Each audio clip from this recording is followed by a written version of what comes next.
said, you know what? I got this. These niggas don't got the magic I got. And he said, persist though.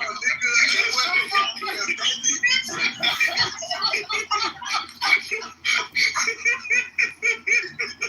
look.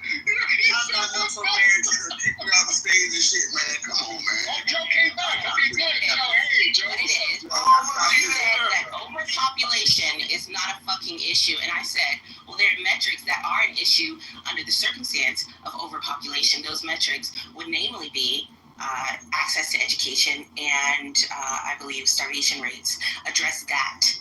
If you can't address that, I'm going to assume you're as stupid as I've always thought that you were. And I don't.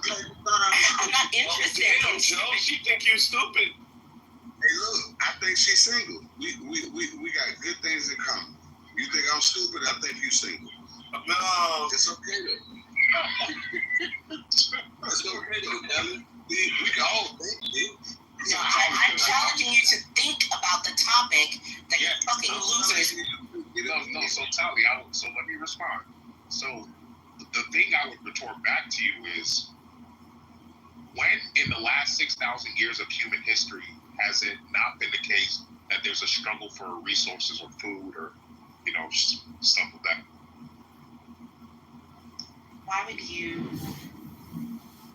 create circumstances to heighten But Tally, my point is... you don't have a point. I said compared to first world countries.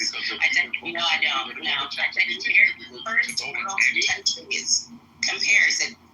I let you name the country. I'm letting you pick a first world country. I'm giving you all the land to make an argument. That's it. I am. I'm saying your measure for quote-unquote overpopulation doesn't work, and I'm pointing out why. Because when you look at all of human history, there hasn't really been a time where people haven't struggled for food or an ability to feed a population. It's really only in modern times where we have all this abundance. But that's not been the case for most of human history. That's why I can't use your measurement. Respectfully. Yeah, that's stupid. I would say literally human history. Yeah. So if one country with sustainable living habits has equal access to education for all of its residents, and then they also are able to feed their society, and a minimum number of people are starving in that country, let's just throw a number out there, 3 to 5%, making it a rarity statistically.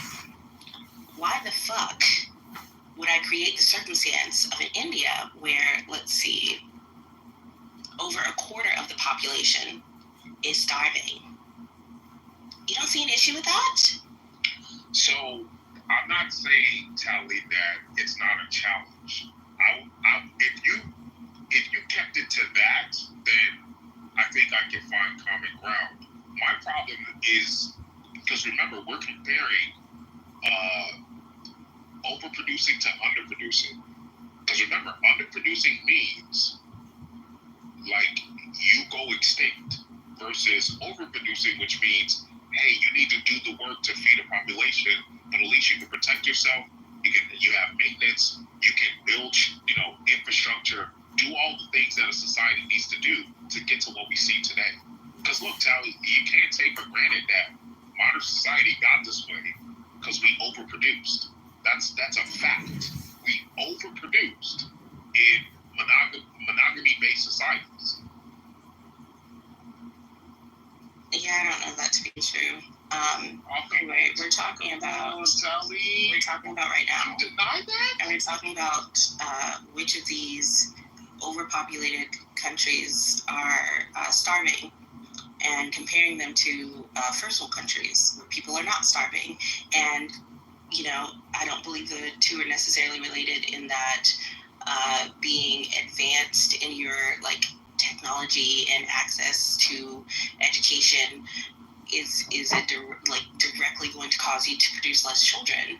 But I am saying that if you produce more children than your society can maintain, those children are going to fucking starve to death. And you're saying, to my estimation, niggas die every day, B. That is literally the case. That is literally the case. And as a matter of fact, for most of human history, niggas died every day. Like, that's literally what it is. Stupid. You are taking for granted modern society and how we have overabundance versus most of human history when we didn't. And still, people try to overpopulate because you will go extinct if you don't. If you don't produce humans, you have less of a chance of surviving. That is a fact. Like, come on, Tally. Yeah, this is dumb and I'm over it. Let those children you produce starve, and I didn't say that. Rich. Yes, and yet we live in a world where these metrics are available.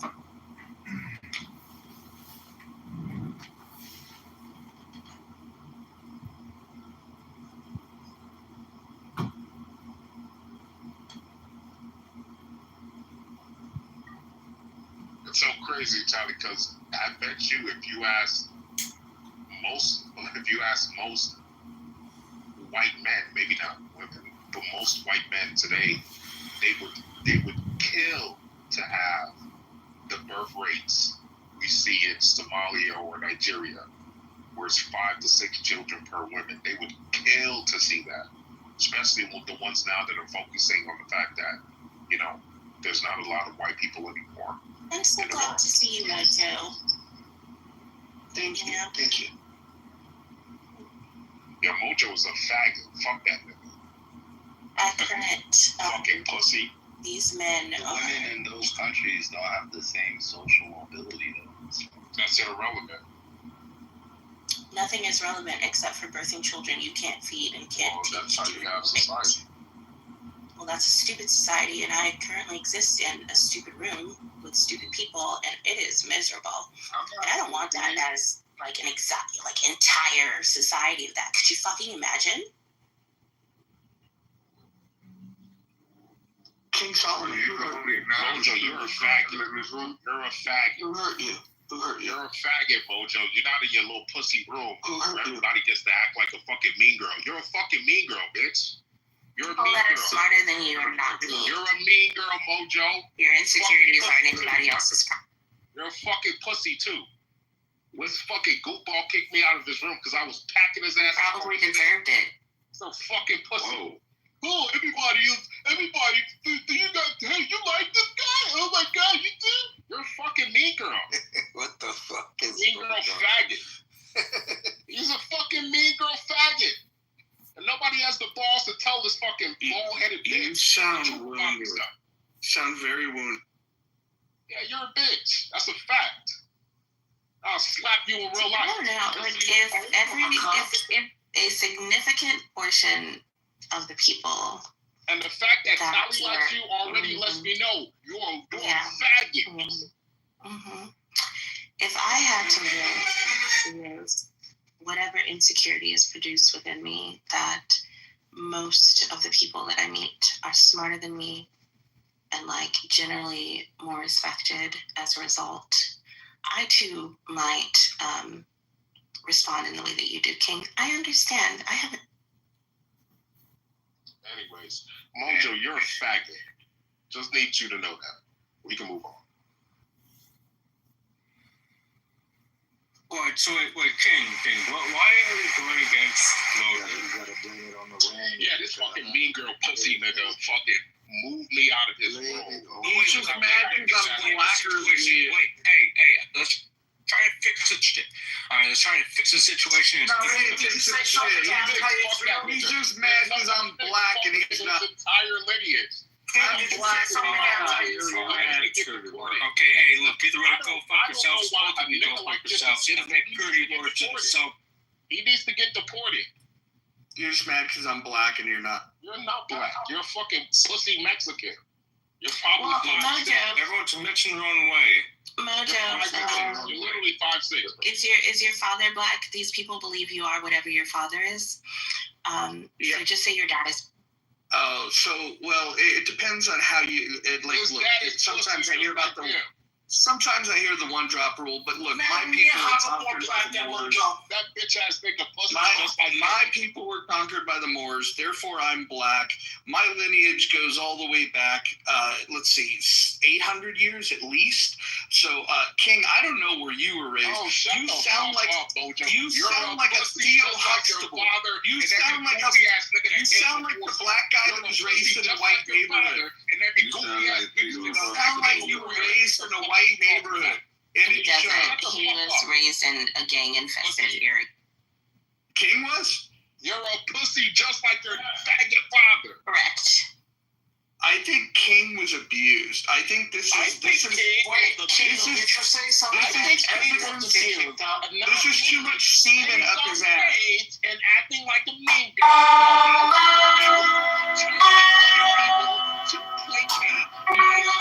His natural voice comes out of me. Arrested development. You're a pussy, Mojo. I know niggas like you in real life. You pussy. You fold just like that. So how listen, instead of insults, is actually trying to fix the situation. The ethnic purity words doesn't stop. I'm just trying to figure out why King got kicked. King, did you say something? Yeah, I fucking packed this nigga up. He tried to tell me, because I told him, America is a nation built on values that stem from Christianity. This fuck pussy nigga, or like all the secularists, the fucking debauchery. He represents that shit. He got mad because I was. Oh, you're a Christian? Amazing. Absolutely, and I'm proud of it. Oh, wow. I'm proud of it. I'm sure God's really proud of Yeah, you. you're pussy. You're pussy. You're another one of these has-been secularist nonsense. They be get-rid-rid niggas like you. That's why I said he needs to be deported. I Why believe should in this God. nigga I be believe here? in God. Why should he be I here? believe in God. He has What no do reason you to want? be here. I believe in God. Now You what? have no, you don't. Yes, I do. No, you fucking don't. Yes, I do. You So- denied that shit. No, I believe in God. I just don't believe in the. You're I just don't believe in the Torah fan fiction. Mojo. I don't give a fuck. Wait, how you You're not- say you're that? right. You defend Israel though. Fuck. Yeah, because he's pussy. Torah fan fiction is a reference to BHI, yes? No, Torah fan fiction is all of these religions like Christianity and Islam that have that are derivative of the Word of God. He doesn't even know what he's talking about. Yeah, no, Oriental Orthodox ain't that. Look, So, you know what's so crazy? This goofball is still in his edgelord phase. He hasn't grown up. Like I said, Mojo's biggest issue is he has arrested development. You can tell. That was a good TV Acting show. on stage like you a fucking mean girl, like you still in high school. Wait, you associate with him? You anyone that you that associate with him? So which King, what's up, Mojo, you a fucking pussy. In real life. anyway, Mojo, do you subscribe And the to fact that Sally likes you lets me know. You're a fucking mean Nephew's girl. That's what Sally's she great. likes men. smart and Mean girls. handsome? When men act like mean girls, King, that's King, what you watch Handsome keep men. on going like this, okay? So how does this fix the situation? Anyway, besides going so out and Mojo watching is- some of yeah, the thank fucking you. triple B's? So Mojo, is there like a religion that you subscribe to? No, I believe that there is a God. I think of it more as a clockmaker, but I do have a lot of respect for the non-proselytizing religions such as Judaism. Yeah. oh, is that right? Oh my This god. is crazy. King. Under the ball. He's a fucking lil King, this is Lil crazy. hat. He's a lil hat boat licker. Check that out. Check this pussy out. You probably like Jeffrey Epstein too, right? Because he's a lil hat like the other ones, right? You're probably one of these. Anyway. Oh yeah, let's move on from Jeffrey Epstein. We can. It's a mazel talk, right? That's Yeah, Marvel talk is crazy. mazel talk. You that type like that, Joe? Pussy. I done pissed Kendall. I mean, King off It's today. too easy, Joe. You know that. This nigga he kicked me out of the room because he had top left, grade B. He don't got that shit no more. Not in here. Use some breathing tactics. I think he's hit a just blunt or describing. something. Relax, brother. Relax. I think he's just Calm down. describing himself as a deist, and That is correct. yeah, that's fun.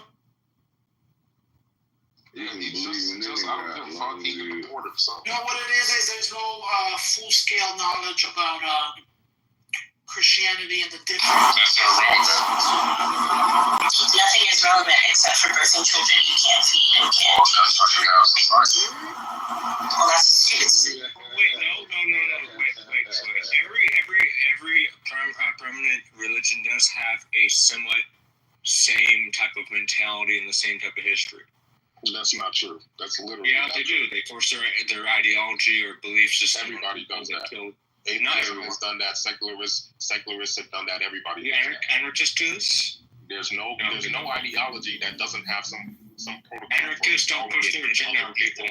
In the society. Every ideology Oh, has listen, it. King. Prove to me that an anarchist pushes their ideology on you. Prove that to me.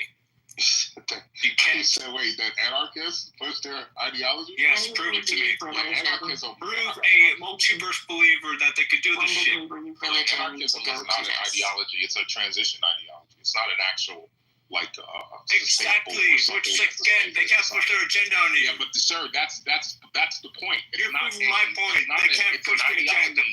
It's not. It's an ideology that transfers or transitions a society from one state to another.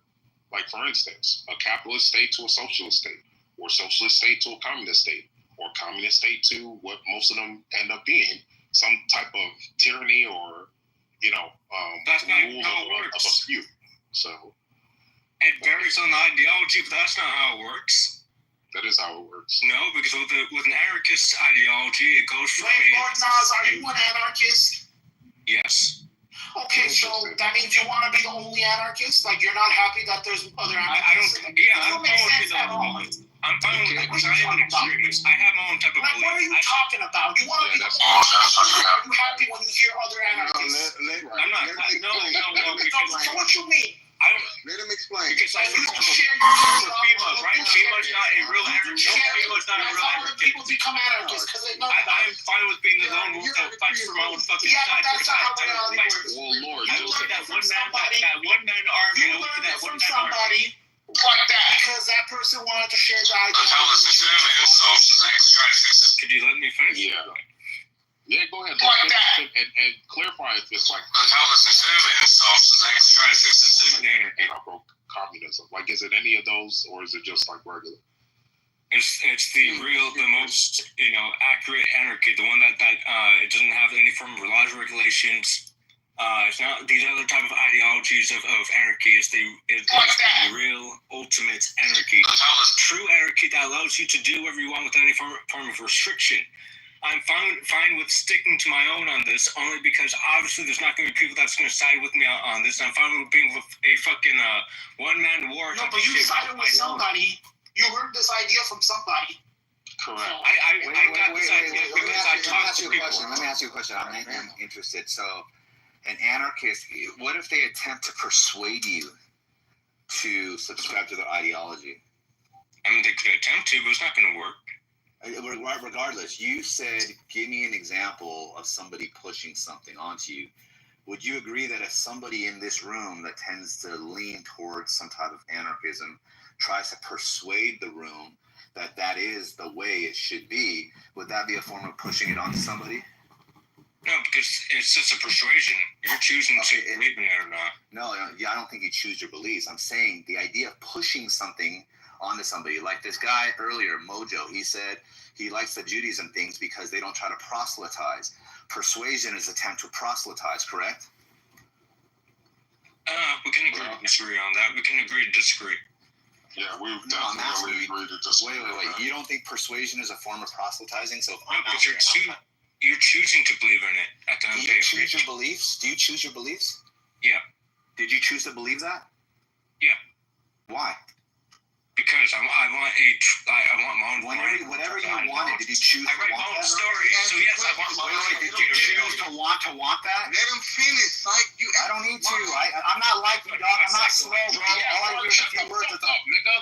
Did you choose to want to fucking believe it? Repeat what you said. Did you choose the desire to want to believe that you chose it? Yeah. Okay, why? Because I want my novel to be real. Once you say I want to, I'm asking you, that want that you're going to say, that you're going to kick the can down the road, did you choose that one? At some starting point, was there just a desire, or did you just look and be like, oh, I don't like anything, but because I don't like anything, I'm just going to choose something, right? That's what you're saying? No, it's more of... Have you ever persuaded somebody? Have you ever persuaded somebody to anything? Question after question. Shut up, bitch. I ain't talking to you, dog. He did not change his side, but we both agreed on this ideology to be a somewhat common So you ground. moved him a little bit, right? And it took some type of explanation, reasoning for you to do that. And then what he said is, oh shit, what this guy's saying makes sense, right? Yeah. Okay, and he didn't choose for it to make sense. He just realized that it did. The same way if you're staring at a chessboard, you suddenly realize a move that you didn't realize 10 seconds ago. You're like, oh shit, the horse is right there. I could do this, right? That realization came to mind once you did what you did, right?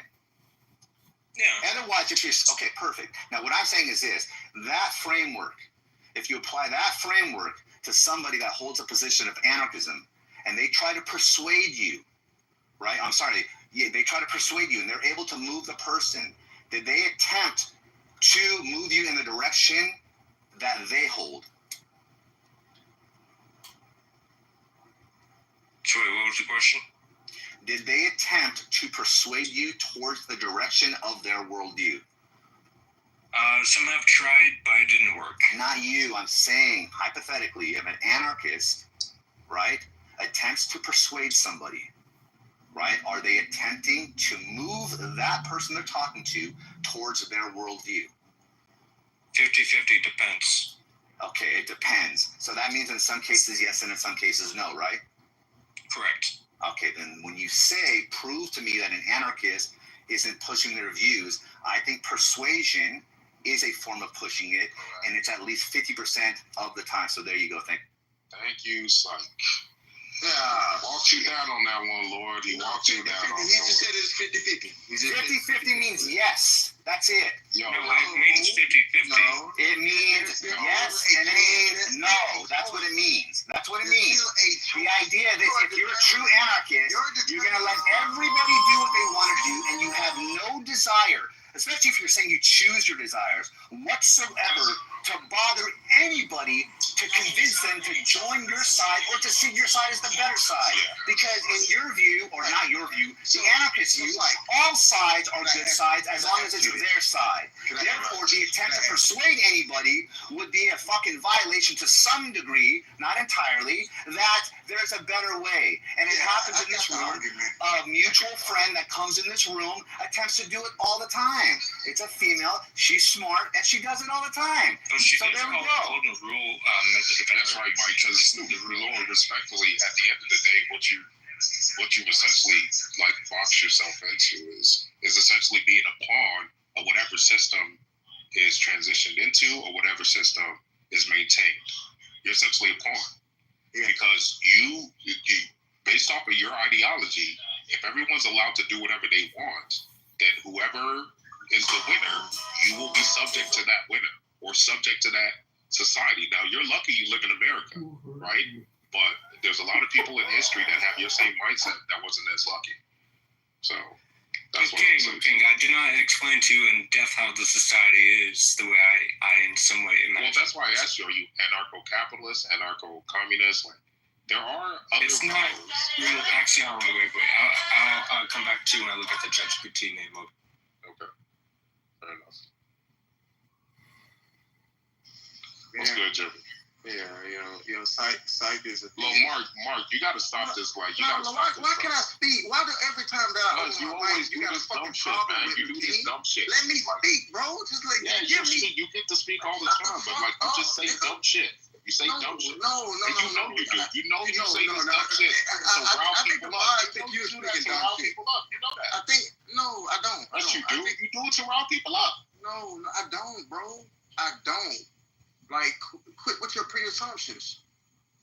Like, just let me speak. Like, I follow Psych, and the reason why I'm speaking the way that I'm speaking is because he claims as some sort of atheist. He has a determinist Yeah, I know. I disagree with it. I understand that. Exactly, bro. Yeah, but he did Why it. can't I have that, bro? Why can't I have that? I'm not telling you, Solomon. So Yes, why but you opening your mic, and you know, defense of life, bro. Calm your motherfucker. no, because you're wrong in this sense. He didn't use his determinism to try and prove determinism.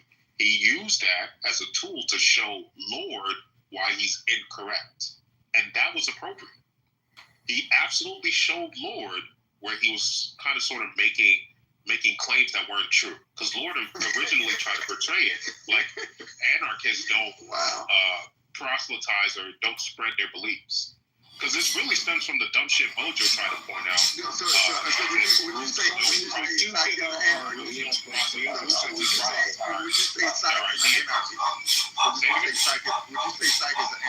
No.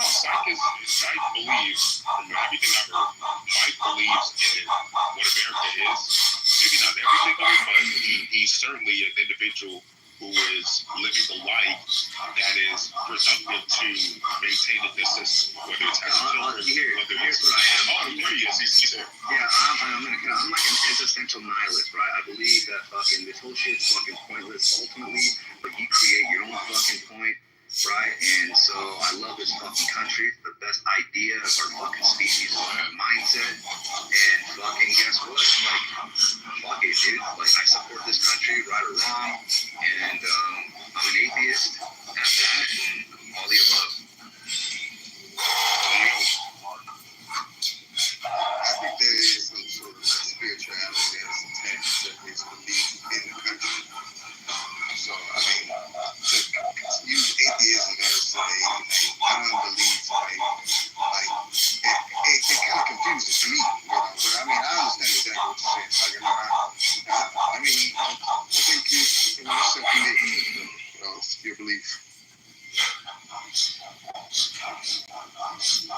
Yeah, my only thing is that he showed Lord. I think he showed Lord the right thing. So that was really hard if you remember. That was the whole point of all this.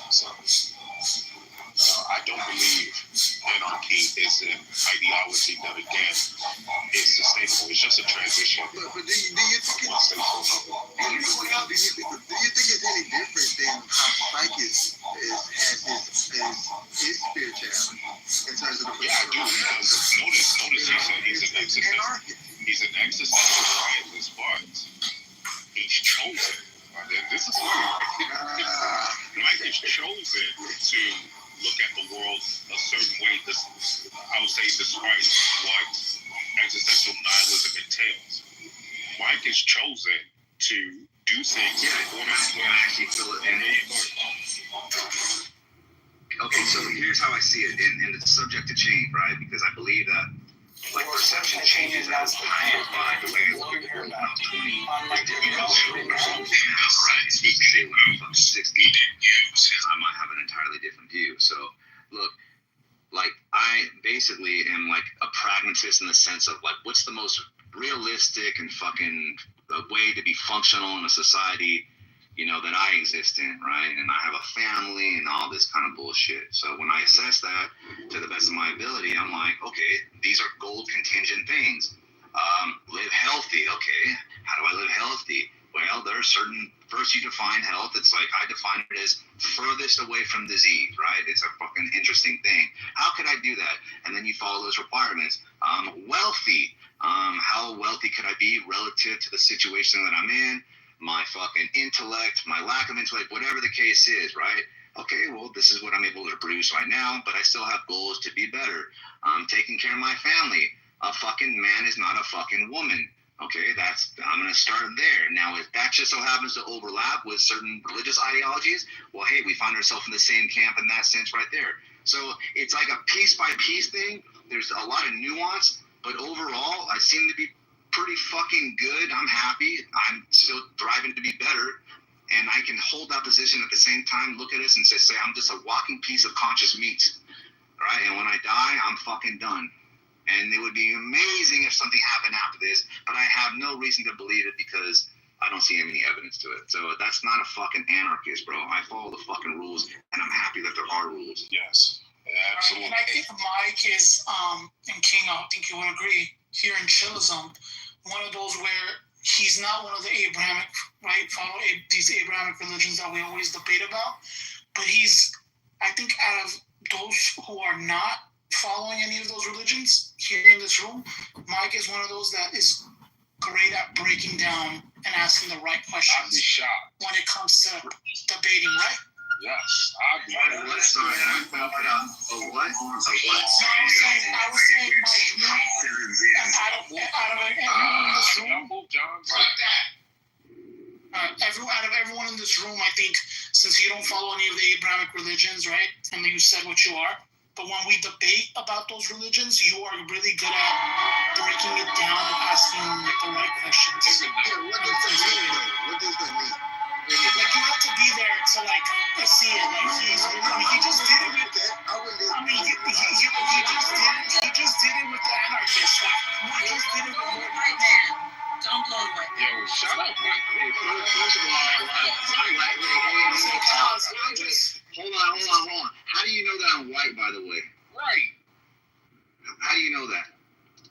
And then there's dark hair. 1945. How do you know that I'm white? No. I mean, were you being funny? Because I go back to my work. Sapogi cares that Do I just sound white? Like, what do you see the white by? I see a picture of you, Mike. Also, No, you yeah, have fucking scouts not. Looks like that. It's a long time ago. basic equipment helps It's a long time ago. wire cut. Wait. If it's hey, check this out. This is real shit. If it is a picture, the very few pictures, it's a bodybuilding picture. Where I have fucking fake ass dark tan. We're ready to There's go. no fucking way I was white in that photo. What does that mean? Fake ass I tan. was What is that? You're wearing a salt soldier. Chances are you've seen I'm a Middle Eastern man. Not Indian, the way you like it, but fucking, You know, I'm a fucking that Iranian, is, dog. that's the thing. I'm pretty sure that Middle Easterns are considered white. Yeah. It's an interesting portion. Check this out. It's an interesting portion. No, you're right. Technically, I know. yes. But here's how I see it. Like, functionally, I'm not, though. So I'm not going to let, for example, a non-white to determine if I'm white, right? So to me, the way I say this all the time, if I went to prison, the fucking white boy Peckerwoods would be like, get the fuck out of here, you terrorist, you sand nigger. That's what they're going to call me. So if the whites don't accept me, then to me, I'm not white, right? And I'm not going to let some non-white call me white because you guys aren't white either, right? The same way fucking you guys or whoever can determine whatever you want within your own group. So all I'm saying is this, I'm an other. I'm not accepted by any fucking major group. Yeah, And I'm happy with that. Can I ask this? Outside of prison, the prison example, I probably wouldn't disagree with what you're saying in terms of the physical appearance that you would be viewed in prison, but like political views, your political views, would you not consider yourself white? Yeah, I would say, yeah, I understand what you're saying. Yes, I would say it tends to be the more conservative side tends to be more of the less of the minority, if that's what you're saying. So Yeah. how do we separate that? How do you kind of separate that? You separate it the way you just did. If you have a plate of food, right, you separate the peas from the steak, right? And sometimes you can have some steak and peas at the same time in your mouth, pause, right? And sometimes you just fucking don't eat the pea. You know what I mean? It's like all you gotta do is what you just did. Which one do you? You can just say, hey, look, dog, look, functionally, you're not white, but politically, you tend to lean with the whites. Why do the tranny thing? Like a feminine man. Which No, here's what I'm saying. Here's what I'm saying. Because look, this is what I'm saying. Maybe that was too triggering. What I'm saying is that we tend to call feminine men now, at least some of us, women. Why don't we just call them feminine men? So to me, if I align with more of the, or less of the minority side, let's just say the white side, I could be a non-white that follows the white politics, even at that extreme, right? You could say both. No. What's wrong with that? How does that align with femininity? No, it was an example of. It was a poor example. Forget about that. Throw that in the trash. It's going to distract you. So all I'm saying is that you could. You're only white by law. You're not white by association. That's a good way of saying it. Yes, and that's the way it feels too throughout my life. I mean, this is crazy. Not me trying to give Mike his flowers pause. But don't about something he's good at. And he's good at. No, Carla, why though? Who are you to tell me that I can't tell somebody, hey, you're good at this? Like, shut your ass up. Shut up. He doesn't need your. I like psych is This real. is crazy, and then we went from that to she cutting me off to her calling Mike white. Like the fuck? Technically white by law. I think she's trolling. Who are you to determine that though? Like, what are you talking about? No, there's like a whole law. No, there isn't. Does the government have a Family Guy skin chart and says these? It's not about skin. Oh, it's not? What is it about? No. It's about Middle Eastern being classified as white. There's a whole law case about it. Just a little bit quick. No, if it's not about skin, it's about what? That because of region? Yes. Oh, this is crazy. That's just look it up. Now they're talking about regions being Just look it up. Okay. Just ask the AI. Just look. And it's in the government. It says Middle Easterns are white now. Yep. It's been that way for a really long time. That's where they have other. In America. That's why fuck the U.S. census. Anyway, that's a whole nother conversation. Alright, so King, my ideology is in the chats. Anyone wants to check out my ideologies in the chat, feel free to ask ChatGPT what it is. No, give you the depth meaning of what total freedom, sovereigntism. Right. So pretty That's much, what it is, total freedom, Explain sovereignty. it. Have a conversation. Don't let Chat GPT do your job. Dude, ChatGPT is a very good No, I'm not saying it's not. dictionary. We're having a conversation. I can explain the ideology. It's going to take too long. That's what I'm saying. I'd rather you guys just look through ChatGPT and I'll sum it up for you. Total freedom, sovereigntism, sovereign. Just copy and paste. What is the conversation about? Sovereigntism. I was explaining to King what my ideology is. What is Scientology? No, my No, ideology. total freedom, sovereigntism. So I'm asking ChatGPT, total freedom, sovereigntism. Briefly explain it, and what is it similar to? What is it most similar Yeah. to? Well, Nas, how do you look at sovereignty? Is that total freedom sovereigntism is a fringe political philosophical position that emphasizes absolute individual autonomy, rejecting nearly all external forms of authority, including government, laws, and collective institutions. It claims that individuals are sovereign over themselves in every aspect and are not morally or legally bound by national or international rules unless they explicitly consent.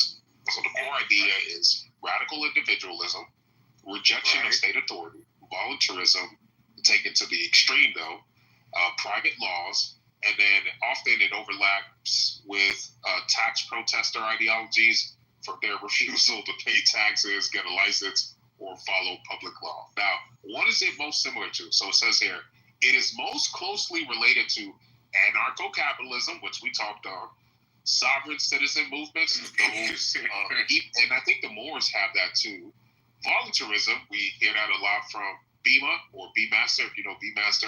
And then finally, libertarian extremism, which originally I understood that it sounded very much like an extreme version of libertarianism. So that is also confirmed here. So, then one more important note.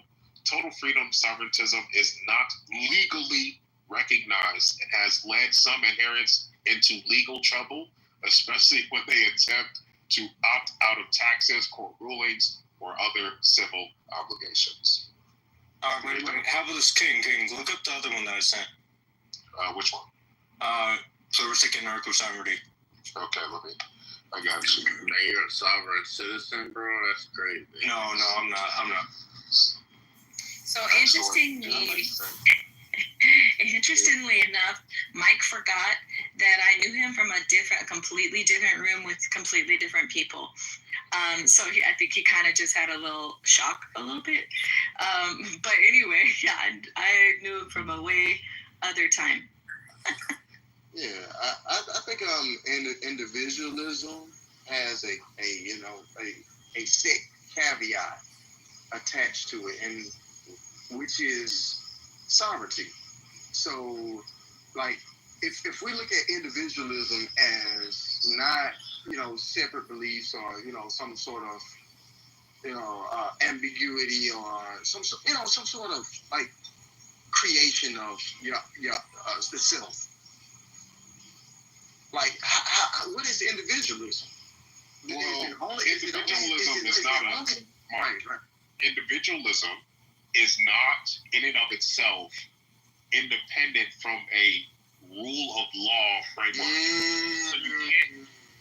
So you can't look, especially here in America, you can't look at some extreme radical understanding of individualism apart from what the rule of law sets in place. Because we're a constitutional republic, and republic is always based on the rule of law. The question is, what a rule of law that every individual must follow.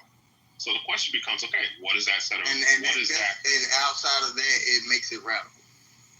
Well, yeah, if you define individualism outside of a set of rules, then yes, that is what makes it extremely radical compared to other systems. Remember, it's a comparison. So it's not if you're the only person, for instance, if you're the only person on earth, hell, you could be a total freedom sovereigntist, right? You're the only person.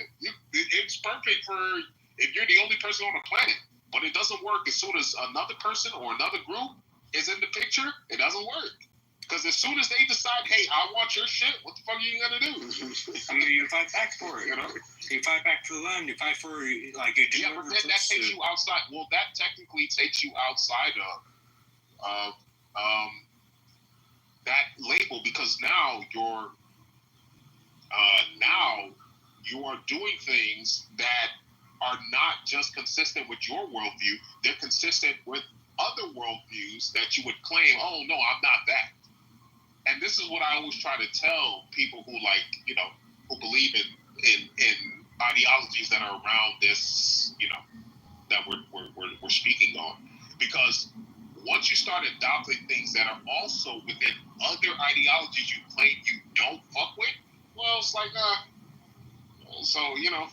it's like a slippery slope. And I've seen so many people, including myself, leave libertarianism or again any of the leave these ideologies because they literally walk down that line where it's like, hey, I'm this, and then you realize, oh well, I still believe in this and this and this, and I just value these things more. It's I might as well just leave. That's literally what happened to me, and I've seen it happen to plenty of others. So, King, have you looked it up or not? I have. Let me read it to you. So it says here, very simple: pluralistic anarcho-sovereignty. It is a political philosophy that combines anarchism, sovereigntism, and pluralism, which is the acceptance of diverse coexisting systems of governance, culture, law, or belief. The core belief is that no single political, legal, or moral system should dominate. Instead, multiple sovereign units coexist without a monopoly of force, creating a decentralized, voluntary, and polycentric society. I don't think that works in actuality, but we're just reading what it means. Now, the core principle: sovereign micro entities, no universal law, voluntary interactions, mutual non-interference, and then conflict handled through decentralized arbitration or consent-based protocols. What is this most similar to? This is most similar to what they call panarchism. Panarchism, which is the idea that people should be able to choose their governing system regardless of location, which I actually agree with that. Or agorism, which which is a strategy for achieving a free society through counter-economic or voluntary systems. Anarcho-pluralism, which is acceptance of multiple competing anarchist models. And then, here we go, my favorite, crypto sovereignty or network states, which is the idea that digital first sovereign entities that operate above nation states protocol, which I actually believe in. I actually believe in that final one. So yeah, the key distinction from total freedom sovereigntism is its focus on absolute autonomy of individuals. Pluralistic anarcho-sovereignty allows for cooperative sovereignty among groups as long as it's voluntary. So that's the key distinction. Yeah, I corrected, but yeah, it's that one. So yeah, I mean, look, I believe so. Although I'm an American and I believe in Americanism, y'all know that well. That's my take. I do, however, believe we are moving towards some version of what's the movie Blade Runner. So if you remember the original Blade Runner, not the one with Ryan Gosling. Although I like Gosling, he did a good job in that film. But I'm talking about the original one. So if you remember Blade Runner, in that film, essentially corporations, were countries. And I do think we're moving towards that. And the network state or the crypto sovereign state, I think is going to be part of how we get there. And so then that does mean, although I'm an American, it could be the case in the future that I'm also a citizen of some digital society that is global rather than local. Does that make sense, Lord? Like that's what I think sort of comes next. Right. So, I agree. But it's not just the race to the top of the individual. Now you have to, associate that understanding with, like, geopolitical, other nations, ideology that's, want to get to the top as well. I mean, it's not really a top thing. It's more of because look, here's the thing, Mark. At the end of the day, in the next 15 years, we're going to figure out this energy shit, right? We're going to figure it out. Whether it's nuclear fusion, there's going to be some sort of energy source that get us as close as we can get to free energy. It's coming. So once we figure that out, no. I don't think anything is free. And of course, I said close. I said exactly. Close to. I said as close. I said as close to. No, but that's not the point. Is I that said as close to. I didn't say it's going to be free. No, I said as close to as free. That's what I said. I didn't say it's free. So what do you mean? What do you mean about that? So the reason why I bring it up is because at the end of the day, we're going off planet. That is the next frontier.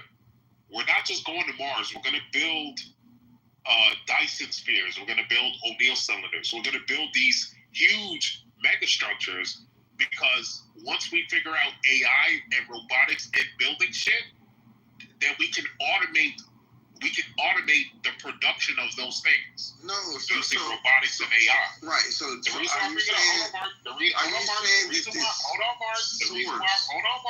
reason why I bring it up is because when these possibilities happen, the idea of a country is going to have to be reformulated, because if Elon and Tesla, right, just imagine if SpaceX starts shooting people off to Mars, are they American or are they SpaceXian? You see what I'm trying to say? No. But this is why I try to ask you the question before we got that far. So, are you saying that the source to reach, some sort of like free energy, this nuclear exploration, energy, is it outside of the Earth? No. So, are you familiar with the Kardashev scale? Type 1 civilization, type 2 civilization, type 3. You ever heard of that? Yeah, you're talking about like terraforming planets and shit. Oh, well, yeah, it eventually leads to that, yes. But it's essentially, the original measurement was just the measurement of how much energy, or how much of the sun we harness. So is the source outside of Earth? No. That's my point. My point is that we're going to figure out how to harness the sun eventually. But before that, things like nuclear fusion and AI and others are going to accelerate towards that. That is what I'm trying to point out, Mark. Right. And the reason I bring that up is because, hold on, bro, you gotta stop interrupting. You gotta let. I'm not interrupting you. I'm just agreeing with. Sorry. Okay, fair enough. I'll be quick. The only thing I was trying to point out, Mark, is that the idea of what it is to be an American or these traditional countries, it's going to change because corporations like in Blade Runner, once they start getting the power to print currencies, which is coming with crypto, and then also having, resources over the production of robots, spaceships, X, Y, and Z, those things are going to lead to us becoming more than just citizens of traditional countries. In the future, we might be Teslians, or we might be SpaceXians, or we might be Blue Originians, or whatever the Amazon, companies are. So I guess in that sense, that's when stuff like total freedom sovereigntism and these other like obscure political systems, I guess that's when they become relevant in some sense. Like once we start traveling to other planets and niggas start, living there instead of living here, that's when those ideologies become relevant. So leave the lesbians out of this. They did nothing new. Because I would like to watch lesbians having sex. Oh my god, they're multiplying. Jesus Christ. Alright, now we got a stage of normal people. Let's do it. There's serendipity, nerd. What's going on? Hey. I opened the room, I put a weird title, and the weirdo showed up. This George fella, I don't know if I've seen him around the app, but I don't think I've ever heard him speak before, and now I know the reason why. Yeah. Sorry, I'm going to be the only cocksucker in my relationship. Right? As it should be. Do you think there's an age in which sucking cock kind of ages out? Not necessarily for the woman, like maybe for the woman too, but like if a guy hits like 70, 75, you still gonna go down on that wrinkled thing? I don't know, I'm not there yet, Roger. It's hard to... No, you go ahead. I want to get your opinion on when you go stop sucking. Listen, it's hard to say. I'm not there yet either, Serenity, but if the couple's still sexually active at that age and they still want to get it in, right? I don't see anything wrong with it. I don't see anything wrong with it. I'm not there yet. I don't know. Yeah, I don't know. It's a good question. Like when it ages out, I bet you the men that go down on other men, they probably have a higher age threshold. I imagine that it's gonna start being less attractive to the woman when the male enters that age where he can't, get and maintain an erection. You're not gonna just sit down there for fucking for a pity party and just suck on a limp cock. That's not going to happen. So maybe you'll have to push them into medication or something like that. But yeah, I think that's probably when it'll stop. Is when the man can't maintain an erection. I think that's. I agree with that. At that point, it's like, what's the point? Right. Yeah, and it's probably just like he probably wouldn't want the blowjob any more than you'd want to give it at that point. I would imagine I'm getting to that age where I hear dudes talking about it, and I'm just like, oh man, quit fucking jinxing it, man. Like, but it's gonna happen at some point. It's an inevitability. I don't know how I feel. Go ahead. I don't like taking medication to solve problems, and so Yeah, I'm gonna probably. I think like I've heard that like hip exercises help to keep the blood flow going. So I'm gonna start that routine. Any exercise does. I was watching. Hold on, Tim speaks as an expert here because he sucks a lot of old guys' dicks. Tim, go ahead.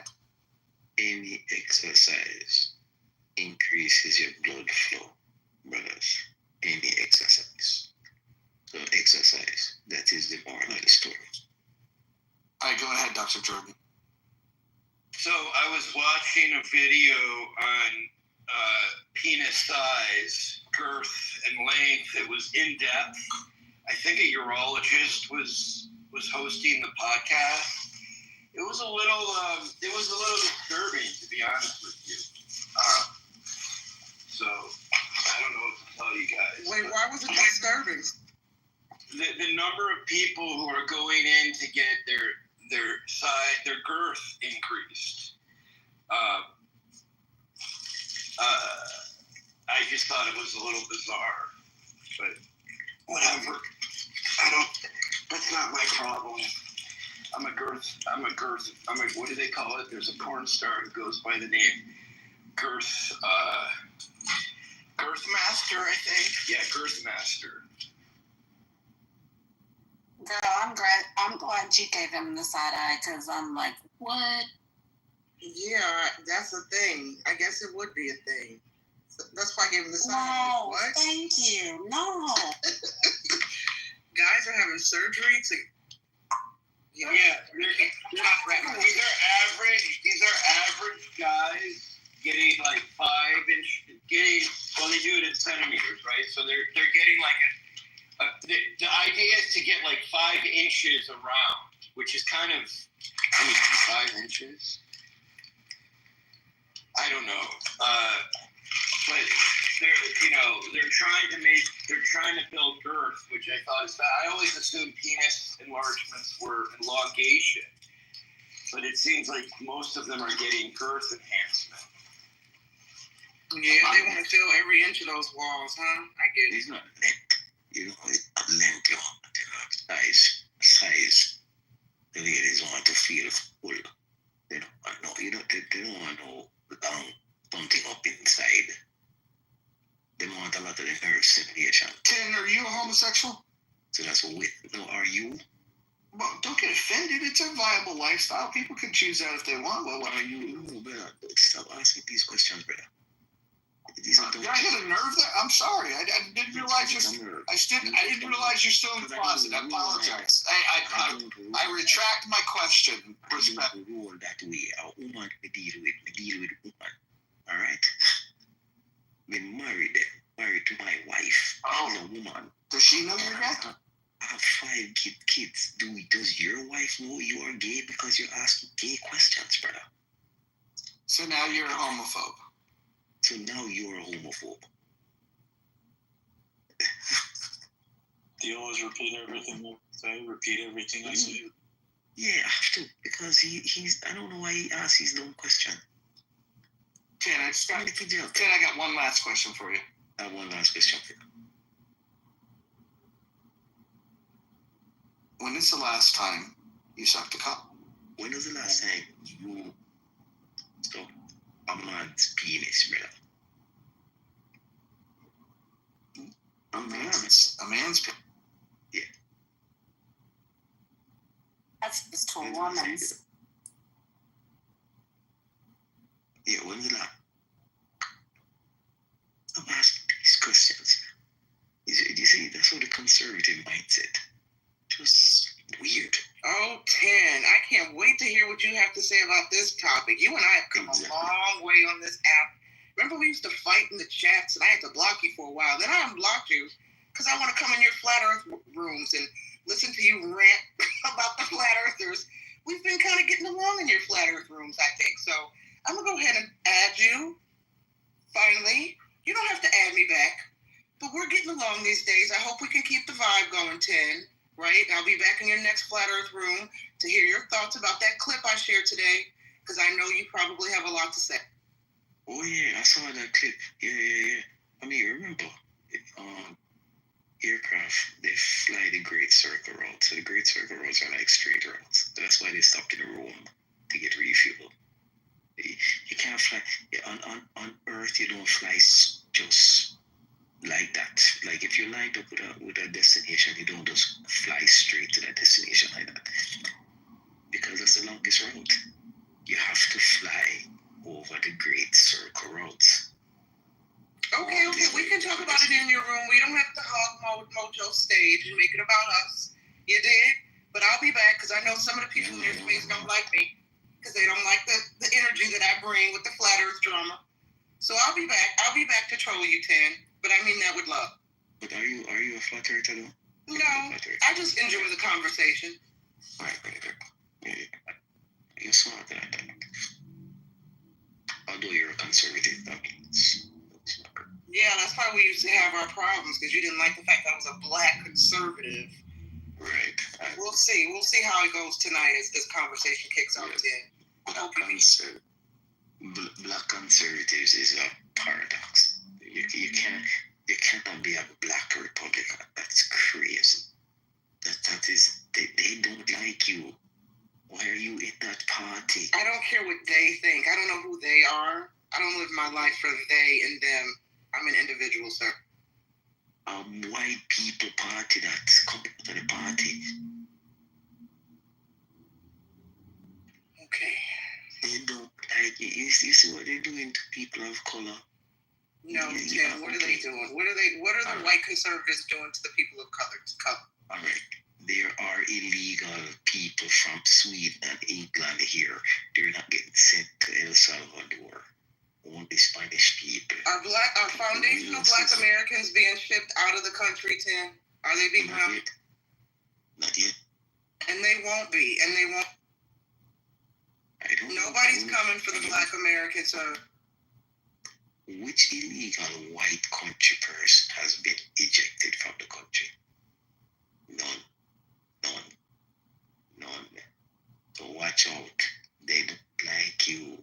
Leave that party alone. Ted, I'm the new Harriet Tubman. I'm starting the new underground railroad for all you Negroes who think that Trump and the conservatives and the MAGAs coming to your house to round you up. Right. I mean, I don't understand. We have so many black people who claim to be about that life. They claim to be about that fuck around and find out life. They claim to be track kings and queens. Their sons and nephews allegedly are shooters. I don't know. But nobody's ready to hold it down when the conservatives and the MAGA cult come and to take you to the plantation or the concentration camps. Mm-hmm. So listening to some of the black liberals on this app and beyond, I've decided that we need a new underground railroad, and I have positioned myself to be the Harriet Tubman of the New Age to save you Negroes from the New Age MAGA plantation. Will you ride with me? I will protect you. Are you ready? Will you ride with me? No. We are going to fight against them. This is civil war. We are fighting against. You don't even live in the U.S., you weirdo. You're like in a third world shithole. Buffalo soldier, big one. I'm a Buffalo soldier. What deal? And I'm gonna save the blacks. Don't worry. I'm gonna. Buffalo soldier. I come here to fight the black people against the white Republican Party. They don't like black people. Tim, what do you believe every conservative? I'm sorry, Mojo. I'm sorry. Go ahead. I was just going to ask, Tim, what do you think of white Democrats? They have sense. White people. Those white people have sense. The other white people in the Republican Party are broken. They are not. They are unlike us. They are not like us.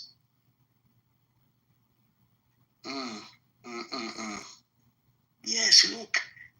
Okay, where did those racist Dixiecrats live? They lived in the South. The South is red.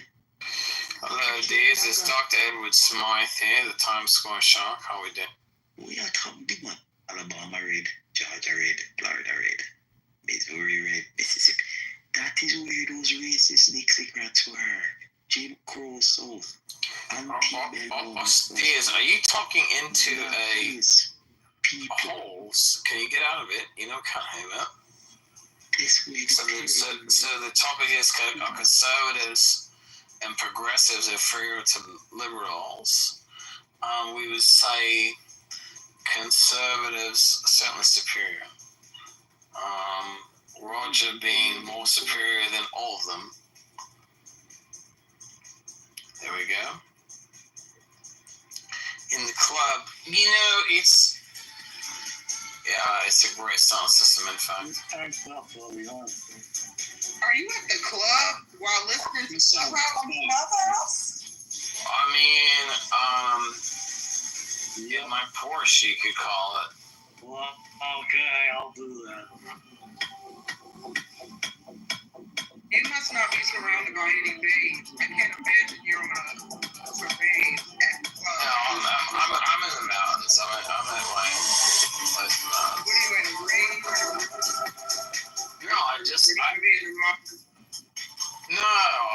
I'm in my Porsche. I'm listening to my fucking music, man. You're so cool.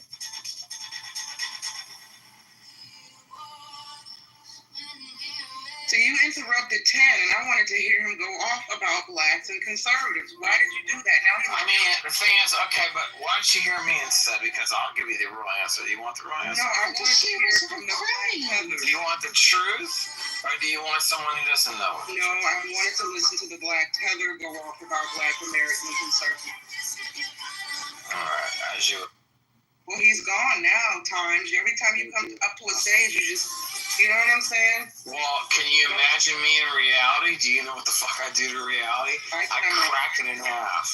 Tonight, we were at dinner, and Kate and I, and we went to this place in Vermont. It's funny. I was able to handle the bisexual guy that wanted everybody's father to be a sperm donating PhD. We survived 10, but I don't think we're going to be able to survive that guy. That's awesome. I was waiting, Roger. I was hoping you were gonna send him down. That was just weird. He's totally tanked up. Roger, I've been wanting to pay you a compliment all week. It's Mitch. What's up? Well, it's just that you've been so patient and kind. Like, I remember when you used to stir everything up, but it's like you've mellowed out so much, man. And I just wanted to tell you, pay that to you as a compliment. I don't know why, but you've just been really cool and really patient. Well, I appreciate the compliment. I would say that I am more calm these days. I would maybe contribute it somewhat to the Xanax, but yeah, much more calm. Or maybe it's just not worth. Maybe it's just not worth worth the smoke. When I want to get riled up, what I do now is I'll just go to a room that I'm not moderating, where I have no control over the moderation, can't stop people from talking over me. If I want a fix of just that insanity, I'll just go to a different room. So there's ways to get whatever fix you're looking for this time. I like to think of this as somewhere this is kind of the halfway point between the really deep conversations and the really fucking just retard central.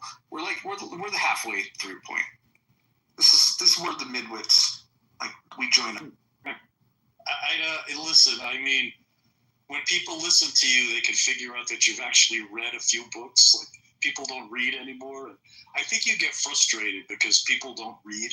They just say things, and they're kind of they don't. And you're a pretty smart guy, so I think it used to really you used to take people down and flinch, and now you're kind of well, what makes you think of that? And then if they really irritate you, you just kick them off the stage. So anyway, I give you kudos, man.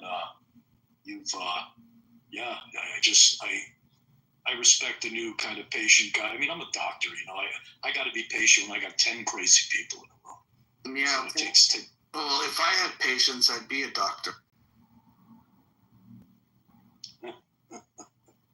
Hey, Nye, how's it going? Dr. Mitch, I have to say, I think it was last week you came to my room and you came up on stage and we were talking so much. I think it was about UFOs and Jesus. I'm not sure. And I didn't get a chance to acknowledge you when you left. And I felt a little bad because I'm like, Dr. Mitch came into my room and he came up on the stage and I didn't get a chance to say, what's up? So, what's up, Dr. Mitch? Thanks for stopping by briefly. No, that's kind of you. You're somebody I have a lot of respect for. The whole thing, I think this is the wrong argument, this thing about, I think we've been brainwashed into this two-party thing. I'm not buying it. I think everybody should be judged on their own merits, and people in politics, maybe they disagree, oh, you got a wasted vote. But this idea, basically, my bird's eye view is, if people love government and they love being governed and having somebody else manage their money, they move to the left. And if they don't, maybe they're more business minded, they move to the right. But I'm kind of a libertarian of sorts. I think the government that governs best governs least. Everybody should be judged on their own merits, and maybe that's too utopian for the way things are set up. But yeah, that's just my view. Well, I sometimes think if folks want to, be critical thinkers, they lean more conservative. And then if you want to be a purple-haired, tripped-out tripper that complains and whines about everything, then you lean more fringe leftist. And I make a distinction between progressives, liberals, Democrats, and the fringe lefties.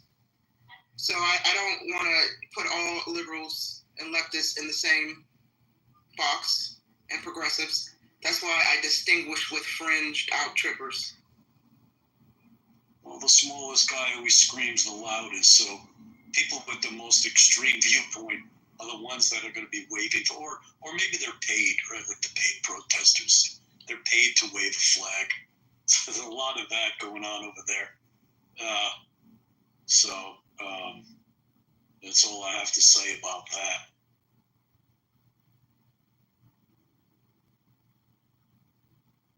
Getting some cool messages down on the Yeah, it's a real competition heating up here on who the coolest doctor is. Dr. Jordan, Dr. Mitch, or Dr. Responsible. That's funny. I'm not trying to be cool. Listen, if somebody has an issue, or medical malpractice case, I'm a good guy to talk to. Other than that, I'm just me. We're border on nerdy, overeducated. It's interesting, Nye, that thing you said about people like that victim mentality. Yeah, I think the 2020s are the decade of the victim. Like, I've got friends that run colleges. They tell me anytime they don't hire somebody, they act as if they're being discriminated against. And the problem with that is it hurts people that really have problems.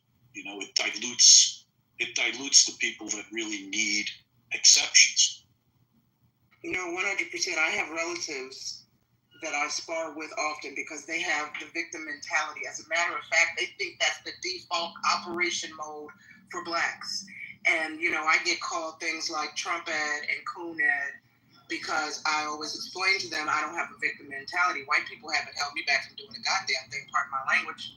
You know what I'm saying? I understand that systemic racism exists, oppression. I don't minimize the history of the plight of Black Americans in this country. But in 2025, in this age of the robot and AI, folks talk about Black fatigue. My Black fatigue is listening to Black folks complain about being oppressed, and the white man's doing this, and the white man's doing that, and we're all victims, and we can't get ahead, et cetera, et cetera. So I get it. I've had to stop speaking to certain relatives. They can't come to my house because if you want to name call me because of my political position, you cannot come through my door. I treat you like a vampire. You're not invited in. Do not pass go. Do not collect $200. So yeah, victim mentality. And it's not just blacks, obviously, and of course not all Black liberals feel that way. From my perspective, I see a lot of that with left-leaning people in general. The saying goes, as I'm sure many of us have heard, many of them stand for nothing, believe in nothing, and yet whine and cry about everything. They're triggered by everything. Well, I just jumped back in the conversation, took a shower, but I think there's I think the attribution bias is a universal human, characteristic, right? Like, or behavior that we attribute our successes to ourselves and our failures to others. I think that it's more about, if someone's had a lot of luck and success in their life, they're going to attribute success to their own skills. And if they've had a rough time, they're going to attribute it to other people. So I think it's hard to get around that kind of basic cognitive bias.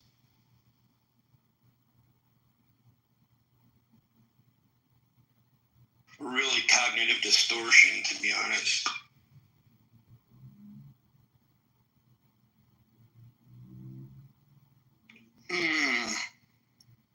So getting to the title of the room, conservatives and progressives, are they inferior to liberals? If you're talking about classical liberalism, the answer is yes, but I don't know how many people are going to know that, Roger. You're more well educated than the average. Well, I don't know if it's that. I can tell you what conservatism was birthed out of, and I can tell you what it's traditionally, stood for. Progressives, I could tell you the same thing. Liberals have probably gone on the biggest journey in terms of like where they started and where the self-identified liberals are today. But in the classical liberal tradition, conservatives and liberals both believe, at least once upon a time they did, in individual freedom. It seems like they're not quite as staunch defenders of individual liberty as they once were, but progressives have that's never been a value of theirs. They've always, this is where the split with conservatives and liberals, so when progressives began their bullshit about 100 years ago, it was to challenge the idea that individual liberty is the most important. And they would make the argument that you need a government that is going to ensure this idea of equality and equity. And these are terms that you hear a lot today, like equity. And ultimately what it is it's a shifting of the values where individual liberty, becomes dismissed and equality becomes the value that they most believe in. And as Milton Friedman once said, if you put equality in front of liberty, you get neither. And if you put liberty in front of equality, you get large heapings of both. And I tend to agree with that. And so I think progressives are the group in this country that are behaving the most outside of the American tradition and the Western tradition of seeing the importance of protecting individual freedom. So that's why I think they're the worst.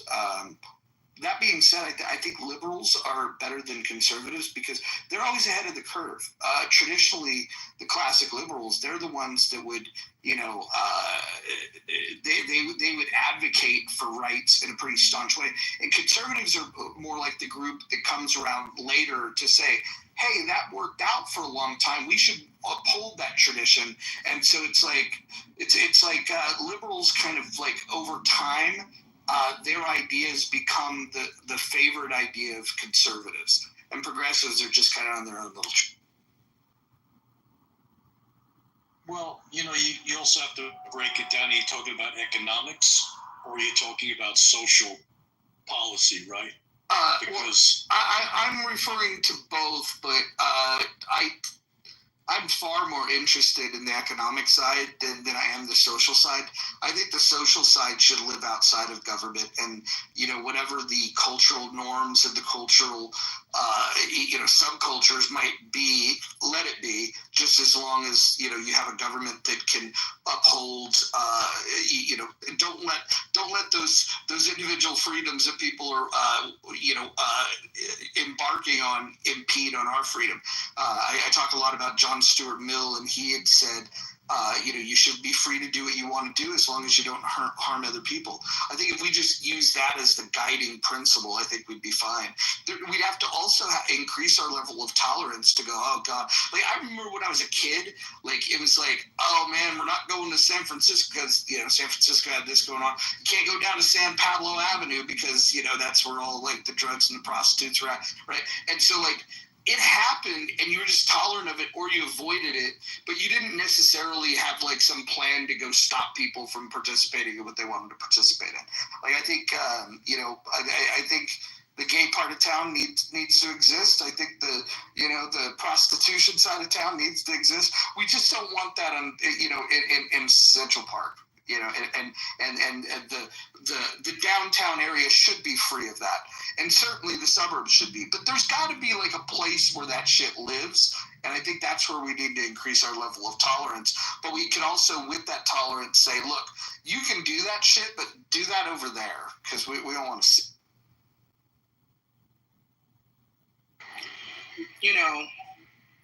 It's my opinion. We give these new age liberals too much leeway. Soon we'll be a society of damn furries. What do they call these people that think they're animals? Furries shitting in litter boxes in public. Yeah. They already want to put the tampons in the boys' bathrooms, Tim Waltz. It's just too much. The new age liberals are just going too far. They're just too far left for me. Give them too much of the yarn, right? And we'll be a nation of perverts. All deviant, all your bedroom deviant, perverse natures and activities and thoughts will be legalized and pushed to the forefront. And if you don't get along, subscribe to it, co-sign it. They'll come up with new words to shun you and dox you and cancel culture you. I don't know what happened to the Liberal Party. That's why they're so fractured. That's why they're progressives, leftists, Democrats, and MAGA's the same way. You have the Republicans, conservatives, and MAGAs. Everybody has these titles, right? Somebody said we need no party. I probably would agree with that. Was that you, Dr. Mitch? I might agree with that.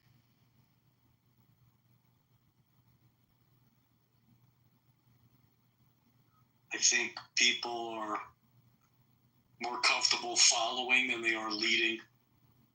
And I think that it's real easy for them to just choose a side and not really give it to, like, what is that? Like identity politics has become the thing, and politics is all around us. It's consuming us so much. I think we don't really have an idea of a lot of things that are going on, because everything is a lawsuit, a policy. It's like a lot of chaos right now, quite frankly. And I don't know, there were a few other things you said that I wanted to comment on, but they slipped my mind. But yeah, interesting times. It's interesting times. Information travels fast, and there's a lot of different forms of corruption. And a lot of them have been closeted. They're things that haven't really been in the sunlight, and they're coming out. So I know, because I work in the legal system as an expert, and man, I've seen such crap. This is nothing new. Having, a lot of different, just the power of judges and stratification. Talk about the black community. They just round people up on a street corner and just say, we're going to put you in jail till you plead guilty to something. It was insane. They're still doing it in inner cities. They're still doing that. The law enforcement needs the statistics. The prosecutors need the stats to advance their careers. We'll get there, if we get rational people leading us, but those aren't usually the people that want the job. It's people who have a financial interest or, some fringe philosophy. So anyway, I have hope for the world. Just need more people like us. I mean that the kindest, less egotistical way.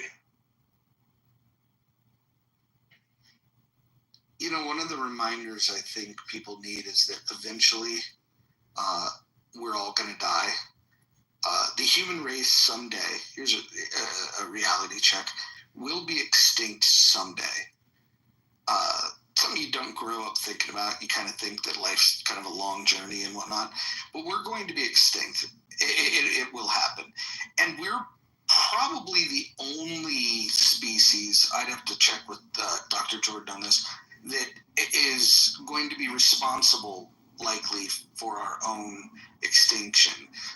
If you go and look up like what's the most likely cause of extinction right now, they say AI is the most likely cause. Then there's things like, like a meteor can hit. If you wait long enough, like the sun can burn out. Like there's a lot of things that eventually will get to us, but chances are either through AI or a nuclear war or something like that is how humans are going to go extinct. And I think it's very interesting that, we have this sense of superiority over everyone and everything because we could think, but yet what we think to do is to create the very things that are going to cause us to no longer exist. It's fucking bizarre. What do you think? I actually think about this a lot, Roger, because I do science. I'm always trying to predict outcomes. And one of the biggest problems we have right now is that people aren't modeling the outcome, but they call me Dr. Doom because if you draw the timeline and the progression of about a million things that we're doing, every one of them leads to human extinction on the planet. It's like, it's stupid in a way. It doesn't have to be, but you probably know about Freakonomics. It's kind of like they took away plastic bags. They started charging for them in downtown San Diego, and the homeless people were using it for sanitation, and they had a typhus outbreak because nobody was smart enough to think, what happens if we start charging for plastic bags? We get rid of plastic. Yeah, and you also get rid of people's simple... Anyway, that's just an example of people not using their minds to think forward. As a doctor, I think if I give somebody a medicine, what's going to happen 2 years from now? Like the average person is not taught in our educational system to think like that. It's think like, how can I get more followers and make more money? Well, it doesn't matter if there's no world to live in. So, you might want to factor in a little bit of human preservation while you're at it. Dr. Mitch, I have this theory that a lot of humans are just really miserable and unhappy. They don't like their lives. They don't want to tap into their emotions. They don't want to nurture their emotions. I think they are going to welcome the emergence of man and machine. I mean, as we know, Elon Musk has that Neuralink. And if it ever hits mass, I know it's been tested on a handful of people, but once it becomes available to the masses, I think, in my opinion, we'll see a lot of miserable humans wanting to upload to the cloud. They want to be part of the cloud. The cloud is their God. The cloud is their religion. And so it is my hope that I live long enough to see the AI takeover of humans, or at the very least, the UFO invasion. One of the two will happen. I do hope I live long enough to see it. And when that moment comes, I'll be ready for the rapture. Lord Jesus, amen. But also I want to say something, Dr. Mitch. You said something earlier. I think you said chaotic, and I'll say this really quick and land. I think part of the reason why society, especially here in America, modern society is so chaotic is because a lot of people, we always hear people talking about they want to be on the right side of history. And so many people are conflicted right now because they don't want to think for themselves. And I think something you said about we don't have adequate leaders. They don't know who to listen to, or they're listening to the wrong people. They want their so-called leaders to tell them how to think, how to live, how to fuck, how to drink, who to pray to, et cetera, et cetera, et cetera. And they want to fall in line and obey, and that leads to chaos, because then when we come together in spaces like this, our church group or our social groups, everyone's to argue and spar over individual ideas and not respect individual ideas and listen to learn. We have this society of people who are like, well, if you don't agree with me, I don't want to deal with you. I mean, look at how Trump has divided families, whole families and friend groups, breaking up, separating, not speaking because if you're MAGA or you're Trump. If that's not the biggest mind fuck of the 21st century, I don't know what is. I'm done. Something that I want to agree with Dr. Mitch on, which is kind of interesting to me, academics are among the most siloed people, right? Like, in my former field, people, are still trying to save subspecies of endangered wildlife that live in a remote area that really have little impact on the world, but their whole world revolves around this, right? So it's kind of a corollary to the notion that if the world's not around, what does this matter? Well, these people are treating the world as though it's still going to be around when they kind of need to be focused on social issues that are save our species first. So I'm just amazed at how many of these academics think, and it's that is something that needs to be addressed in higher education. Man, this is a great topic. Sorry if you guys don't mind. I give my 2 cents. Otherwise, well, you can only give us 1 cent with that fucking broken English of yours. But go ahead and all right, then. Yeah, it's fine. It's fine, man. That's the thing, man. Some people sometimes argue that free market competition, like sometimes it's a key driving innovation and efficiency in the healthcare, man. Sometimes it doesn't work, man. It hinders the benefits, of this world. And people are, like, sometimes government, should provide, support, to make sure, vulnerable groups aren't left behind. Unfortunately, they don't, balance between innovation and access is not there, many feel sometimes, they shouldn't come at the expense of access, and that's universal healthcare, unfortunately, overall, we haven't been very, decent with our plans and what we think about what is healthcare and what we want to care about our people. We are just a bunch of people now who are, it's just teams. It's just me against you. It's just animosity we have between each other. And I believe it makes it easier for corporations, to make money. Because that's exactly what they want. They want us. Hold on. Why would a corporation? Hold on. Yeah, all right. Hold on. Let me ask you a question. Why would a corporation want to do anything other than?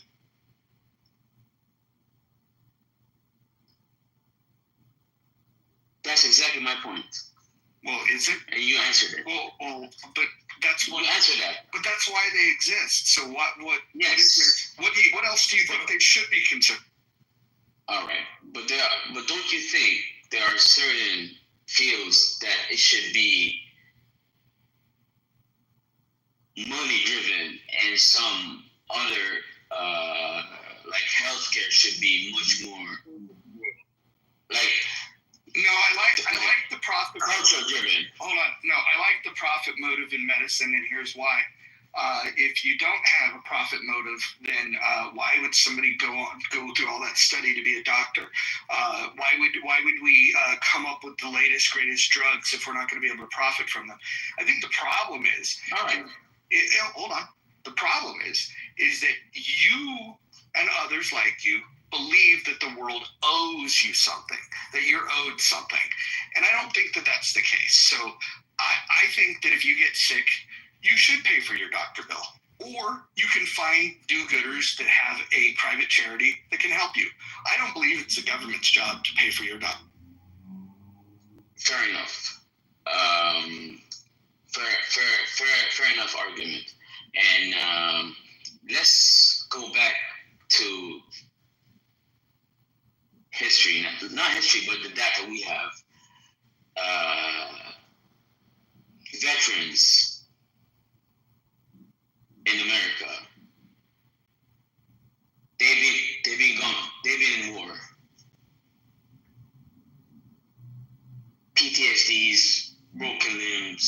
they have, I'm not talking about if the war is right or wrong. I'm not talking about that. But I'm talking about they came back home now. And you have a lot of injured people coming home. Drugs. Homeless. What can you say about that? What can I say about homeless? Does your same concept apply to that, or it doesn't? When it comes to veterans, I see it slightly differently. I think that the veterans were called upon and were promised that, hey, if you go do this for your country, we're going to put you in a nice retirement plan that's going to get you. They never asked for that. They went to war because their families are there. But they came back home. Hold on.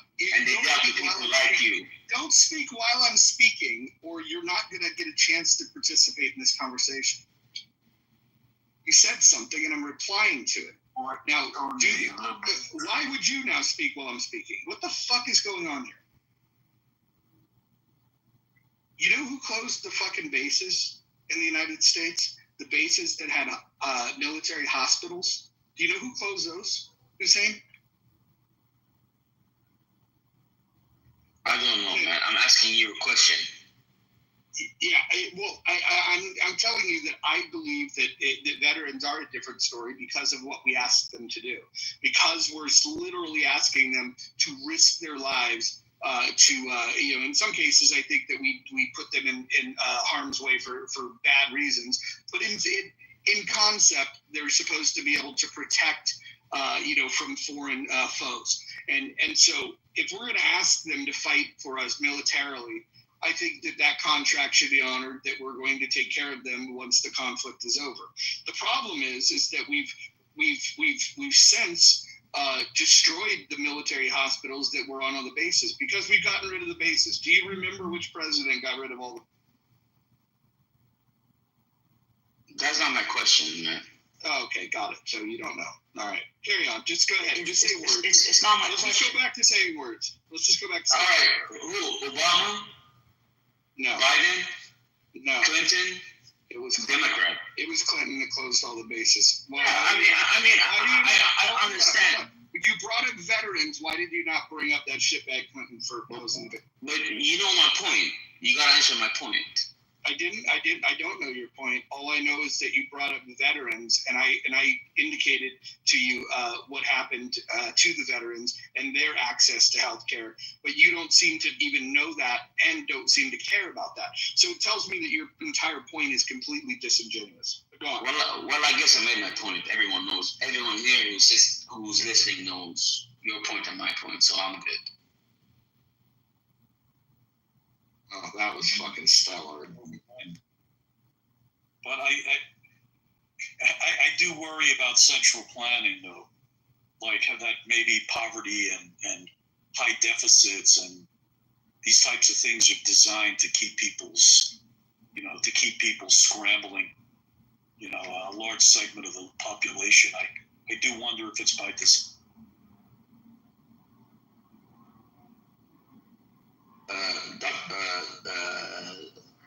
Dr. Mitch. Yes, sir. I always had a question, like in my head, is when people are pleading allegiance and they go to war or they go to whatever it is, with any sense, business-wise, school-wise, friendship-wise, it is the same. You always go in with the notion that I'm going in here and I'm putting myself out there. Everyone knows that. And we are in here, all of us together. So when I'm out of it,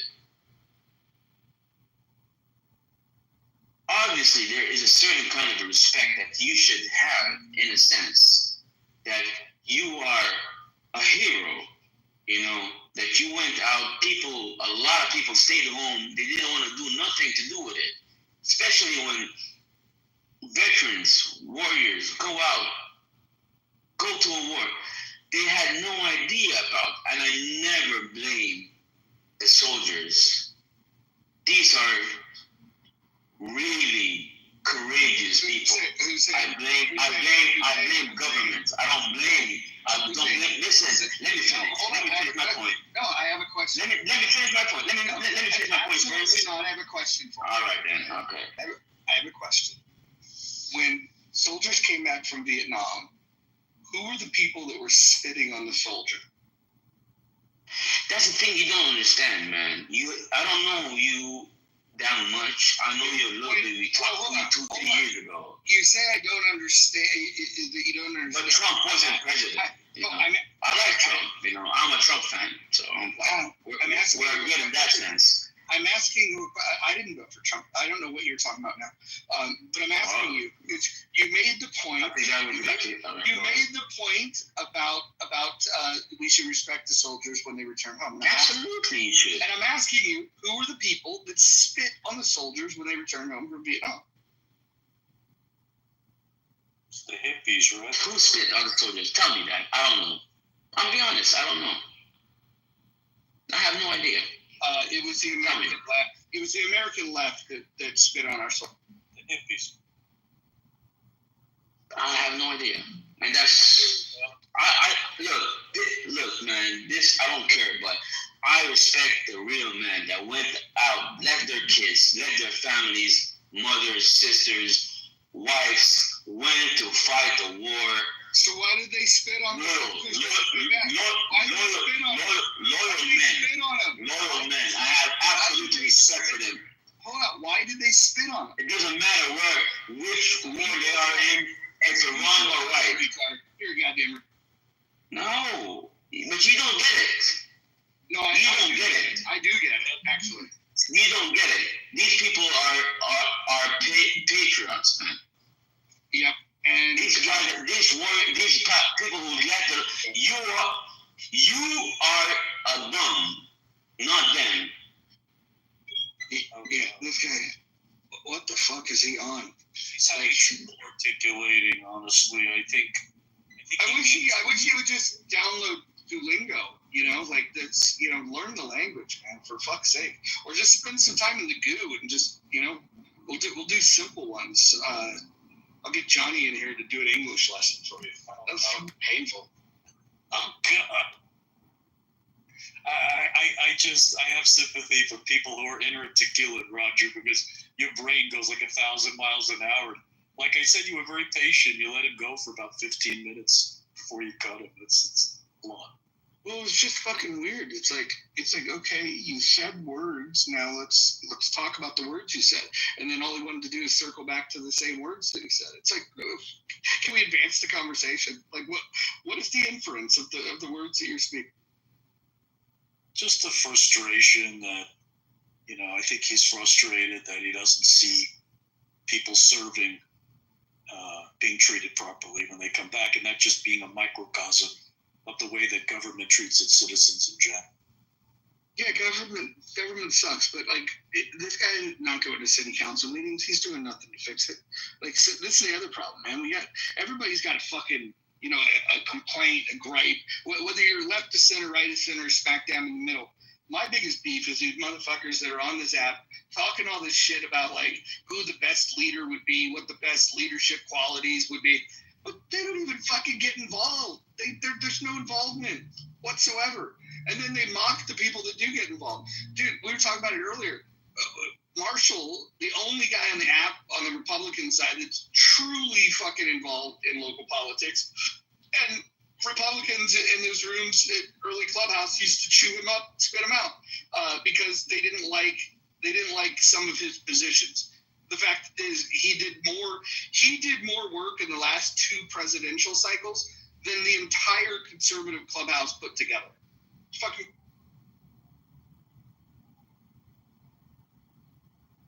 And they're still not nice to him. Serenity's here. Hey. That's serendipity. Jesus Christ. Dr. Mitch, come on. You get with your fucking background in education, can't read? Come on. Can't read? Serendipity. Not serenity. No, Oh, God. Yeah, okay, Drew. Okay, serendipity. It's very serendipitous that you are here tonight. There you go. What are you going to call me? You call me Mama next? Exactly. Hi, Connie. Is it Connie? It's Connie, right? Yeah, it's me.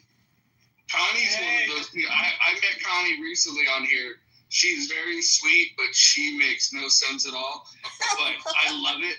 I love it because, like, she'll say some shit, and then you can tell her, that's the most idiotic thing I've ever heard. And then she'll be like, well, that's just an opinion. Like I was saying, it's just the nicest person. Like, you are.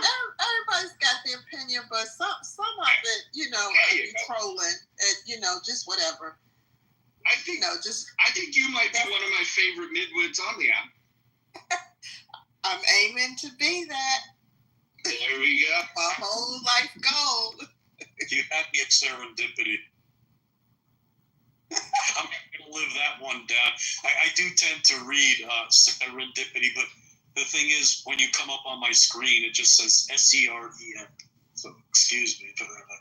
I feel stupid. No worries. Dr. Responsible calls me Serenity all the time. I think that's because Dr. Responsible legitimately carried. Dr. Mitch just witnessed it. Oh, God. Oh, no. Sorry, Connie. I cut you off.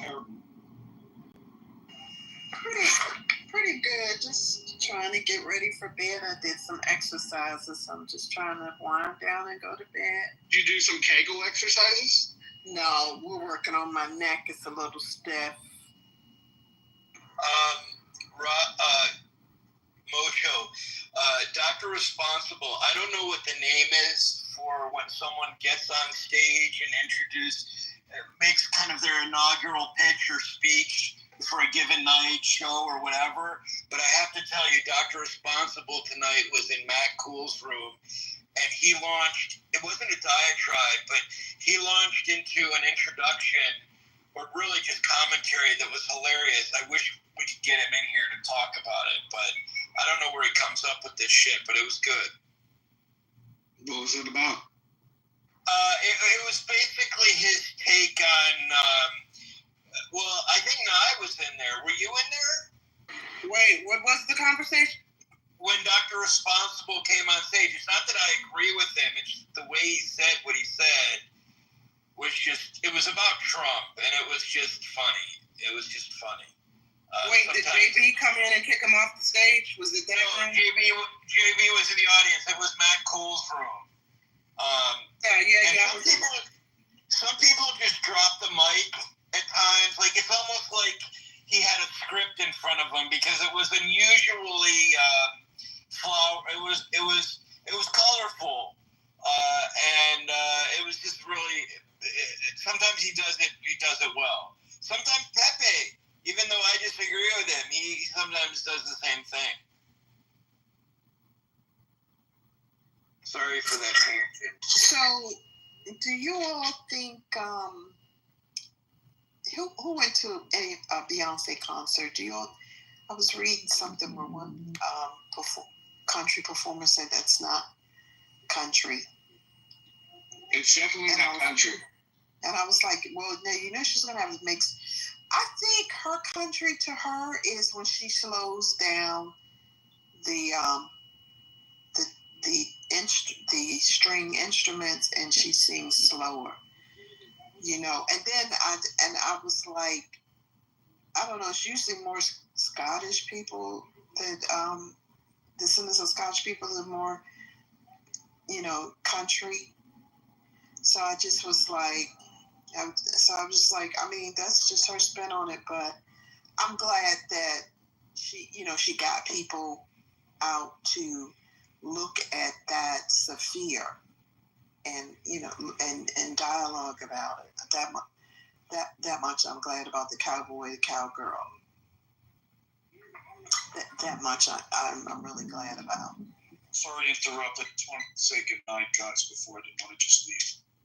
But Roger, thanks for doing this all the time. Nye, always great to see you. Thank you, sir. Come again, Dr. Mitch.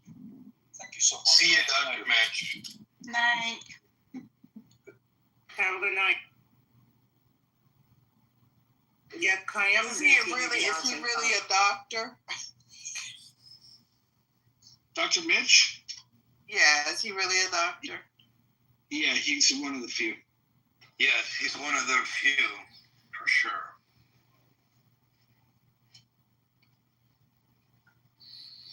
And not only is he a physician, but he gets well compensated to be a real expert on many cases. So, means he really knows his stuff.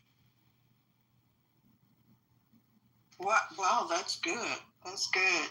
Because it's just like with lawyers, they're like bow ties. Every lawyer ain't for everybody. That's good that he knows his stuff and he's real versatile. So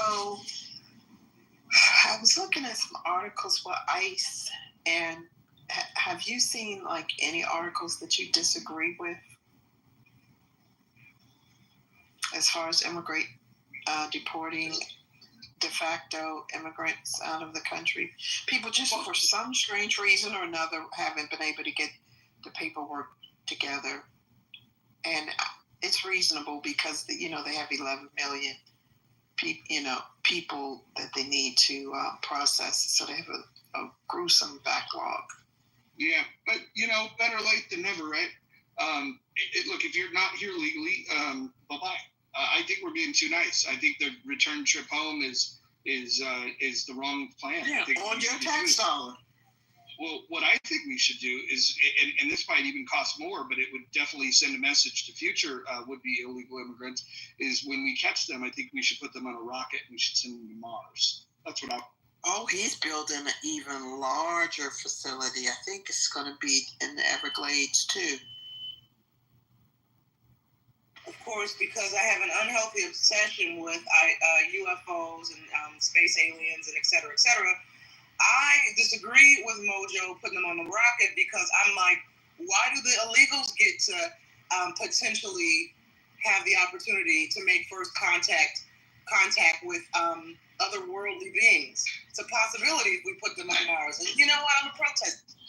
Well, I have a reason for it, and I appreciate your pushback, but I do have a good reason that you might agree with. Pioneers get slaughtered and settlers prosper. So the next wave of people that go are the ones who will actually settle Mars. Okay. I'm with that one. All right, very nice. Okay. Well, I wouldn't be doing it ever since I made a mistake and flew to Boston through Rhode Island, or was it Rhode Island through Boston? Anyway, I wouldn't be doing it because the food in that airport is trash. It tastes worse than old TV dinner. And then I wouldn't be doing it is because I didn't get one of my teeth pulled, and they had to go beyond 33,000 feet in the air. They went 36, and it drove me crazy. So I won't be going. But you all can send me fan mail back. Tell me how things are going. Connie, the last time you were in here, I was listening to you speak, and I think you were speaking about your Native American genealogy or something, your bloodline. And I'm really not trying to be funny when I ask you this. I'm asking legitimately because I'm working on a project about dreams. You don't happen to know any dream interpreters, any shaman by chance, do you? I do know a shaman on meetup.com. I do know one. Oh, you can find a shaman on meetup.com? Yeah, I pimped my cousin. I found out where he was going to be playing the fiddle at. With his other string musicians, Gaelic music. And so I actually did a meet and greet at one of the in the area. And so meetup.com, they have 10 million people. They said, right now you're the hottest organizer on the app. I was like, and I got an upset stomach. I couldn't even make it. And I had took off for work and I couldn't even make it. Well, I'm gonna reach out to you on the back end. Yeah, I do know one. What is that? I think he does that Viesco book, the 5 Agreements or something. He goes through that like nothing. The 4 Agreement? I think it's 5 Agreements. Yeah. So yeah, but yeah, I do know one.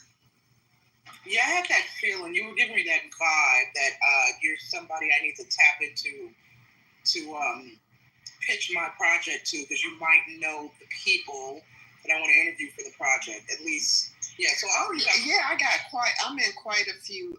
My largest Facebook group that I created is 21,000, but I'm in quite a few Native American Facebook groups. And when they hit the highlight at the highlight, then I'll be able to see what they're doing. But they not pressed for people, because they'll say like, well, put your name in the city that you're from, because you can go. If you're not gonna be active, you can go. So yeah, I've built that, but I felt like it was a ministry to me. So Connie, let me ask you this: do you know anything about the Association of Descendants of Nancy? Yeah, because that's my 4th grade grandmother. Yeah, because I was digging up some information, and it came. See, they are the Lenape Indians that sold New York City to the Dutch. Yeah, that's where they come out of. And then before that, they're the original Cherokee out of Mexico, Aztlan. Where is it? They call it Aztec. Fascinating. Oh, sorry. I was just going to welcome Dr. Adams and Cam to the room. If anybody has any I comments. haven't joined it, because like when you turn 60. What are you doing? When you turn 60, you're kind of like, well, what do I have to offer people? So that's all. What's happening? I know about it, but I ain't doing nothing. What do you do? Okay. Like I was saying, I was welcoming Dr. Adams and Cam to the room. If anybody has any comments on the title of the room. I'm at the gym. Any big backs?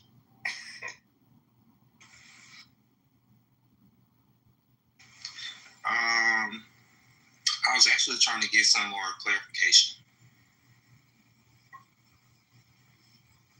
Like, what do we mean conservatives and progressives are inferior?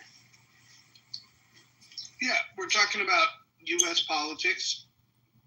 Conservatives and progressives, are they inferior to liberals?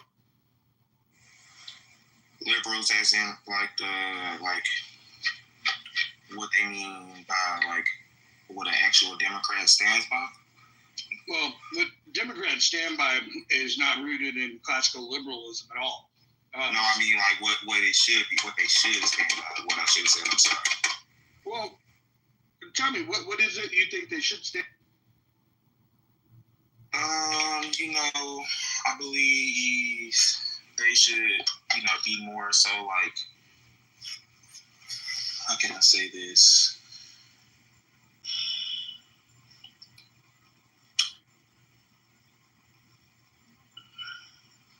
It changed so much because when we first got here, when my ancestors were brought here, the Democrats were the ones that were like in charge enslaving us or whatever. The scallywags that promised you everything and deliver nothing. Yeah.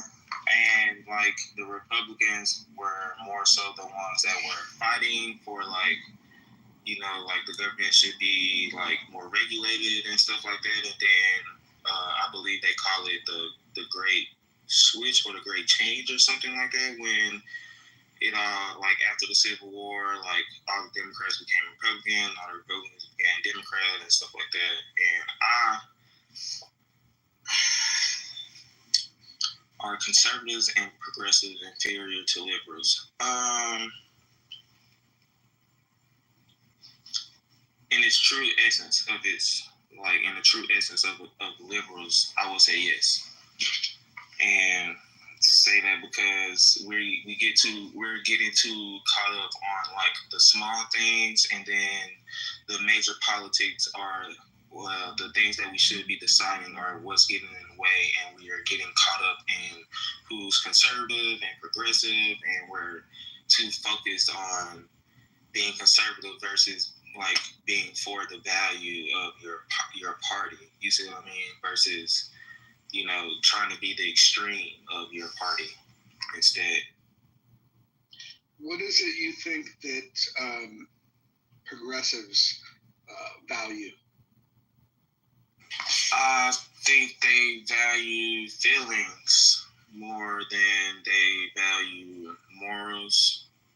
And I think conservatives are valuing morals, or what they believe morals are in a religious way of speaking, too much. Like the whole nuclear family and stuff like that. Like if we're going to be living by what the Constitution and its amendments are supposed to be, then we shouldn't be focused on the nuclear family and all of this other stuff. Like we should be focused on how are we going to make our country better to live in for its people. Like we focus. I feel like the conservatives and progressives are focused on attacking each other than they are more so attacking the problem. How about that? I think it's just a bit of trolling to the highest supreme. Trolling? Gaslighting. I mean, because if you go on Twitter, I have to get up out of there. Man, they go for it. They be showing the libs. Like they had one guy on The Bachelor, and you know, he said he didn't pick anybody because he couldn't be his true self, and he was in a dress. You know, they just showed just the most outrageous, flamboyant, you know, stuff that the liberal Democrats, you know, go for. Like, what else? I would say the worst they ever showed were small children at the school of Satan. And, you know, my kids went to public school in Montgomery County, and you just couldn't take pictures of them in school like that. You had to go through the proper procedures. Many times I signed saying, if he's included in the background, you may use him. Hey, can we try to do this? When we speak, let's make one point and, you know, maybe maximum two, and just kind of, instead of like just drifting off. I'm not drifting off. I think they like the gas. They spend too much. The Republicans spend too much time gaslighting instead of trying to get their fellow comrades to be on the same page, because we're headed down a slippery road. The government might close down soon. So wouldn't that be a blessing?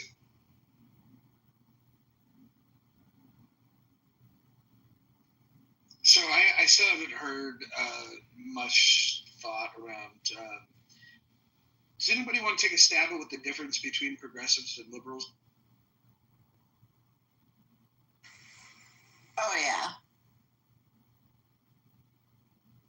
Your progressives are your social justice warriors. Like, that's what they care about, is social inequalities, and they're your entitled peeps that want the government to make everything easier for them.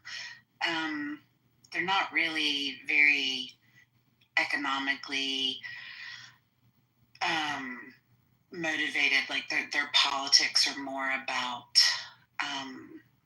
it's DEI politics, honestly. It's definitely a big part of it. I think the main thing is they want to weaponize the government to get to the world that they're looking for. Right. Rather, yeah. Yeah, I was just going to say, right, that for equitability instead of equality. Yeah, and I would push back on the equality part. I don't think that we are equal. I think it's a foolish notion to say that we're equal. I think what we need is, and what we have, is equal protection under the law. But I think equality, when people talk about equality of outcomes, that's a hard no for me. So then they'll say, well, what about equality of opportunity? And I think that's even a stretch, because sometimes you have prerequisites.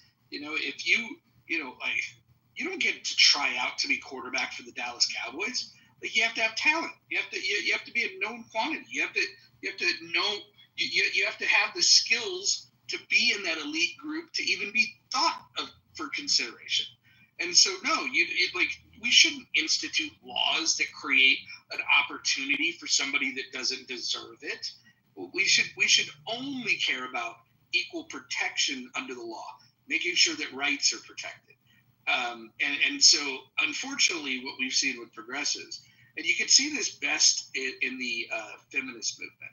I think that first wave feminism was led by liberals. The idea was, hey, we want the same rights that men have. And then the second wave of feminism was like, no, we want better rights than men, because this is where you get these arguments of like, oh, well, certain groups had a head start, ergo we need to change the laws in such a way that it gives favor to this particular group or that particular group.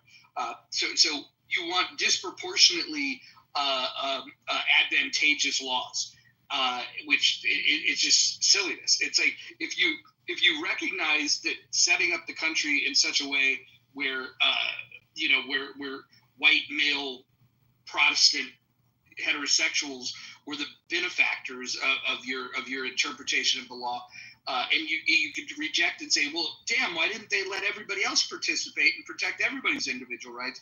And then and that's what the liberals want. The liberals always fought for, we need equal protection under the law. And what progressives want is they want to be treated special. They feel like they need to rearrange the pressures on certain identity groups. And so progressives, in my opinion, they're probably the most illogical people of any ideology that I've seen outside of anarchy. And so if B-Master comes in here, we'll shit on her more than anybody. But yeah, I think progressives are the bottom barrel. And sadly, conservatives don't really have original ideas. All conservatives do, and it's not for nothing, but they take an examination and they look at the world through a particular lens, and they say, well, what institutions are worth preserving? And then they say, hey, whether it's traditional family values or free speech, whatever it might be, they'll say, hey, these are the things we want to protect. But the people that gave us those rights in the first place were the radical liberals of their day. And so I think we should maybe consider going back and looking at what inspired the radical liberals that founded the country, and look at British Enlightenment and what did that really mean? What did that really look like? I think we can learn a lot if we just kind of retrace our. So you think, Mojo, if I heard you correctly, the progressives, did you say at the bottom? Yeah, the bottom of the barrel? Yeah, the progressives are like the fucking they're that stain around the rim of the toilet. Well, that's interesting because I agree with what you and hold on, let me get the name right because I only see half of it. Serendipity said, but I kind of feel like the progressives, aren't they more, and I think both of you kind of said this, but I could be wrong.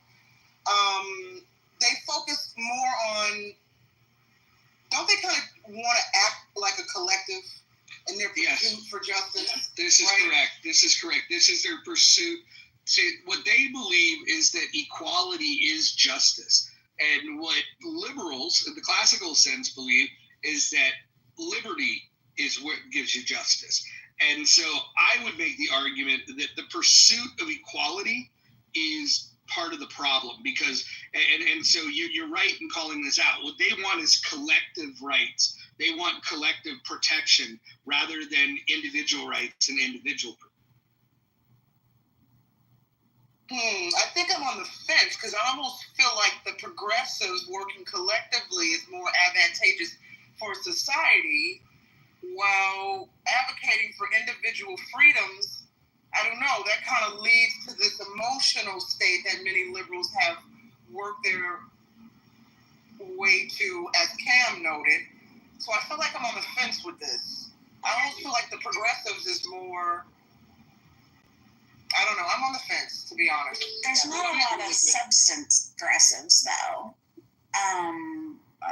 There's not a lot of substance from they're looking for collective rights for special interest groups. They're not looking for collective rights for the country as a whole.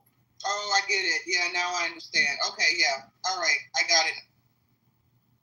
So I agree. I think the liberals are probably team liberal.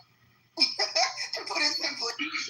I think the biggest mistake rhetorically that conservatives have done, and they've done this over at least the last 30 years, is terms like liberalism is a mental disorder. I think they went after the wrong group. I think if they would have targeted their ire towards progressives, because good classical liberals will tell you that some of these progressive values are fucking very dangerous. And so I think there could be a partnership between classical liberals and conservatives. There'd still be some argument and some differences, but at least in terms of wrestling back, the foundational principles of individual liberty.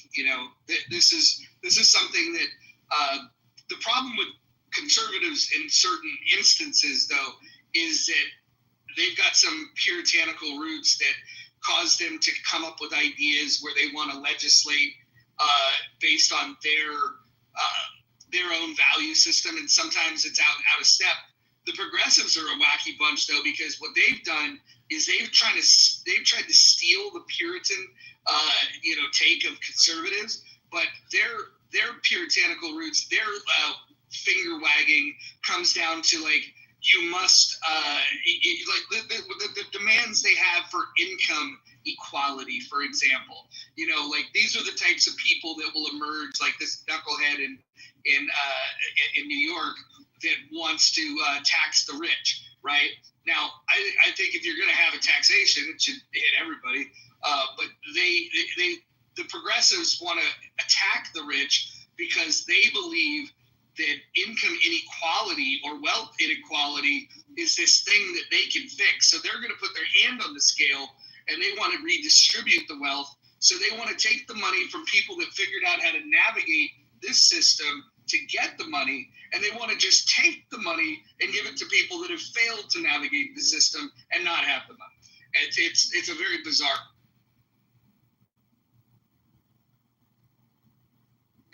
Which makes me wonder if some of what you said is the reason why we've heard, or maybe I should say I don't say we and assume everyone's heard this. The past year or so, we've seen longtime Democrat leaders or left-leaning people abandoning the party because their viewpoints in politics no longer align. I'm wondering how much there is a divide between the progressives and the liberals that's forcing some liberal leaders specifically to either go independent or switch conservative. I wonder how much infighting there is between these groups that we don't see in the. Well, we see it play out at the national level. We see guys like Fetterman, who had probably the best stroke ever. Ever since his stroke, he been speaking sense, and I think maybe a near-death experience brought him back to his principles as a liberal. And I think you're unlikely to see them join forces holistically with quote unquote conservatives. Going independent probably will be something that they'll do, unless of course they're looking for higher office. If you're looking, if you're a congressman or a senator and you're looking to become a president, then in the system we have, you need to participate in the two-party system. So maybe you can flip-flop there. that being said, the flip-floppers don't really get embraced all that much. What we should be hoping for, though, is just for us to just prove out that, that the progressives are the weak link, and that they're the ones that are driving the country to hell in a handbasket. And think about where their policies come from and what countries have tried the policies that they have and the outcomes that are a result. So is it safe to say that liberals kind of view progressives and their ideology as unrealistic? Well, liberals in the classical sense would have a fundamental disagreement because of progressives rejecting the idea of individual rights and in favor of collective rights. Classical liberals, are the ones that gave us the very notion that every man should be.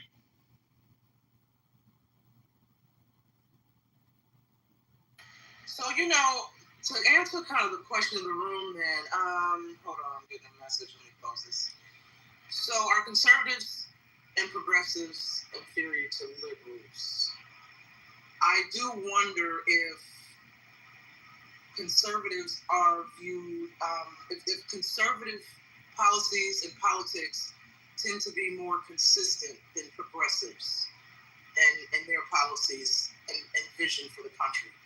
And so, I think conservatives for the longest time were very, very consistent. I think what's happened with the MAGA takeover is that you found out that even long-standing traditions of defending free market capitalism have been abandoned, and so these folks that that believed in free trade once upon a time are now opting for this nationalistic approach.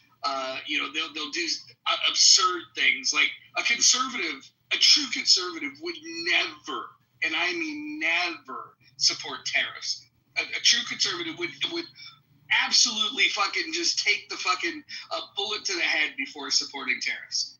But now we have people under the Republican banner that are like, well, China's been kind of kicking our ass here and there, so let's fight dirty with them and fuck it.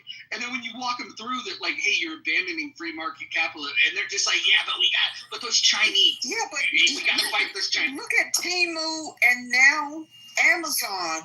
I saw a nice waist purse that I liked, and they were asking for $15 for transit, to move it. And then Temu, they just put it back in your credits and then throw in some more free gifts.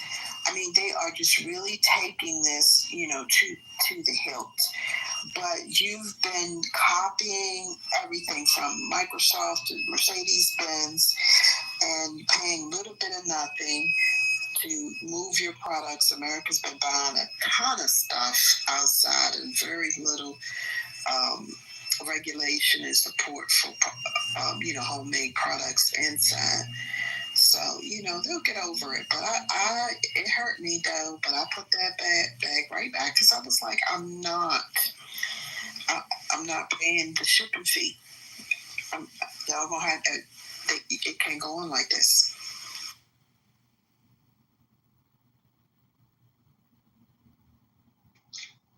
Connie, did you vote for Trump or did you vote for... Not only did I vote for Trump, I was invited to the inauguration, but I didn't go because my job wouldn't have understood that.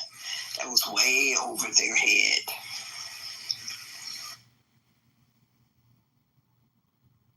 Wait, so what do you mean your job wouldn't have understood? I voted and said I'm not coming in because I didn't have that much seniority, so I don't even know if I had to leave to do it. Because at the end of the year and stuff like that, and they wouldn't have been able to wrap their head around that at all.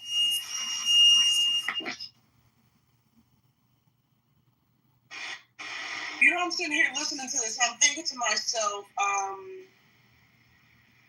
we have all these terms, and this is just a ramble thought, and I'll make it really short. We have these terms: conservatives, progressives, liberals. And as we've been discussing in the space today, these terms they seem to have evolved what they mean over time. And I'm wondering if in the next 4 years, especially under Trump, if these terms are going to be redefined. What is it going to mean to be a conservative, progressive, and liberal in about 4 years? Because it seems to me that the progressives and the liberals are going to be perpetually depressed over the next 4 years as we live out Trump's presidency.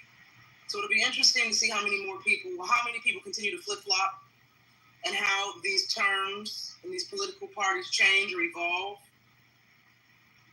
I don't know. I'm just talking, Mojo. There's no question there.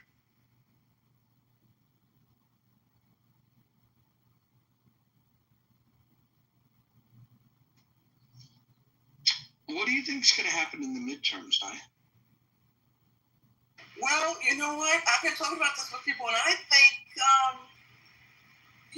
for some odd reason, everybody's so riled up about Epstein, the files, and Trump not releasing the files.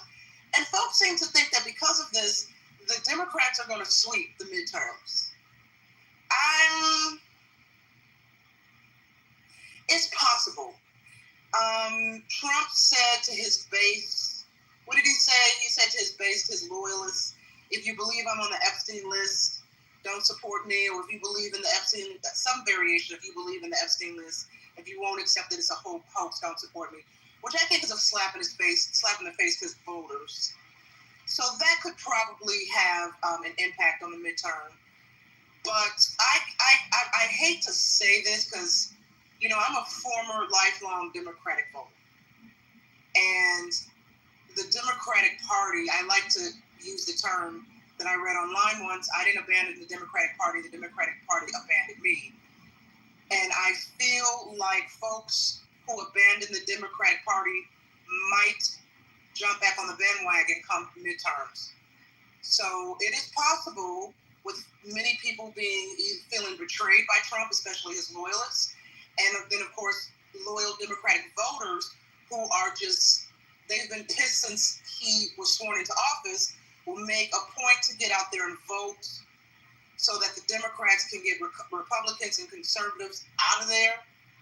It's possible. I'm leaning towards the possibility that the Democrats will sweep, but I'm hoping not, for various reasons.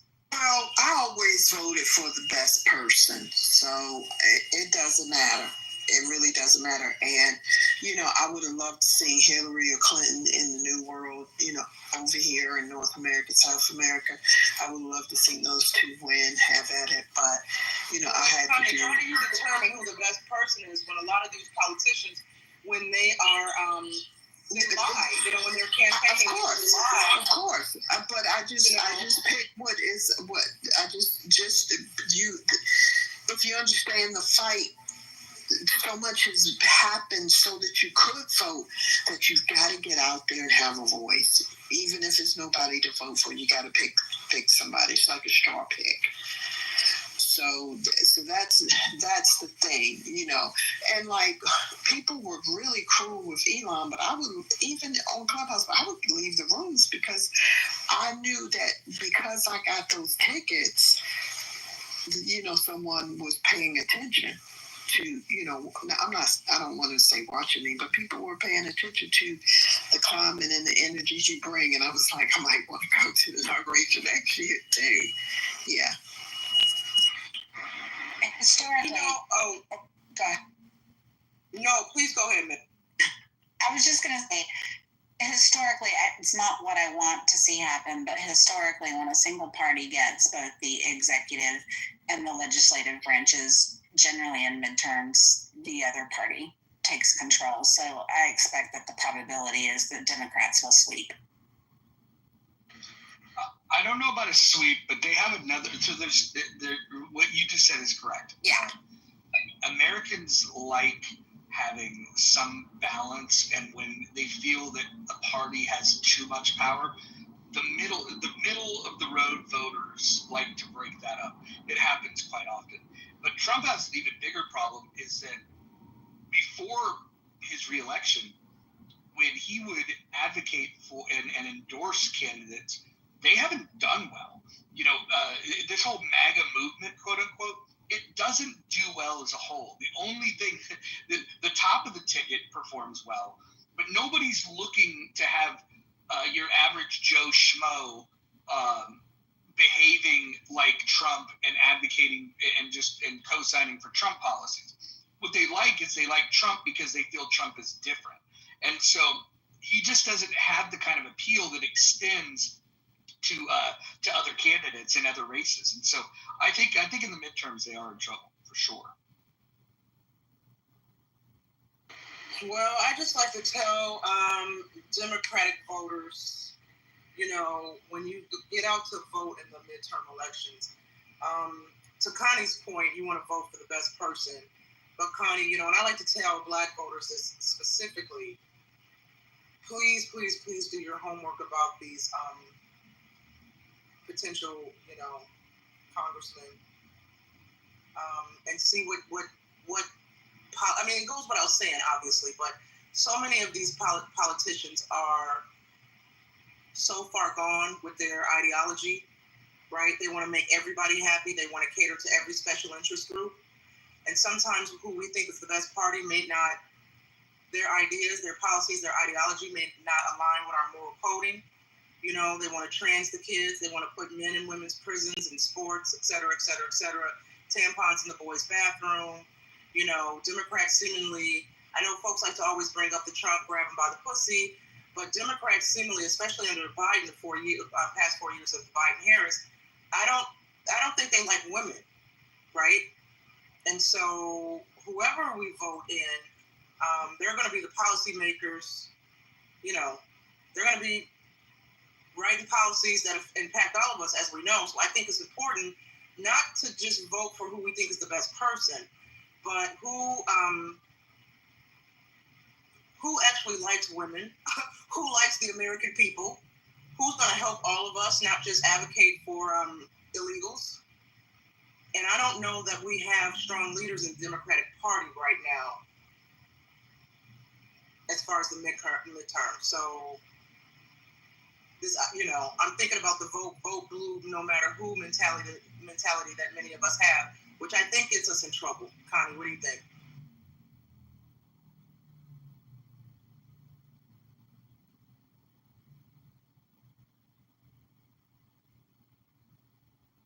Connie's not there.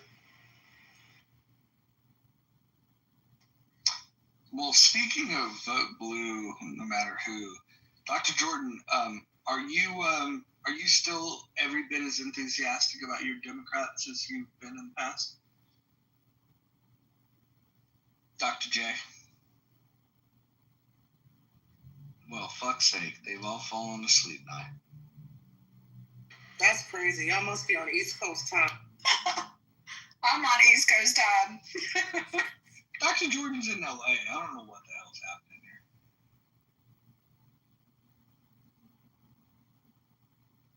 All right. What happened? Oh, there he is. You were asked a question, sir.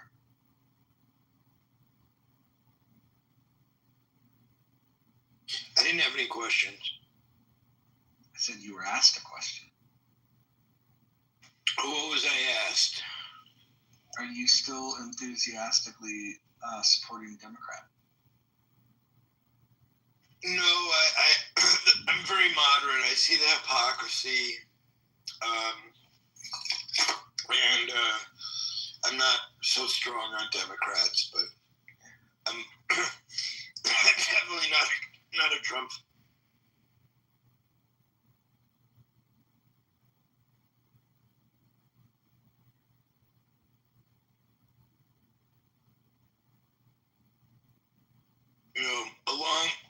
It's like Alexander the Great, along comes someone to shake up civilization every once in a while, but the question is, do you want to be alive during that time period?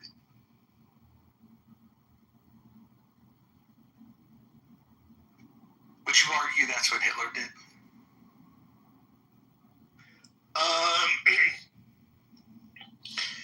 To some degree, not quite as much as Trump, though. Actually, he started a world war, so yes.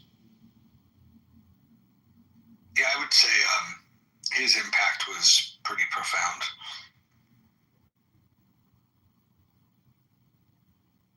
the reason I hesitated is because much of the world stood by and let it happen. Whereas with Trump, he's impacted the world economy in ways that everybody is engaged. And I say that as a Jewish person, so I was very much, aware of the Holocaust.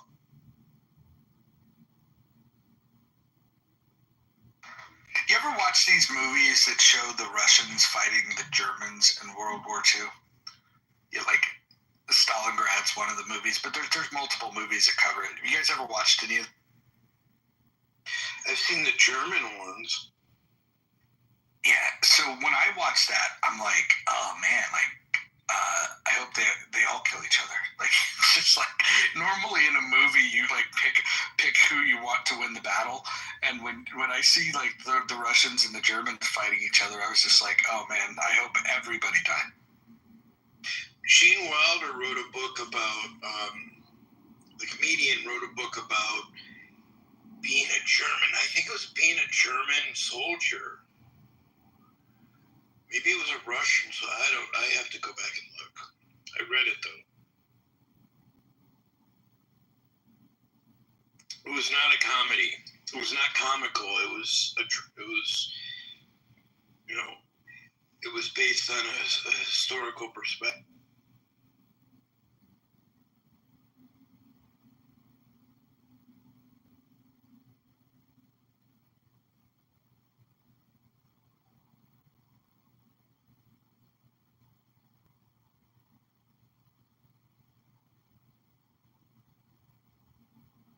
Well, if the Democrats sweep the midterms, right, then of course the political intrigue will be heightened because, clearly we can expect them to push back on so many of Trump's policies.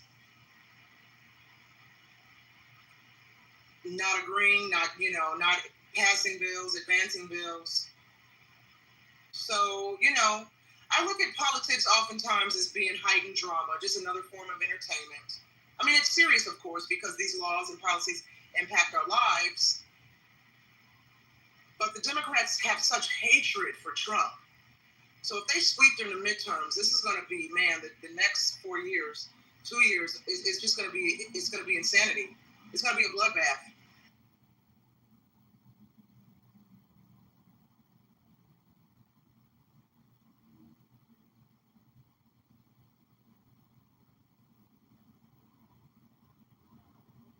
Oh my gosh.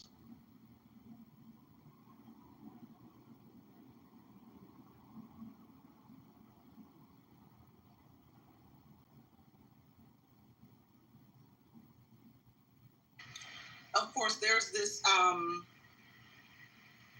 what is she called? She's a psychic.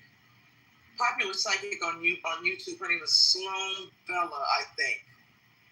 And she's been kind of accurate with some of her predictions over the years. She's accurately predicted, Diddy's downfall from before the raid, the arrest, the trial outcome, just as an example. Not to be grim and a mood killer of the room, but she believes that Trump is not even going to survive 4 years. That there's going to be another assassination attempt on his life. I'm sure the Democrats will be happy about that. And that it will be successful. I'm not trying to put on my tinfoil hat here, but, one of those things that make you go, like the song in the 90s,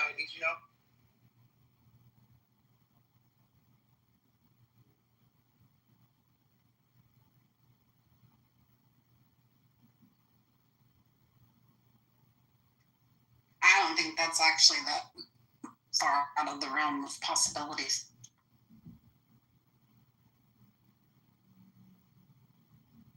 Well, yeah, considering how so many of these fringed out liberals are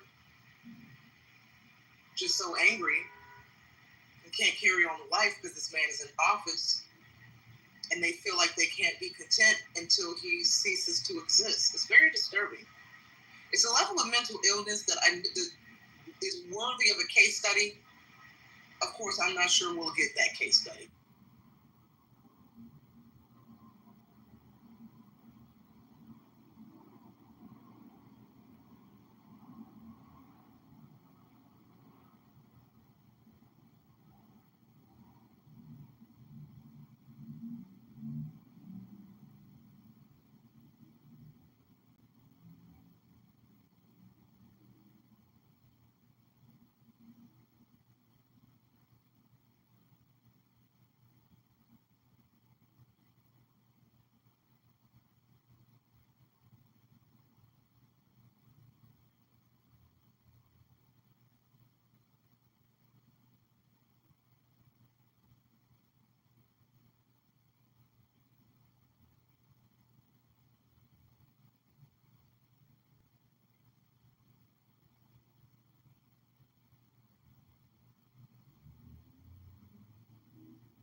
So I'm reading on Twitter right now. I don't know how true this is, but it claims Trump has fled to Scotland to get away from the Epstein story.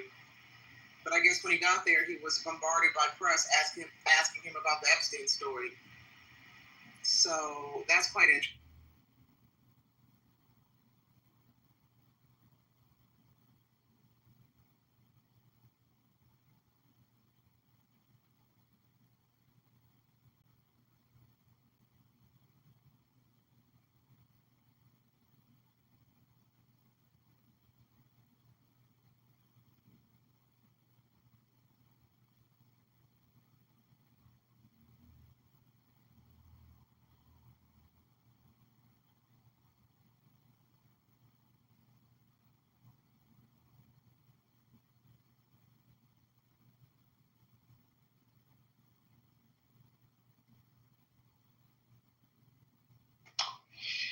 Yeah, it's like I've always said that, the pain of losing a loved one is something I've seen, so I know how Trump must have felt when they killed Jeffrey Epstein. Wait, Necro, repeat that. What'd you say? I said that, the pain of losing a loved one is something I've seen, so I know how Trump must have felt when they killed Jeffrey Epstein. I think it's funny when Elon Musk posted. What did he post? Because I made it my Twitter banner. Let me go to this. It said, Elon Musk wrote, "Wow, I can't believe Epstein killed himself before realizing it was all a hoax." Yeah.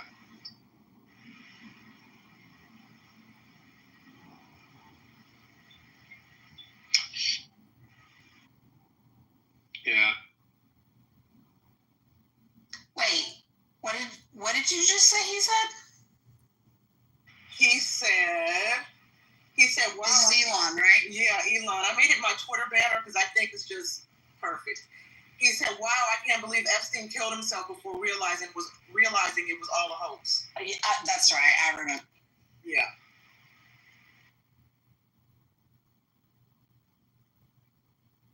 But it's kind of true, right? And it's kind of comical because it's a hoax. Too bad Elon didn't know it. Too bad Jeffrey didn't know it was a hoax before he allegedly locked himself in prison. This it's entertaining. It's comical. This is comical. He's actually had some really great one-liners, I have to say. Yeah, I remember somebody posted a meme where, because Musk did a poll about whether he should step down as CEO of Twitter, and majority said yes, and somebody said, Elon Musk counted all the mail-in votes. So, I follow Elon, and he's been seemingly quiet as of late. When him and Trump parted ways, he was just tweeting, just rapidly going crazy. And then, from my perspective, once there was like this chatter among conservatives in MAGA that Trump, if he doesn't shut up, Trump would deport him, and take away some of the incentives that his American-based companies receive. Elon has been seemingly quiet and not trolling as much. I don't know if anybody else is following him. Do you agree or disagree with that? I feel like he's taken a seat back, especially when folks were saying, "Hey, listen, Elon, Trump is litigious. He will sue you if you don't be quiet." Especially, Elon was saying things like, obviously when he said Trump's name is on the Epstein list, but then he also alluded to drama and tension within Trump's family, as if he was going to spill some savory tea about what's going on with the Trump household. And then I don't know if anybody pulled his coattail or got in his ear and told him to shut the F up or he'll be sued. But he seemingly has shut the F up and taken a back seat to complaining about Trump. But that's just my observation. Yeah. I just think that Elon Musk, of course, he definitely does have the pressure that if he knows that since he's parted ways with Trump, he has nothing now because he's not a part of the MAGA movement anymore. And so MAGA, he's lost all the support from MAGA. So. Wait, you're saying Elon has lost the support from MAGA? Yeah, pretty much, because, he's I mean, I already knew that it was going to be something that, didn't sit well with MAGA, the idea of the South African, making America great. It's why Steve Bannon was having his feud with Musk. So. I disagree. I don't think that he's necessarily lost all the support from the MAGA base. Well, the thing I agree. Sorry, hold on. Let her finish, please. I agree with you. I followed like that whole thing back and forth, and I agree with you that Elon has taken a back seat and he's sitting down, but and that he's kind of backed off on it. I don't necessarily think it was because of Trump's threats, though. I don't know. I think there's something else going on. Trump and Elon threatening to sue each other is like pocket change to both of them. The government contracts maybe had a little bit to do with it. And I'm not entirely sure that part of that banter back and forth with them wasn't to intentionally publicly distance themselves from each other. So I'm not sure what's going on there, but I don't think it was just that Elon backed down. His ego's way too big to have just backed down due to pressure. Well, right now, Elon, I'm not sure where he's housing his spacecraft, but he's working with T-Mobile so that you can get coverage when you're not around the tower. And coverage in DC is very difficult. So they're around towers, and there's not a lot of trees in the city. And so, I've been trying it, and it works. But the other day, as soon as he announced it, it wasn't too good. Maybe too many people flocked on. I don't know. But I think, with his son saying smart stuff, I think his son the little 5-year-old may have told him what to not say or say, but I just think that he decided to stay as long as he had arranged to.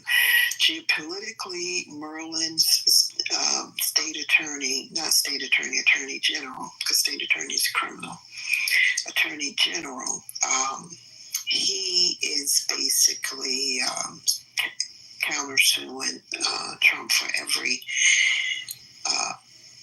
change that he's making in benefits. So Elon backing out, it just allows him not to be a part of any suits like that. And like where I worked at, every Tuesday, not rain, but even if it's pretty hot, there were two places. One main place they would be at in front of the Tesla car dealer, talking trash about a Nazi car, all kind of stuff.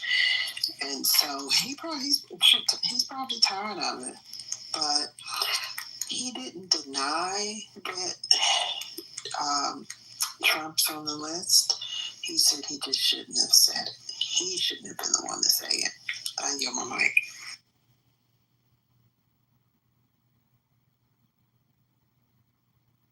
Well, serendipity to your point, and I know you didn't say this exactly, but it's what I was thinking about as you were speaking. Trump is a master marketer, PR guru. Obviously he comes from a television background, and so it is possible that him and Elon sparring online could have all been PR. And I think you said they were sparring, and I don't want to put words in your mouth, to distance themselves from each other. Correct. It's possible, yeah. I agree with that. I think it's possible that also Elon kind of backed down from his Trump insults because of the optics. Yes. See, I don't know that I agree. So I think somebody said that he was losing touch with MAGA, and perhaps he recognized that that's not a base he wants to fall out with, even though From what I understand, Elon is a longtime Democrat, but he only supported Trump and put his money behind Trump because he didn't like the policies coming out of the Biden-Harris. But I also feel, I don't know that MAGA is disillusioned by Elon because, doesn't the MAGA crowd have a high appreciation for rich white dudes? And has a very forgiving heart. No, you gotta remember, what's the two little black girls, Diamond and her. One of them passed. Yeah, Diamond and Silka. It was a tapestry of a lot of different things. It's just that they both offer kind of crazies. But like I was canvassing and I got a call to make sure I locked my door because they were going to come in and, rape me and stuff like that. Who told you to lock your door because they were going to come in and rape you? Who was coming in to do the rape? We don't know because I would have locked them up or did my street shit. But who said this? The liberals, the Democrats? The people that I traveled out of town with to do the canvassing for. So I was like, I need extra security. The kind you have to call ahead for, you get billed to get the bill. And so then I said, I'm not doing canvassing for neither one of them. I'll send money to the best candidate. And I've always did that, voted, with my heart. For what I thought was best. A lot of people think because I talk a lot. Well, I'm kind of moody though, but sometimes I do talk a lot. And they said I should run because I could make a difference. So, and they said the good thing about you, get your message out, whether you win or not. And I was like, yeah, that makes a lot of sense. Because I thought about it. I said, I would do so. Even Barack said that. Barack, he gave us a thank you message when I had canvassed for him. And he said, you guys are so smart. Your head is much on tighter than mine was at your age. And I believe you can do anything you want to do. So, yeah, I think if that's something someone wants to do, they want to run for office, they should. At least you'll get your message out, whether you win or lose. Well, I don't know. I've had people tell me because of some of the political views that I've shared on social media and in some articles that I've written, that I should enter politics. But I'm going to be honest with you. I never will for a couple things. A, I have no doubt that Negroes would have me assassinated, Negroes specifically, because I don't have the victimhood mentality. And B, I don't think Negroes would listen to anything I have to say because I don't have the victimhood mentality. So, you know what? Somebody didn't like what was going on at work, and people was like, they noticed with the Latin people, they were like, what's up? And I said, for good reason, people need to know that they're going to be able to make it to work on time, blah, blah, blah, blah. And so one person said, well, where's your people at? Because, I got a lot in common with probably everybody in this room. But, the last time somebody was in Aslan, Mexico, was prior to Nancy Ward's foundation. You see what I'm saying? So, I was like, sometimes your people is your people. It's got nothing to do with language. It's got nothing to do with hereditary culture or nothing like that. But people was like, because people be looking at the black people at work, they be like, why? And so that was my people for that day. Because we both shared the same concerns, like that. So yeah, I totally get it. But then you don't want to do Jackson 5 either, where they put a person in your life to oversee the money that's going out. You see what I'm saying? You do want some organic, not somebody to bring you something. So, but if you're trying to really serve the people, that's a great message, whether you win or lose. But a lot of politicians, I'm not going to say they lie. Something happens where they're not able to hurdle that campaign promise. If they're Democrats, they have to join the Democratic as they say, the Democratic plantation and do think and speak. It is like a plantation. They was harassing me about doing more canvassing while they gave their buddies the best rental cars and already had given them a hotel room, and then I said, but why didn't y'all have a celebration dinner? They said, because we didn't think he was going to win. Because they sat back and listened to the naysayers, because Fox and CNN, they withheld his results for a long time. I was like, shit, they didn't call out Virginia, because I was down in Newport News by the ocean. I was like, this is a big voting block. I don't see no. Hold on. Can we keep the shares very short and stick to one point? That is one point. And I didn't see not one Mitt Romney. I didn't see one Mitt Romney welcome poster up.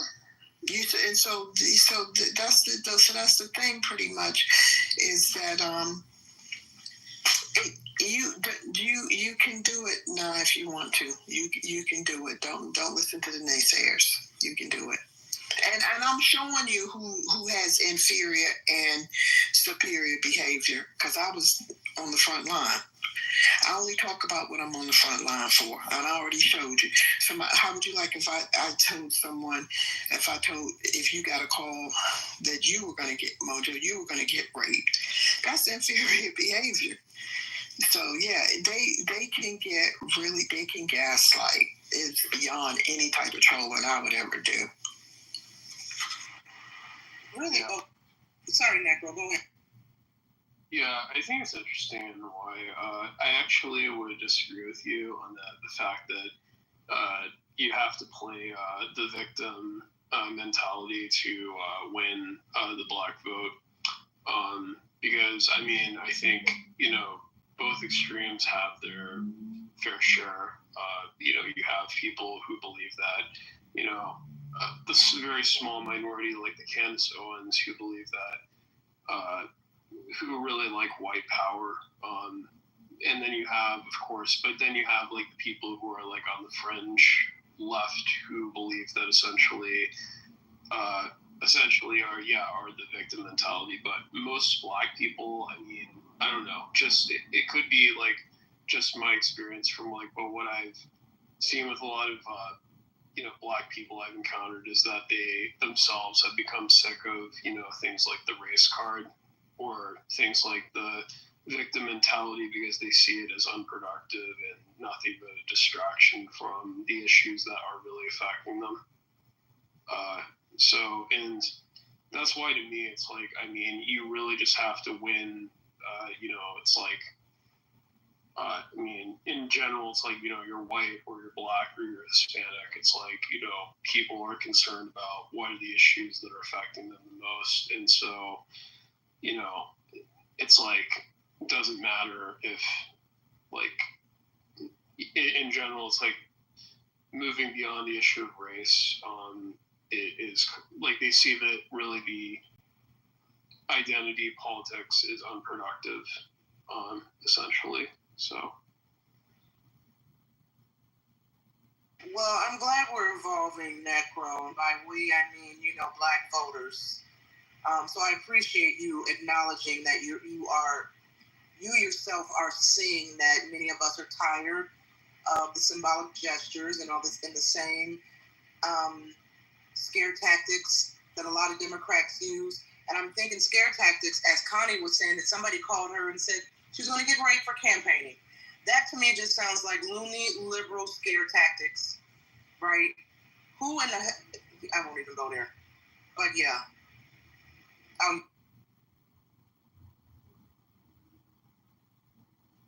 Gildas, what do you have to say about the title? Oh, okay. I'm just landing here. Are conservatives and progressives inferior to liberals? Okay. No. Like liberals as in like leftist liberals or like classical liberals? Well, I would say that progressives are the lefty liberals. The lefties, okay. Yeah.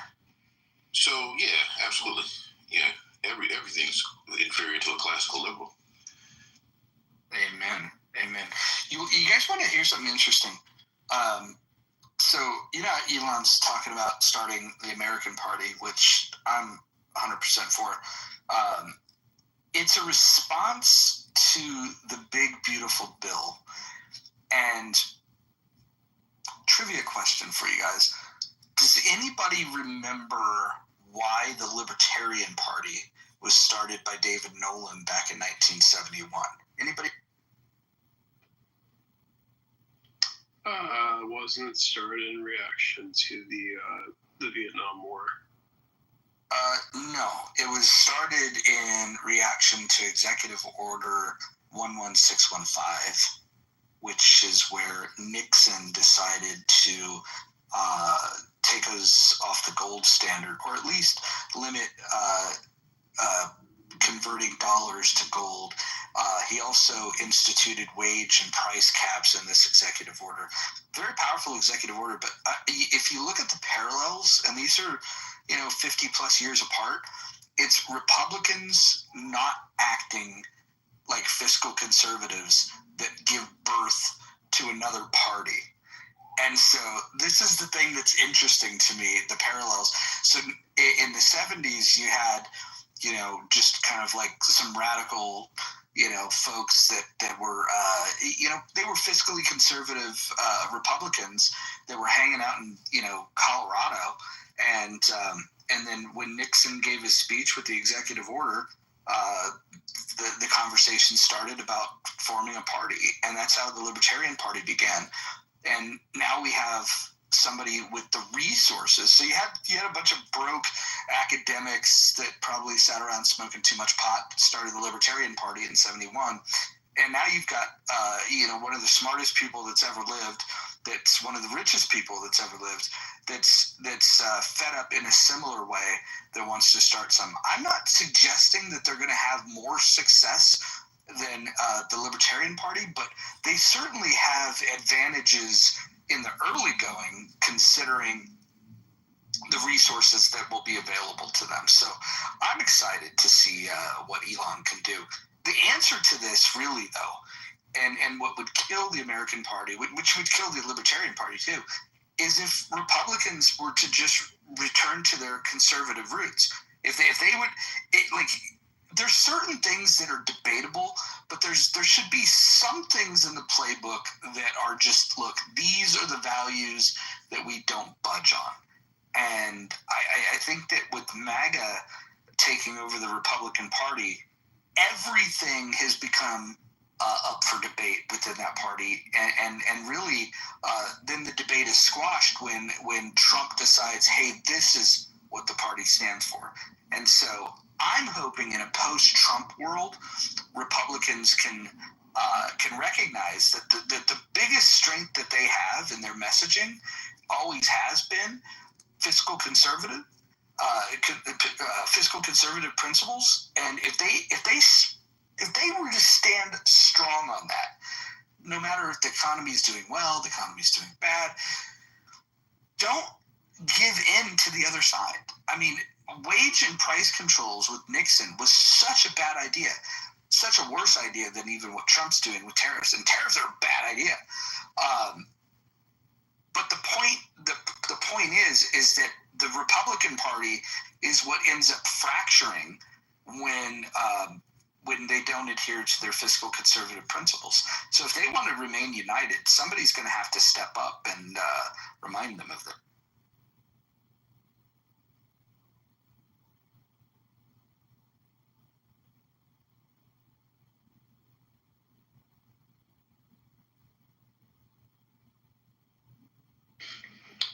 Yeah, I mean, I talked about earlier about how the fact is like essentially on how I don't listen to the disapproval ratings of Donald Trump anymore because it creates the illusion that essentially the Democrats do have an upper hand, which is just not true. Well, why would anybody listen to ratings? I mean, but why would you think that Trump having a bad quota means then they're doing better. It's not always correlating. Like sometimes people are just sick of someone's shit. It's not meaning then they're doing better. Is my microphone not working? You're annoying, so. Oh, so my microphone was working. What are we drinking tonight? Is it Jim Beam or Jack Daniels? Sick of your shit, Roger. So what are you drinking? What is it? Sick of your shit. That's what it's called. It's Roger Sick of Your Shit. You should have gotten the royalties from it. I'll bet you're the type of person that cuts up hot dogs and puts it in mac and cheese. That's fucking disgusting, and fuck you for deeming me that. So, Carrie, are you single wide or double wide? I'm 3-bedroom house with about 150 square or not 150 square feet backyard and front yard. Interesting. It's really a pain in the ass because it's a big ass front yard and backyard, but like there's this ditch on the front street that makes the sidewalk all crazy. And while it's a public sidewalk, I'm still legally liable for it, and I have to pay to fix it. Nobody cares. Carrie. No, it's good old property fucking reality shit right there. Carrie, how much have you had to drink tonight? Not enough to give a shit what you think. Yeah, but if we were to say 1 shot, 2 shot, what would you say? Can we get back to like intelligent conversation? I know you try your damnedest to veer away from that and just try to like be argumentative. No, I'm just trying to establish a baseline of dialogue. Somehow you're making money off of this. Bro, we've known each other for a few years now, and I know who you used to be, and I see who you are now. And in some way you're monetizing on this, or else you wouldn't be such a fucking dickwad. Because you did not used to be this kind of fucking dickwad. You used to be a reasonable human being. And you are not like that anymore. Thanks. What's going on? That's a fucking compliment to you? Yeah. I just want to get back to the simple question, then we can move back on to the topic of the room. You're trying to sidetrack. I'm just trying to ask how many drinks you got. Listen, the only reason I asked is reasonable question would be, Carrie, the only reason I'm asking is if I have a baseline of how much you've had to drink, I'll understand a little bit better on how I want to engage with you. Has it been 5 or less shots, or 6 or more? 6 or more. I haven't taken any shots. Oh, what have you been drinking tonight? Are conservatives and progressives inferior to liberals? What do you think your blood alcohol level is right now? I don't mean shit. All right, let's take guesses. How many drinks do you think Carrie has had? Put them in the chat. I think her blood is. This might actually. Hold on, though. Are we doing drinks like per hour? Or are we doing blood alcohol level? Well, why don't you just tell us? We need a level. Double agent says 6 doubles. So that would be. Oh, that's horrible. Well, let's see. 1 1/4 ounce is technically a shot. So let's see. So a double would be 2.5. And if you've had 6 of those, we're looking at that's a lot of fucking alcohol, Carrie. Exactly. So how much have you had? That's horrible. That's Noraclip. And what brand cigarettes are we smoking today? Special Blend Marlboro Red 100s. I see. And mind you, my papa was the Marlboro man back in the day, so, put a little clout on that shit. I'm sorry, I seriously just talk like a 20-year-old. Didn't he die of AIDS?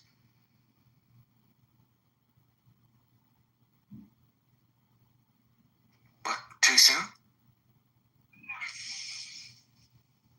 Now I'm Googling this. The Marlboro man died of AIDS? Is that what you're saying? I gotta Google. Yeah, I mean, fact check me on it. That's fine. Yeah, look who we have in like who's speaking. The guy who was not able to answer my question last time about whether or not he thinks U.S. prisons are rapey enough. This is true. This is the great debate between Necro and Tiger. Tiger, did you want to answer Necro's? No, I didn't hear it. I'm not interested. Nobody heard Necro other than you. Oh, see, he did die of AIDS, right, Nye? Yeah, he died in 1996. Who died of AIDS? I literally just said. My grandfather was one of the Marlboro men, and then Roger said, "Oh, he died of AIDS." My grandfather did not die of AIDS. Well, then he wasn't the Marlboro man. Have you ever seen a fucking Marlboro commercial? There's at least 5 guys that walk horses over the fucking ridge. I guess you don't understand who. My papa at one point. It's not the Marlboro men. It's the Marlboro man. Oh my God, y'all are so retarded. Y'all don't even understand the nostalgia of fucking smoking cigarettes when it used to be cool. Jeez. Now we're just all killing ourselves. Yeah. Okay, that was a joke and a serious comment. Listen, I prefer the people that do it expeditiously. If you're going to do it slowly, Carrie, I have no interest. I remember when smoking was cool. The problem is I have really bad luck, Roger. So if I tried to kill myself expeditiously, I would fuck it up somehow. Like, that would be the one thing. Did you not hear Liz talking? She didn't care. She didn't care. I remember when smoking was cool, when you could drink and drive, and a cop would just like give you a pass. Seatbelts were optional if used at all. And we didn't. Cup holders were called to your thigh. Liz, I love your cup holders. I thought you might. So what did I miss? We were talking about how many drinks Carrie has had. We were talking about how rapey Tiger is. And then we have a topic for the room, are conservatives and progressives inferior to liberals? And then somewhere along the way, we just learned that Carrie's papa has died of AIDS.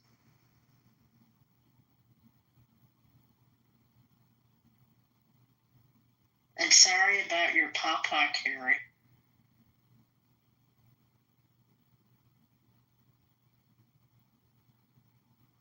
Yeah, she made the claim that her papa was the Marlboro man.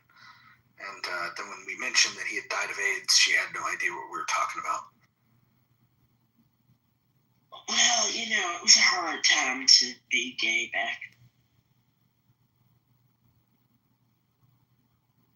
Do you know why gay men wear mustaches?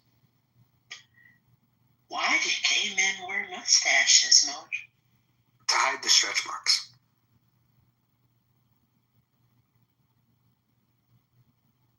I was going to say something a little bit more sinister and inappropriate, but I'm glad you came off the mic first.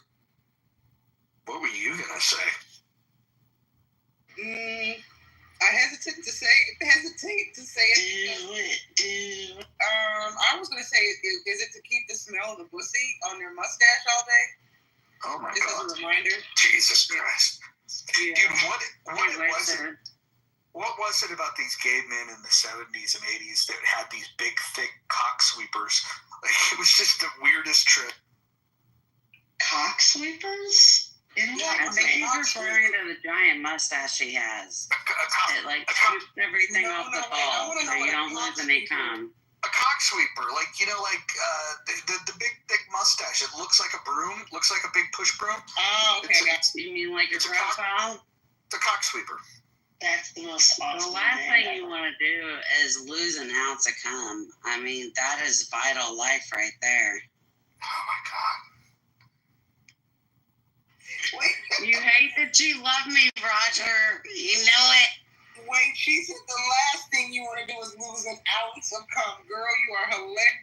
Mojo, that sounds like a keeper right there. You know, the cum guzzlers are a unique breed. You need to look. The problem with it is that it's insatiable. First of all, I swallow babies. So before you try and talk shit, bro, I have my own Hillary age regenification. Look, and it's obviously not working out that well. There is so no doubt in my mind that you swallow, but I would imagine that before you swallow, your whorish ass is probably gargled.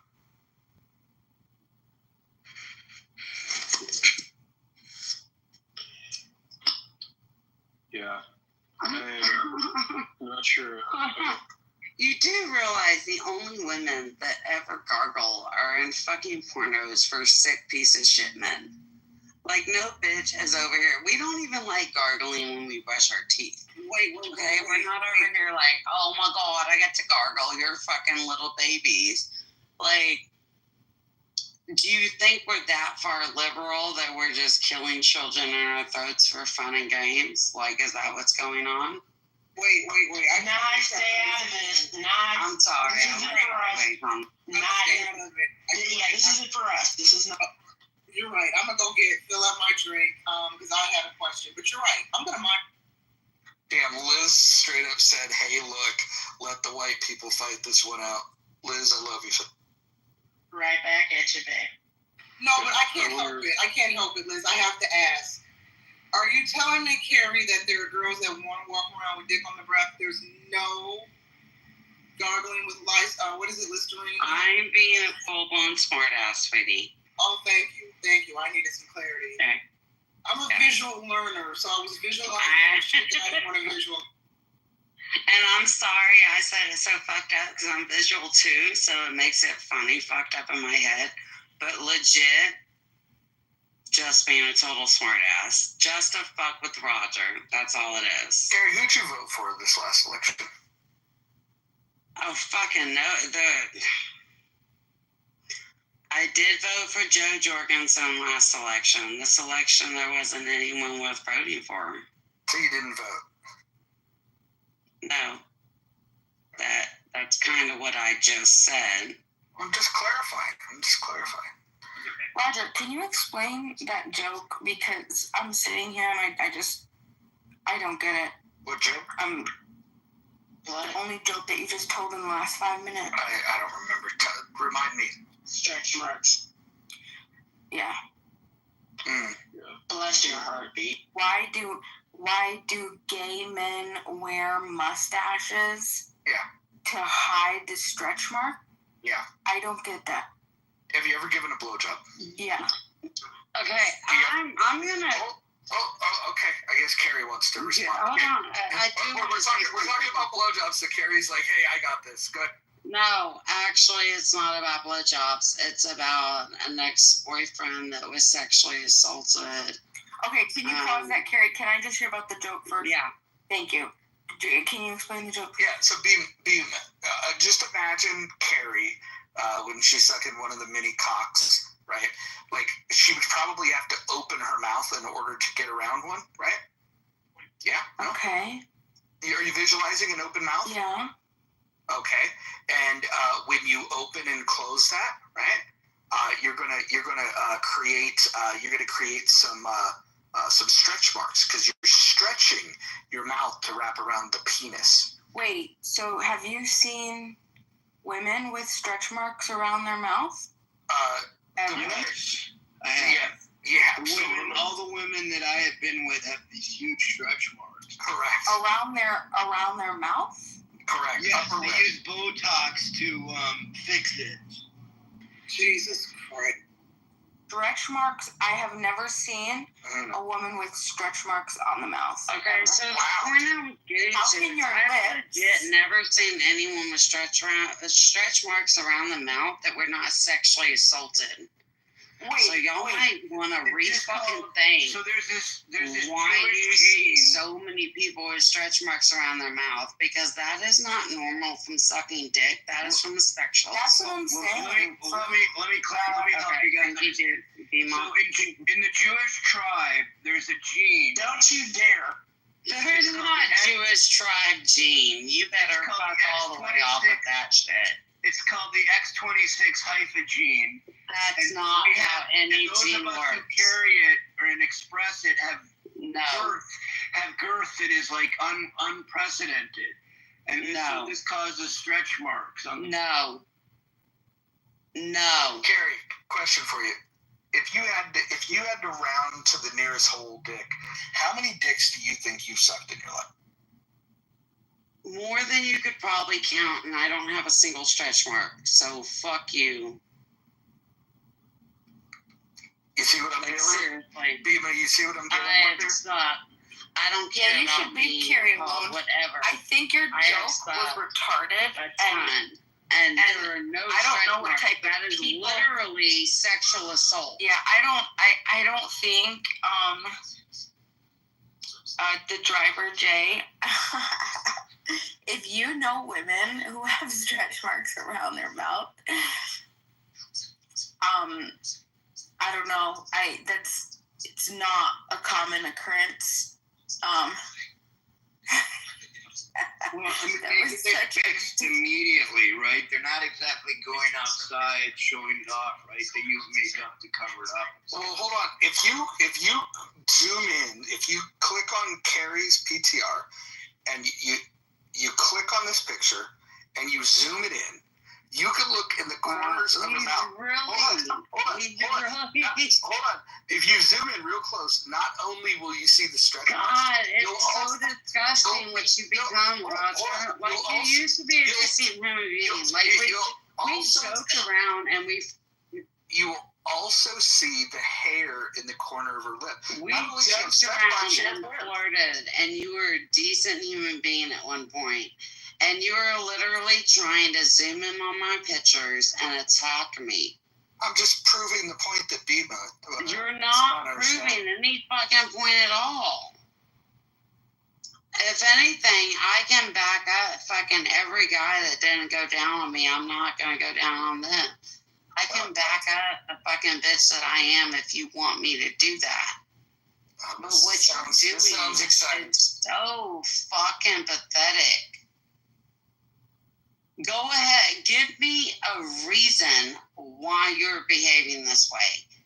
Give me a valid reason that makes you a valid man and human being, and I will shut my bitch ass up. So right now, all you're doing, and I didn't ask you these. She won't let you speak, Dr. Jordan. She doesn't. No, I'm asking Roger to fucking validate his behavior towards me, who he personally knows, to some half-ass fucking extent.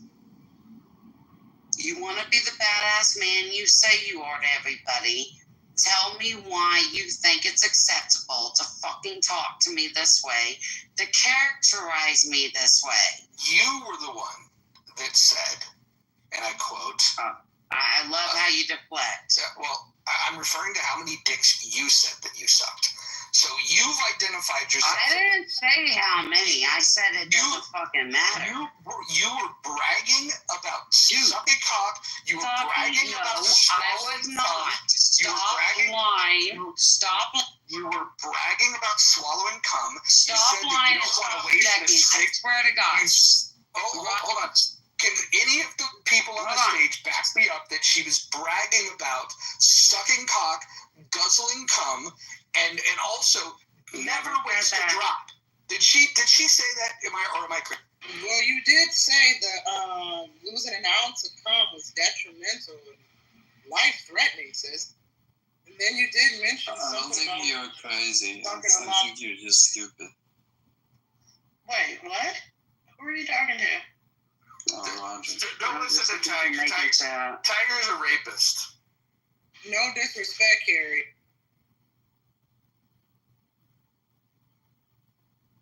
So, Roger, on a positive, honestly find this enjoyable. Maybe we should host a room. I want to know because I kind of sometimes I don't comprehend you. So let me just. I'm Chinaman, but go ahead.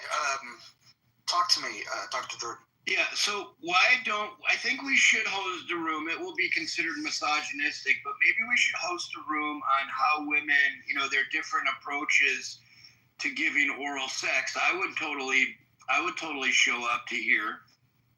Well, the problem with that, Dr. Jordan, is you'll have women like Carrie that will brag about sucking dick, guzzling cum, swallowing, her words, not wasting an ounce of cum, and then when you say, hey, that sounds kind of horse, then they'll say you're the bad guy. Wait, really quickly, Roger, if you don't mind, I don't want to make this about me, but I just have to ask really quick. BB, do we have beef? Because I've been speaking to you in various rooms. No. And you have ignored me every time. Are we cool or what? No, this is the first time I'm actually seeing you tonight. All right. Wait, where's the room? It was in King's room earlier. It was in King's room earlier, but I don't want to hog the stage and deviate because we're talking about. We have no beef. I love you. You would know. I would call you. I love you too, boo. Okay, I was checking. Thanks. Yeah, maybe it's a nice thing. Hey, everybody. And why is it bad to swallow? Maybe I'm late to the convo. Nobody said it was bad to swallow. Oh, okay. It's good protein. So, what I see as males are Roger, the Gildas. I don't want to sexualize Tiger. You don't want to sexualize the rapist? Amazing.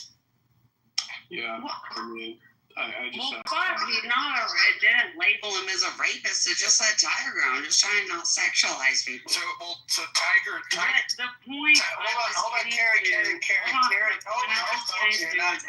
not how it works. That's not how it works. Carrie. Tiger has said that he wants to rape women that are on this app. Oh. He said it multiple times, and so if you want to defend him, Carrie, that's interesting.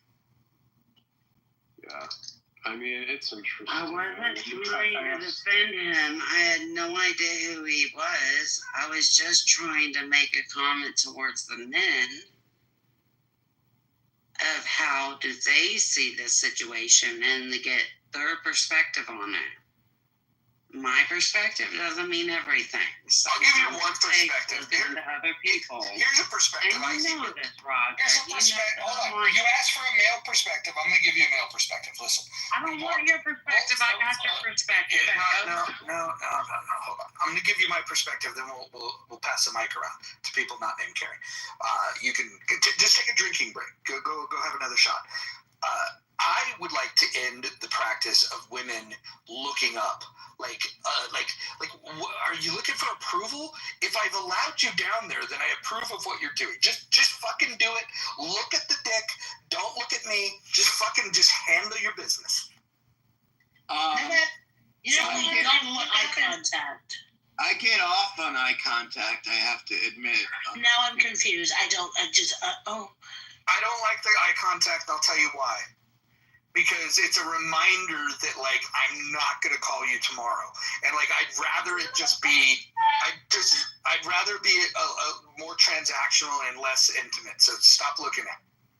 When you say transactional, are we talking about currency as well? No. I stopped paying for it in my early 20s, yeah. He just wants to gargle the gravy and take her ass home. Is that safe? Oh, yeah. I like that. Okay. That makes sense. Look, as Charlie Sheen used to say, you don't pay for sex, you pay for them to leave. But, what if we don't want to call you either, see you again either? We just want to say hi with our eyes. Well, here, trust me, BB. Listen. Just get down there, dude. I'll just goodbye with your eyes, BB. I'll be honest. We don't have to say goodbye. There doesn't have to be pleasantries. You could just suck it, gargle it. No, guy, just suck it up and grab your shit. You know what's great now about Uber? You don't even have to drive her home anymore. You could just fucking call for somebody else to drive her home. It's me. So I have a question. Did the women generally know, Roger, before they give you oral that you're not going to call them tomorrow? I am very transparent. That's why you don't suck dick. I am very transparent about what I'm interested in with women. In fact, what I do typically when I meet a woman. If I know that like the night's going somewhere, if like she's laughing at the jokes and all that kind of shit, I just like I tell them, I go, we should just stop this right here because it's not going to get any better for either of us. We may go home, we may have sex, you may suck my cock, I may send you off, but here's the thing. Wouldn't it be better if we just left it at you thinking that I'm interesting and I think that you're somewhat interesting, and then we just go around life wondering what it might have been like? I think that's a better exchange. And until somebody comes along, this is what it would take for me to abandon my my free love position that I've got here, because I'm not a whore. I'm really not. But I believe in monogamy deeply, which is why I don't lead anyone on. If I'm not interested in pursuing a relationship, I will be fucking so clear about that. Like, this is what this is. And I've never had a problem being very specific about what it is. And when I do want to pursue a relationship or enter into a relationship, then what ends up happening is the way that I treat them is so fucking amazing that I probably do damage to the relationship because they've never seen like a man that could act that kind or be that generous. And so, for me, I think I think that the women that I've been most interested in, I don't think because most people in general are broken, and when you show them a certain level of kindness, they don't know what to do with it. And so, like, for me, the transactional nature of just like, okay, this seems like it could be fun. We could talk about politics. You could suck my dick. You could leave, and I don't ever have to talk to you again. And then it just becomes like a fleeting memory. It's amazing. I prefer it that way. So the adult way you're describing, like being an adult about it. Absolutely. Yes. Is that being an adult about it? I think so. The reason I say that is because going into it, we understand what the situation is, right? It's not I'm going to call you tomorrow and we're ghosting. It's, hey, I think you're cool. You think I'm somewhat cool from what you know. This is the arrangement. Bada bing, bada boom, and we're out. No, I love you. No lingering on. No awkward. Am I staying? Am I not? No, it's adulting. Yeah. One-on-one. And here's another thing, and this might make me one of the weirdest dudes in the world, but if I am in a relationship, I don't let her suck my dick. Because if I'm in a relationship, I'm probably going to be kissing her on the mouth. And so I don't want to confuse the two things. I want to make sure that the women that I kiss on the mouth have never had penis in their mouth. Now that I disagree with, but whatever. Touche. And actually, Mojo, I think that there are lots of men like you in the world. With that, I completely. They're all the women you're in relationships with are also virgins, though, correct? Well, you're their friend. I prefer that not to be the case. At my age, and Liz, I'm not saying this to butter you up, but I actually prefer widows because they've gone through monogamous relationships. And then their ex is not around to be a pain in the ass in your life. So widows, I think, are the best. Right, because you can hone in on to what that body count probably has been based on how long she's been locked. That's a fringe benefit. Thank you, Liz. I thought you'd enjoy that. Go ahead, Serena. Serendipity. Sorry, Serendipity. It was an accident. So, Bima, what is your policy on sucking dick?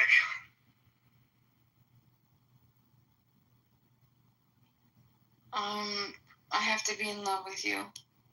And if I'm in love with you, unlimited whenever you want.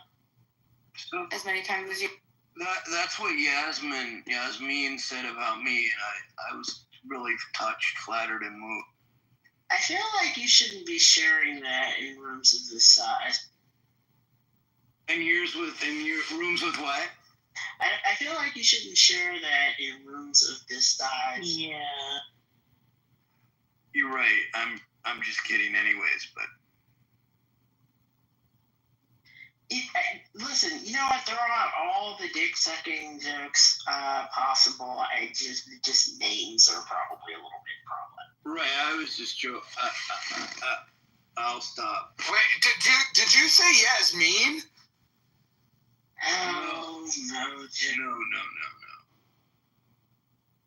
Interesting. That's interesting. That's funny. I'll ping her in here. Oh, wow. Here we go. Liz, are you an eye contact during oral type of person? I've never had a dick in my mouth, Mojo. Okay, well, what if a man's performing oral on you? Eye contact would be that could work. All right. See, I would have. How does that work, though, Mojo? How does that work? Well, on a woman in the eye contact. It's very easy. As long as she doesn't have a big belly, you could be down yodeling in the canyon, and you could look up, and she could look down. Not to get yodeling in the canyon. I've heard a lot. But I have to tell you, when I yodel in the canyon, I prefer to bend her over and kiss it from the back. I feel like that's a better hang. Yodel in the canyon is a new one for me, and I'm highly enjoying it. But it just sounds extra funny the way you say it.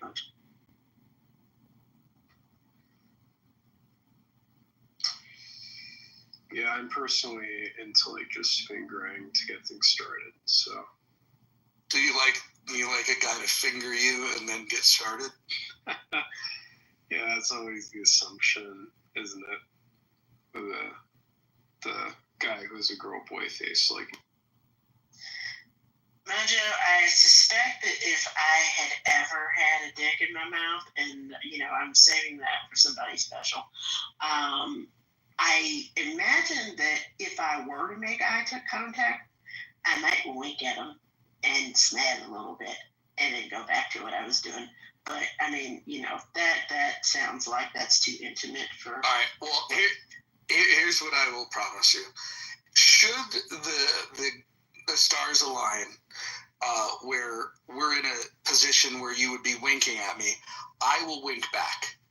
Well, there you go. But here's the thing: if we were ever in that position, it would mean that you don't like it. Oh. Boy, yeah, that's interesting. Well, all right. I have to ponder my life. So, you guys are getting too intimate here. Dr. Jordan's jacking off. It's hilarious. No, I'm not yet, at least. I'm working on a database right now. So, Bima, I saw that you gave me a heart. Does that mean I meet your policy of you falling in love with me? Bima's hilarious. Bima comes on here and tells you about how much she loves freedom and she's an anarchist, and then she's in a relationship with a guy that'll yell at her and then turn off her phone while she's on this app. Bima, can you explain this weird relationship you have with your abusive boy?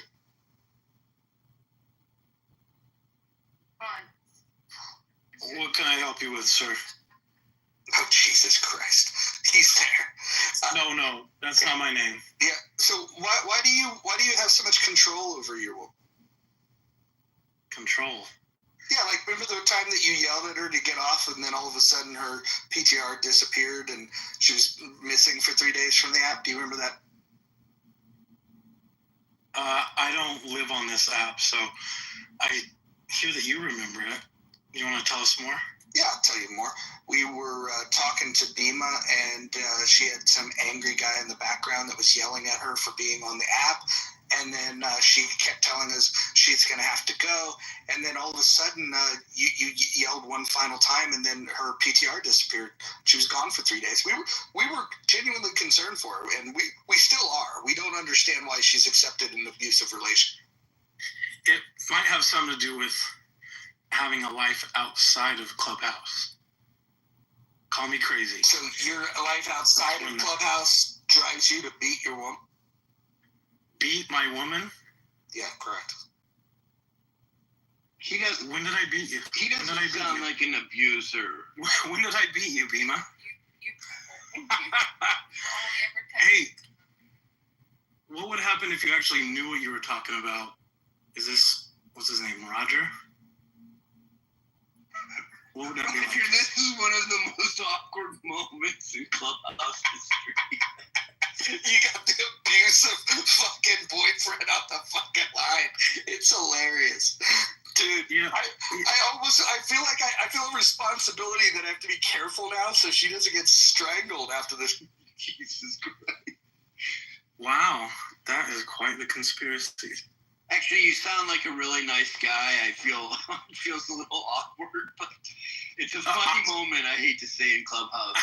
Hey, I'm enjoying it too. What else you got for us, Roger? The people are entertained. So Bima told us that she has hairy armpits. Is that the kind of woman you're typically attracted? She lets them grow out once in a while. You're into that? Do you like to braid it? I'm fine with it. We just, Necro, look, there's a guy that likes hairy armpits. Necro. What's that? This speaking. That's Necro. He's cool. He's a good guy. Oh. That's his name. All right. Wait, hold on. Bima, am I not a good guy? Roger, I think Roger has a lot of potential. There you go. Okay. I think he's working through some stuff right now. This feels like a parent-teacher conference, and the kid said, "But no, that's not what happened, Mom." It feels more to me like an intervention, but we'll see. Oh, yeah? So what's being intervened? So how did you guys meet? Did you guys meet at some anarchist convention, some kind of cookout? What would have brought the two of you together? A mutual best friend. The non-aggression principle. No, he's not. He does his own thing politically. What is his politics? What's his politics? Whose politics? Yours. Oh. What's your politics? Politics. We're all. You won't be able to open that up with him. He's Oh. He's They won't be able to, or dare to. No, they wouldn't have. They wouldn't have the wherewithal. It wouldn't be entertaining enough. Yeah, it'd be very boring. Here's a hint. Say free market capitalism and he'll like you. Free market capitalism. That's a lie. Roger's a statist. He likes to pretend he likes that stuff, but he's a bootlicking statist. I have to give Mojo... Roger's a statist? Yeah. I have to give Roger Mojo the props, because for him to do this in all its awkwardness is just... It makes for good television, to be frank. Hey, what else are we going to do on a Sunday morning? On today's episode of Bima's Braids. Sunday morning. So Bima's an abusive boyfriend. What do you think's going on in Gaza? Do you think it's genocide like your girlfriend is? Genocide. What is going on in Gaza? What is going on in Gaza? Holy shit. Oh my god, we found a local. We found somebody who's actually one of the moderates. Someone who doesn't know anything about what's going on there. That's not like politically tainted yet. Holy shit. Oh, I'm just asking a question. Don't make assumptions. He's trust me. I'm just asking a question. It's the Israel-Palestine conflict. Yeah, what's going on? He's asking a question. I'm aware of it. Yeah, I'm just asking your stance on it. But what's going on? That's what I'm asking you. Get anything out of him? What? Yeah. What do you? What am I supposed to know about what's going on? What the news tells me, or what you guys are telling me? What do you think's going on? That was the question. I don't know. You asked me. Correct, and you're not giving me an answer. But I'm asking you. So if you're going to ask me about what's going on, and I ask you, well, what is going on? Well, I can tell you. Why can't we have a conversation based on that? Well, okay. So basically, what's happened? If a conversation, if you view it like a tennis match, I've served, and you decided to not hit the ball back, so I scored a point because you won't even volley and serve. You're deciding that you want me to do all the talking, which is fine. I'm happy to do that. I'll tell you, this is what's happening there. After these terrorists attacked, kidnapped, they still have hostages, by the way, killed women and children, the good people of Israel, they picked up their guns and they decided that they were going to liberate the people in Gaza from a terrorist organization named Hamas. That's what's happening. You sure? That's what's going on? Is that everything that's going on, or just that is clear, correct, and concise? But that's everything that's going on. You got full context. You gave me full context. I could go deeper if you'd like, but would you disagree with my some? Why do I have to disagree? Why can't I just understand more what's you're aware of or looking at? Or... Well, you could just acknowledge that you don't know what's happening. That's fine. I think I've already admitted that I don't know what's happening. And I'm curious if you're willing to be honest and admit that you don't know either. I think I clearly illustrated what's happening over there. You've repeated some sound bites so you don't sound stupid, but pretending like you know what's going on isn't the same, or am I wrong? I clearly know what's going on. I'm on the side of the civil. How do you? So have you been over there?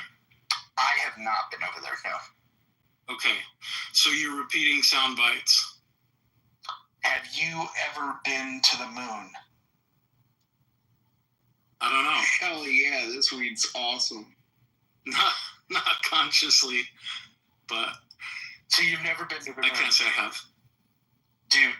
But what does that have to do with I'm answering Gaza? I'm not claiming to know what's going on the moon. You're claiming to know what's going on in Gaza. I am. Because... Hey, all right, but you haven't been there. You've listened to news stories. Have you ever been to a conflict? Have you served your country? I mean, where do you want to start? Yeah, I've fought. You've served in the military? I fought for my people. The A Street, B Street wars of the 1990s. I survived. Okay. Have you ever been in a military conflict? No. Okay. And Gaza, we can agree, a big part of what's going on there is a military conflict. It's a military destroying a terrorist group, correct? Mm-hmm. Right. So... Do you recognize Hamas as a terrorist group? I don't know exactly what Hamas is. The narrative says that they're a terrorist group. Any of the evidence that's been presented about said Hamas would imply that they're a terrorist group. But I'm just checking again. How about their own charter? To see how about their own charter? I'm just seeing. I'm just checking. Charter. How about their own charter? I'm just checking. I'm asking. To see how about their own charter? I don't know what their charter is, but I'm just checking to see if you know what's going on because you've read some stories, listened to some people talk about it, and now we're talking about a charter. Like, you've heard a bunch of information, but what do you know is going on over there besides hearsay and evidence? Quote. Well, I would imagine you're not going to accept anything as evidence, but how about Hamas? Why would you say that before you respond? Well, why would you say something like why would you say what I'm going to do before? You're not going to speak over me. Listen, that might work at home when you're speaking over a woman with hairy armpits, but you're not going to speak over me. That's not going to fucking happen. Here's the fucking facts. The facts are that even if you take the fucking written word of the terrorist group itself, Hamas, with the Ministry of Health of Gaza, which is Hamas, they will tell you what the death tolls are. They will tell you that what is happening there. They will tell you that the enemy combatants are dying. They will tell you that they've been getting their dick kicked in the dirt.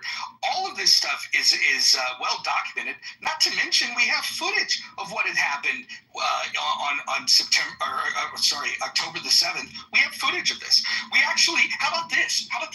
On Clubhouse, we have somebody that was a hostage that survived and was rescued. We've had firsthand testimony from somebody that was a hostage in this conflict. I don't know.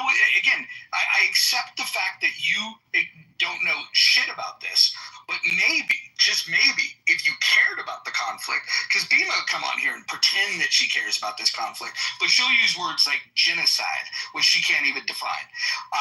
And by the way, Bima, who thinks that Israel is the bad guys in this conflict, she's also never been there, and more importantly and worse, she ignores what all of the evidence is pointing to, including the people that she defends in Hamas. The people because I don't know if you knew this, but your girlfriend with the hairy armpits is a supporter of a terrorist.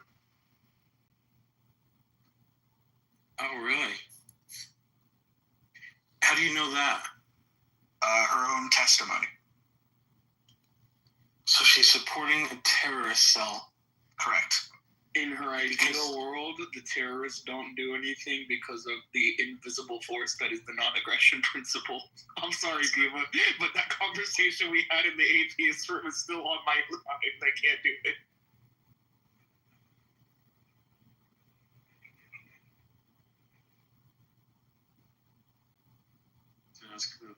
No, I don't know who that was. What did the last person say? I didn't hear you. Oh, I said that that in your ideal world, that the way that the terrorist group wouldn't attack would be based off the invisible force of the non-aggression principle. And that I was sorry because that our conversation in the atheist room where we had the whole NAP debate is still in my mind. Oh, no, the NAP isn't an invisible force. It's an agreement, right? It's a form of mutual reciprocation where we can objectively pinpoint to say, okay, like, this is what we're going to agree to. Of course, it's not an invisible force, just like the Bill of Rights is an invisible force in that same way, right? Your right to self-defense, your right to freedom of speech, your right, blah, blah, blah, blah, blah, right? They're all invisible forces.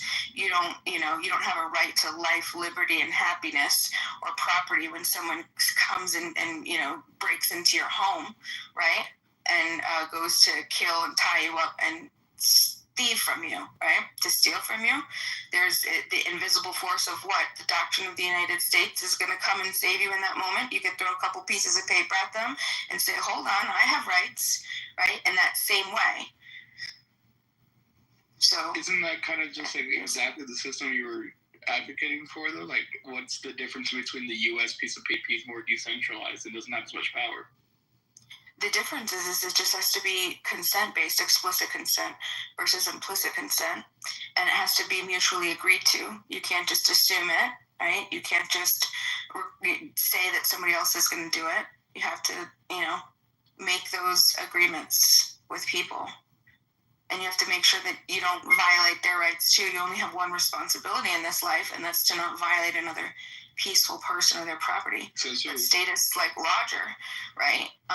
He has no problem harming a bunch of people for some collective ideology, some poor ideology, killing thousands and thousands of women and children for the sake of a couple terrorists who I've never... Hamas has 40,000 soldiers. What are you talking about? That's not what I said, though, is it? You said there was a couple of them. There's 40,000 of them. Right, I'm talking about the death toll and the amount of women and children that are killed for the sake of every drop of blood in Gaza is spilled because of Hamas. Every Israeli that dies and every person in Gaza that dies is a result of Hamas initiating violence. They initiate violence in Israel, and you, someone that believes in the NAP, you give them a fucking pass. Why? Because you're a hypocrite. that's what you like to believe, and that's the story you like to tell people to get people, drawn in to your bullshit. But we all know that it's bullshit. It's what you do most of the time. I've never said that. I've never supported Hamas. Never said anything of the sort. To the contrary, even when people ask me, how do I feel about the people of Israel? My answer is always that people are not a collective. Everybody is an individual first. And I don't believe that every single individual in this state of Israel wants to commit murder by killing innocent women and children in Gaza. And just the same, I don't believe that every person that is in Gaza supported October 7th or supports any type of terrorist activity, right? So that's all that I'm saying. And I think it's illogical. Who elected Hamas? I think it's, who elected Hamas? That's a great question. When was the last time there was an election? Yeah, you're correct. They elected them, and then Hamas, who they elected, said no more elections. Oh, really? They weren't denied elections a couple times in the recent 10 years? There was a denial of yeah. Denied. Because the West Bank and Gaza couldn't, right, yeah. You don't talk about that, right? When is the last time there's been nothing an Israeli in Gaza? Nothing to do. When is the last time there's been an Israeli in Gaza? Hold on. That's not what we're talking about. We're talking about elections, right? We're talking about elections. And I thought that's I said, yeah, that's great. And who was denied the ability to have fair elections because what state wouldn't allow them to be able to have a location where they can all vote, West Bank and Gaza. But irrespective of that, have you ever looked at the polls, Roger, pre-October 7th of what the Palestinians, the Gaza people in Gaza, how they viewed Hamas? Have you ever checked those out? You should, because there was a lot of evidence that suggests that they did not support Hamas. They understood what was going on with Hamas, and they felt that they were a threat to themselves and their people. But I'm sure you wouldn't talk about that. That would be too much against. What do you believe happened on October 7th? What do you believe happened on October? What do you believe happened on October 7th? And do you think I'm disputing? It's just like a household sport that you guys play when you get asked. Don't shut the fuck up for a second. Shut the fuck up for a second. I asked you because I asked you a question. If you're going to talk to me like that, I'll go. That's fine. Nobody fucking cares. All right, bye. You don't have to go anywhere. Bye. Have a good night. But you should take it. What was that English? I say you should take it. Let her talk like that. Because every 2,000 Jews they gotta kill 60,000 Palestinians. Yeah, hold on. Let me explain something. She's a half-wit. And when she was asked a simple question, what do you think happened on October 7th? She couldn't answer the question. She wanted to fire back the question. I'm happy to answer these questions, but if we're not going to have an honest dialogue where when I ask a question, all you're going to do is avoid it, look, there's a reason why she's a half-wit. There's a reason why she's in an abusive relationship. There's a reason why she identifies with weird ideologies like anarchy. There's a reason for all of these things. Dim-witted. But Jason, what do you think happened on October? Honestly, it happened. But I would say that you saw what happened. It happened, right? What happened? I'm asking you what happened. Okay, what happened? Those people, if it happened, they killed. This is what I'm trying to say. I'm asking you what happened. I think Israel is wrong because they said 2,000-3,000 people died, but Israel is so wrong because they said for every 3,000 we're gonna kill 50 of y'all. So they killed 50,000. How many people are dead now? Can I ask you a question? What is the goals and objectives for Israel? What is their stated goals to end the war? They're gonna take Palestine. We all know that. Wait, hold on. That was their stated goal, really? It's not about the stated goal. It's no. So what were their stated goals? goals. I'm asking you if you know. I'm not gonna say. I'm just gonna say that we can see clearly. No. Well, I'm asking you if you even know what the stated goals are. It sounds like you don't. No, sir. Okay, because this is very important when you declare a war on someone. What a civilized nation does is they declare their goals. And what they said was that they were going to destroy Hamas. They also said they were going to free the hostages. So there's a couple of problems here. Hamas still has 40,000 soldiers, and they are still holding 49 hostages. If Hamas was to lay down their guns and to leave Gaza, right? If they would just surrender and lay down their guns and free the 49 remaining hostages, the conflict would end. It'd be over. It's in their control to end. But you know that's not true, right? Which part is untrue? That's exactly what they're stating.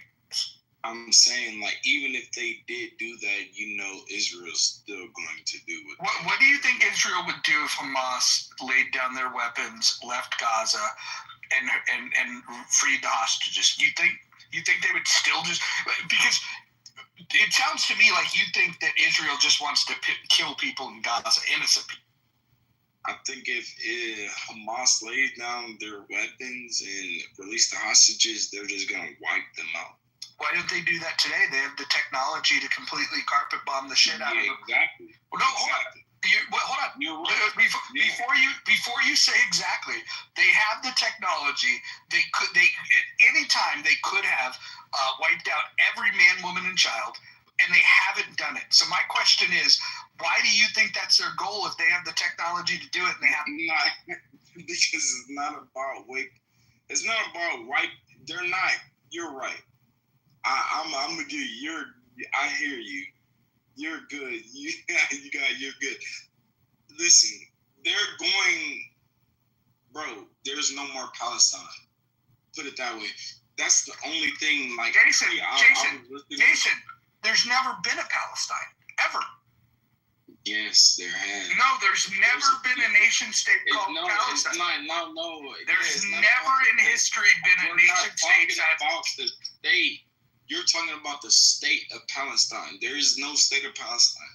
I agree. Correct. I agree in history. There's no government. There's nothing. There's never been a state of Palestine, and there never will be. It's as imaginary as Narnia. It's not about it never will be. Like, come on. It never will be. It's just about... I'm not trying to argue.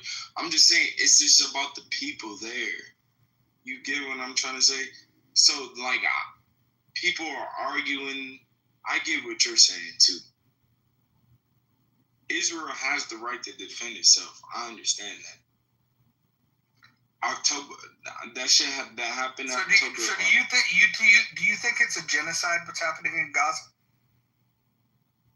I think that I don't think it's a genocide. No, I don't. That's the a question. smart, I have to answer that. Smartest thing you said the whole time. Straightforward. It's not a fucking genocide, but it's not right. Do you agree that they should continue this? It's the same thing here in America. Until they achieve their right. Until they achieve.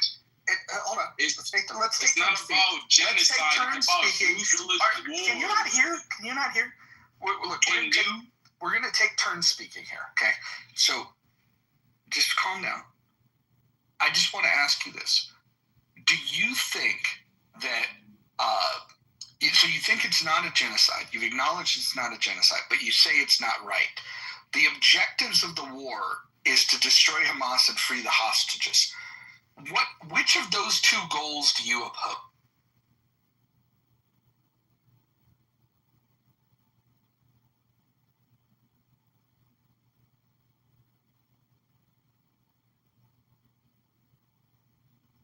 Okay.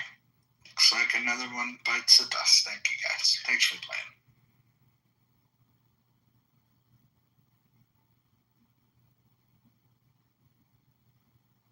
Dr. Jordan, what's going on tonight? Why's Clubhouse so weird? I don't know. Fascinating conversation. I think this couples thing is kind of a new opportunity for us to bring some more couples in and have them defend each other. You did a fascinating job. Fabulous. That's so weird. That guy is fucking like. First of all, you didn't skip a beat. You just like went right at him. It was hilarious. Well, why wouldn't I? Like the guy, like if you were in the room the night that he was yelling at her, get off the phone, get off that app, you got get off the. He's like just yelling at her, berating her, and then she's laughing. She's like, hey, I gotta go, and then like. And then he keeps yelling, and then all of a sudden, like, boom, PTR disappeared. She's off the app for like 3 days. So maybe he is secretly abusive. I don't think it's a secret. I think she likes the abuse.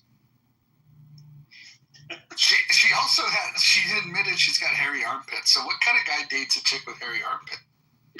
The best way. I mean, if she's hot as hell, so this is a good topic. If she's hot as hell, I would do it. Wait, what? Are you talking about me? No. I was gonna say, so you guys support Israel, right?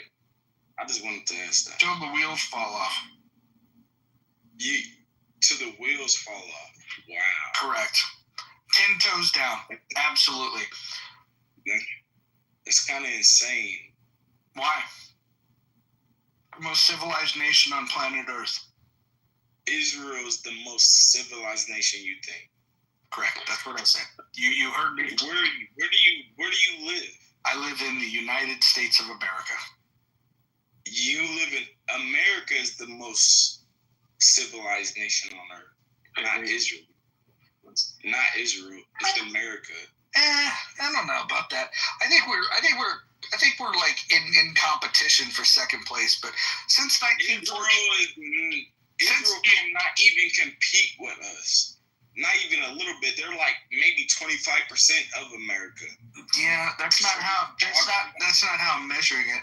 I'm measuring it on the fact that if you think about a nation state that was born in 1948 and you look at where they're at today, I don't think there's any comparable example of a country.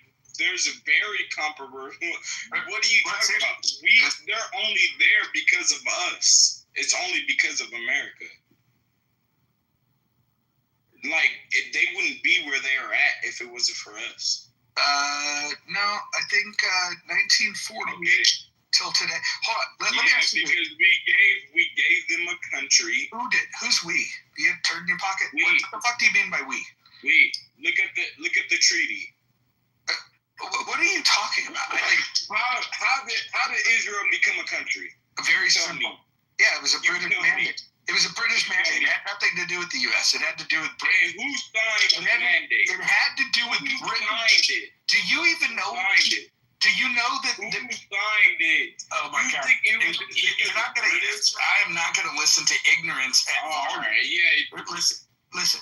You're gonna have to learn to calm down. I don't know if your fucking twisties are tied too tight, but you're coming in fucking like really. Listen.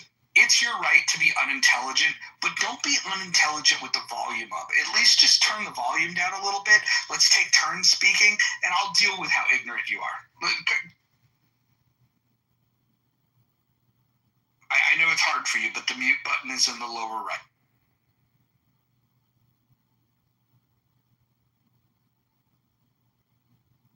Maybe it's too hard for you.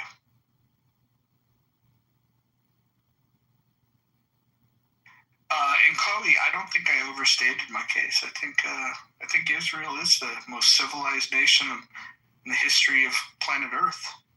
Yeah, I think they're doing a pretty good job. I would contend with that. Canada, I'd say, is the most civilized. Canada's getting overtaken by the Chinese and the Indians.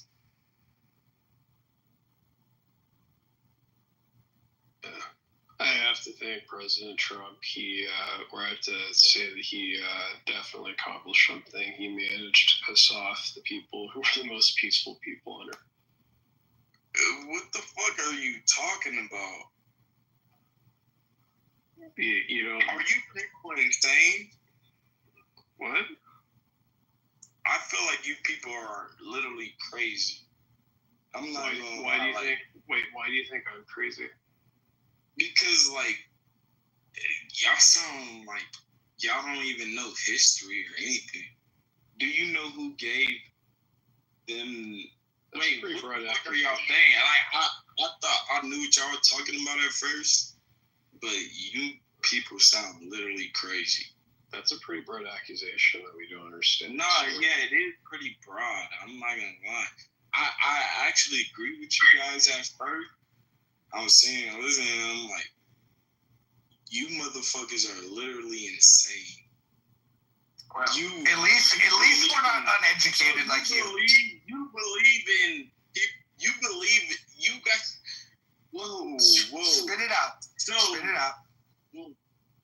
So you believe in this shit, right? Believe in what shit? This shit. Use your words, Jason. I just heard you. I just sat here and listened to you. Use your words. I just heard. Put a sentence together, please. What the fuck are you saying? I just listened to you. I just listened to you put your sentence together, sir.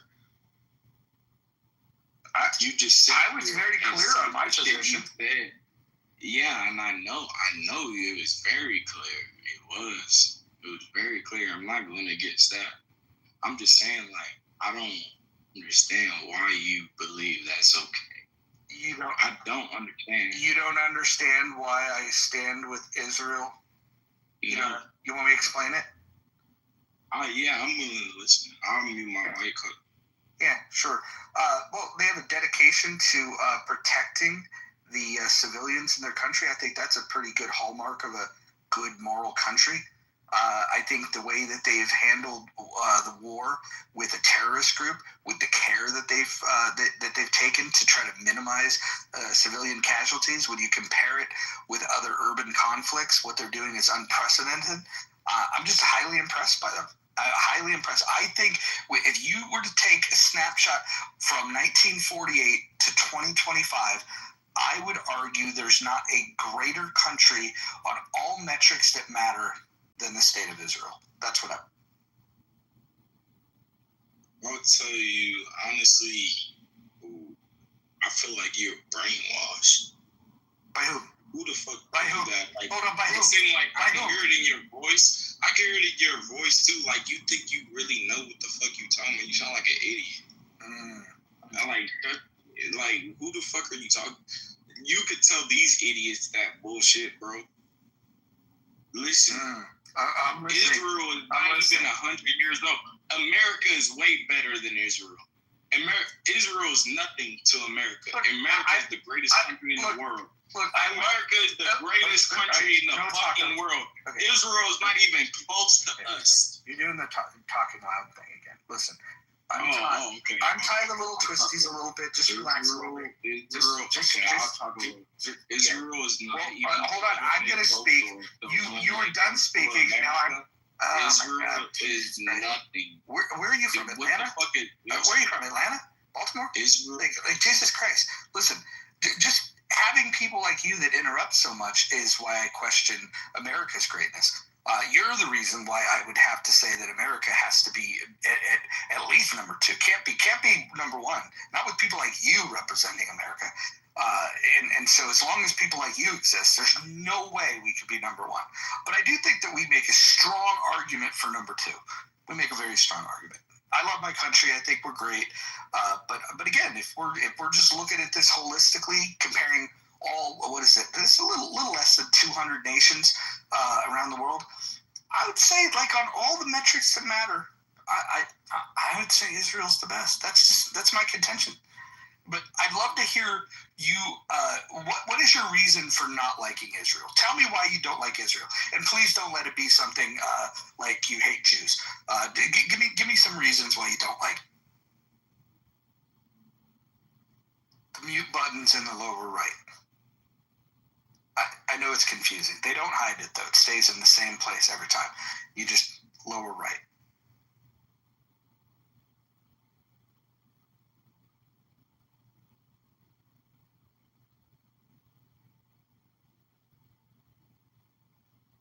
All right. Well, who the fuck supports Israel? You? You support Israel? I do. Yes. So quit muting my mic, please. Well, don't talk over me and it won't happen. But go ahead. Yeah, or whatever. I don't support Israel, idiot. Okay, that's fine. You want to mute my mic because you want the power. I get it. It's okay. I just asked you. I just asked that we would take turns. You can keep muting. All right, but if you don't want to take turns speaking, that's fine. I could move on from you. I move. I know you. I can do all those things. Yeah, you feel this. Or you could just take turns. How about that? I'm gonna mute up. Hold on. Listen, I'm gonna mute up. Give me in 90 seconds. Hold on. No, you're talking over me. I'm telling you, I'm gonna mute myself for a full 90 seconds. But in those 90 seconds, I want you to tell me what. I want you to tell me. This guy. No, you're interrupting me. You're interrupting me. Yeah. Listen. I'm offering to give you 90 seconds of uninterrupted time. All right. Hold on. Well, you have to stay muted. I only need 30. You have to. I only need 20 seconds. Well, you're doing it again. Jesus Christ. Okay, so I had to mute you again. I'm going to finish what I'm saying here. You're going to have 90 seconds uninterrupted. Don't do it. Don't unmute yourself because I'll just start the rant over again. I'm going to give you 90 seconds uninterrupted for you to tell me why you hate Israel. I'll go ahead and mute up. I'll give you 5 seconds. I never said I hated Israel. First off, never said that. Why would I hate Israel? The only thing I said, I asked you a question and you muted me. I muted you when you spoke over me. Try to bring you up, Jeff, if somebody else can. You're trying to build some little bullshit like you're doing. I see what you're doing, bro. Like, you're not fooling nobody. And anybody who believe in you, they're getting fooled, and they're going to see what you're doing. What did I say? What did I say that was wrong? There's nobody like you. I said I needed 30 seconds. I thought I had 30 seconds. There's nobody that's going to believe you and believe that you're going to fucking sit here and say, I ain't never said I hated Israel. You hate Israel more than me. Oh, contrary, my friend. Contrary. No, it's not. You said you don't like what they're doing. You said you don't like what they're doing. It doesn't matter if I say I didn't like what I'm doing. I live in America. I can say what the fuck I'm doing. You live in Baltimore. Okay, who gives a fuck where the fuck I live? I can say what I want. That's the great part of living in America. America is way better than Israel. You just said that Israel is better than America. I agree. You're fucking insane. You're literally insane. And anybody who listens to you, they should block you. And I'll leave it at that. So you don't believe in free speech? Did he leave? That was unfortunate. I was just getting good.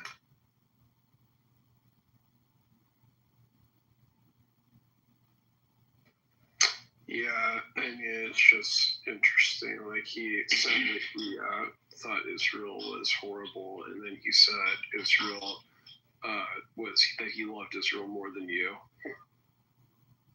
Yeah, all that happened. Yeah, what's happening? You know, Jeff, I don't know what it is, man. I'll tell you what, I'm almost starting to feel like an unofficial member of the tribe, because anytime you say anything positive of the state of Israel, like they come gunning for you. You're not allowed to say anything positive about Israel. It's amazing. Yeah, you're still up.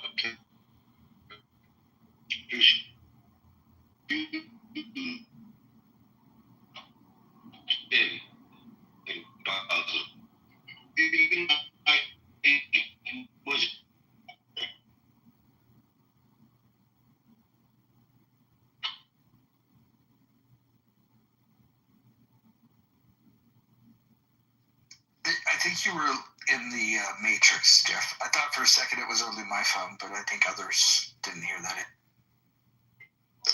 Yeah, it's like you're underwater, Jeff. Sorry. Mojo, Jason is trying to come back up, but I can't bring it.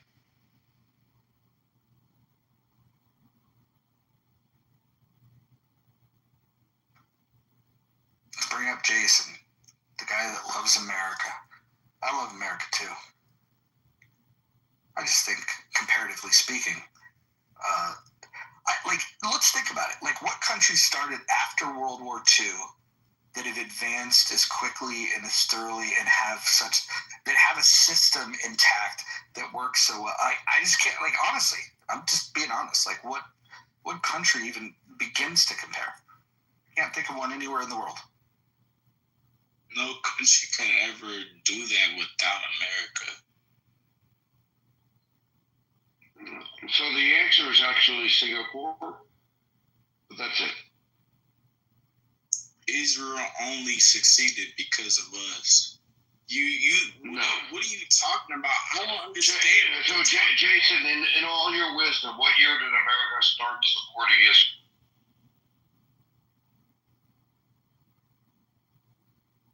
What, the World War? Is that what you're going to tell me? No. What year did America start sending weapons to Israel? What year did America start funding Israel? No, I'm not going to tell you. You think you're wise. What year did America start supporting it? Dude, you sound like a dude. Like, you keep coming with, y'all keep doing this. What year? No, I just asked you a question because you are knowledgeable. Okay, you're not going to let me finish. That's fine. That's all right. You're a victim. Come on, bitch. What the fuck is a victim? I'm not no fucking victim. Yeah, no, I'm not interrupting you. It's not hard. It's not hard. I literally asked you what year, because your claim was that Israel is only what it is because of America. What year did America start supporting Israel? Knowledgeable me. You tell me. No, I'm not going to tell you. You said that. I thought you was being a fucking historian or something. No, I'm trying to determine if you're a fucking idiot or just a moron. Oh, so you don't know about the armistice, none of that? Israel's not even 100 years old. Okay, so Jason, are you an idiot or a moron? Which is both. So I'm a okay, amateur little. So like what educate me. No, wait. Because I'm not educate you. I'm sorry, little bitch. No, I'm not gonna educate you. Honestly, because you're gonna eat your fucking words, idiot. No. My goal was to expose you as a fucking idiot, not to educate you. Okay, look, I don't know. So I'm not. You don't know. You're asking I agree. me. We probably agree. No, I know. Do you know about the armistice? That's not even a word. Armistice? You see what I'm saying? You're a fucking idiot. I don't even know why you're talking. How do you spell that? How do you spell that word? That know what they're talking about. Jason, how do you spell that? How do you spell that word? When was Israel established? You tell me that. Jason, I asked you a question. You avoided the answer. You said a made-up word. No, because you manufactured a word. No, except you're using made-up words. When was Israel made? 1948. 1948. Oh my God, I can't even believe it. Why can't you believe it? Let me ask you a question, Jason. What other countries were made since 1948? Name three.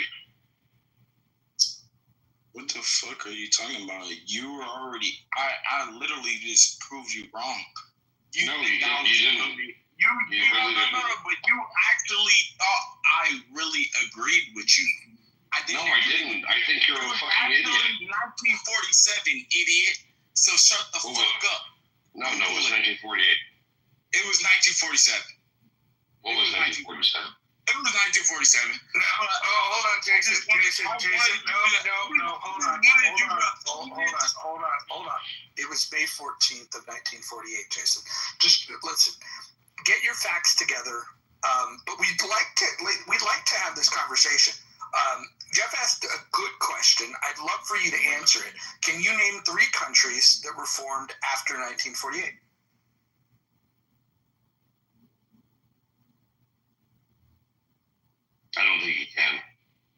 You don't know the difference between 1947 and 1948. I mean, it's a problem. You just Google it. You made a good point about Singapore. That was in the mid '60s, right? Is that correct? Something like that. Yeah, I think that's about right. Yeah. And then the Korean Peninsula was split right around the same time that Israel got statehood. No, that was later. Are you sure? Isn't that what caused the Korean War? No, you're thinking of Pakistan. Pakistan became independent in '47. Yeah. Hold on. Let me go look when Korea. UAE 1971, and I guarantee you their economy blows Israel out of the water. Don't even know why I'm jumping in this debate, but I had to pump. Hold on. Which country? The United Arab Emirates. Dubai. That's a good question. I'm not actually sure you're right or wrong. Like, Jeff, South Korea became its own country in 1948. Nah, who's that old man? It's another 48. I didn't realize that. Yeah. So that's the fucked up. So hold on, Jason, shut up. We're talking right now. The men are talking. So that's interesting. So Korea. Hold on, Jason. I'm mute myself only not because you told me shut up, bitch. No, because you have nothing to contribute to the conversation. You're not smart. Korea. Go to the Japan War. Go to the China-Japan War in 1940. Go to their war before World. What year? What year? We'll bring him back up. Let's have this conversation with what we're having. We'll bring him back. So it's interesting because I didn't realize the Koreas were also 48, 47. So that's the Koreas, Pakistan, India, Israel, whatever the other people are. Like 47, 48 was a big year. It's wild. Like it seems like all the countries were made that year, and the world only cares about Israel. Fascinating.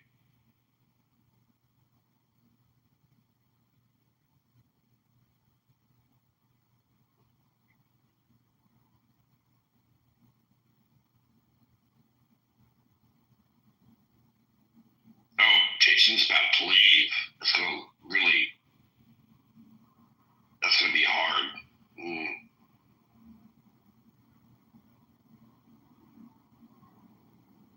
I remember when you did that to me too, Jeff. When I came on your stage and you gave me this question, you're like, you need to answer this question or otherwise you're an idiot and I'm going to kick you out of my room.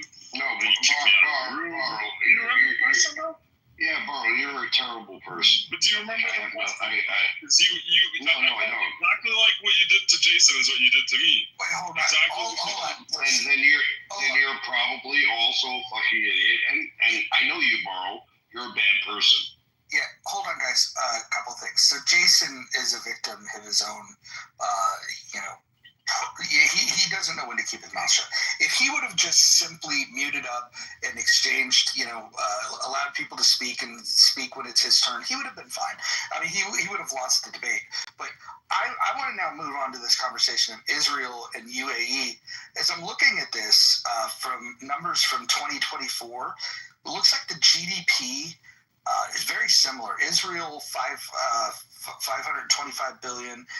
UAE 540 billion, population 9.8 million versus 9.5 million, and GDP per capita 53.5 and 56.8.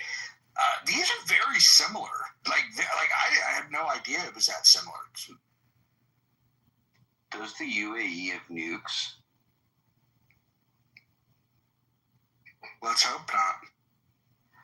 I don't think so. I was only asking that because, Israel has nukes, in which case, that just, makes Israel have, better military all around. So the countries built in 47 and 48, India, Pakistan, Israel, Korea, South Korea, and Sri Lanka. Also Burma. That was just in those 2 years.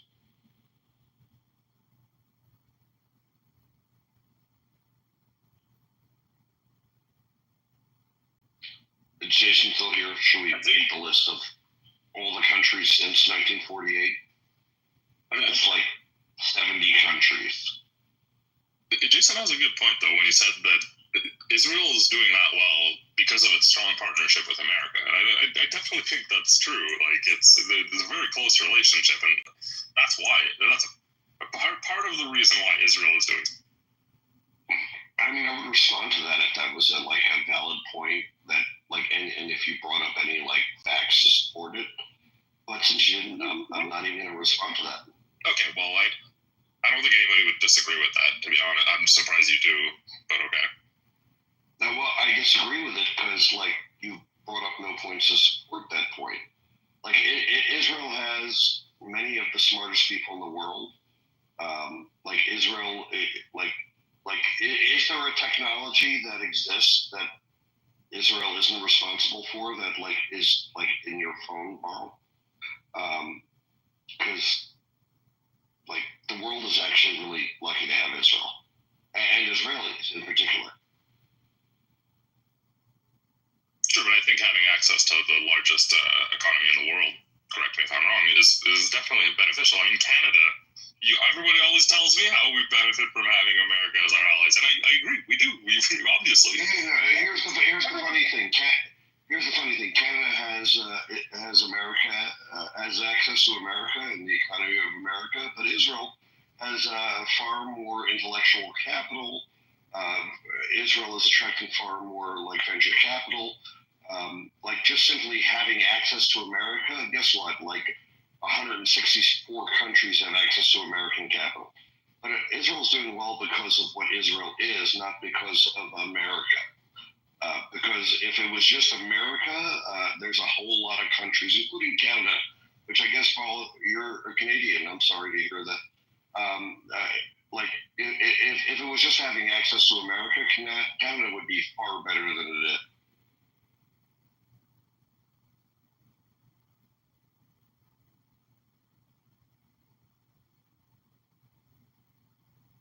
Jason, why am I going to jail?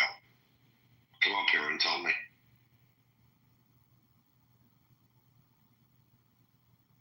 I tried inviting him up. I don't think he knows how to accept. Yeah. It's like counting, only harder.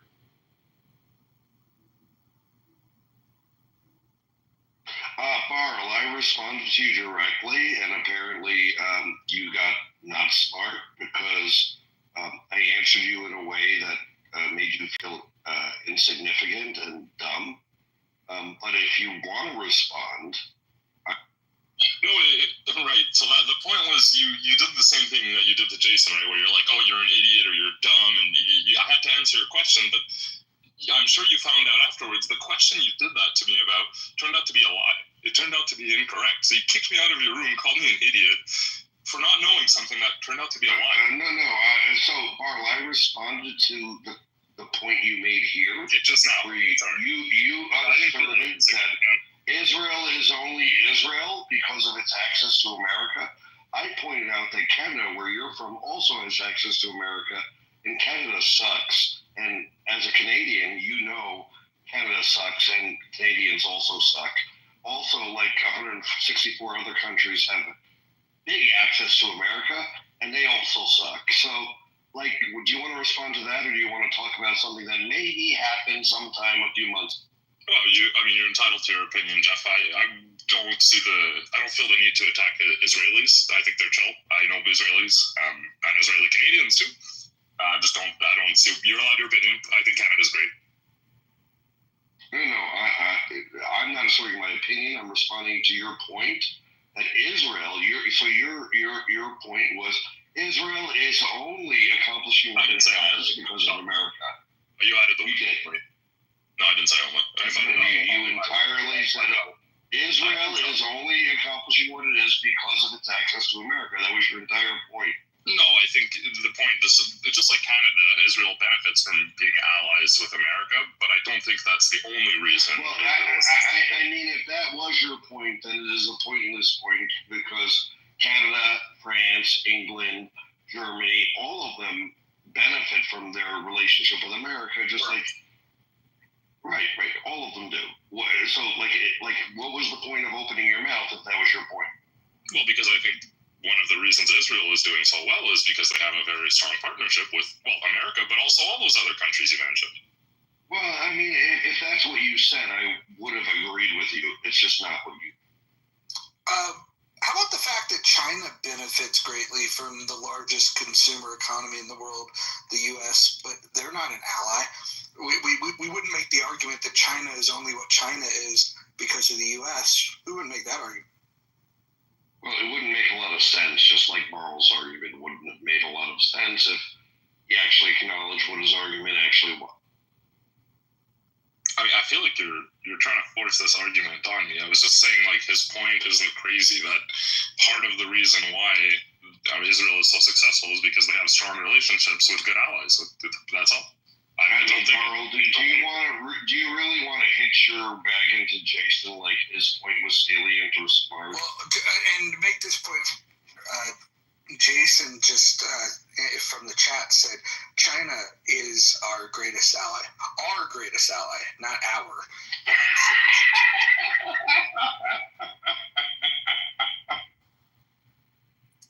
Jason's hilarious. This guy. If he learns how to accept the invite, we can have a lot of fun with him. Yes. I wish I could English, not second language.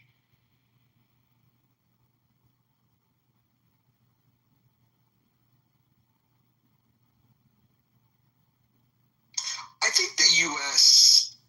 from 1870 to 1900 is probably the best example of that's the apex of what a country can be.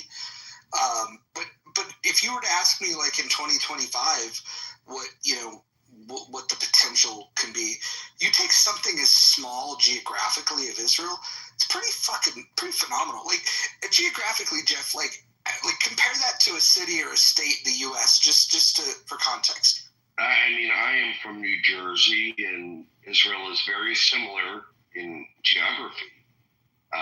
Though New Jersey has 2.5 times the people. Right. So if you were to compare the economy of New Jersey to Israel, right, and it's just I don't know. To me, there's not a lot that's comparable. I will say that the UK, Great Britain, for a long period of time, they hit well above their weight. I would say they did some big things coming from a small place. I also think a small country, Japan's a relatively small country in the grand scheme of things, and what they've done historically, I think, is pretty impressive.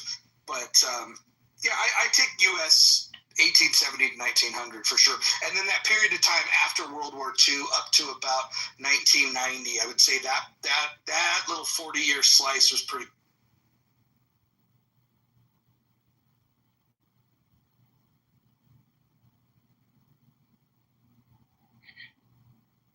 Okay, do we want the list of countries that were created after Israel and therefore are less legitimate than Israel? Let's list them. I think it's Vietnam, right? No, Vietnam was in 45, 46? I'm not sure, but I have a list, and it's not necessarily in the same order as the one in your head. But we can start with Jordan, Laos, Bhutan, Vietnam, you are correct.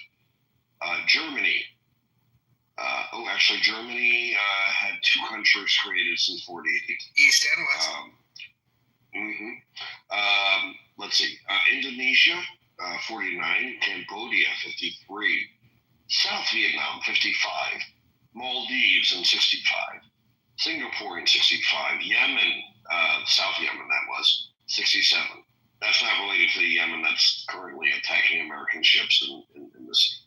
Libya, Sudan, Morocco, Tunisia, Ghana, Guinea. Let's see. 17 African countries gained independence. Do we need the detail, or it's just Africa? So we just list it as a whole, because does it matter? I think that's someone asked me. I think that's a good list to work from. But what would you say would be comparable in terms of countries that have had similar success? Similar, only UAE. Well, no, Singapore also is incredibly successful. South Korea's got good internet. South Korea does. I guess South Korea is the same year. Yeah, so South Korea is pretty good too. Malaysia, Ghana, Guinea. Hold on, did I miss some? No.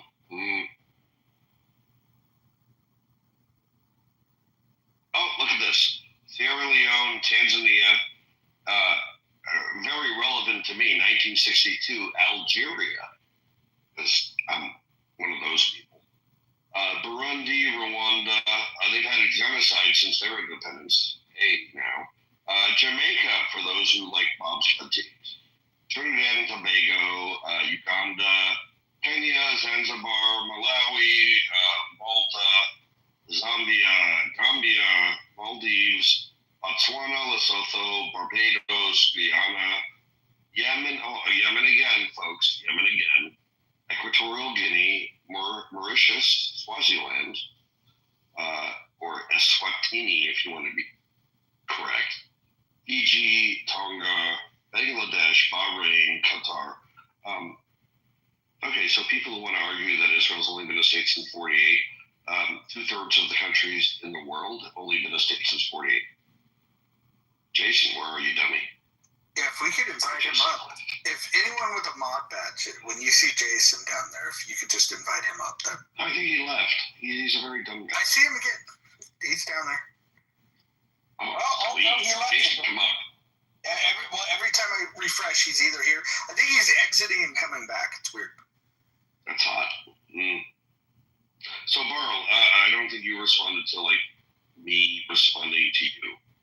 So, what's up? I'm happy to repeat myself. Who are those countries recognized by? All the ones you just said? Most people? Define most people. No.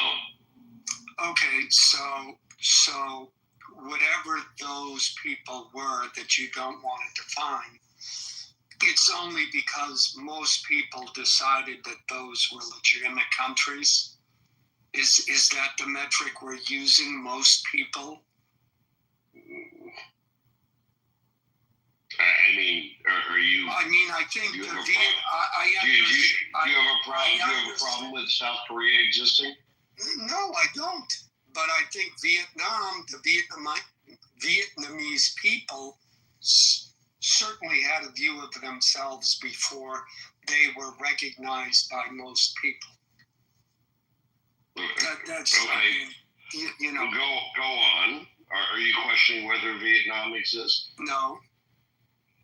I'm not sure. Are you I'm suggesting not sure that what the value of listing countries that were recognized since 1948 or 1940. I'm glad you made that point. Any relation so the value was that it was in response to someone saying Israel's only been a state since 48. It's not legitimate because it's so new.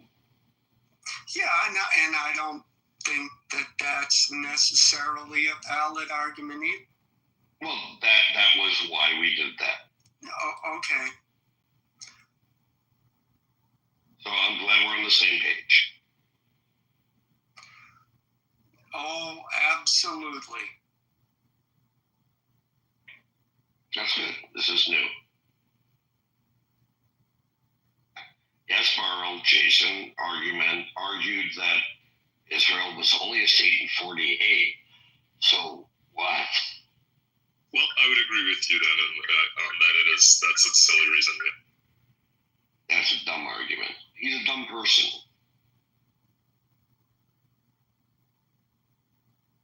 I did appreciate his patriotism, though. The one thing that I did appreciate is that he came in strong about loving the U.S. That's cool. It is cool. I mean, Mojo, I came in a little late. I don't think I misunderstood his argument, did I? No, he started. His first comment was like, somebody else was speaking. His very first comment was like, "Oh, y'all up in here supporting Israel?" So that's where it started. Yeah, I heard that. His second comment was like, it wasn't even a thing until 48. That's why I only got through like a third of the list. Were you here? Were you here when Bima was here and her boyfriend was getting on the phone? No. I'm avoiding Bima because like she makes me stay up till 6 a.m. going, why are people so stupid? Oh my God! So her boyfriend got on the phone. The boyfriend that sometimes is abusive and yells at her in the background, and then all of a sudden her phone disconnects. So we got him to talk to us tonight. And man, if you think she's stupid, dude, this was a shit show. It was hilarious. Oh my God! Hey, guess what? The country Obama theoretically was from, not that I don't think he was, but like Kenya. When Obama was born, was Kenya even a country? Because it was only started in 1963. Zanzibar, Malawi, Malta, Zambia. I did some of these already. Let's go through. Keep going. Ghana, Yemen, the second. I already did most of these. Fiji. We're up to 70.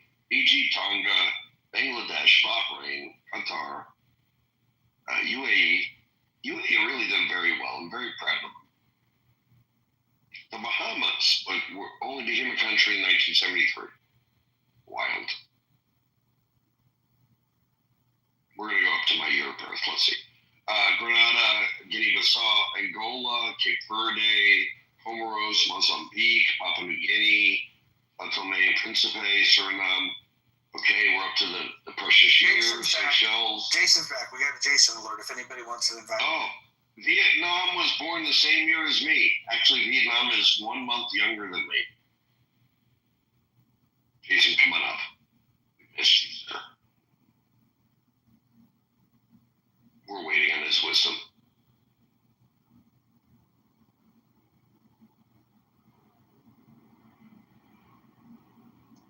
Jeff, we got some good ammo for you next time you're in a conversation with Bima. She's acknowledged to us that she doesn't shave her armpits. She has hairy armpits, so just store that one away. I mean, that's gross, but who cares? Well, it's just fun to mention when you get into a conversation. I mean, that's gross. She's also probably morbidly obese and lots of other things.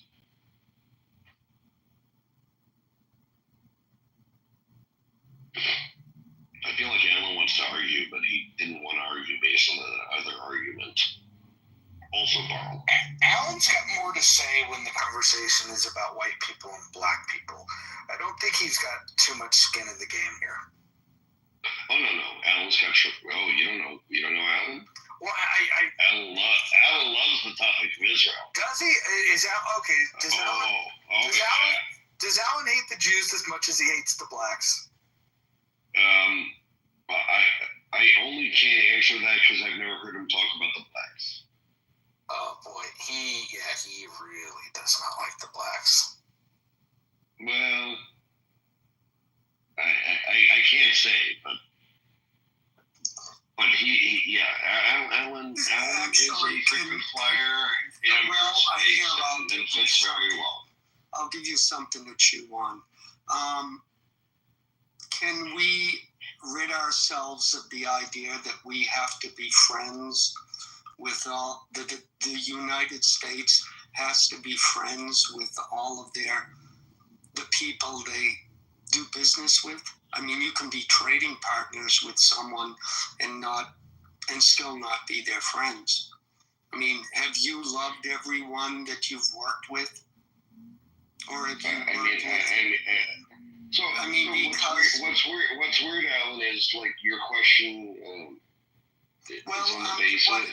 You're good. I mean, I'm responding to you because you made a point, and I'm saying to you, I don't think most rational people think we're friends with everyone we do business with. So to be clear, I think the answer is yes. I think we can rid ourselves of that because I think most rational actors, smart people know that the presumption your question is based on isn't correct. Like, that's not the way it works. Well, I hear a lot of rhetoric from the left talking about how we've alienated our allies. And I think there are a lot of countries we do business with, but in all relationships there are ups and downs, number one. Number two, and I don't think, and I think you and I agree, we don't always have to be best buds with everyone we partner with. So that was Yeah, I mean, I think what you're saying is, like, most reasonable people would agree with. Well, then you're saying that half the country, the liberals anyways, are not reasonable, which I have no problem if you mean that. Well, I don't think all the liberals are unreasonable, but I think a lot of them are. I also think the liberals are not consistent with the claim that you're referring to, because in some cases they enforce it, and in some cases they don't. So there's that. Okay, can we start shitting on the conservatives now? Because I'm uncomfortable with just shitting on the liberals.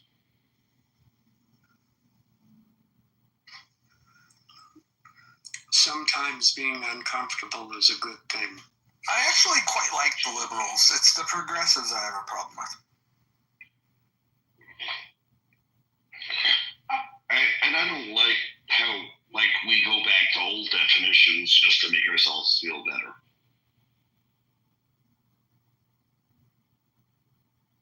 Because there's like literally 8 people who call themselves liberals who agree with us.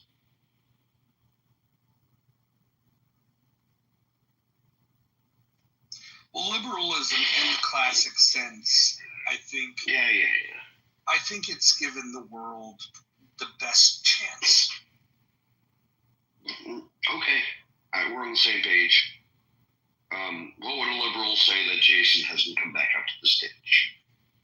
Jason just doesn't know how to use Clubhouse. Otherwise, he would find the fact that he's been invited and he would accept the yes button. Perhaps he doesn't have workable thumbs.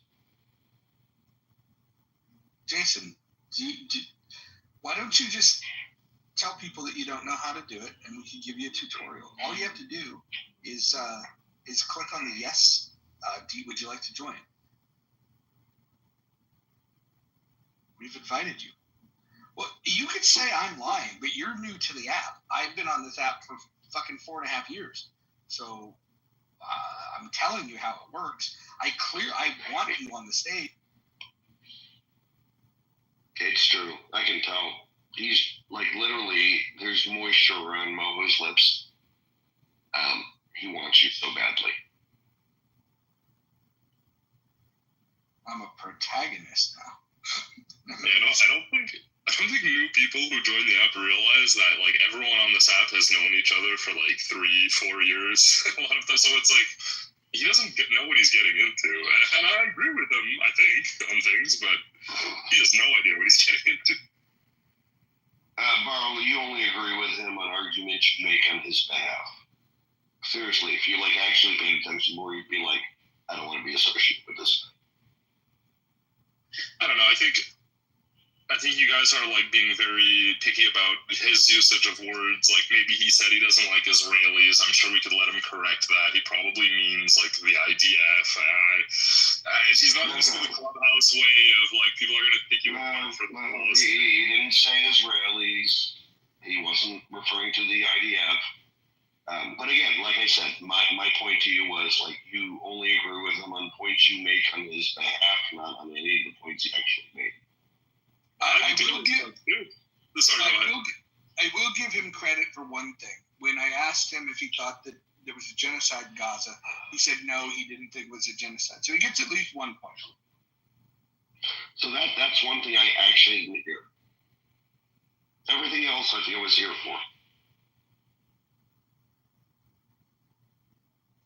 But that's when he started down the road. But what they're doing ain't right. And then, but is it wrong? Yeah, but is it wrong? When we asked for specifics, that's where he crashed.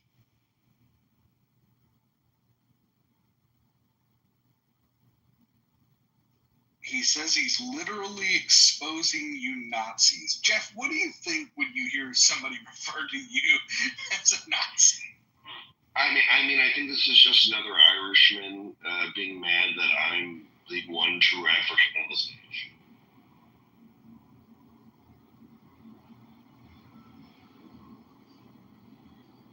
Jason, what percentage of your DNA is Irish? Tell me. You colonizer. God, I wish he was so fucking. I wish he wasn't this stupid. If he could just figure out how to fucking accept the invite and come up with it. Yeah, that's clearly the problem. He just can't technologically figure out how to come up. Because, like, he would totally explain how he's not an Irishman and I'm not an African if he came to the stage.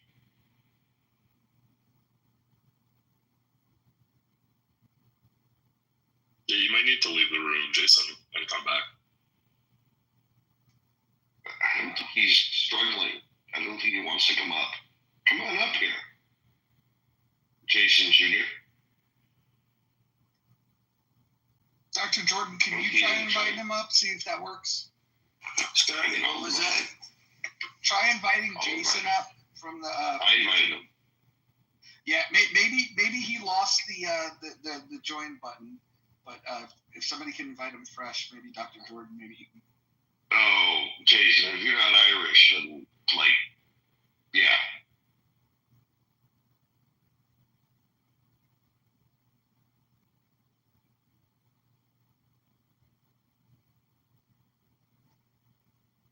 Well, look at that. Mel figured out how to get up here. Oh, welcome, Mel. Why do I feel like that's is that chlorine? What am I looking at here? You went towards the negative. Go towards the positive. Definitely not chlorine. That's one element, and so it wouldn't look like that. No, well, you know what? You're very smart, and I can't keep up with that. I guess that's why she was able to come up, Mojo. She's very smart. Very bad at chemistry, personally. Very bad. It just depends on, like, who you talk to about it, because people are really bad at teaching it, like, 20, 30 years ago, but it's not that hard now. There's a guy that does this crash course chemistry you might like. He does like these 10-minute crash course things, and it's like I can't remember he's like I'll have to look it up.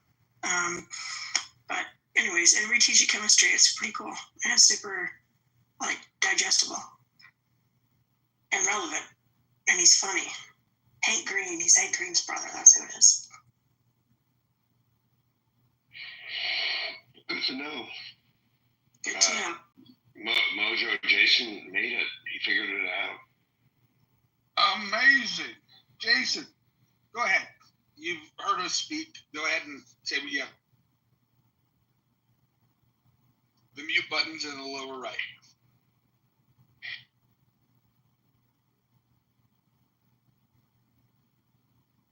You can unmute yourself by tapping the button in the lower right. And then open your mouth and let vibrations come from your throat. I think this is too hard for Mojo. But Jason's in the room, but he's not in the, like, he's down on the stage. Okay. He is on the stage. He's on the stage. I'd love to see if he's figured out how to get the VCR to stop blinking the number 12.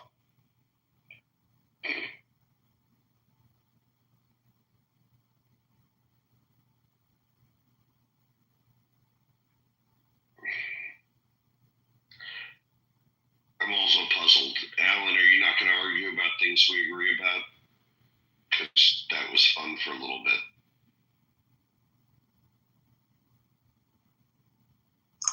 Well, thank you. I mean, all this attention you're giving to Jason, you know, to come up on stage, I was starting to feel a little neglected there. Like, I understand you wanted to beat up on him, and I just, you know, I felt unloved.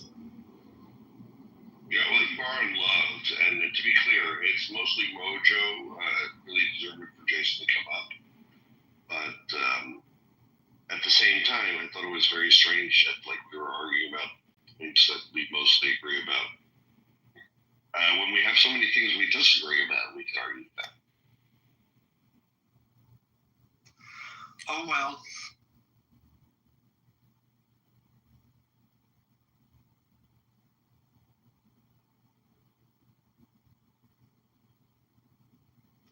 Jason, have you found the mute button yet? No, I just keep getting muted by somebody. Really? Somebody keeps muting me. I don't know who it is. Probably fucking Mojo. He keeps muting me. Mojo, why are you muting him? Because I got another. You know why? Because I got another video on him. I got a video on you, Mojo. Do you know that? Let's play it. I got a video on him too because he's a fucking pedo. Oh, Mojo, why are you muting the Irish guy? I don't know, Jason. I don't know why he's moted. Why are you moted me? Why? Why you moted? What is moted? I'm talking about Mojo. Like Mojo, stop muting me, please. I mean, muted and moted are different words. Are you talking about Modi? Mojo keeps muting me. Incorrect. I don't think so. He literally has spent the last 20 minutes saying, "Please come up. We want to hear from you." Jeff, I'm gonna tell you this, Jeff. Please shut your fucking mouth. Don't ever talk to me because you're just as bad as him. Because you talk to little girls. You talk to little girls online. And I know do. That. I got it. I got evidence on you. So shut your ass up. You have no evidence. Okay, all right. You want? All right. Listen. You bad. Shut your lame ass up. Don't ever talk to me like that. Don't ever talk to me like that, boy. Don't ever talk to me like that, colonizer. Oh, hey, shut your mouth when I'm talking. Mojo, why these white colonizers gotta come up here and gaslight the stage? Shut your motherfucking mouth. Yeah, the white colonizers gotta refer to the African guy as a boy. What's up with that? I got him. And then I got you on that racist shit. You don't understand that I already been listening to y'all this whole time. No, that's good. Why do the white colonizers gotta refer to us as boys? I don't understand. Hey, seems very racist. Little boy, because if I ever seen you in my real life, I would beat the shit out you, little boy. Oh, how tall are you, Jason? Nothing. You a little kid. How tall are you? What do you weigh? Little kid. What the fucking come. cares? You don't care who cares. Bro, you Jason, kid. You're literally some little bitch. You're literally some little bitch in your mother's basement. Do you want me to really say your last name? Yeah, you really want me to do that? You really want me to expose you on your fucking little program? Expose me, come on. Yeah, I already know him too. That's why he shut the fuck up, because I got all his information. Oh, Jason, no, I'm inviting you. Say my last name. You stay here. Jason, say my last name. You're a fucking apparently Jason does not.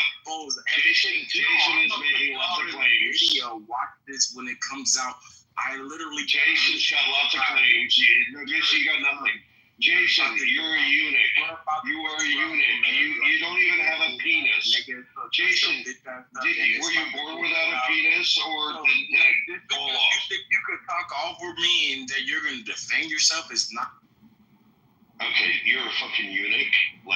Shut up. Everybody knows. Say my last name when you unmute. Say my last name, or say nothing. Go ahead. I think think it's funny that the guy that can't figure out how to accept an invite to get on the stage, can't figure out how to unmute himself, has a video of anything. I couldn't imagine him working a video player on any platform. This might be the stupidest person that's ever been on Clubhouse. Jason, congratulations. And he's in Mojo, but it makes sense because he's in your room. This is true. This room is a fucking magnet for the retards, for sure.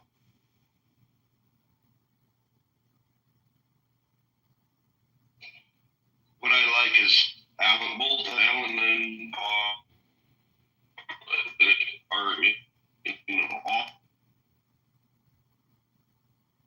I think you're in the Matrix, Jeff. You're breaking up, Scotty. Hey, Barl, so you still stand with this Jason fuck? Oh man, I want to, but it's getting tougher by the second. Jason, man, I was on your side, but you're crashing out a bit. I don't know. Sometimes I'm like you. I feel like if you're gonna call people pedos, it's got to be like in relationship to the Epstein thing, or at least to like Elon calling people pedos. Like I'm just not seeing the link there. But yeah, I want to back him up. I want to be on his side here.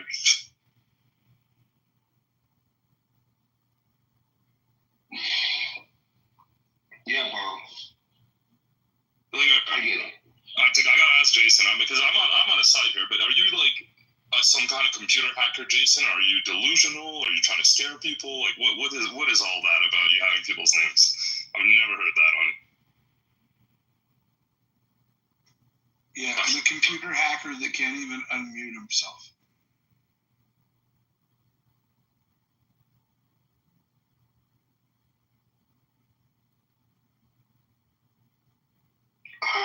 Isa.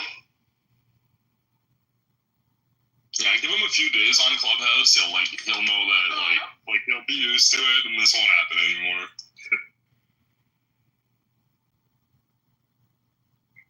Isa, I want to introduce you to Jason. He's very stupid. He's an Irish guy. He doesn't like Israel, and he thinks both Mojo and I are pedophiles. Well, actually, no. He has video evidence of this. Oh, that sounds like every other Irishman. Did you guys talk about Epstein and I missed this? Because if it wasn't a relationship... No, again, you're trying to help Jason make arguments that maybe are salient, maybe a little bit, but like he didn't make that argument. Oh, Jason, the faggot down there. Just giving him some tips, you know? The one with the hair, yeah.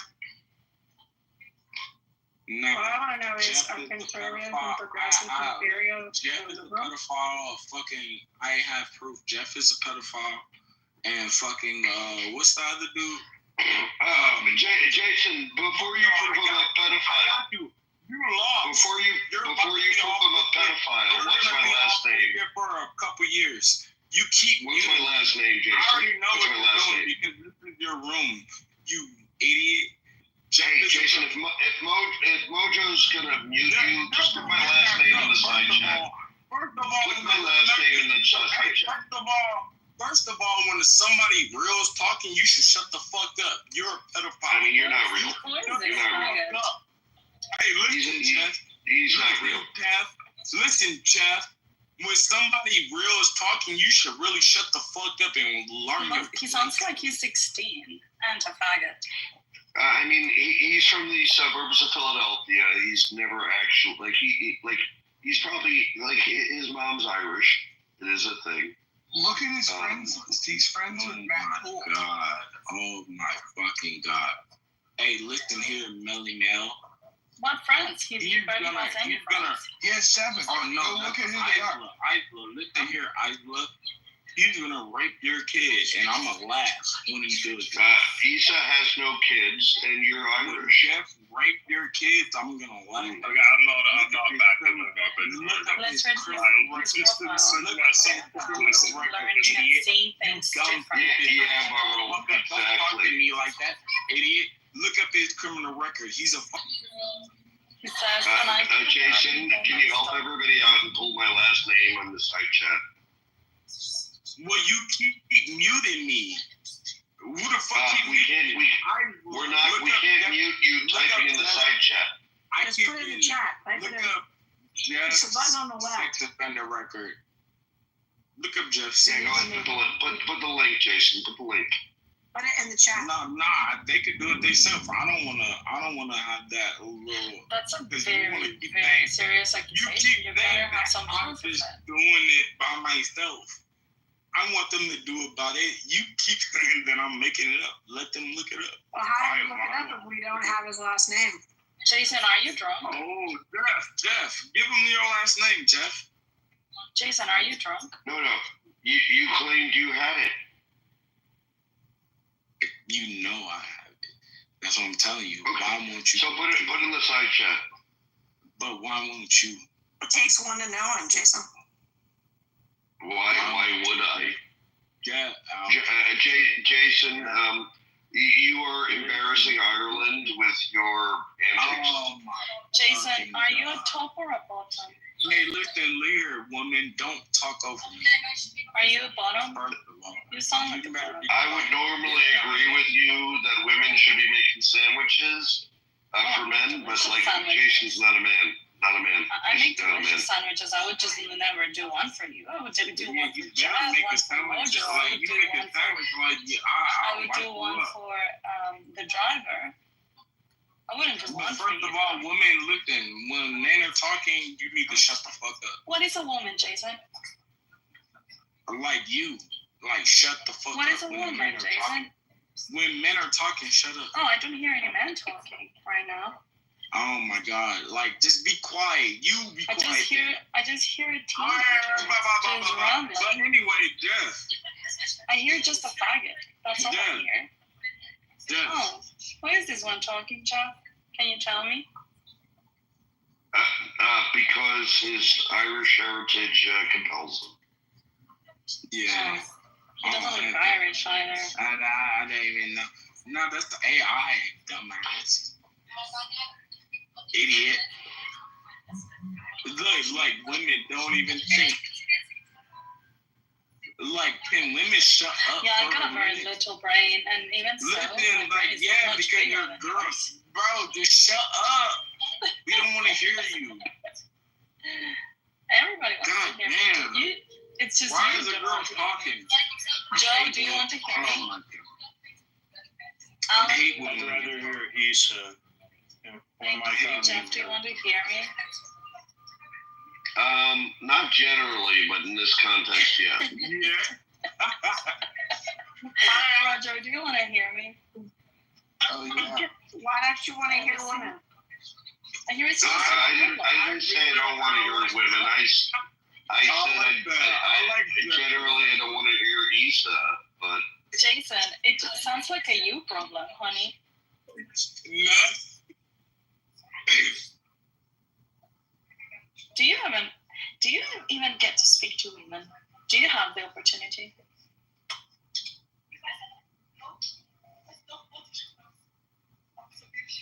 He sounds like one of these incels living in the basement of his mom, jerking off every day, and then coming on Clubhouse and pretending he's got 7 friends.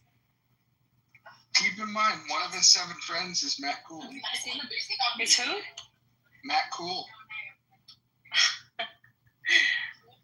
Stop beefing with Matt. I just came up to say hi to Issa. Hello, Hi. I don't have beef with Matt. What are you talking about? What are you talking about? He finally shut up. What's that? He finally shut up. He doesn't know how to operate the mute button. He's retarded. Well, are conservatives and progressives inferior? Well, they keep muting me. I don't even know what to talk because they keep muting me. Oh, so that means nobody wants to listen to you. But yet he still continues to talk, and we continue to hear him. So he just wants to fight. It's helping raise his serotonin. Do you have anything to tell us, Jason? Educate us?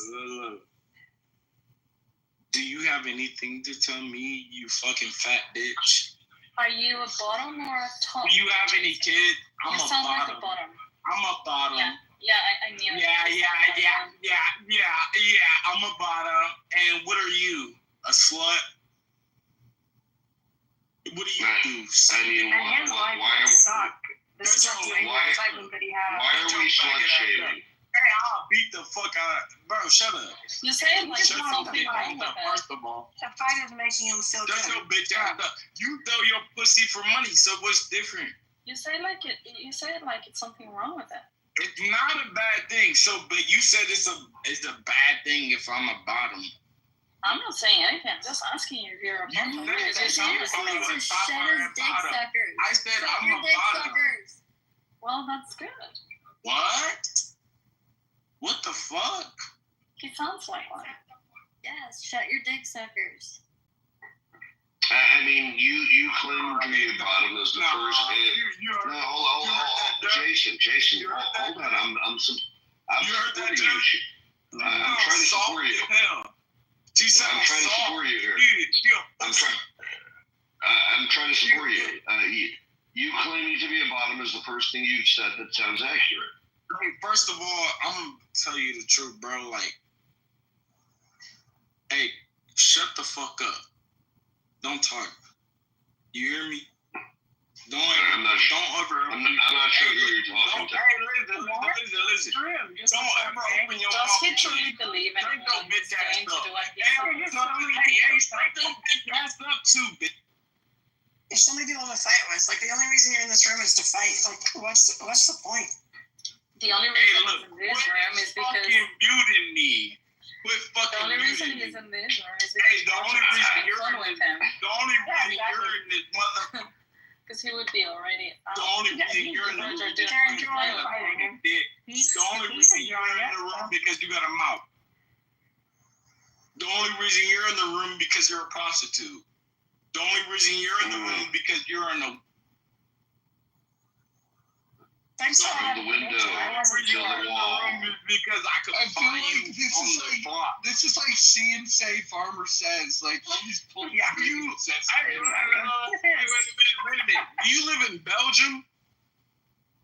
No. You're in Europe? You're in Europe? No. Hey, Jeff, I'm going to tell you one more time to shut the fuck up. Well, I assumed you were talking to me. You're a bottom, and the bottoms tend to like me.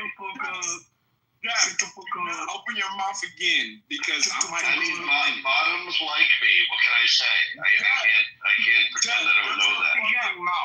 Hey, Jeff, shut the fuck up. Don't do it. I don't want to fucking rape you or nothing. Jeff, shut your mouth. Jeff, with all due respect,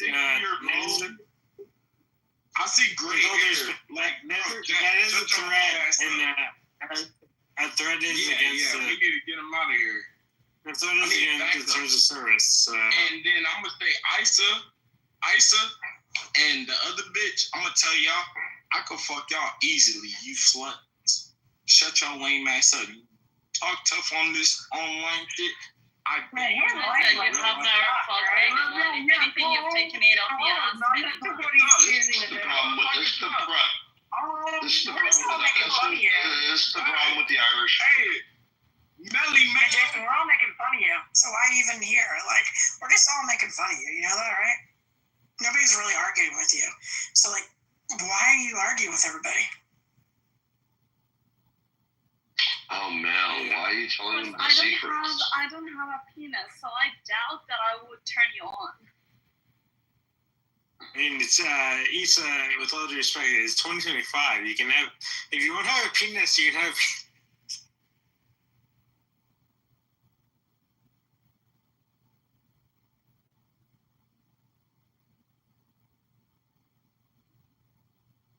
All right. Anybody got anything interesting to say other than fight with? Okay. Well, I do think it's interesting that at the end he acknowledged being a rapist. That puts a very exclusive company on the top. Him and Tiger are both pro-rape. So for those of you that haven't heard, Tiger is declared he wants to rape certain women on this app. Look, Jason wants to keep putting me, bro. You keep putting me on mute because you want to protect them. Because you don't stop. You don't ever pause. Take a breath. I don't have to protect you, though. That's the thing. They want to protect. Nobody needs to protect anyone. You just sound foolish. So why did Jeff keep muting me? Because you don't stop. I just muted you for the first time just for fun. Oh, it's for fun. Yeah, I just muted you again for fun. But you just. So, Jason, why are you here? Like, why are you in this room? Because they were talking shit to me, and then you joined in. So what? Why are you still talking shit to them? Like, what do you want to get out of it? All right. This is why all right. When I joined, I just wanted to say, like, fuck you, fat ass bitch. Whoa. So you wanted to join to say that doesn't make sense. So why do you want to fight everybody? You're a fat fucking lame faggot ass bitch. You're disgusting. You look. Thank you. May I have another? Thank you. May I have another? Yeah. Why are you in this room? Like, why don't you just go, like, hang out and have fun? Why do you want to argue? Lame ass up. Thank you. Can I have another one? Then why are you here? Where are you from? Why are you in this room? No, okay, I'll be real. I'm not even trying to do that. Where are you from? For like 20 minutes, all you've been doing is like, fuck you, oh, fuck you. Anyway, can somebody else talk? Because the fat bitch over here, like, she was thinking about Twinkies. Twinkies are pretty good. You know they almost got rid of them. I got a question for Jason. Jason, I got a question for you. I got a question. Think about McDonald's. Can I talk about somebody else? Can I talk to somebody? Listen, I'm going to ask you a question, and you can answer it, or if you don't answer it, I'm just going to remove you from the room. Have you ever sucked a dick all that you wanted to? Whoa! Who just said that? I said that. Have you ever sucked a dick all that you wanted to? Who said that? Mojo said that. Have you ever sucked a dick all that you wanted to? You suck dick every day. You nobody ever again. You suck dick like cigar. Yeah. I'm gonna remove you. No, you literally suck dick like cigar. Don't ever talk shit. I'm going to remove you from the room if you don't answer the question. Listen here, little boy. Have you ever sucked a dick all you wanted to? Suck dick. Okay, all right. Never in my life. Jason, the proper answer is no. Just say no, Jason. Well, hold on. You did say no right before you got moved. The question was, have you ever sucked a dick all you wanted to? And he said no, and I'm just curious why he stopped.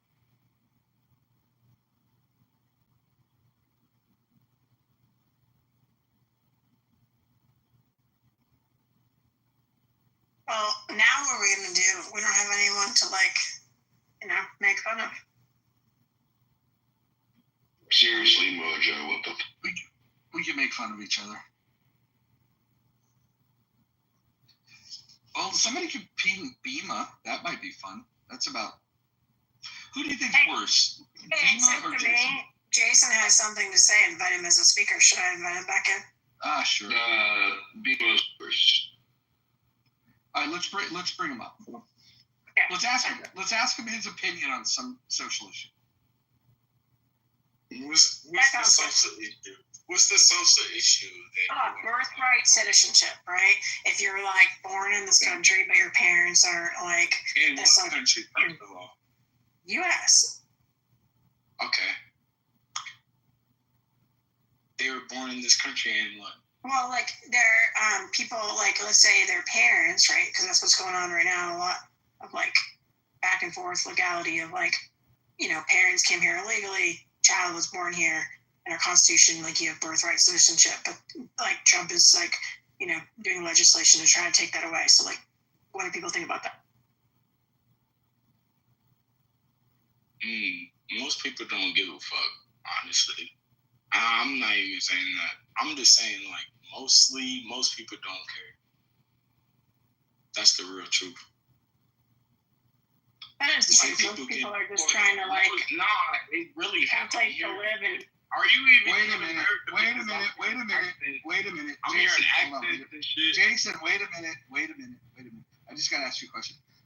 Is truth anything similar to the word truth? I'm just curious. I just want to understand what your answer was. Because I've never heard the word truth before. Hey, first off, the person who just said that, I'll spit in your mouth. That's a very strange offer. Yeah, like, don't talk to me. Yeah, I think she. Every time I hear that voice, bro, like, tell that man to stop talking to me. I think he asked you. I think they asked what you thought of it, not if anybody cared about it. You're making me feel milky. What is your opinion about that? We understand that a lot of people might not care about it, and whether they do or not is a good topic of discussion. But right now, I think they're curious about what you think about it. Deportation. That's what you're talking about. The birthright citizenship. Birthright. Can we just start with something a little more simple? Birthright citizenship. Hold on. Mute your goddamn mic. I'm going to ask you a different question because I think this is too complex for you. I want to ask you a different question. The Prophet Muhammad had sex with a 9-year-old girl. Do you condone that behavior? No, I'm not a fucking Muslim. You think? What do you mean? I'm here in America right now. Mm-hmm. People like me. So what do you think about the Prophet Muhammad fucking 9-year-olds? He could die. Okay, all right. We're building some common ground here, Ross. Finally, we're building some common ground. He's already dead, though, by the way. No, I'm not dead. I'm here. I was referring to the Prophet Muhammad. You could call me Jesus. Why don't we just call you by your real name? Faggot Region. Are you Latino? Because you're a little boy. Like, don't talk to me, little boy. Shut your mouth. Mojo's not little. He is a little boy. He sound like a little boy. He sound like a little I mean, who is even saying that? I don't even know. He said a lot of things, but he didn't. Oh yeah, it's Jeff. Jeff, bro, tell that. Yes, we heard. Jeff, yes, tell your son to shut the fuck up. I mean, you were gonna dox me a minute ago. Hey, listen. No. Cutie pie. You were going to dox me. You told everybody that you knew my last name and you were going to dox me. No, because I already beat. Oh, now you mad now because you were a sex offender. It doesn't matter. I mean, you made the claim. You said you know my name. I'm a sex offender. I'm a pedophile. I don't care that you fucked a 13-year-old girl. Jason, why do you make up lies? Why not just if you know his last name? Why are you? If you know his last name, Mojo. If you know his last name, say it. If you know his name, say it. If you know his name, say it. Quit being a fact. What the hell, Mojo? Why are you trying to get him to dox me? I don't even think he can spell dox. He can. Jason, type in the word dox in the chat, just for shits and giggles. He doesn't even know why I call him Irish. Funny.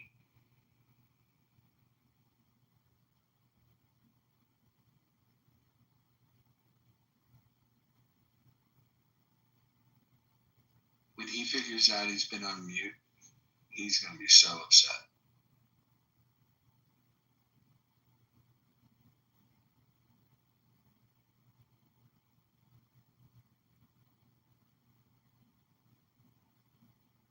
What do you mean I don't be so upset? I'm just reading the chat. Spell dox, Jason. You're lame. Spell dox. Listen, Jeff. You're dox too. Idiot.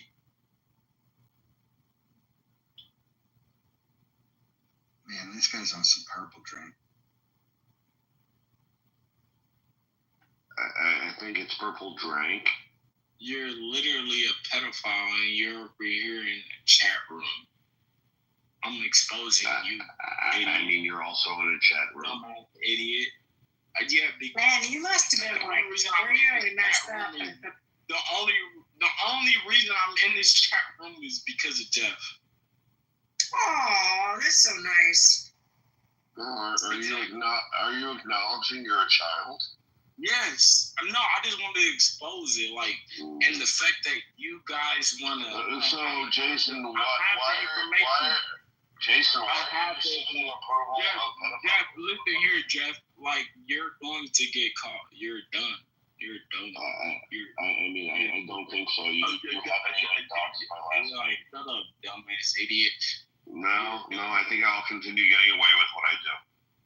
Oh my God, you think so? Shut the fuck up, idiot. No, I think I'm really safe. You're done. You're fucking done. I mean, you can expose me. You like no one's stopping you. Go ahead.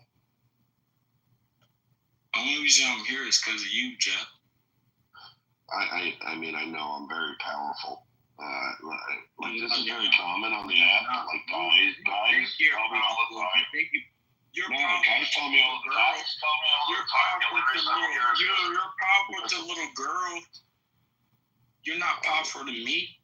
I'll beat the shit out of you. How am I not powerful to you? I will beat you up, bro. What do you mean? I could easily uppercut you and knock you the fuck out. Easy. How do you know that? Yeah, how old are you? What do you weigh? What's your training? I know it don't matter. What's your training, bro? It don't matter. You could worry about my knuckle. I mean, come on, little boy. What's your training? They find it entertaining. Although it's kind of sad. Do y'all playing with food is like, hey, listen, like, I hate hearing women talk, bro. Like, playing with food is so why are you interrupting? Go make me a sandwich. Come on. No, I already made you one. It's true. It's delicious. Playing with your food. Mm-hmm.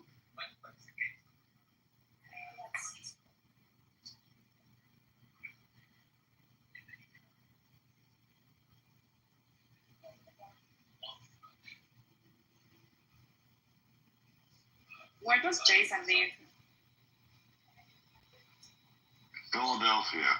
Baltimore. In what ghetto does he live?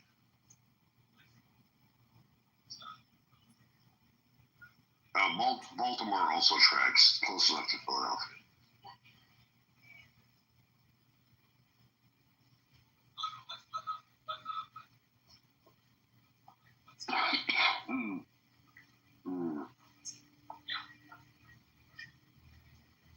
Oh, Kai wants me to answer what is a woman. Go for it, Issa. Where's Kai?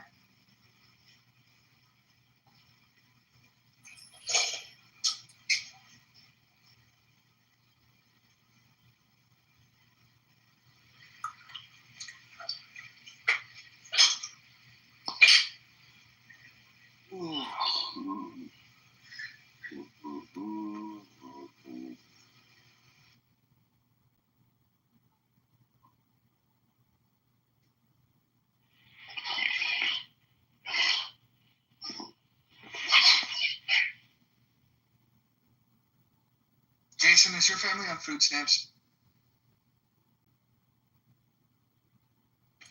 Do you think he has a family? He sounds like his dad abandoned him. I'm pretty certain he doesn't know his father. Pretty certain. Yeah, I think so too. I bet he's made those delicious government cheese sandwiches. I'll tell you, I don't know whether or not he knows his father, but what I am sure of is that his father did not leave his mother for his therapist.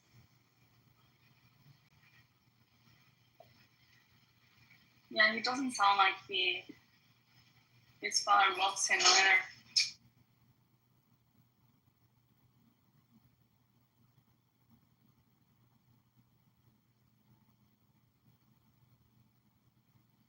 What's fantastic, it's a special power, is no one in the room who normally would be arguing with each other has any interest in arguing with each other because Jason's here. We've even let the rapist Tiger off the. Exactly. Wait, Tiger is also Tiger's a rapist. another faggot? Tiger has threatened to rape women on this app.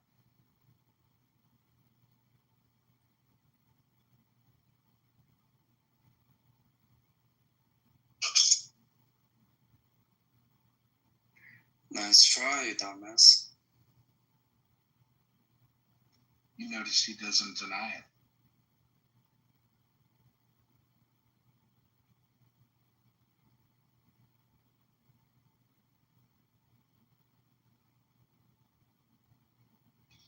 You know, we got a solid stage when Alan's the third most detestable person on the stage. Maybe you're right. I mean, that's kind of my point. Maybe you're right. Look, I'm giving you a compliment. There's people that are worse than you. I mean, I don't know if detestable is the right word, though. Like, I don't have a lot of reasons to hate Alan. Like, he doesn't matter that much. That could be true. I might give you that one, Chip.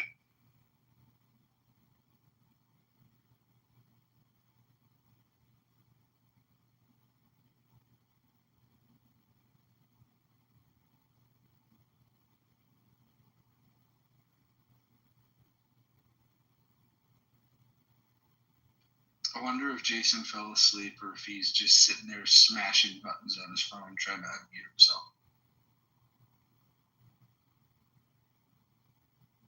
Jason's actually putting out like tweets saying he won the argument.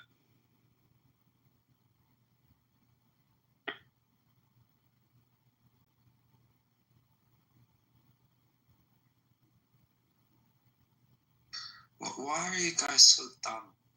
This is my question. Why are you so dumb that you have nothing better to do? No, it's only because they keep muting me. That's all it is. They know what it is. Jeff is going to jail. That's all y'all need to know.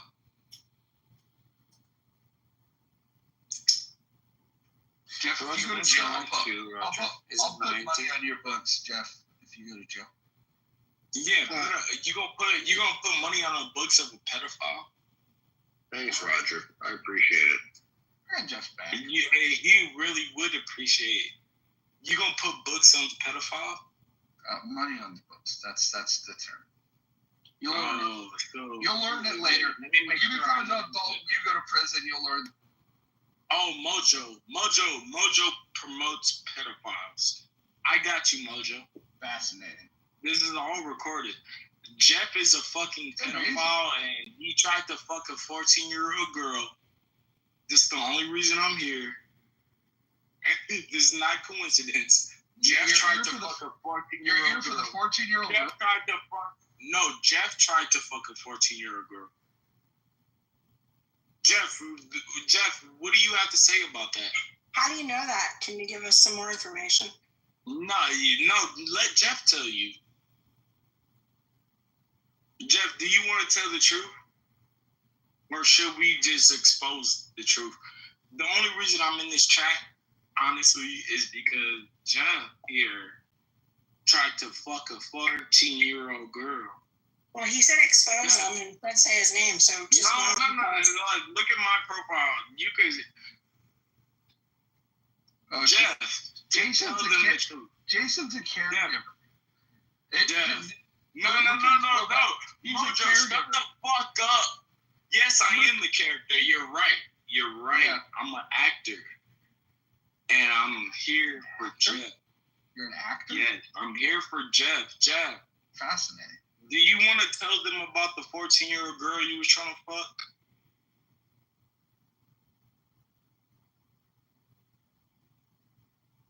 It's just fascinating.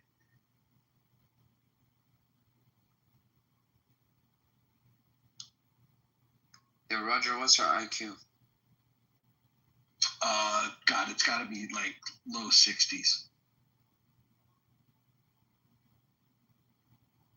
Yo, Jeff, why you Jeff? And how many children do you have?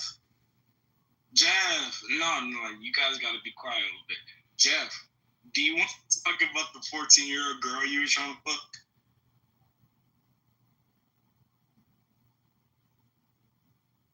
He was just talking all that shit, right? They said I was being Jeff. Come on, don't disappear now.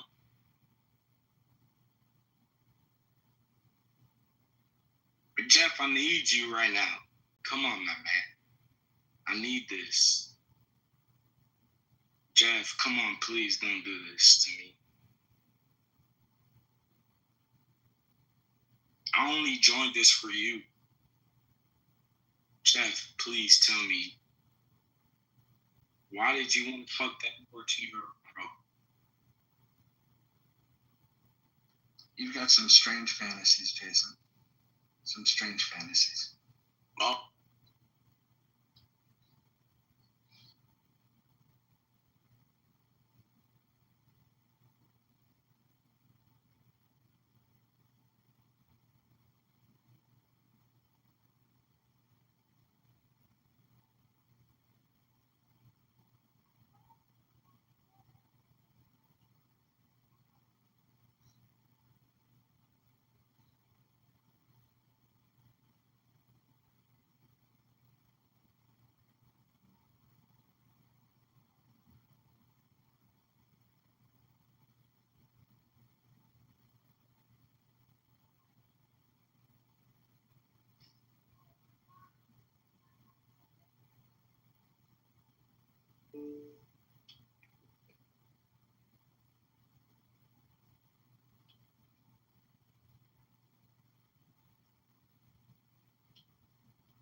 Come on, Jeff, just tell us the truth. Jeff, just tell them about the 14-year-old girl.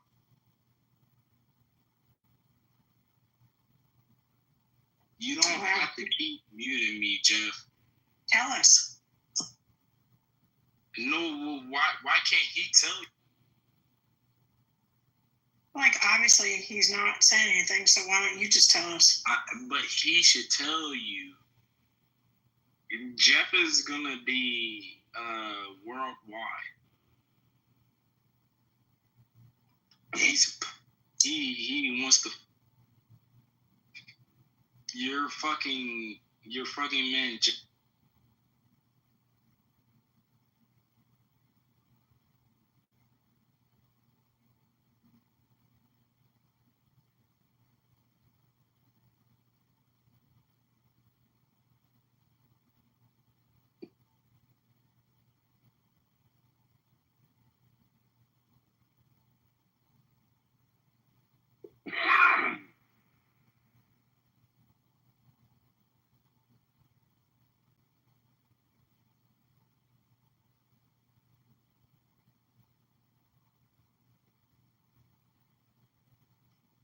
Well, that was a fun room. You guys entertained me. Oh, Jeff's back.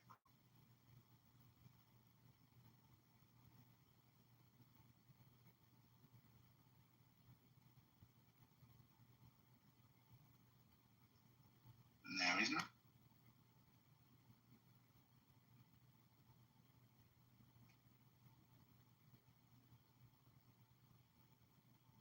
Oh, that was weird. That is weird. What else is going on in the world?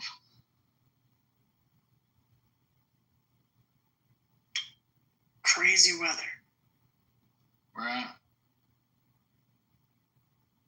It's really hot in most of the country and really cold on the West Coast. I'm on the West Coast. It wasn't super cold today. Are you northern West Coast or southern West Coast? Pacific Northwest. The San Francisco Bay Area has been frigid for like a week. Like not San Francisco itself, because that's already cold in the summer, but all the areas around it are usually like 80s and 90s. Yeah. And it's 100. And it's been like I grew up in the East Bay. Oh, did you really? I did. Yeah, so this summer, no like 90s or 100s days all around in like, northern, eastern, southern. It's been like super cold. Dang. Yeah, it's weird. Like really weird. Like it definitely never been a summer like this in like 20 years. So that's weird. So like, what's that do? Yeah, it snowed one time in Hayward. In the summer or in the winter? No, it's in the winter time, but it was yeah. Like it's the mildest climate ever. It never got too hot, never got too cold, but it snowed once. Mount Tam? It's like a big mountain near Golden Gate, like Sausalito area. It snowed there, like. Oh, Tamalpais? Yeah. Like it snowed there, like probably twice in the last 20 years, because in the winter it gets like, 40, 38. Sometimes it'll drop down on that mountain and it'll snow. But like summertime all around San Francisco is usually like a bunch of warm days, Do you ever go up Mount Diablo? Yeah. Mount Diablo is a trip. Nobody warned me, but one time I went up there in the fall and there was a bunch of fucking tarantulas. Oh my God. It was so crazy. They were like spawning. They were literally like in the road. Like it was like, and I'm talking like horror movie style scene. It was like they were everywhere. It's fucking crazy. That is crazy. I didn't know that. Is that like still a thing? Like did yeah, environment change?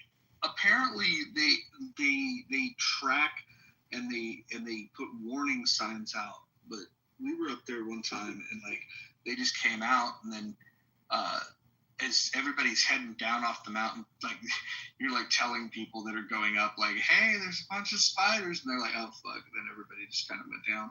But I wasn't at the top of it. I could imagine the people that were at the very top like had a bad experience coming back down, because like when I saw them I was like, oh shit, let's get in the car, let's go. Because it's a lot. Are they migrating to like one place to another or something? Yes. There's a particular, it's like about a 3-day event where they just go crazy. That happened to me in Costa Rica, and the crabs go inland, and they and then the crabs come like out and they go towards the beach, and they're big crabs, like they're bigger than the size of your hand. And you literally like look down the ground and the whole entire, like you can't walk. It's covered in crabs. It's like a horror movie. Again, nobody really tells you that. Yeah, this was kind of wild. It was like when we're driving down the hill, like you're like crunching on these spiders. It's just fucking nuts. Dude, are you up in Oregon or Washington? North of Seattle. Oh wow, so you're like almost Canada. Not that far, but yeah, somewhere. Yeah, somewhere in between Seattle and Vancouver. Cool. How long you been there for? Since 2017. Cool. You like it? I like the state of Washington. I don't like the city, so remote work helps, so you don't have to be in the city. I don't know. Seattle or another city? Yeah. Seattle's really the only city.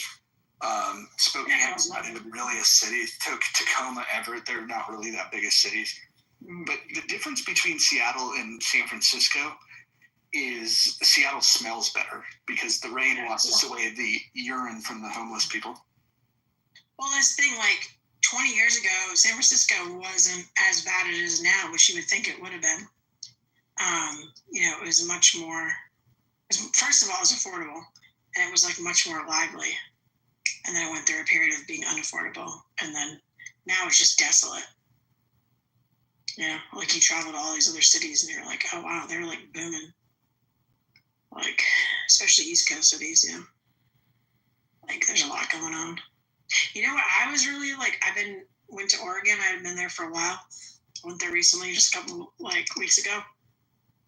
And I was like, I forget how like open it is, you know, like everything's available and there's like campsites everywhere, and you can just pull off on the side of the road and you can like camp for 2 weeks off the river without a permit. You're not allowed to stay for more than 14 days, but no one's really checking.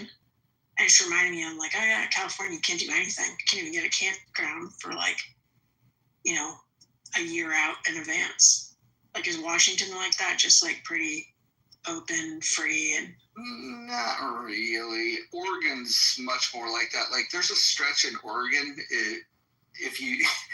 It's like it's about 10 miles of like lakefront property that has just become tent city. It's almost unfair. They got better property than, you know, what would cost you, you know, good money to pay for. But for whatever reason, they just let them chill out there.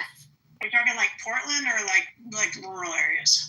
It's definitely south of Portland, but it's before you get to like Eugene. Yeah, I'm talking like all throughout, like towards Mount Hood, south of Mount Hood. Like there's just like so much open land, and I kept seeing all these like vans down by the river, and I was like, you know, in California you can do like camping for like Yosemite and you know, whatever you can't do with your car. I was like, oh, can you just like pull off? Like you have to get a permit. How much does it cost for certain areas? And they're like, no, you literally just pull your van off and, you know, like hang out by the river. You don't have to like sign up for a permit. And this is like hot, like probably like 200 square miles around like south of Mount Hood, you know? Dude, that's crazy. I was really like happy about that. Like that there was still like open land, you know. I remember like 10 years ago I met people who like live there throughout the winter, and they have like mules and they go through like the snow and they make like little igloos and they like sell crap and stuff. There's not very many places like in America that are still like open, you know. There's a lot of spots actually, like it.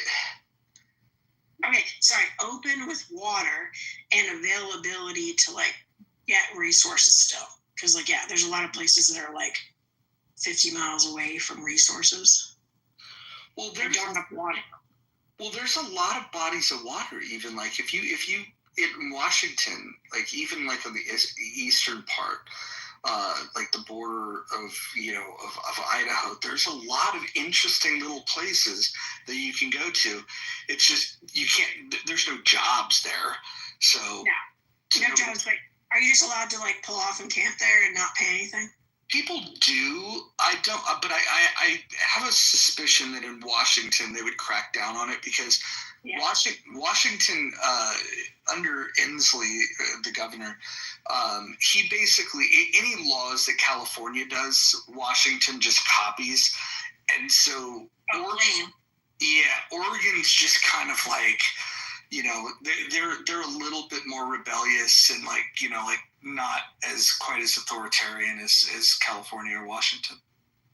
Yeah, that's what I haven't spent any time in Washington, but I spend like, you know, random times in Oregon, and I don't know, I'm just impressed by it. I'm an East Coaster, so kind of reminds me of like Vermont, New Hampshire, and it just seems more like lawless. And yeah, there's not a lot of jobs availability, but like for people who just want to like live off grid and like hang out, it rains a lot during the year, but like the summers are great, right?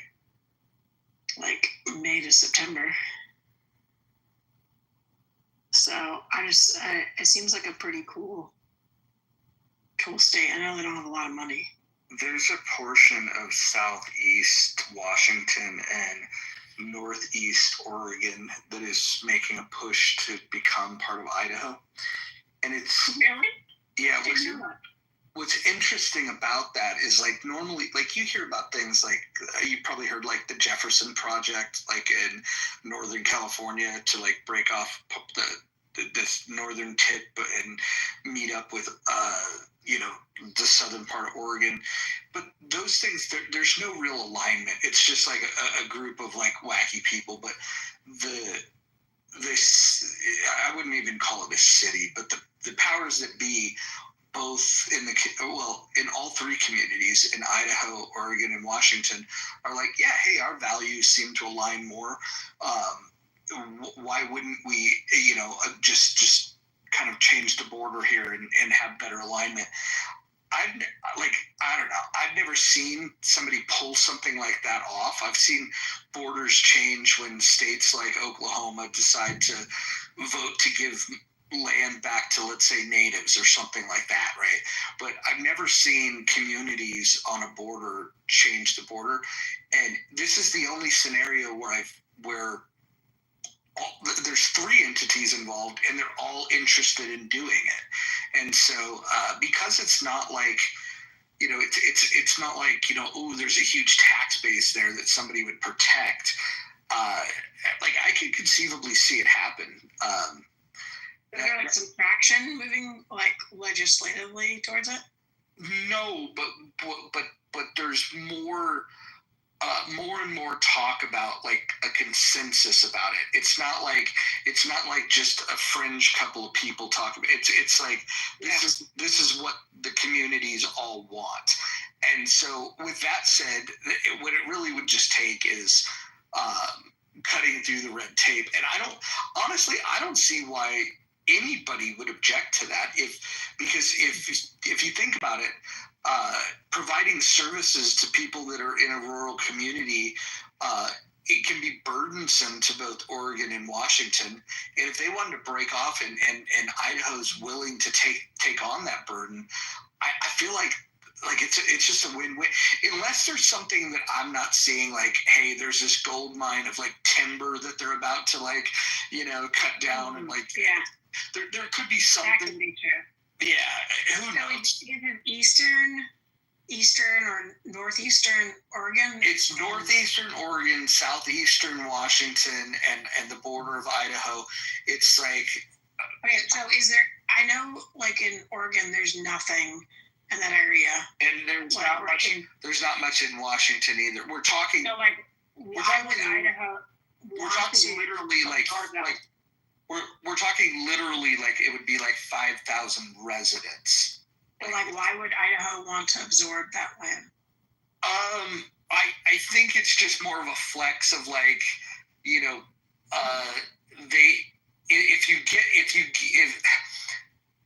it basically feel like they're Oregonians more. I mean, they're Idahoans correct. More than they are hippie Oregon vibe. Yeah, correct. Culturally, they're more aligned with the norms of Idaho. So the people want it. They're pushing for it. Yes. Oh, that's interesting. Yeah.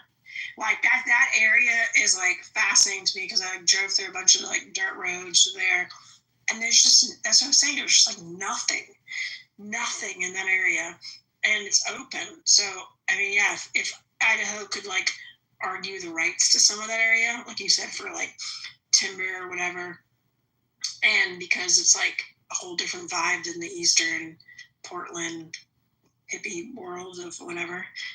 Yeah, I could see that happening. That is really interesting. Yeah, because that doesn't happen very often.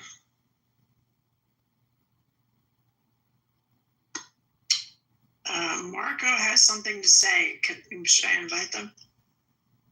Marco, why is he asking me?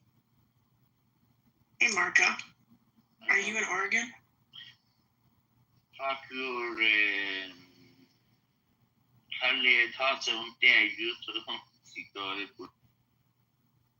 That didn't make any sense. What was that even English? That sounded like fucking some made up George Lucas language for a Star Wars film.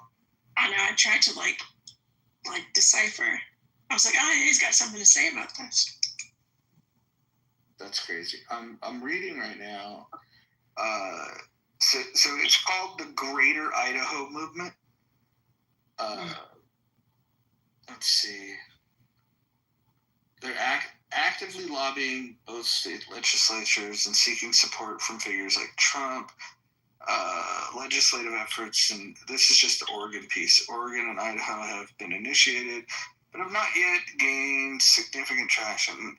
Let's see. Some eastern Oregon counties have voted in favor and advisory. So the counties themselves have voted in support of this. So they've got the local support. Now they just have to, make it make it a thing. Yeah, like how does that work? Because I know like California, right? It's wanting to like have Northern California and Southern. Like, is that even a possibility to like how does I can look into it obviously, but do you know how that works? I have no clue what has to, what type of legislative battle you'd go through. I imagine it's probably not an easy thing to do. Yeah, it's probably going to get like a lot of votes, but like, yeah, it's like fascinating to think about like a restructuring like the lines of states. This is much bigger than I thought, actually. So when I heard about it, I thought it was just these two counties, one in Oregon and one in Washington. But it looks like what they're fighting for now, as of July 2024, is that there's 13 counties in Oregon that want to be part of Idaho.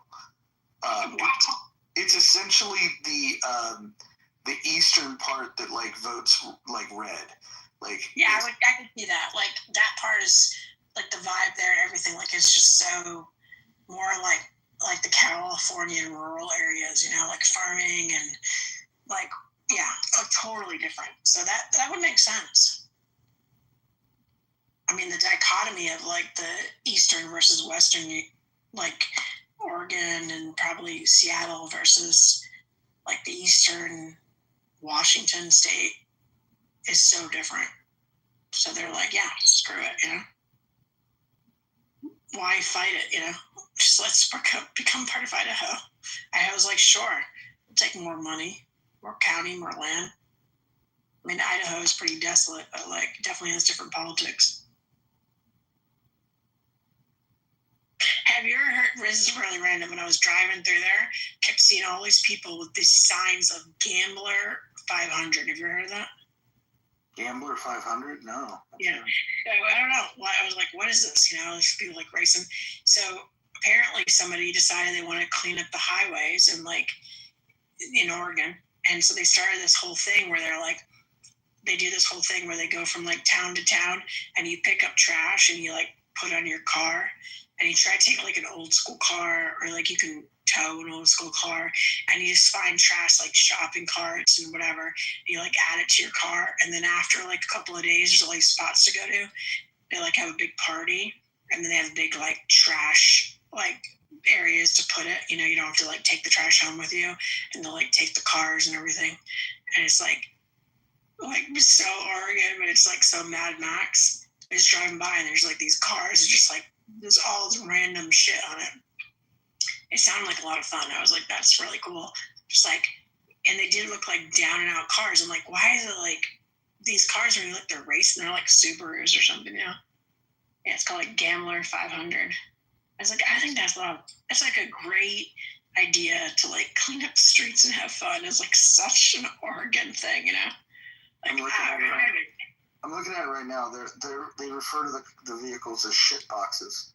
Yeah, they like you take one in your yard or when you find somewhere and hopefully you can drive it to the place where you're gonna then like donate it or you know put in the crap. But I saw people towing them too because they weren't even drivable. And then along the way they're like there's just like a lot of people in the cars and they were like there was like people that like stuff people like fake looking people in shopping carts and they were like stuck on top of the car just like crap like Mad Max meets like Burning Man. It was just like the funniest thing. I was like that's such a good like nobody wants to get out and clean the highways up, right? But that's like that gets people out and they have like bands like they meet up a few nights and the last one's like big party and they have bands and stuff. I'm like dude I gotta do that next year. It's so fun. It's just like so silly, you know. I was like, that's Oregon. That's crazy. Yeah, I was like, that's such a. I teach 5th through 12th graders, so I was like, and I do a lot of like programs that are like, you know, if you're passionate about something, what are like small changes you could do and work towards them, like meet your challenges, your time and stuff. And I'm like, oh my God, it's like perfect example, right? You see trash, how can you make it fun? No, nobody's gonna like maybe like a Boy Scout or Girl Scout come and clean a portion of the highway, right? But this is like something you look forward to, right?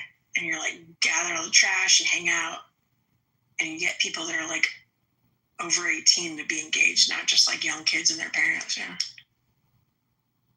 Gambler 500. It's good stuff. It's sad what's happened to Portland. Portland used to be a fun place to go, and now it's just fucking terrible. Is it like overrun by like homeless? Yeah, it's also like the reluctance to do anything that even resembles like a solution. And what's crazy is like nearby towns like Beaverton and some of the other very, very close towns to it, they're pretty like they're thriving. And it's just weird how they let this big city go to shit. Part of it was like the pandemic where like businesses were forced to shut down, and then a lot of it's just never really come back.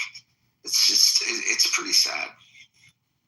But I feel like the key that I've got to a lot of it's about mental health availability. I think if you have an area that has that big of a mental health crisis, like you got to investigate why. Like some of these Western cities like that advertise like that they've got all these great resources for people, and then all of a sudden you got this congregation of like homeless veterans and drug addicts and the mentally ill all in this one area. And it's like, that's fine if you're going to lump them in one spot, but why lump them in a big city? Why not lump them together somewhere else, like somewhere like far away from storefronts and where like I totally got this. Like I'm like involved in trying to help a little bit, like involved in another chat forum about it, and like we're like kind of logistics and history and all that. Like I agree, like there's so much land in America, right? And just so much availability. But the problem that I have learned just like in the last couple of weeks I've been dealing with is, there's some people that could take that availability, but it's mostly people that are like on the streets, don't have any family to go to because they've burnt their bridges. So they're not going to exist in the community, right? So they need a lot of like mental health therapy to get to a place where a lot of people could go back home to somebody, right? A sibling, a grandparent, parent, whatever. But they're not at the place they can do that at. So it's really about that mental health availability to those people is like 90% of it, right? They're on drugs because of that, or they have mental health problems. There are a small percentage of people that are not like having problems with mental health or drugs, or like a single mom or something. But there's so many programs available for like single moms with like domestic abuse. So that actually is not the bigger issue. And I did think that was really interesting. Like, a lot of people, there may be a few that like you could give to like resources or where to live and what to do. But until you deal with the mental health issue, those people aren't going to be able to exist in a community or a space or a hotel or anything like that.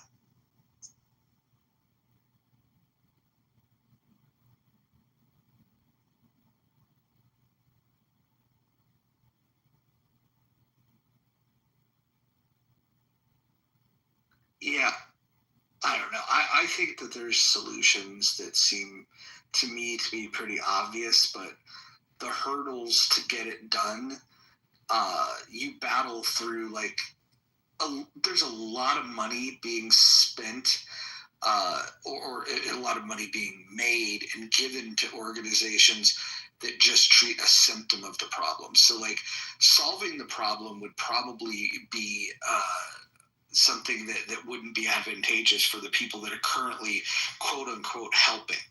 And that's the grievance that I have, is like all of the efforts seem to be just putting band-aids on these big open wounds. And like, I'll never understand that. I'll never understand why we can't look at these problems and say, let's do something bold and innovative and actually try to solve this thing. walking around handing fucking socks to people or fucking clean needles, that's not the solution. We got to think bigger than. Yeah, like I'm actually involved in like that middle stage and the next step, and up towards Shasta, like north of there is these like really poor areas. They're like Wairika, Montague. It's like south of Ashland, but like north of Shasta. It's like really a lot of people that are suffering and having problems.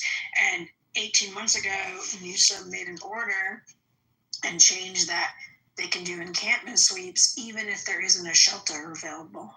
Where that used to be a thing of like you can't, people are allowed to sleep in public places, library, whatever, different places if there's no shelter. So they changed that, and they didn't enforce it for about a year, but now we're at 18 months, so they're starting to enforce it. That they're just going to do sweeps, arrest people, or move them to a different city but even though there's no shelter. So like, what do you do like with these people that need services, they need help? So like there's one place in Wairika that it's opening a shelter. It's like a low barrier, so there's like you can come in drunk, you can come in high, but like you can't bring anything in with you, like they only allow you to bring yourself. And they're like starting to try to do pallet shelters, that are transitional for 6 months to a year housing. They only have like 12 of them, but that's kind of like what you need. But they also have services that are like psychologists and people to help you and get jobs. So I think that's the cost. It's like you need the land. People mostly will volunteer in the shelters, but then you're going to pay 24 hours a day, full-time services. It gets expensive, right? That's 3 full-time salaries at least to like manage people that have it. So yeah, I'm like in the search for like, how do we do this? Because we have plenty of land, and the land isn't the issue. It's anyone that's found themselves in that situation. Most people need a lot of support,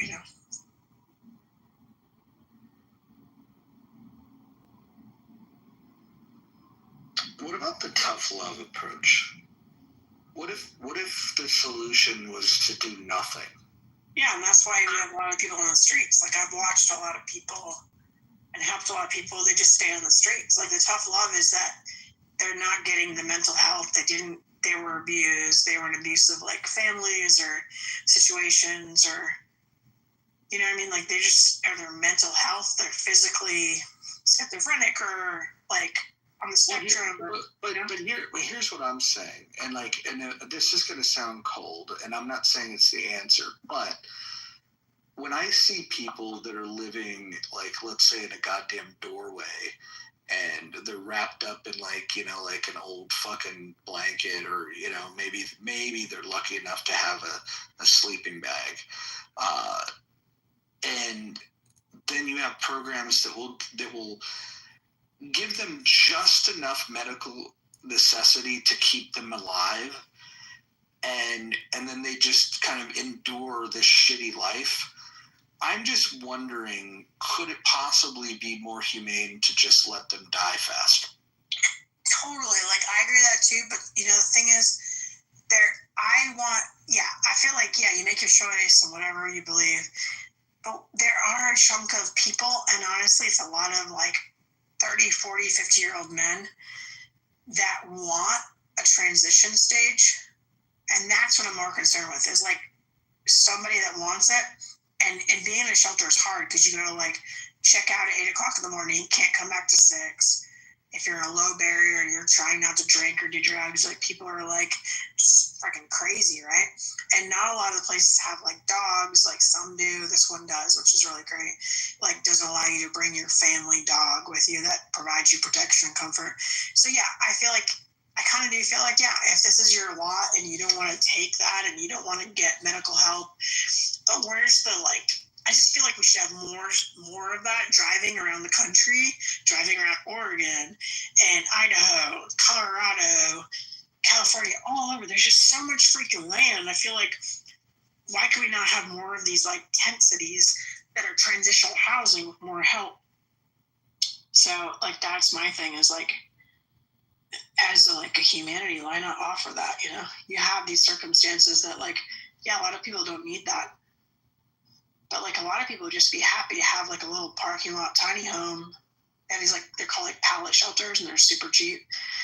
And there's like a space, you know, give yourself 6 months to a year to see if you can like go through the stages and get the help and get back on your feet. And if not, yeah, like I feel like survival of the fittest, and screw it, you're not going to make it. But there are a ton of people that want to. Like we used to have these insane asylums or whatever, you know, that Reagan got rid of. So like, I don't know. The other one is to put them all in a big building, right? Like little tiny rooms. And they're like in a hospital setting. So, I don't know. Just interesting to think about.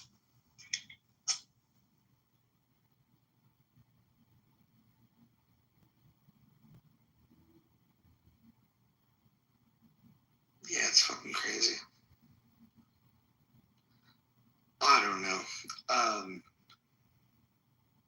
One of the things is we have different ways of looking at these problems, and what we'll end up doing is spend a couple years doing one thing, and then before we get through that whole J curve, that that anytime you institute any change, it's gonna the results are gonna follow the curve of a J, right? It starts where it does, it dips down below, and then it's supposed to come up the other side, and then you see progress. If you change what you're doing too frequently, what happens is you start you fail to that bottom of the J curve, and then you start change again, and then you fail again, and we just keep failing and failing and failing, and we never see something through. And that's the problem I'm identifying, is like, political, decisions get made about people's health and welfare, and at the end of the day, I would just like them to say, if we don't have a solution for homelessness, can we at least say we're not going to allow homelessness here? And by here, I mean like a particular, let's say it's, certain, city blocks, or it can't be in this residential area.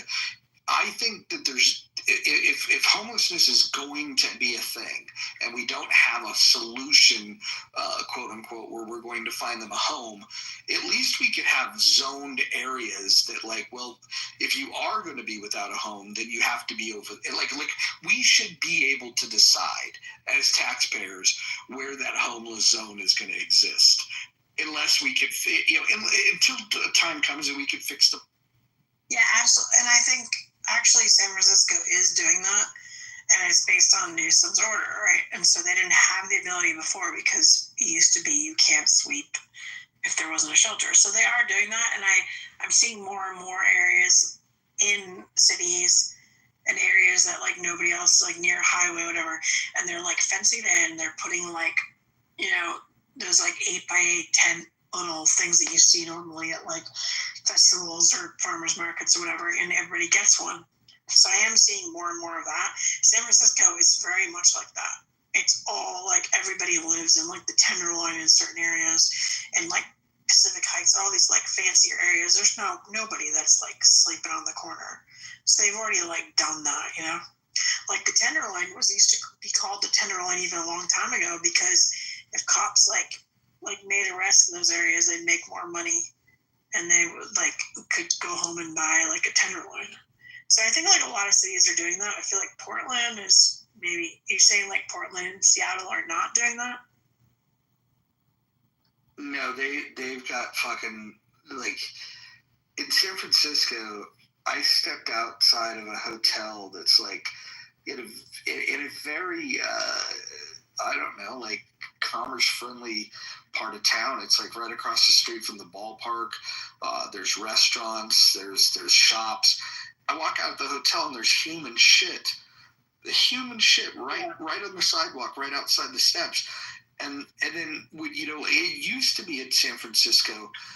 It's not like the problems like it never existed, but it was very isolated. It would be like a particular alley or something like that. But now it's like when you get directions to like a restaurant, it used to be, it's only a few blocks. I'll walk it because you're going to get a little exercise because there's hills. Yeah. And you walk. Dude, now even if it's like it's less than a mile, like you're like, I'm calling a fucking Uber because you don't want to even walk by all this shit. Yeah, no, everybody's, as I'm saying, it's like desolate, or like San Francisco's having issues. But if you go to like the marina and Pack Heights and so, there's no people that are sleeping on the streets. They pick them up and they drive them to the Tenderloin. So it's like, it is already that way. But they also have like, I don't know if you live in the East Bay, but like if you visit there, like that Glide Memorial Church, like Glide serves like 1,500 meals like a day, and they help people get licensed and jobs and stuff. So like San Francisco actually does have services and availability. They don't have a lot of housing. They have some housing, like some apartment areas, but they definitely like that whole area, like the ballpark area and the Tenderloin and the Market Street, like a lot of like businesses have left, So now there's no downtown, Here's the thing, man. Like if you need to get a job, for example, there are ways that you could do this. And like the problem, first of all, you have to triage these situations in a way to figure out, okay, like who wants help, and that's the problem. Who wants help? What do you do with people that don't want help? Yeah, correct. And the people that want help, then you have to get very specific on what help do they need, because they might say this is what I need, but they might just need something else. Clearly, if they find themselves in that situation, the things that they were doing is not working out for them. But there's a subset of them that if you just gave them a fucking shower, gave them a fucking haircut, fucking pumped them up a little bit, and then got them a fucking job. That's the other thing that I'll never understand. Like, let's say somebody is homeless and they're like, hey, I'm looking for a job.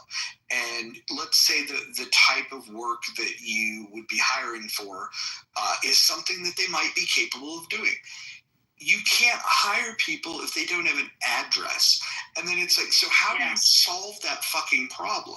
Like you have people that they're in a hole and then they lose their place, and then they go to try to apply for a job, and like the job will be like, well, without an address, I can't hire you. That's just fucking stupid. Have you guys ever ate at the Italian homemade company, I guess it's called? Where is this? It's on 716 Columbus Avenue. Do you know where that is? I know where Columbus is at.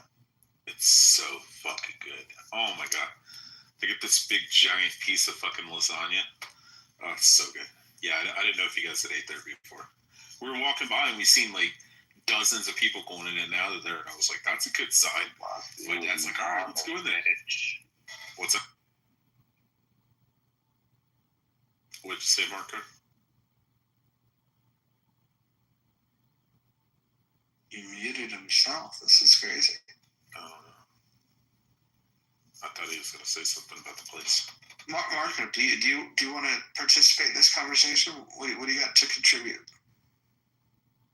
Oh, he's drunk. You left. All right. You have no name and you're black, so I don't have to call you Rich. Yeah. Are you a West Coaster? Oh, I live in Texas. Oh, no way. Are you born and raised Texas? No. Originally Northern Kentucky, but I grew up in Florida. Northern Kentucky. Near Cincinnati, yeah. Oh, interesting. In a town of 364 people. That's fun. How many kids were in your class? I did so I was like 12 when I left there, but I lived in there for like the first 7 years. I don't remember how many. And then I went to like Erlanger Elementary for like a couple of years. Then we moved to Atlanta. But yeah, it's a really small town. Like downtown Atlanta? Dunwoody, Sandy Springs, Roswell Road, on the northwest side of Atlanta. I lived in Chattanooga for a little bit, so I know a little bit about Atlanta. You ever go to Stone Mountain? Yeah. Oh, it's the greatest place on earth. It's a good place. It's a beautiful area. The country is beautiful.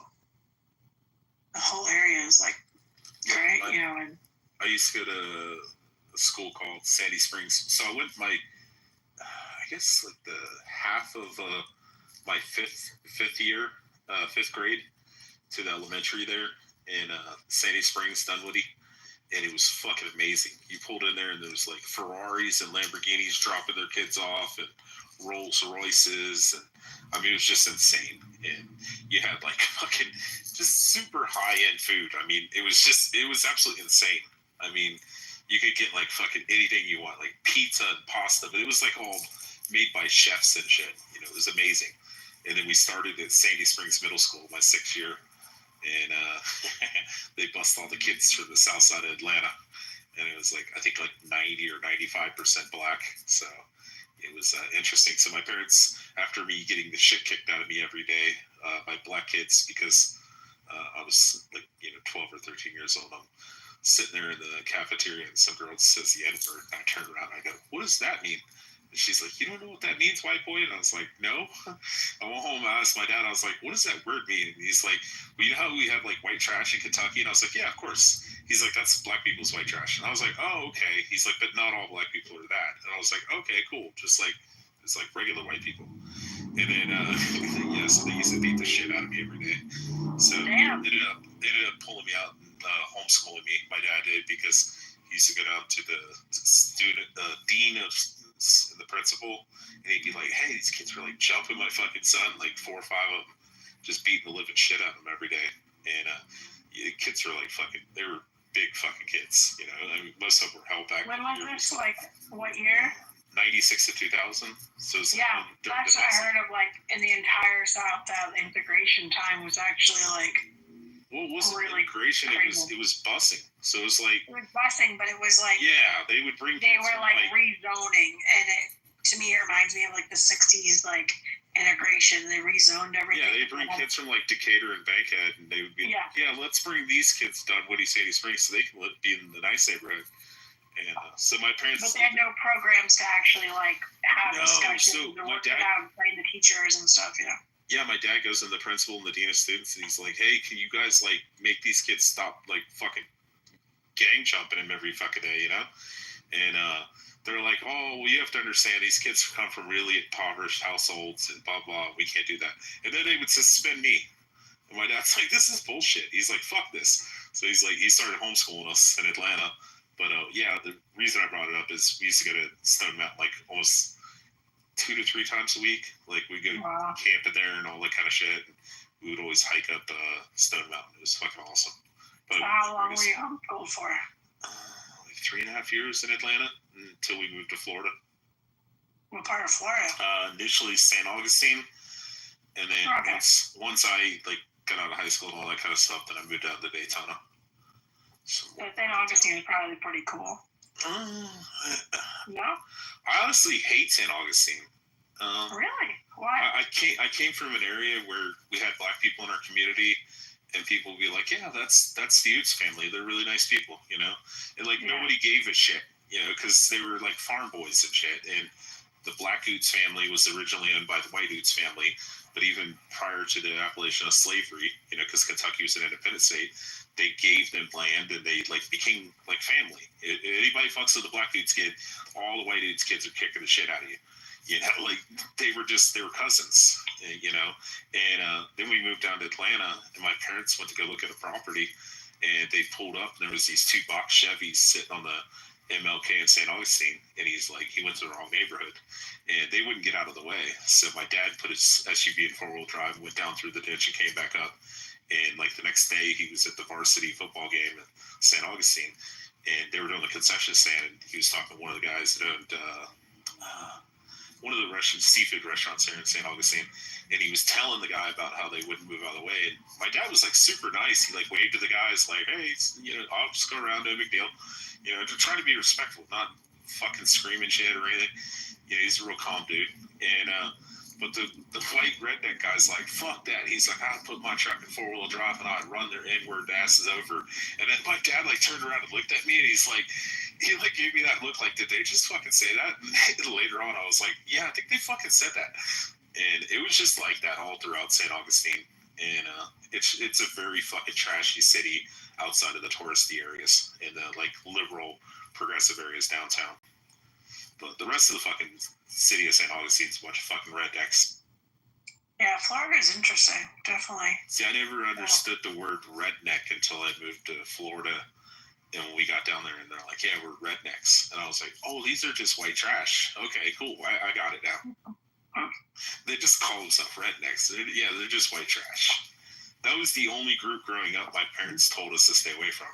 There's Dustin and Chris and S. They're fucking white trash, little scumbags. Stay the fuck away from them. And you know, they were always robbing people. And I would still go and try to hang out with them because they were like the cool bad kids. You know, smoking cigarettes and drinking and shit. They were kind of the cool kids on the block. And I remember going into their house when I was about 10 or 11 years old, and their sister's like 16, pregnant, smoking weed and a cigarette and shit. Smoking cigarettes, smoking weed, drinking while she's pregnant, sitting in the house. And there's like cockroaches and mice running around the house. It was fucking disgusting. But so where are your parents from? Mom's from Cincy, born, and then dad's from Northern Kentucky, like right around that area. Where was the first place? Cincinnati, Ohio. Oh, Cincinnati. Yeah, we shorten everything. It's not Louisville, it's Louisville. Louisville. Yeah, I know that one. Louisville. Mm-hmm. I went to school in Knoxville, so. I try to explain to everybody that.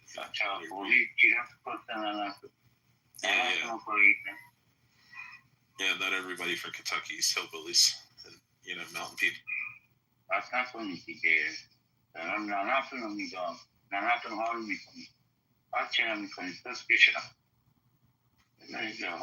Marco, what language are you speaking?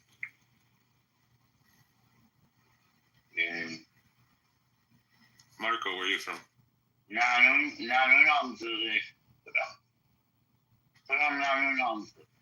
It sounds like it has some French and like, I'm guessing it's Persian. Are you Persian? Merci. No. Salam Chatori.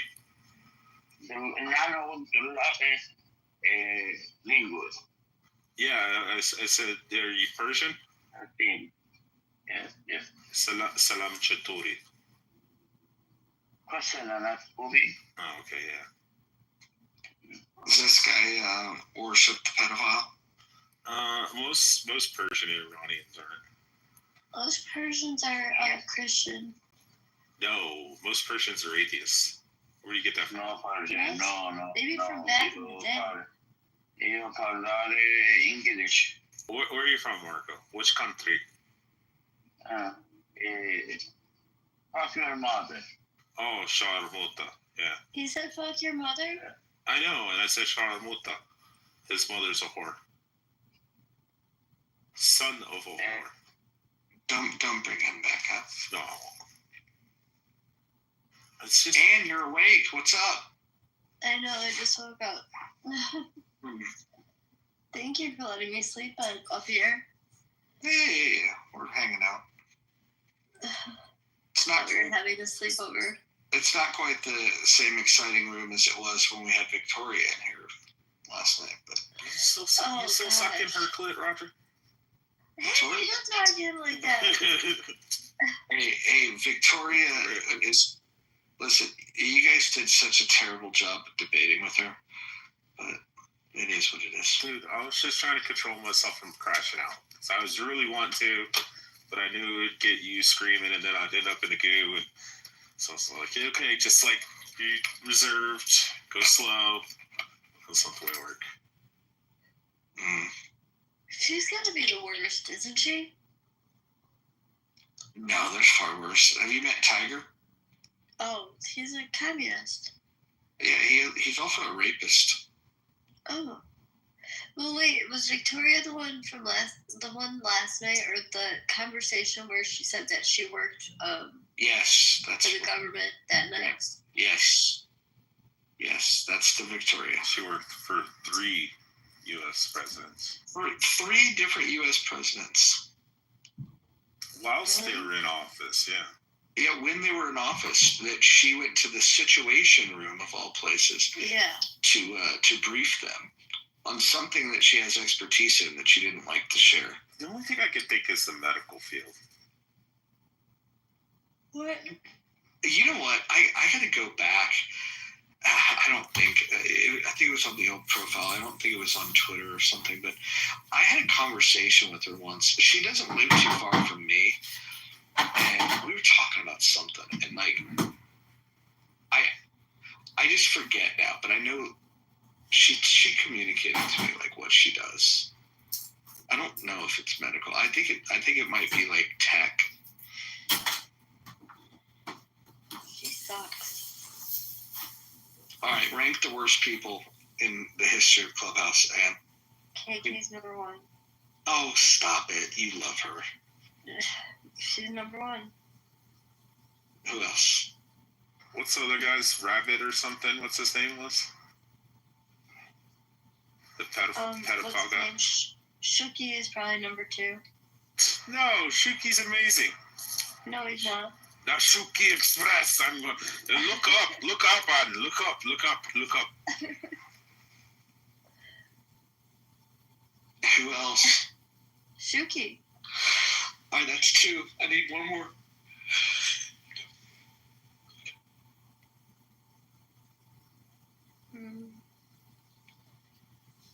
Let me think. I don't know. I got a message in the back channel that said poodle. Poodle? Really? Yeah. What's wrong with Poodle? Poodle sucks. He's such a fucking... Poodle sucks. Poodle's like a more annoying version of Necro. Poor Necro. What? Necro's less annoying than Poodle. I hate how cuckish Necro is. You know what? Necro's gotten better, though. He was, like, really bad. You gotta think, he had low confidence, he had a weird voice, and he just had a bunch of dumb ideas floating in his head. But he kind of hung in, got picked on a little bit, and, like, I feel like I feel like Necro is evidence that bullying works. Oh, I've definitely strengthened Necro a lot. Yeah, I think he's gotten better. You're so funny. He had to almost ask for Roger's permission. Roger had to give them permission. He was like, Necro, say what you really mean. And he was like, okay. Now go sit in the corner, jerk off. I used to I couldn't stand fucking Necro before I fucking left this app for a little break. I fucking... The audience for sounding annoying. I'll tell you where Necro was fucking annoying was when he was with Andrew and all his boys. When he was in there, with Andrew R, when he used to be part of that clique. He was, I don't know what Andrew R, you know him. Oh, like you guys are just saying names like I'm supposed to know who these people are. The guy with the orange shirt that's got him, where he's like driving in his car. He does like the religious apologetic rooms and stuff, and he always has all the atheist philosophers in there. Yeah. He used to run in those rooms. He was a lot more confident. And he would come off mic and run his mouth. Yeah, I don't mind Necro as much. I mean, he's starting from a bad position with that voice, and he's got to work through that. But I think he's gotten better. And what was your number 3?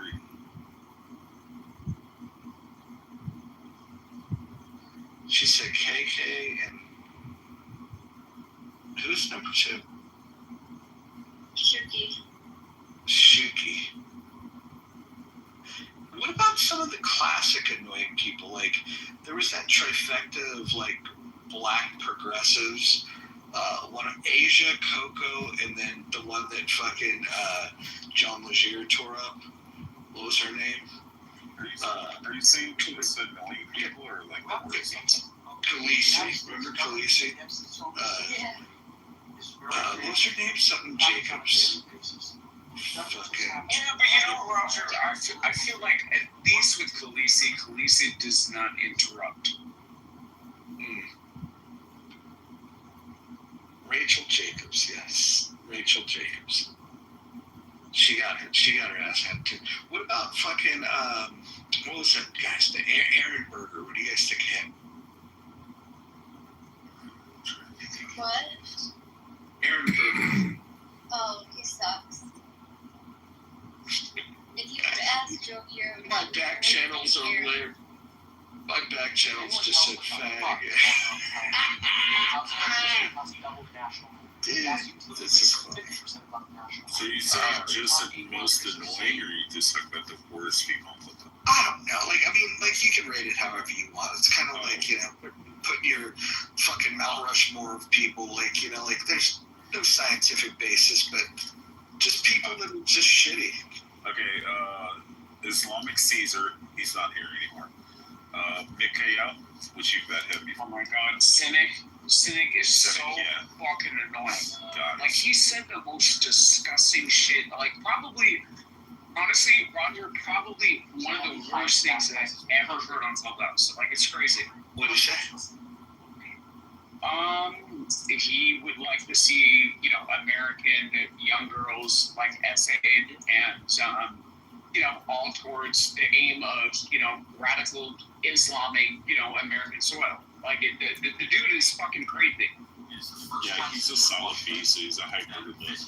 So when it says kill all the displacers, he's like, yeah, we should do that right now. He says ISIS are freedom fighters. And then Islamic Caesar used to come in and he was like, oh, you're Jesus, he's hanging on the cross with his penis out. He's hanging on the cross with his penis out. Oh, do you remember when Jesus is running, walking, and the guards come and they grab the young... He's got this fucking Albanian voice. And he's like, you remember when the guards come and they grab Jesus and they grab this young boy and they grabbed his clothes and the boy runs away naked? But why is Jesus with the young boy naked? He is a pedophile. Fucking piece of shit. Like, everybody. He's fucking the worst. I don't know. That one doesn't sound as unreasonable to me as some of the other stuff.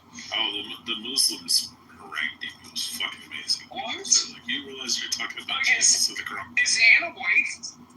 Yeah. Like, this is fucking crazy. And, like, can you not repeat, like, what Cynic said? Like, this is crazy. Oh gosh, no. What did he say? Wait, are you friends with him or something, man? I mean, Cynic's been nice to me. Jesus Christ. Yeah, my God. Anne's always friends with weird people. Just so, and what did he say? Let's be real. Let's be real. So I don't care if you bonded with him. Like, you're being a whole Marshall right now. Like, everything that you accuse Marshall being, like, you're being exactly right now. Like, this is crazy. Like, what are you doing? Like, what are you doing? And have to sleep. Oh, okay. Now you're have to sit. Oh, go ahead. Save her, Robert. Save her. I'm trying not to. And tell me what's the worst thing you ever heard Cynic say? That he said that he was going to get rid of all Christians and rape all Christian women to have Muslim babies. Wow. And you said you're friends with him? No, I didn't. Do you follow him? Yeah. Fascinating. What do you think Jesus would think about that? Oh, Jesus is going to pour his wrath upon her. Oh, I mean, Miguel, sorry, not you. Oh, baby. And how come you will follow, like, disgusting people?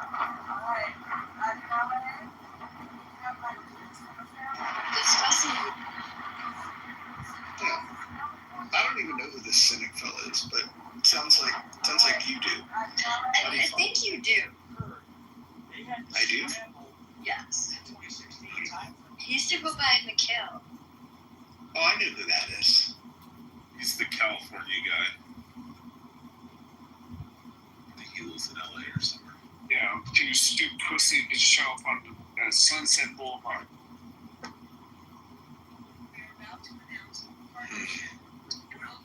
This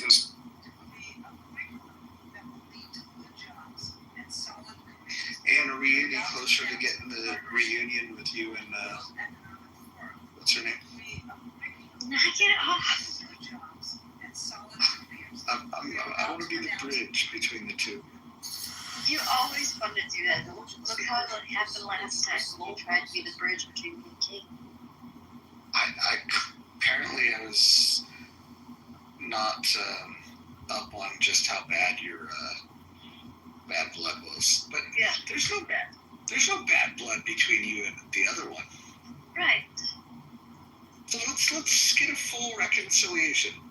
No, it's fine this way. It's better this way. For who? For both of us. What about me? Mine said I was about you. I mean, well. No, we're not even friends. You'll like be on here and then you just like leave and then where's Roger? Oh, he'll be back in a month or something. I'm like, oh, okay, thanks, Raj. It was shocking. This is a presidential campaign. I don't know. I can't commit to the shit show that this place has become. Yeah, that close to the reflector to the camera. Yeah. Who's your top three? Worst top three? Okay, Aaron Berger is pretty shitty person. Is he still on his head? I don't know. Oh, Roger, I forgot my number 3's JV. Sorry. Why him? He's turned into a real douche to me.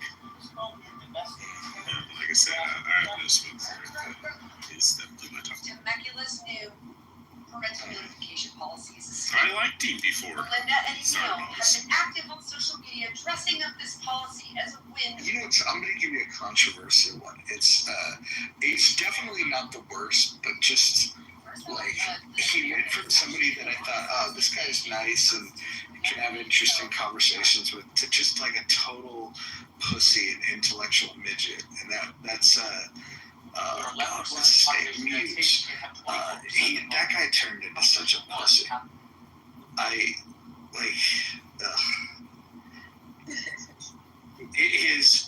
In his quest to be like, you know, intellectual, he'll like, you know, ask questions about like, I don't know, like he was a total fence sitter on October 7th, and like I looked at him and I was just like, dude, come on, guy.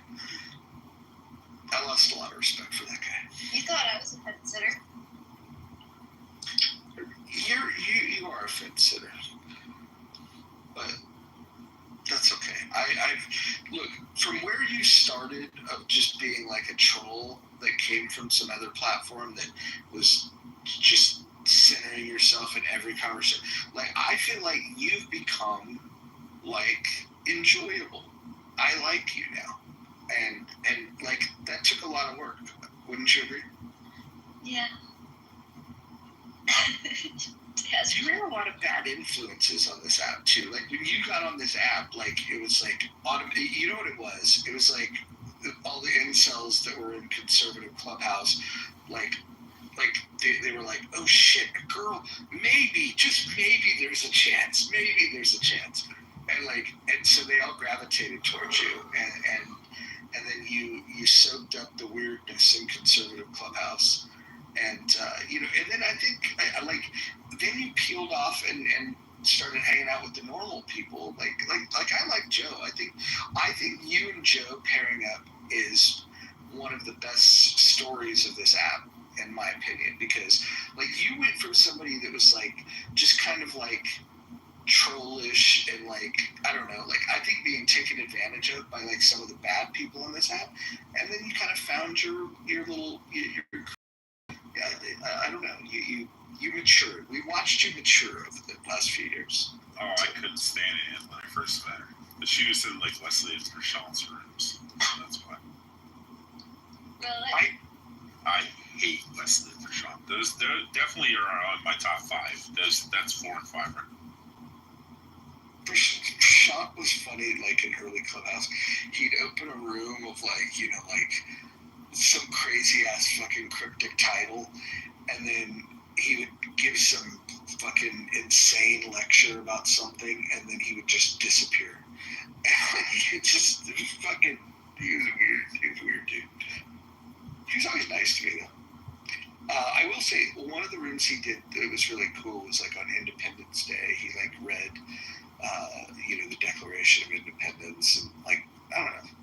I don't think Prashant's that bad. Although I do know that he's got some very weird white supremacist neo-Nazi ideology. Are we talking about the right Prashant? Yeah, the Indian one. Yeah. You didn't know that? Wesley? Wesley's just a retard. But no, you can't be an Indian and a white supremacist. I'm sorry. He like identifies himself as like white. He doesn't identify as Indian. No, he's like the young little ruckus of like the Klan. I think you're reading that wrong. Respectfully, I think he's got religious views that are a little too literal that make it weird. But I don't. White supremacist? No, dude. He's brown. He's got brown kids. What are you talking about? It's weird. Wait, he doesn't have any kids? I thought he did. I thought he had a wife and 2 kids. No, he has a wife, but no kids. Are you sure, Em? Positive. How can you be so sure? I'm positive. How do you know? Because I talked to him off his app. I'm pretty sure he has kids. No. I'm pretty sure. That's a no for you, dog. I could tell you one person that I used to hate and I really like, which is Roger. Rich, he used to annoy the shit out of me. Yeah. I'd have rooms and part of it was just this fucking profile thing where you don't have a fucking name. And then you just do the interrupting thing. And I'd fucking throw you to the audience and then I'd be like, I fucking hate that guy.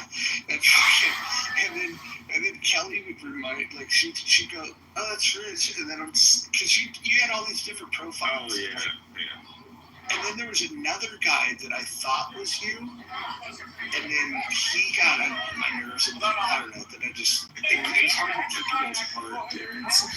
Darren said in the chat, it's so fucking true. Rich makes Tally scream.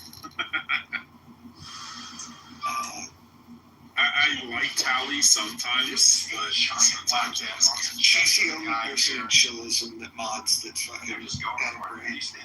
That whole fucking crew over there is retarded. I wish I could see you in there. That'd be the funniest thing ever. What's that? I wish I could see you in there. I go in there about once a day. I can make it for about 5 minutes before they really annoy me. My latest adventure there was with Ike and who was the other retard, Concrete. I like Black, but I love Concrete not too much. Well, of course you do, man. This is what I was talking about earlier. You like the really stupid people. Concrete's a fucking retard. You know who else is a retard that's over there? Is King Solomon. Oh my god, these are my boys. That's why I'm not allowed in Chili's. Wait, hold on. And you like King Solomon? I love King Solomon. He is like my love. You realize he's one of the dumbest human beings on the planet. Yeah, he's fucking retarded. You got him wrong. No. Yeah, they let King Solomon, they told him, they're like, Solomon, since Rich threatened to dox you, even though I reiterated 5 times after I said that I have the ability to do so, that I never would in a million years dox someone. And then he fucking crashed out, and then they ended up bringing me back up on stage, and they're like, well, Solomon, you have the right to, say if he stays or goes. And he's like, well, if Rich would just apologize, and we could mend this, and blah, blah. And as soon as they were like, well, what do you think, Rich? And I was like, go fuck yourself, Solomon. So they're like, yep, he's banned. Oh, wow. That's a big fucking loss.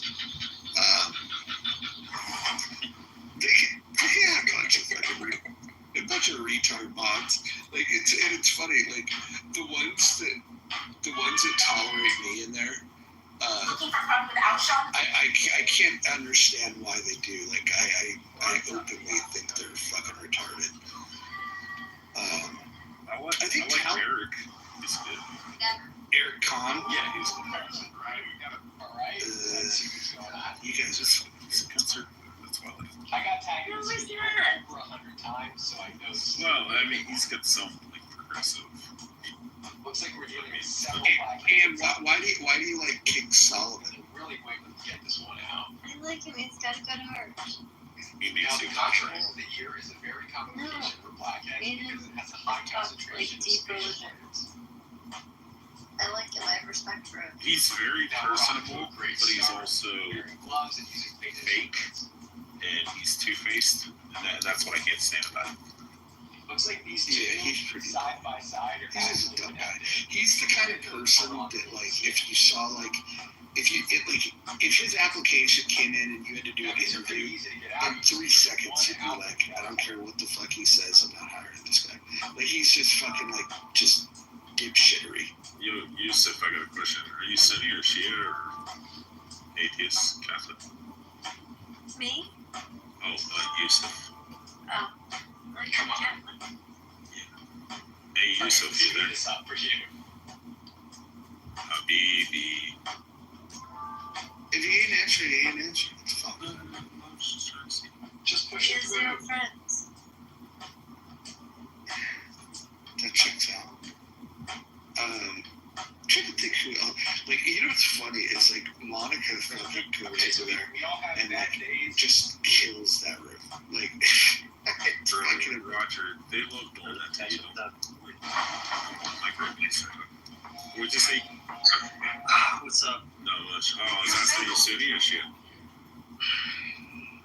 What's your question? Are you Sunni, Shia, atheist, Christian, Baha'i? Yeah, Sunni Muslim. Alright, good, no, it's okay. He knows that the fucking... He knows the prophet's a pedophile. I don't have to ask him any questions. What did you say? Muhammad, pedophile. Okay, that's your opinion. Nah. Yeah, so that's what you want to say?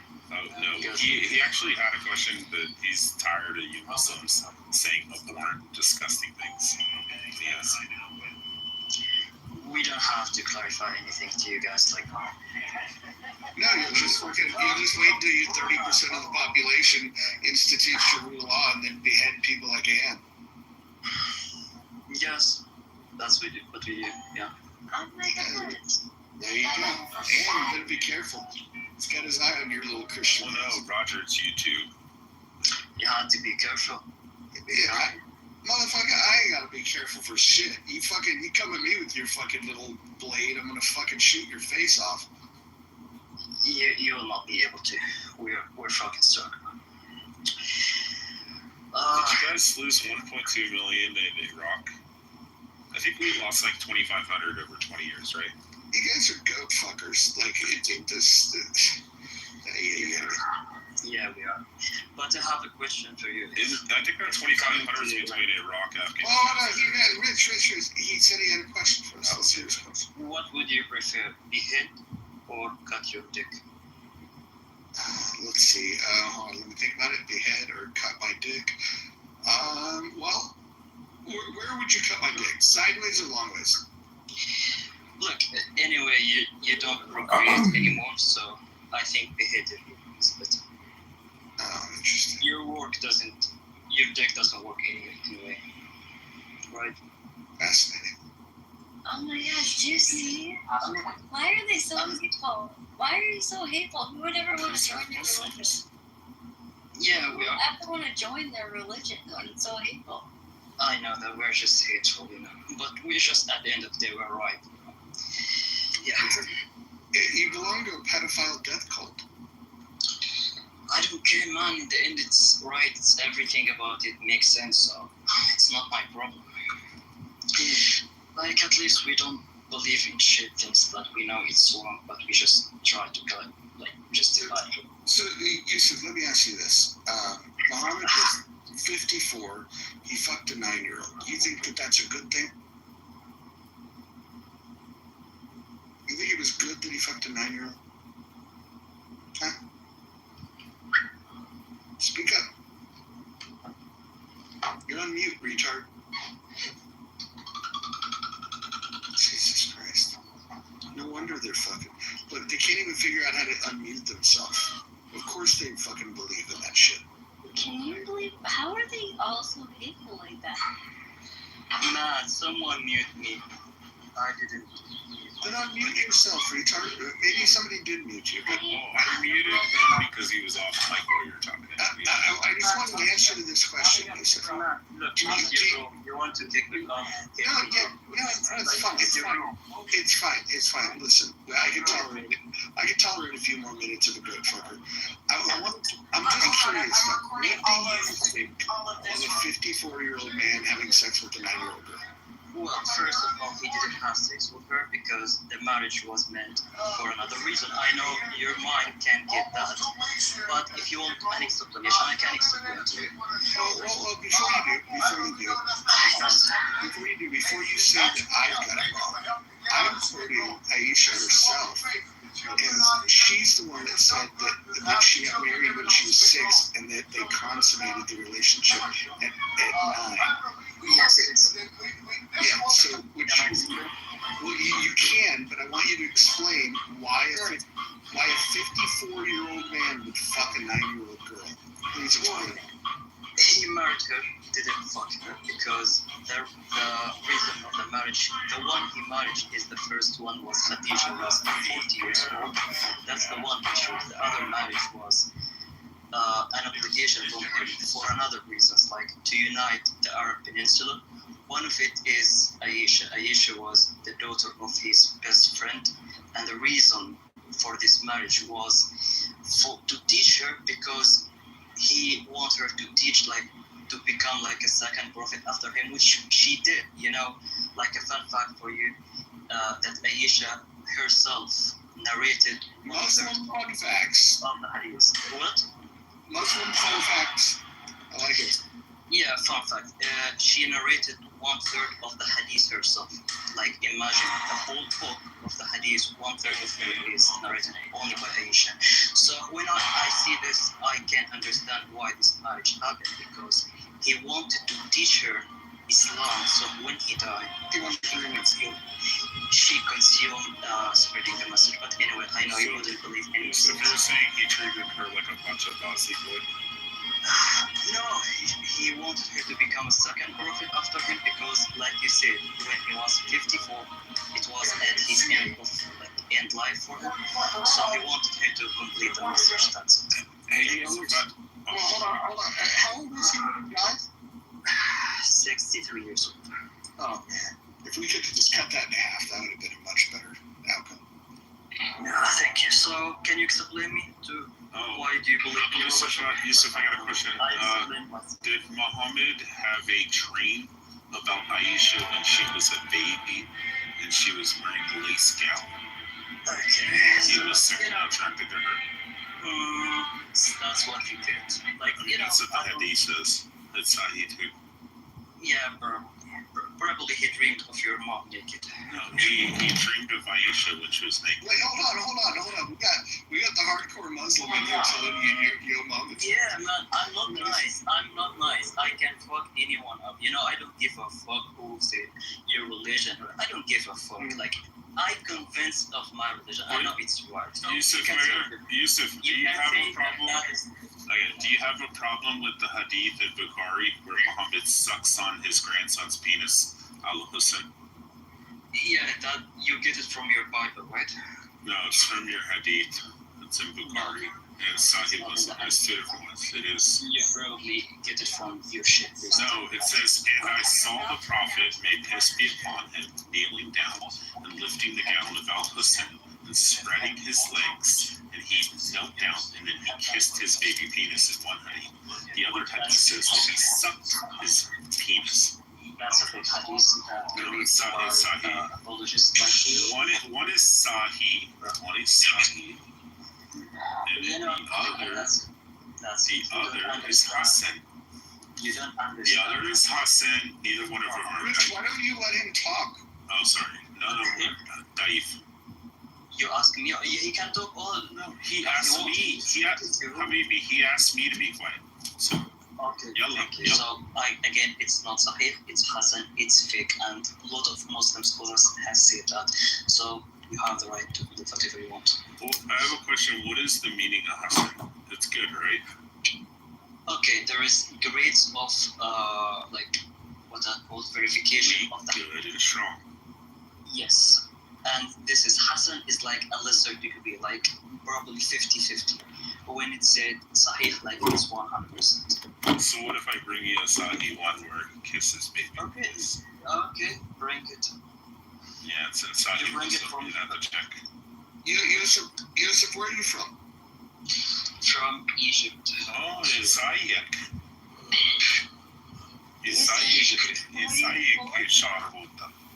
What do you want to do to the Catholics in Lebanon? What? You ask me? Yeah. What's your question? What do you want to do to the Catholics in Lebanon? I don't understand. Can you explain? Do you want them to die? The Catholics? I want to kill them? Yeah. No, of course not. We're loving. We're loving. Muslims are loving so much. We love everyone. We love everyone. We love the Catholics. We love the Protestants. We love even the atheists. We love the Jews. We love everyone. We're loving human beings. No, you're hateful demons. Wait, hold on. You said that you wanted to behead me earlier. Yeah, probably. Just For what? For being a dick. Being a dick is punishable by death? The hell? Yeah, so we have in Islam that when you being a dick, we kill you. Interesting. Well, I'm glad that you admit to your murderous ways and your pedophile death cult religion. Yes. Okay, you didn't explain to me your religion. Like, I want to understand. Like, I was reading about the Christianity religion. Like, I'm not a Christian. I'm not a Christian, Yusuf. Okay. What's you're Jewish? No, I'm not Jewish either. Don't believe in God? I do believe in God. Which religion? I'm a deist. I don't need a religion. You need a religion? No, I don't need an origin story. I'm not a retard like you. Okay, I can explain to you why you need a religion, if you want. What to learn how to be a pedophile or fuck goats? Okay, first of all, you can't know what's right and what's wrong because we as human beings, we have different opinions. Like, what's right or wrong for me, it's different for you. So no, you're definitely correct, and we agree there, because what's right for you is to believe that it's okay to be a pedophile, like the Prophet Muhammad, who fucked a 9-year-old girl. So for me, that would not be okay. So we have different belief systems. I agree. Exactly. So we as human beings, we have different opinions.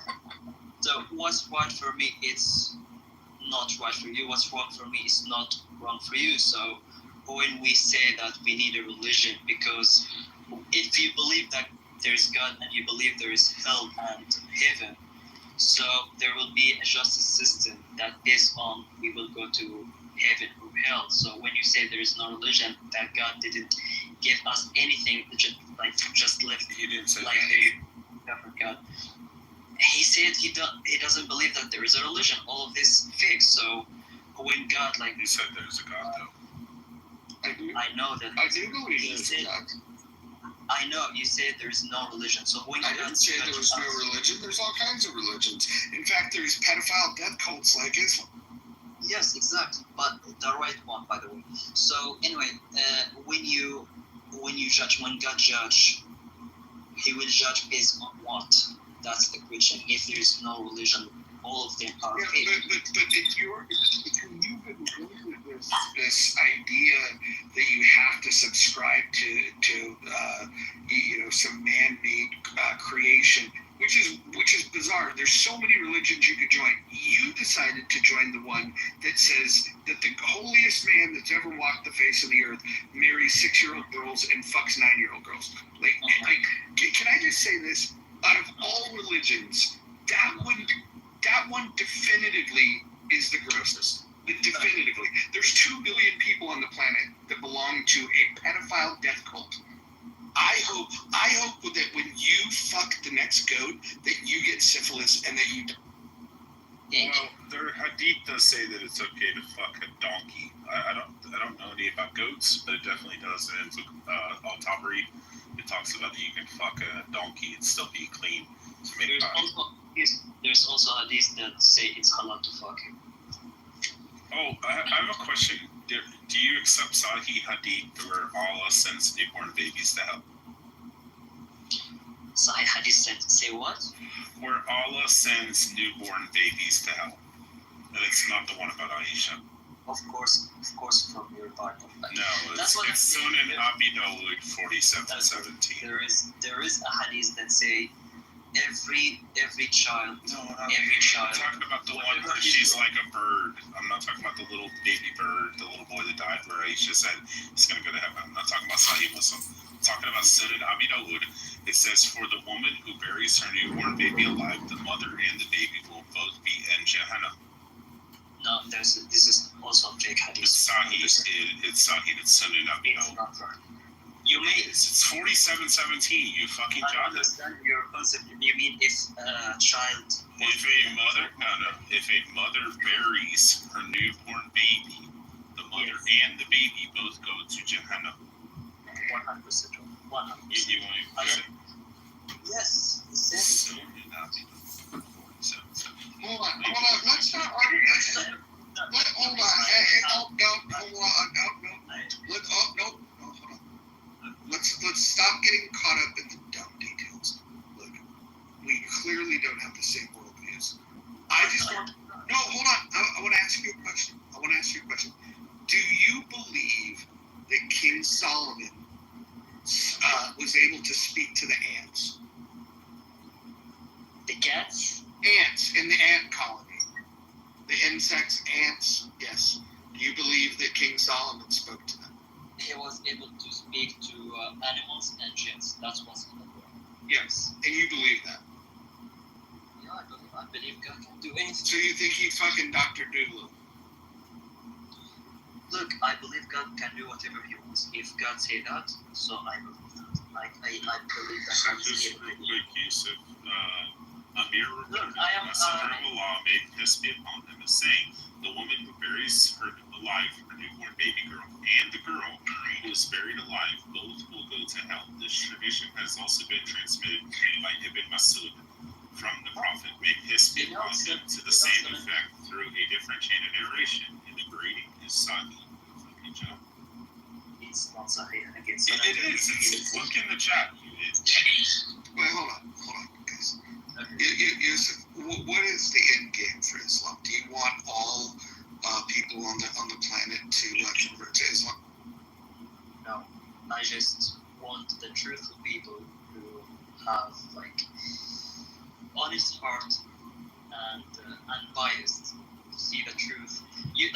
One minute, I want to answer the question that you said. Why Islam? Why you choose Islam out of any religion? Simple. Islam, the only religion to say, believe just in God. Not 3 in 1, not 5 in 1, not making God like Jewish religion that doesn't make God great or getting qualities of God. That's what I mean. The only religion that says that there is one God that you have to worship and glorify Him and submit to Him is Islam. So if there is another religion, if you have another religion that say believe just in God and submit to Him, bring me the name of this religion and I will leave Islam. Oh, Unitarian Christianity. Okay, Unitarian Christianity. Yep. Unitarian Christianity. It's a description of exactly what you just described. Okay, but this is not the main belief in Christianity. Yeah. No. The main belief in Christianity is Trinity. And Trinity for me is just... No. You said you just made a claim. Okay, you said, "Bring me the religion, and I will join it." I bring you Unitarian. I bring you fucking shot up. You fool, you shut your mouth. The main belief in Islam is belief in one God. The main belief is Unitarian. Hold on, guys, hold on. That's a small secret. Hold on. Oh, shut up, everyone, shut up. Listen, I want to get to the point of this. So, you said, why is it that there are Muslims that will kill non-believers? Like, what's up with that? Okay, that's radicalization, because I will agree with you that we have radicalization problem in some areas. That, but by the way, about the groups that you mean, like the radicalized group, this is all politics. It has nothing to do with religion. They don't have to afford like people to pay them. They just bring guys, small guys, young guys who doesn't have job, who are like what do you say, broke, okay, and they convince them that they are uneducated on the religion, and they convince them if they kill themselves, they will go to heaven. So they don't have to pay them. They don't have to give them anything. Just go kill yourself, do the job for myself, and you will see that the leader of these groups will never kill themselves. The leader of this group will never go bomb themselves. They just convince the young people that they hire to go bomb themselves. So it's also all about politics. It has nothing to do with religion. So that's it. It's just so hold on. So Yusuf, where is the moderates that have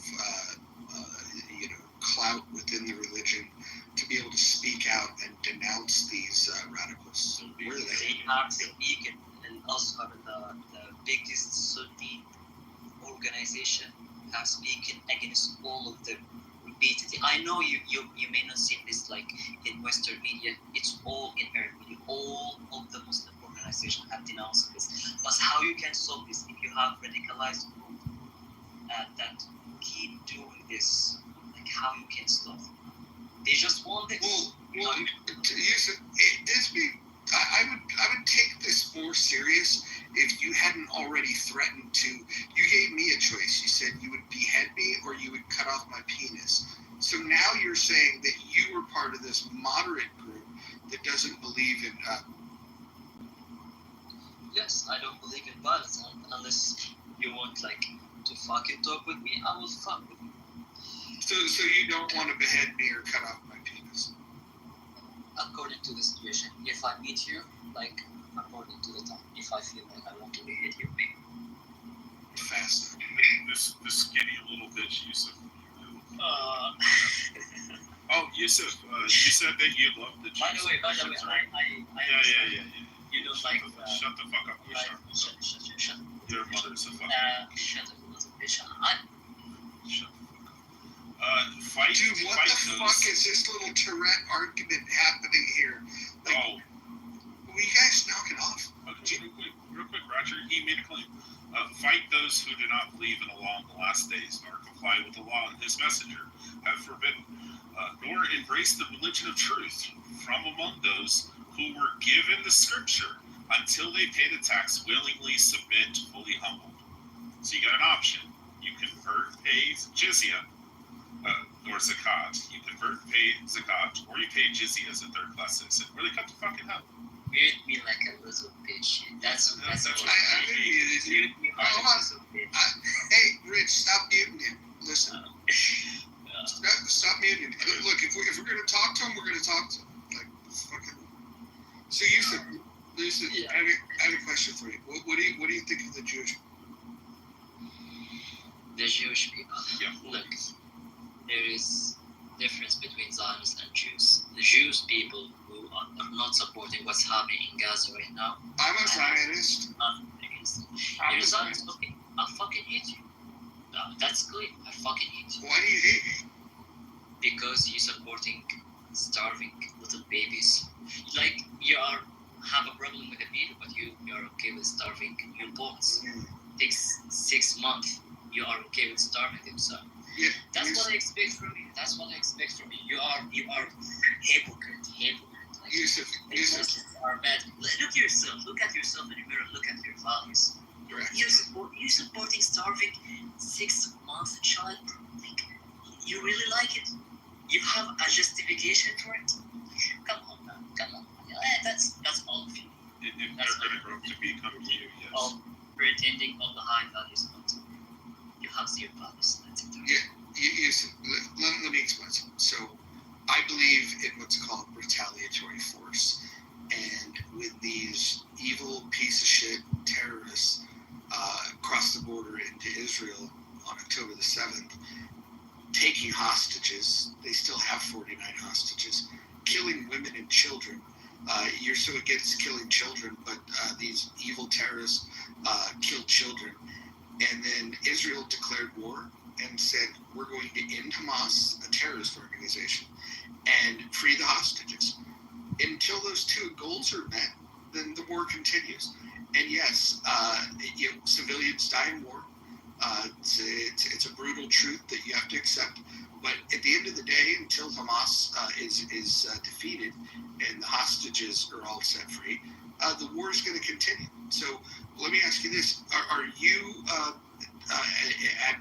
advising members of Hamas to surrender, turn in their guns, and say, "Hey, we give up"? Because if they did that, the war would end. All they have to do is free the hostages and drop them.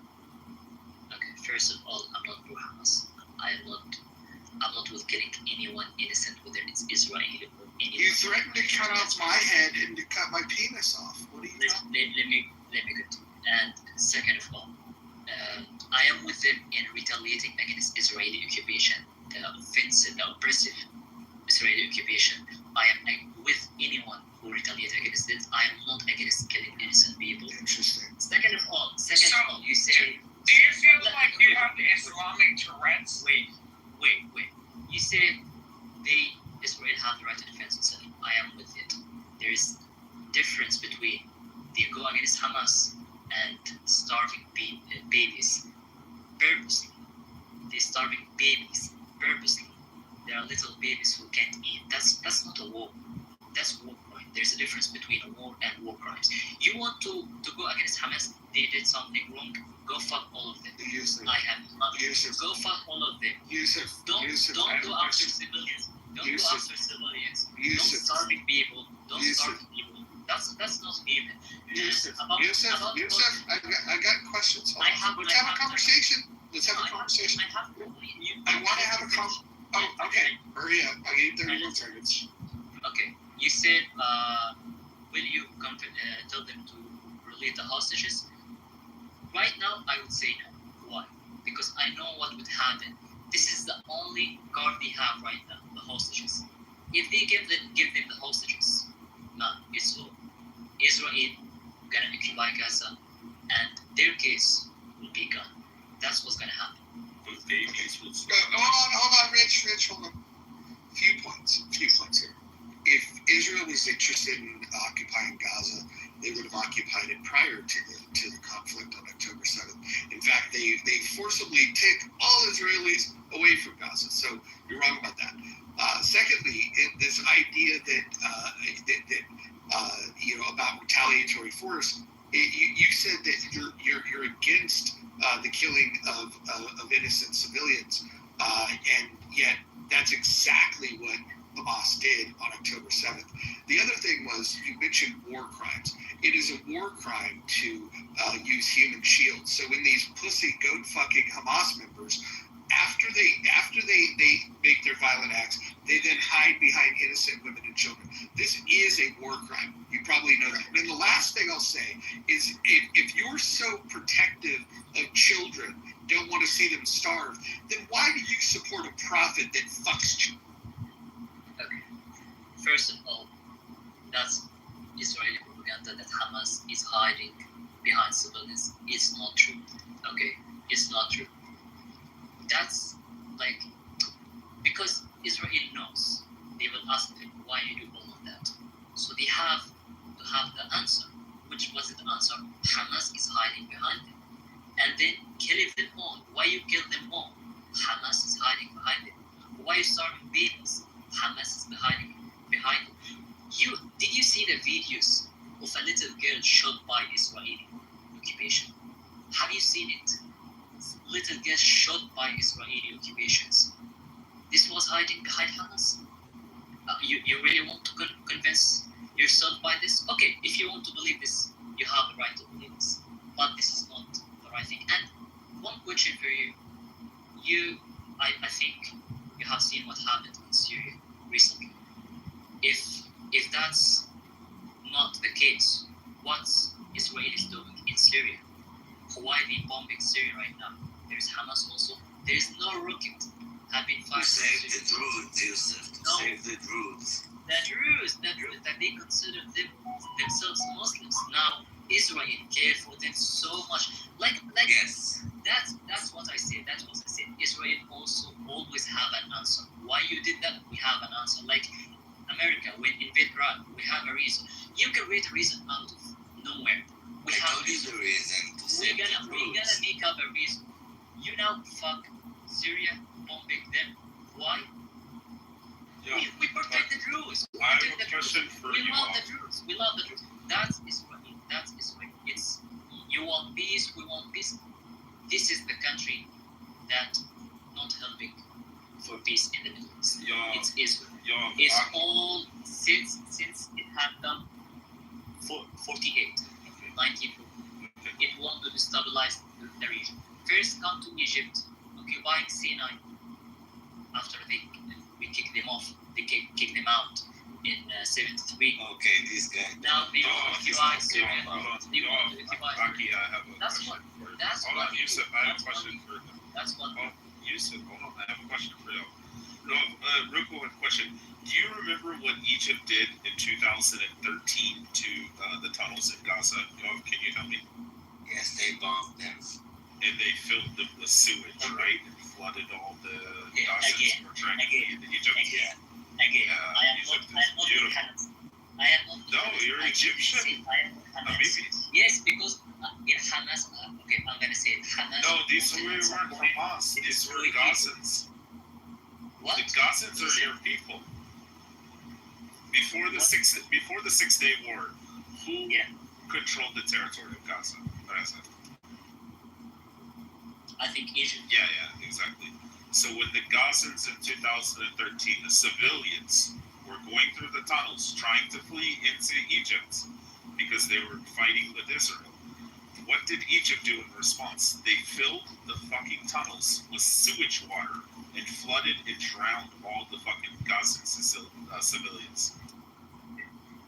First of all, you fucking shut Egypt is not gonna take anyone to the country. They don't even want that look, Mojo. Yeah. It's not that we don't want. No, because they're terrorists. They're rabid dogs. It's their country. It's their country. It's their. So you kill civilians, women and children. We didn't kill them. No. You did. You killed women and children. We didn't kill Egypt. Not you. Egypt did. Egypt. Yeah, your country. Egypt never did. Egypt fought against Hamas. I acknowledge. Why did they fill the tunnels with Gazan civilians who were fleeing during the war in 2013? The fighting that was going on in Gaza in 2013. The Gazan civilians were trying. Hey, if you guys are both talking at the same time, I'm just going to move both of you, dickhead. Okay. I'll just finish what I was saying. Okay. Go ahead. Okay, cool. So when the civilians were fleeing Gaza, they went into the tunnels. They're trying to get to Egypt. They're trying to get out of there. They're scared, women and children.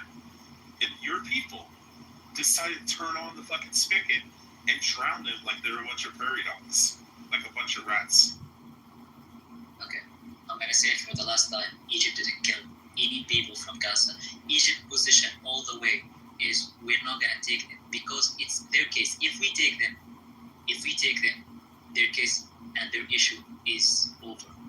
And that's not gonna happen. If we take them, like they say now, take Gazans. Why you don't take Gazans? If we take them, like imagine US come after Mexico, for example, and then after killing them, they tell them, why you don't go to Spain? You speak the same language. Imagine this. Any country in the world going against any country else and then telling them go to the other country that speaks the same language as you. This is not reason. Gazans will stay in Gaza. Egypt will be for Egyptians. Palestine will be for Palestinians. Wait, so you're saying the West should stop taking Muslims because they don't speak fucking English like you? Okay, look. And you share different culture. I have no problem. If the West doesn't want Muslims, they have the right to do that. Yeah, it's not. Why you look? Then what if? Wait, Yusuf. What? Just what you said there. What if does Israel have the same right to do the same thing because they're Yehudis and they speak Hebrew, they have Jewish culture? Do they have the right to kick all the fucking Arabs out of their country? Are you okay with that then? All the Muslims, like Gaza, the West Bank. It is a country. Yusuf, are you familiar with the way that Japan deals with Muslims? The what? Japan, the country of Japan. Are you familiar with how they deal with Muslims? No. So, listen to this, because I find this interesting, right? Japan is the only nation that does not give citizenship to Muslims. Permanent residency is not given to Muslims. Propagation of Islam in Japan is banned. In the University of Japan, Arabic and any Islamic language is not taught. Japan is the only country in the world with negligible number of embassies in Islamic countries. One cannot import the Quran published in Arabic language. Muslims must follow Japanese law and language. Japanese government and the opinion of the Muslims are fundamentalist and unwilling to change their Muslim laws. Muslims cannot even rent a house in Japan.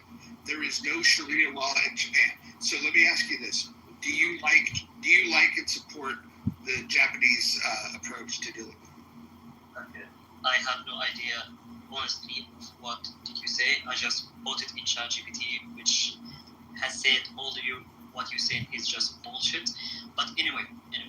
Oh, you know, wait, hold on. Listen, the fact that you don't know what I just googled it and it said it's fake. So you can Google it or. Yeah, Roger, I have to check that too, respectfully. And yes. It says 47,000 Muslims have citizenship in Japan. Yeah, I will. Hold on, I will. First of all, don't shut your fucking mouth, retard. Wait a second. I'm not even talking to you right now. Sorry, I'm going to talk to Vladdy. I will post my source, and I will show you exactly where this came from. So, Vladdy, when's the last time you've been to Japan? I have not been to Japan. Okay, I'll go ahead. For me, it's 2016. I have seen I don't know also if it's right or not. I have seen a news recently that say Islam is the most spreading country, spreading religion in Japan. I don't know if it's right or not. I can ask ChatGPT right now. Wait a second. I can ask ChatGPT. Wait a second. The only Africans that are allowed in there are from Kenya and Tanzania, and they're brought in by the Yakuza. And that's pretty much. And most of them are Christian.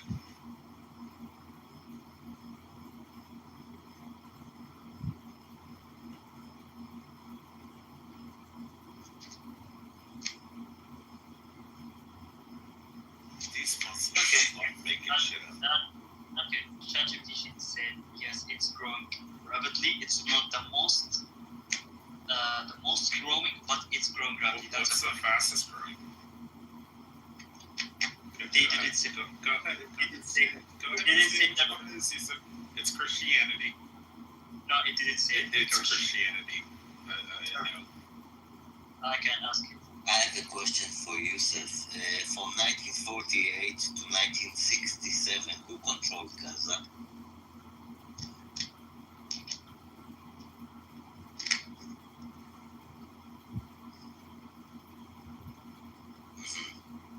Interesting. It said also no.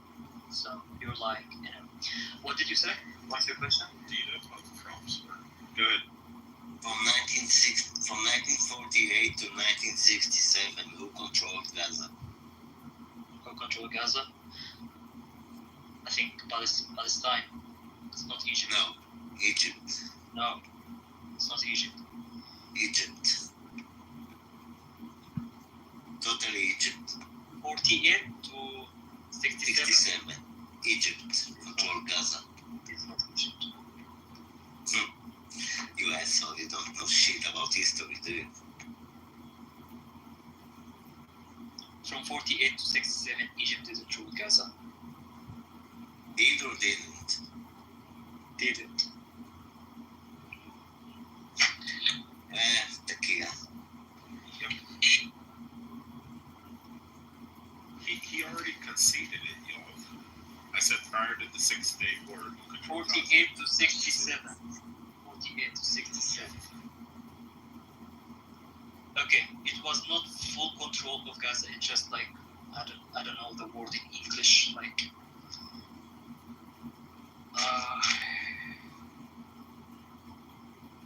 Okay, besides your Takia. Territory? Territory? Like Guam, U.S. Marshals, Marianas Islands, Puerto Rico, American Samoa. Territories?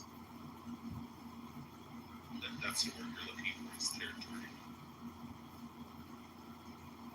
Oh, U.S. Virgin Islands, too. Like, I don't understand what's your point. Egypt ruled Gaza. What's your point when I say what's happening in Gaza right now? I'm telling you that they are Egyptians. The Gazans are Egyptians. I don't understand the point you guys. Like, the point is that the Gazans, shut up. The point is that Gazans are Egyptians. When I say like starving little babies, 6 months is wrong, and then you break history. Did you know who ruled Gaza in 48? Why the fuck who ruled Gaza? Because they are Egyptians. They are your people. Egyptians never killed Gazans. Yeah, I am more sure about that. 2013, they flooded the they flooded the tunnels into Gaza, sewage and salt. Okay, I have to answer it for the third time. Yeah, you have to do Takia for the third time. Okay. Anyway, you know, like I'm gonna leave, but I'm gonna say, like, final thing. I don't blame you guys, like, being Zionist. I blame the Arab countries for letting you do that. And one day, I honestly blame the Arab countries. I blame the Muslim countries for letting this happen in the first place. I don't blame US. I know US has its benefit from supporting Israel. I know Britain have its benefit from supporting Israel. So I don't blame you at all for supporting Israel, which is not human for supporting what's happening right now. But anyway, you know, it's your decision. I blame the Muslim countries for letting this happen. And while we're taking blame off of people, I want to also say I don't blame you for being part of a pedophile death cult. I blame your parents for being evil enough to subject you. Okay, and thank you for that. And I don't blame your mother for creating you, because I didn't know. I know that she didn't know you're a piece of shit. Well, there he goes. Wait, Roger, did you learn anything new about Islam today? No, this is pretty consistent with what people say. They really. Royfield says, "Mojo, come on now. What did I say this week? The guy said he wanted to cut my head off or my penis off. I think I have the right to retaliate a little bit. Besides, I'm not the one that belongs to a pedophile death cult. He does."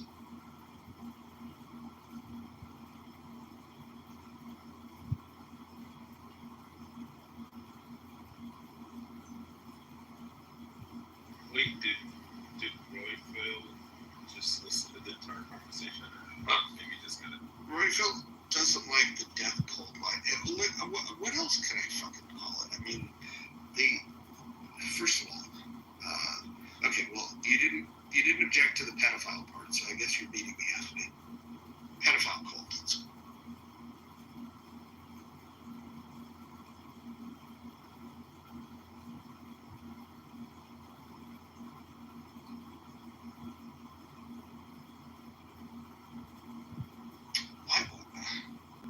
come up here. Why are you objecting to death? I invited.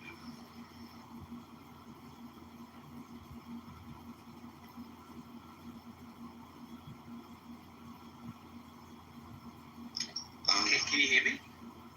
Yeah. Listen, I'm taking my parents to church, right? I'm sat in the car outside their house, and it's like, come on now. I forget the population, the world's population, which believe in Islam. But it's like, yeah, okay, cool.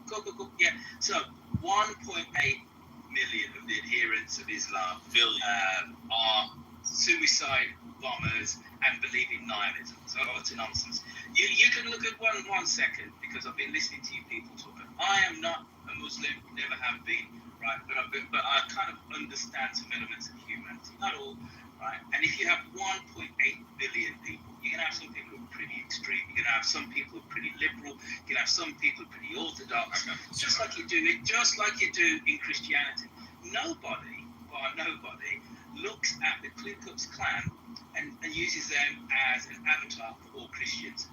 Let's like burn black people. Let's hang them, and then hang that on the whole of the religion of Christianity. So we have to have a little bit of we have to be sensible here and say, are there some extreme Muslims? Yes. Are they all Muslims like that? Absolutely not. Absolutely not. So I have the numbers. One second. Rich.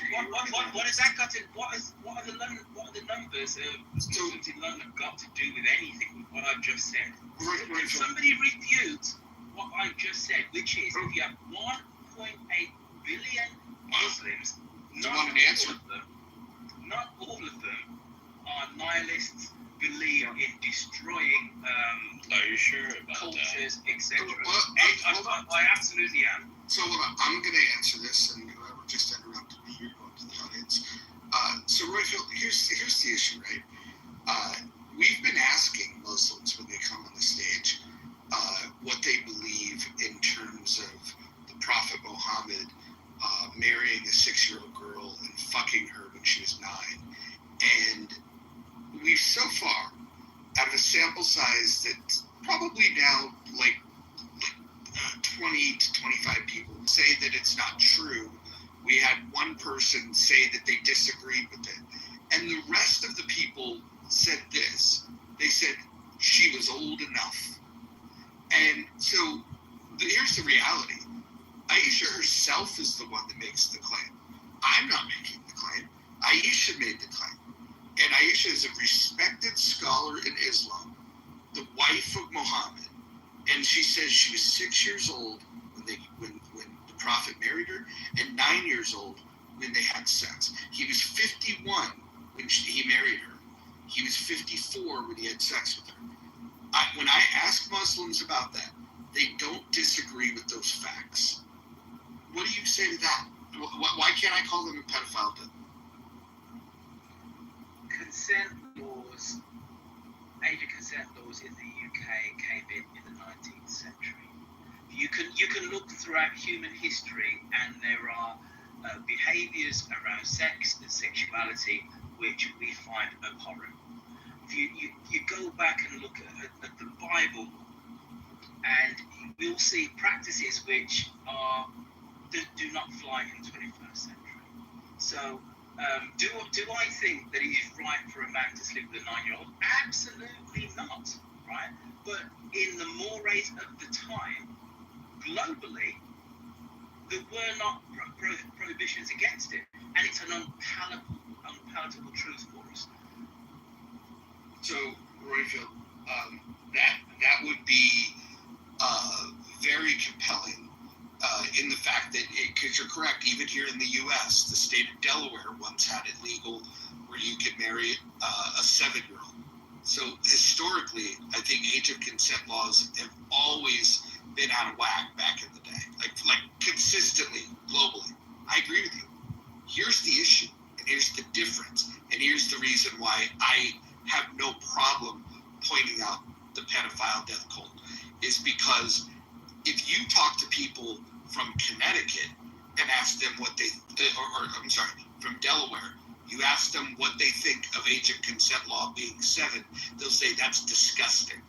If you ask Muslims in 2025, they will say old enough. Well, I haven't questioned 25 or 1.8 billion Muslims, right? But my parents live next door to a nice family of ethnically Pakistani people who are Muslim, and I'm pretty sure that Aisha, who lives next door to my mum and dad, I'm looking at the house right now, would say that that's pretty adorable. I'm sure she would. I'm sure she would. I'm speaking for her. I don't know. They're a nice family. None of them death cultists. They mow their lawns. They take their kids to school. Pretty normal people. Just have to be. Roger, just let me know whenever. Okay, so they polled and surveyed Muslims in London a couple years back. 51% of which said that they believe that Sharia law, 51% believe that honor killings should be legal in London. 73% believe that Sharia law should be implemented, be the law of the land in London. All right, so what were you saying, Royfield? You want to get those numbers for you? You know what an honor killing is, right? No. Like if your daughter dishonors you. I understand what an honor. I understand what an honor killing is. I know you know they are because they have so often in your country. Can I answer the question? And I understand that honor killings are an issue in Pakistan, and there have been isolated cases in the UK of honor killings. When I say isolated, I'm about less than 10 in the last 10 years. But it is an issue in Pakistan. There are honor killings in the US, etc. We're talking very small numbers. I'm going to go back to the point that I made when I first came on stage. If you have 1.8 billion people following a religion, you will have some extremists. Just like you have extremist Christian cults in the US. Just like you have the Mennonites, just like you have a whole load of people, and to say that they specifically speak for the rest is ridiculous. Now, to your 51% of Muslims in London, I don't know who did the survey, I don't know when it was. So I'm just going to take you at your word that this was a bona fide survey done by a legit organisation. I, for one, would be against Sharia law anywhere in the UK. I'm British.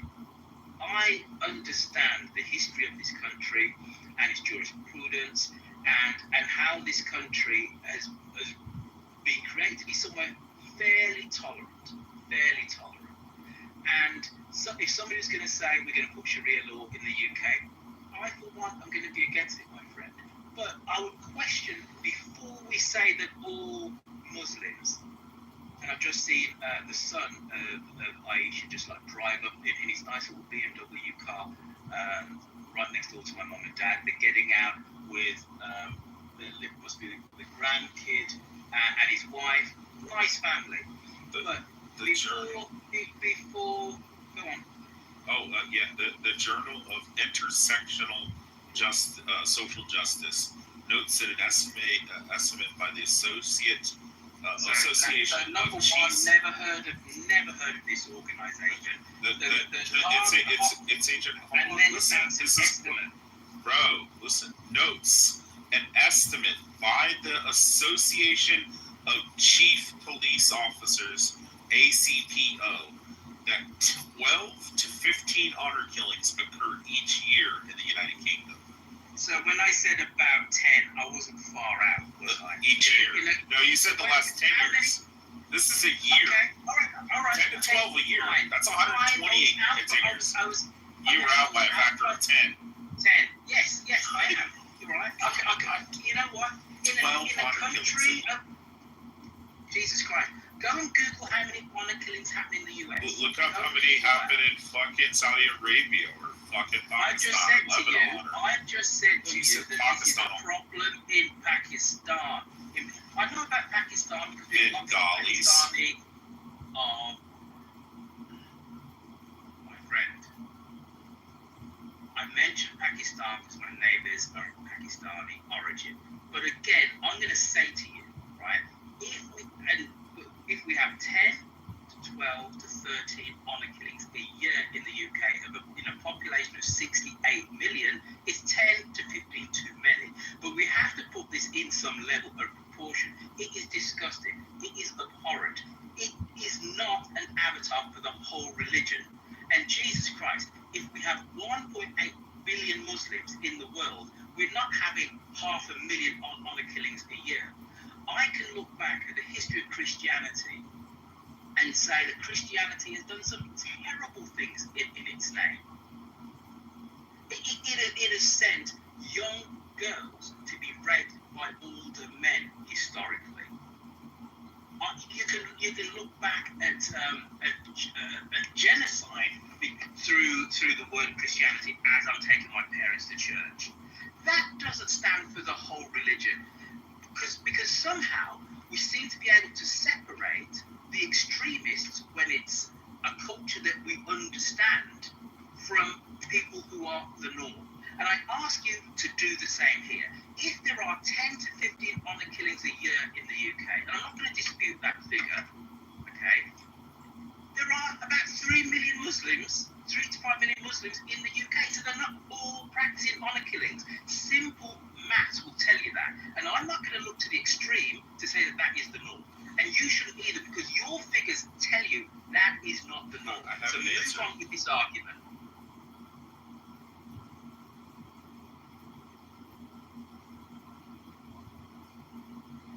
So I have an answer. 51% surveyed say that they would like honor killings to be legal. Well, I've just said to you. Can I finish? I said I had an answer. You got quiet. Trying to give me an answer. You're repeating yourself, my friend.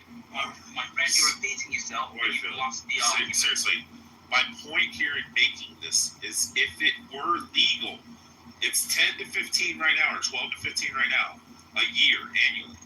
Okay, what do you think the number would be if they get their fucking way? If they work their way into your government more than they already are, and they decide, you know what, we want honor killing in Sharia law. What do you think the number's going to increase then? The mayor of London, Sadiq Khan, is a Muslim. I'm not talking about Sadiq Khan. I'm talking about future Muslims. Well, you specifically 20 years from now, your kids age. Wait a minute. Let's be sensible. 3 to 5 million of Brits are Muslim. The mayor of London is Muslim. He's spoken out against honor killings. Okay, what happens when the next? I'm just you made a point. You made a point. I'm just going to respond to what you said. Okay, listen. No, Rich, Okay, you're doing the thing where you're like not trying to have a conversation. You're just trying to say your words. Doesn't. No, I get that. He said Sadiq Khan said that he speaks out against honor killings. My only question is, what happens in 5 or 10 years from now when they control more of your government, and then the next guy steps up and says, hey, I do want to have it. Well, you know what? I said to you 10 minutes ago, as my nice Muslim neighbours were pulling up in their BMW and their multi-generational family got out of the car, I, for one, would be against it. I don't know which bit of this you didn't, you're choosing not to hear. And Mojo is correct. You were just talking and you're not engaged in a conversation. I told you 5 minutes ago, I would not want Sharia law to be any part of British society. I said that 5 minutes ago. Okay. I agree with Sadiq Khan, the mayor of London, who happens to be a Muslim. I'm against that abhorrent practice. However, let's put this abhorrent practice in proportion. 10 to 15 unfortunate women who are brutalized and murdered by their families in a population of 5 million, in a global population of 1.8 billion. It is minute as a number. It's abhorrent. It shouldn't happen. It's disgusting. But that is not all Muslims. Move on. Well, Royful, I just want to mention one last thing. I want you to experiment. I want you, if you're so confident in all this shit, walk over to that Pakistani land and say Muhammad was a fucking pedophile, and watch him pull out a fucking knife and cut your fucking head off right in the middle of the fucking street, because that's my his religion. That's what that is what his religion commands. For anyone who insults the prophet is to be put to death. Like, dude, you walk over there right now to your neighbor, your mom and dad's neighbor, and be like, you know what? Mom's a fucking pedophile. A 54-year-old man who fucked a 9-year-old. And he will go and get a fucking butcher knife and he will cut his fucking head off. They're all not nice until you insult the fuckers.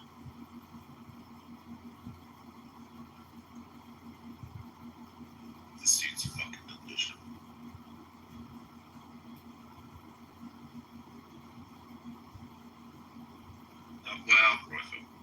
Well, no.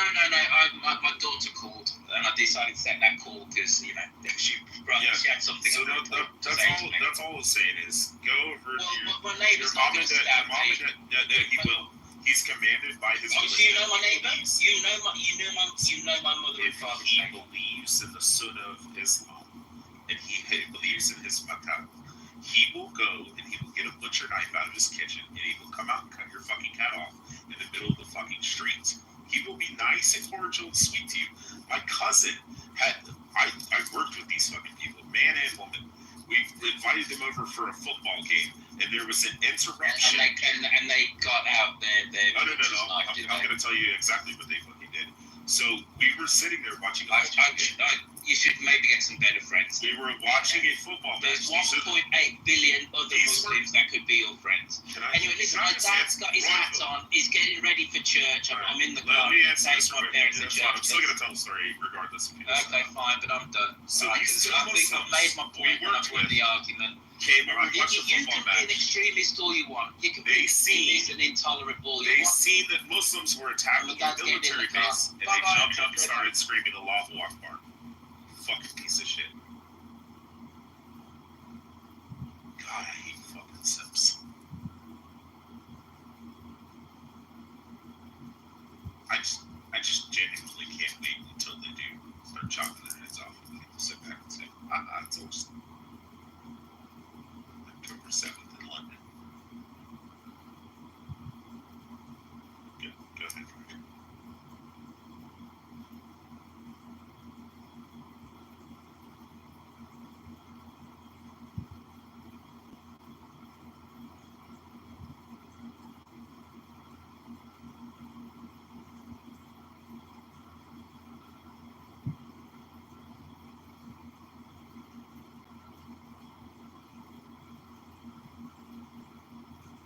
Wait, no, he said we have to stop putting everyone in a group. Like, grouping them together is what you're saying? Even though I said that there was a survey done in London that 51% of Muslims want honor killings to be legal in London. 73% want Sharia law. Yeah, I'd say once it's over half, we can start to move on.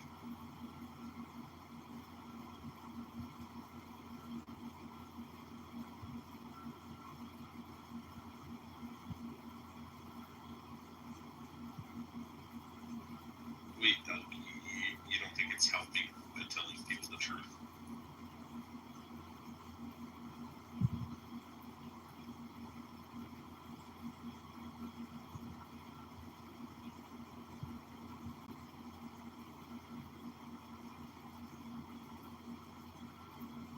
Roger, so just chilling here with the dog. do you think it's okay to categorize people in groups when it becomes over half? Who want to kill their daughters? I mean, look, there's people. Look, there's people that believe in religions, or at least claim to, that don't even. I mean, look, I'll put it this way: I'm not a Christian, and I would wager everything I own that I know more about the Christian Bible than a minimum of 50%. I would probably say 75%. And I'm not saying that to be arrogant. I'm just saying that I've read the Bible multiple times. I used to go to church, and what I found to be shockingly true is that a small number of people actually read their Bible. An even smaller number, like participate in the teachings and the traditions of it. And so, I mean, I don't know of that 1.8 or 2 billion, whatever the number is. I don't know the percentage of the people that actually believe this shit.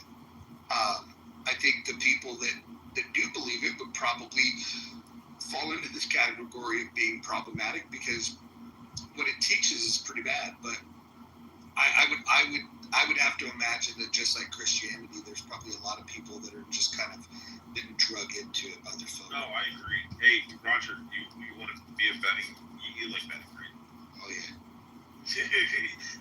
I'm not gonna bet any actual money because I don't bet. Like, I don't bet at all. But like, how much you want to bet? Like, this figure speech saying that Elk, who's German, is going to come off and talk about how nice the Muslims are, and how we should, like, cast a broad net on all Muslims and shit. Even though her country has now stopped bringing in all the fucking migrants. I think what a safer bet is that you won't shut up long enough for us to hear from you. Go ahead, Elk. Hello. Yes, I only wanted to make two statements. One statement is, it is not wrong of him to put everyone in one pot. Means one choice of it. For example, not every genre is the same. Not every people in the UK is the same, etc. People in huge have different opinions, act in different ways. Then in a big group, people are doing wrong. It does not mean that everyone in this group has to do the same stuff. So we have, in my opinion, a bad change in our languages when we got a bit careless, also here in Europe, that we have started to use words like all, everyone, or put it in the context of all, meaning all and everyone. So not everyone of the Muslims are bad people, not everyone is killing, not everyone is following the very harsh Sharia or honor killings and such crazy stuff, not everyone. So when we start to take care a little bit of our language and not accusing people of something we should not include in this, then we might be able to stop misunderstandings, to stop spreading hate where we are not intending to do it. It was not in our opinion. And the second thing is with which I have a very huge problem. When someone is making a statement, and then this statement is taken out of context, is putting in another context, and then it's pretending as if the person would have anything else what the person has never meant to say, or even have clear nonsense. So it would be nice also to take care of letting the statement in the context the statement was in. When I say not put everyone in one, when you get it in the context of honor killings, it's okay. But then to say, I don't agree that there are not that many honor killings, then you are taking out my statement out of context, putting me another statement in my mouth, which I never did and which I never had in my mind, and exactly what I'm fighting to let to listen to people what they're really saying. So I will stop here in case you want something or you understood something wrong or you want to ask me anything about what I meant. Just start, but please try to stay with the statements people is trying to say. Okay. I just have a statement and a question real quick. The statement is, while it's difficult to pinpoint a precise number, it's estimated that roughly 60% of the Germans continue to support the Nazi Party and Hitler's leadership, even amidst the war and its hardships. So, when 60% of the German population tries to conquer the entire fucking world, causes the deaths of 77 million people, and at 6 million of my Jewish family members. And then you say that, well, it's not all. Well, 60% that supported it. And you guys went and ran amongst across all of Europe and tried to slaughter everybody that you disagreed with. And the second thing is, the question is, I'm guessing that you're not ethnically German. So what is your ethnicity prior to your family lineage since you're not German? Is that, I think, your different answer? Actually, when you would, so when one people, let's take as an example, German. So when the Germans would start again such crazy stuff like thinking they can conquer the whole world or half of the world, it's wrong. When any kind of society is thinking, I take one minority who is accusing them when they are the reason for our problems and not being willing to work at the real problem. It's the wrong way. I'm not good. And yes, I'm German, with German roots. My dad comes from Bohemia, also German roots, and my mom is not that far away from Okay, so over generation. Okay, so you've seen how if 60% of the German population can kick off 2 world wars, especially the second one, caused the deaths of 77 million people.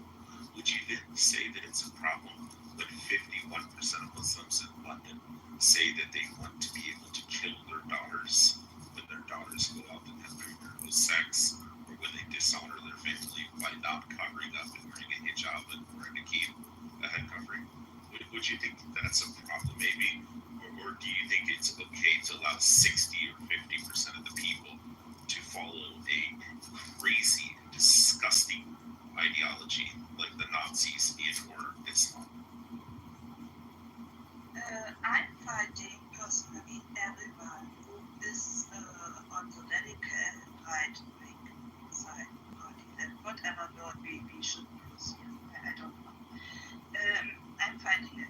When you speak about even a majority, then I would prefer and I would love it to speak about the majority, because what I'm so sad, when you find even in a huge majority people who are fighting most crazy stuff, most wrong-going stuff, and you say everyone, or put it in the context of everyone, then you are not recognizing those people who fight, I'm searching for a word, who are trying to fight a nearly hopeless fight. And for me personally, it is so important to look at the small numbers, the single people who are fighting inside a society, and the majority of the society is doing something wrong. And I try to give them an ear when they get here. And when both groups will get stronger. So when you fight a wrong-going stuff in one society, also from inside the society, not only from the outside of the society, then there might be a bigger chance to fight the wrong stuff. So, let me add something. What do I mean with wrong stuff? When it comes to radicalization, when it comes to using force in the way of weapons or also of words, any kind of force has, in my opinion, to be right and found. Okay, so what you're pretty much saying is that we should fight half of all the Muslims in the UK, that we should fight half of Muslims globally if they agree that it's okay to kill their daughters if they have premarital sex or they don't cover their face. Is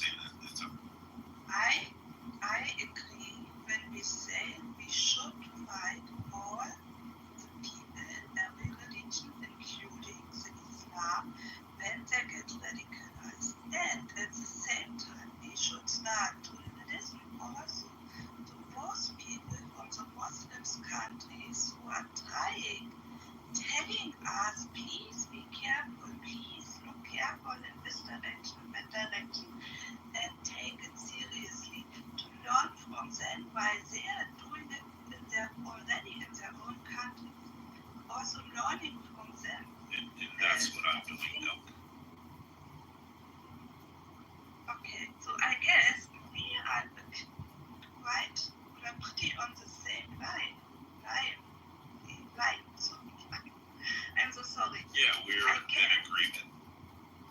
Yeah, I guess the only disagreement we had at the beginning was that I prefer different kind of language, and I prefer to be more precise with the words, which people we are including, and trying not to include people who are also having the same right than we have, but they are just belonging to us, so to belong to the big group of being a Muslim or whatever kind of group does not mean automatically that they are bad people and that they prefer So the last thing I'll say, Elk, is this.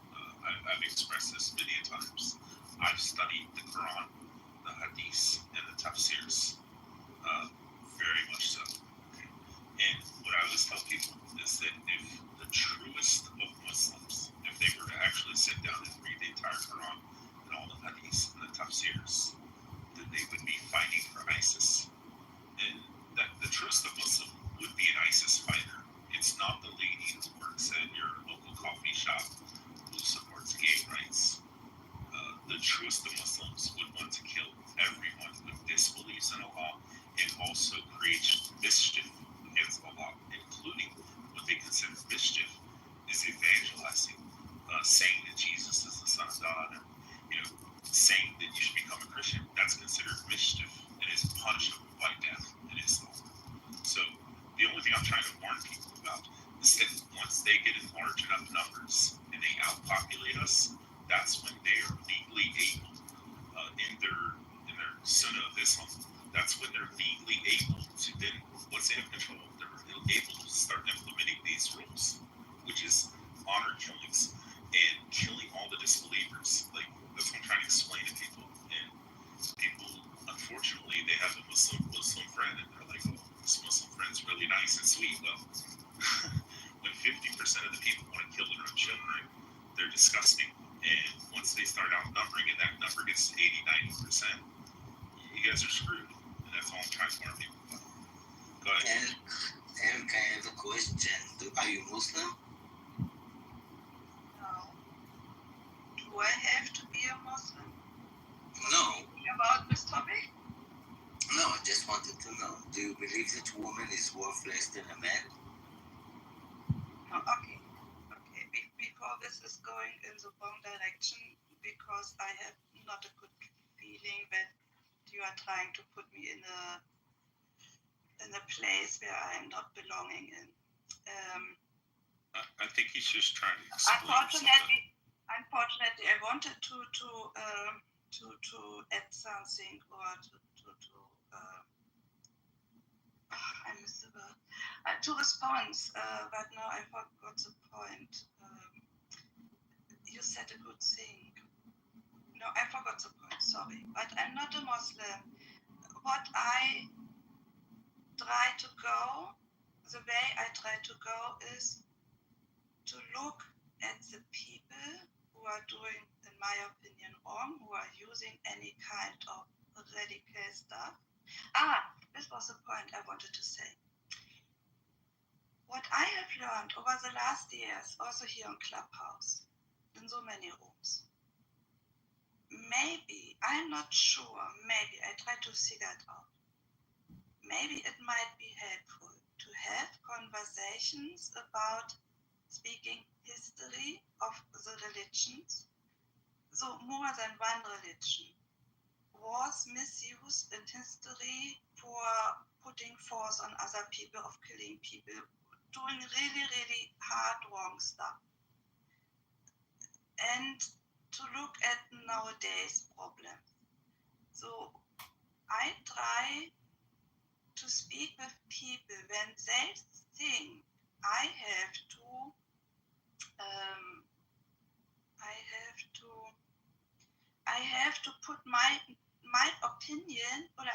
to give the reason, for my opinion, based to history, nearly 2,000 years back or whatever, that it might not be helpful. Back then it was a different time, etc., and it will not be from help for nowadays problems.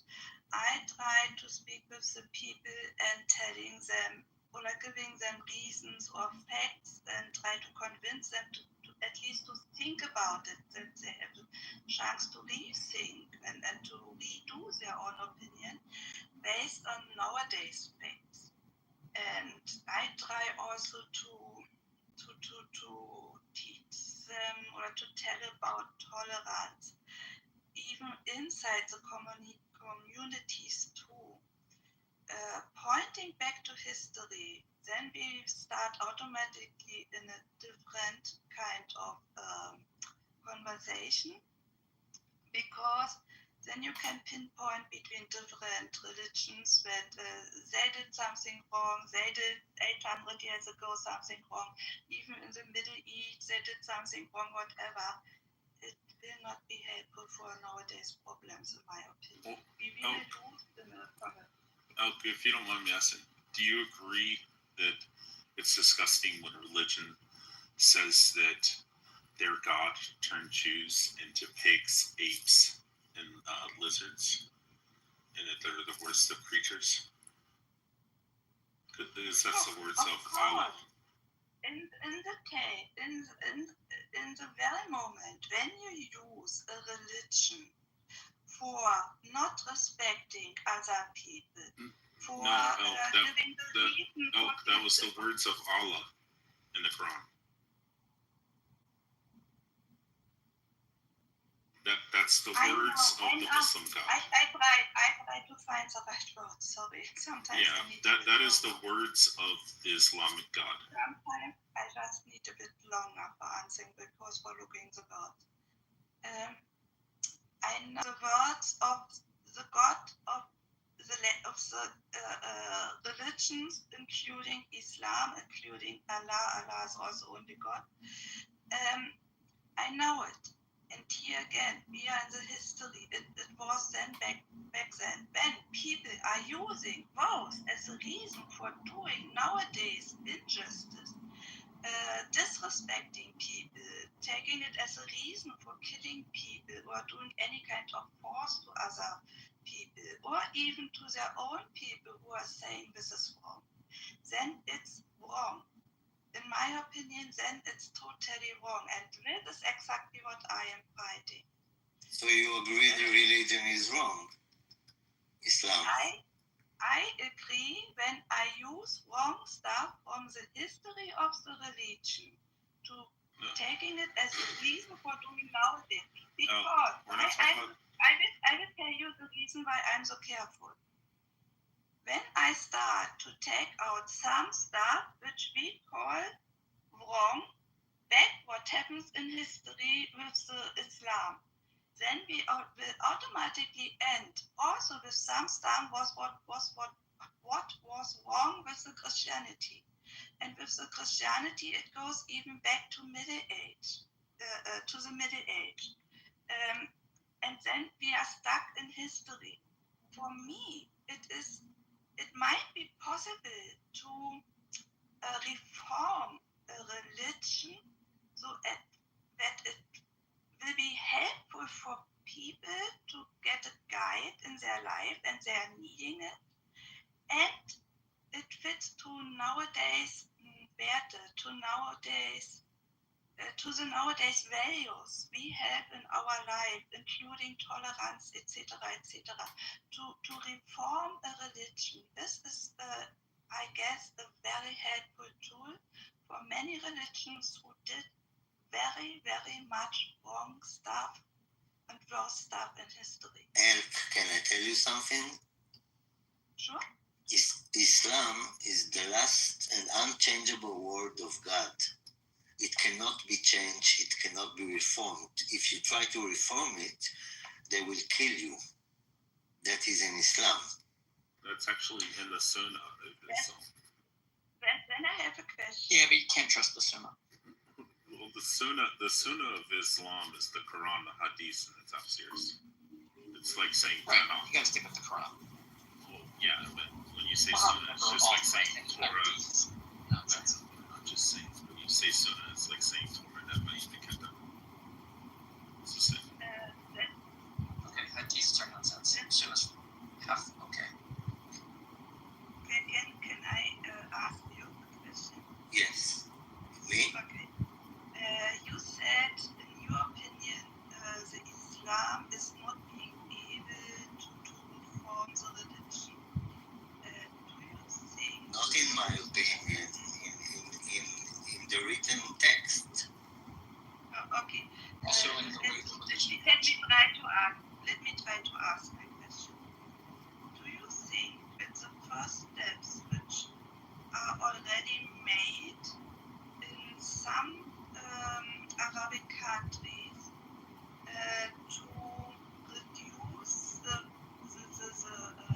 radical crowds and at the same time to take out, to reduce the radicalization and discrimination, etc., to start to become more tolerant and implement more the nowadays values are not working in your opinion? I think a woman is still worth half than a man, even in those reformed countries. The testimony of a woman is worth half than a man.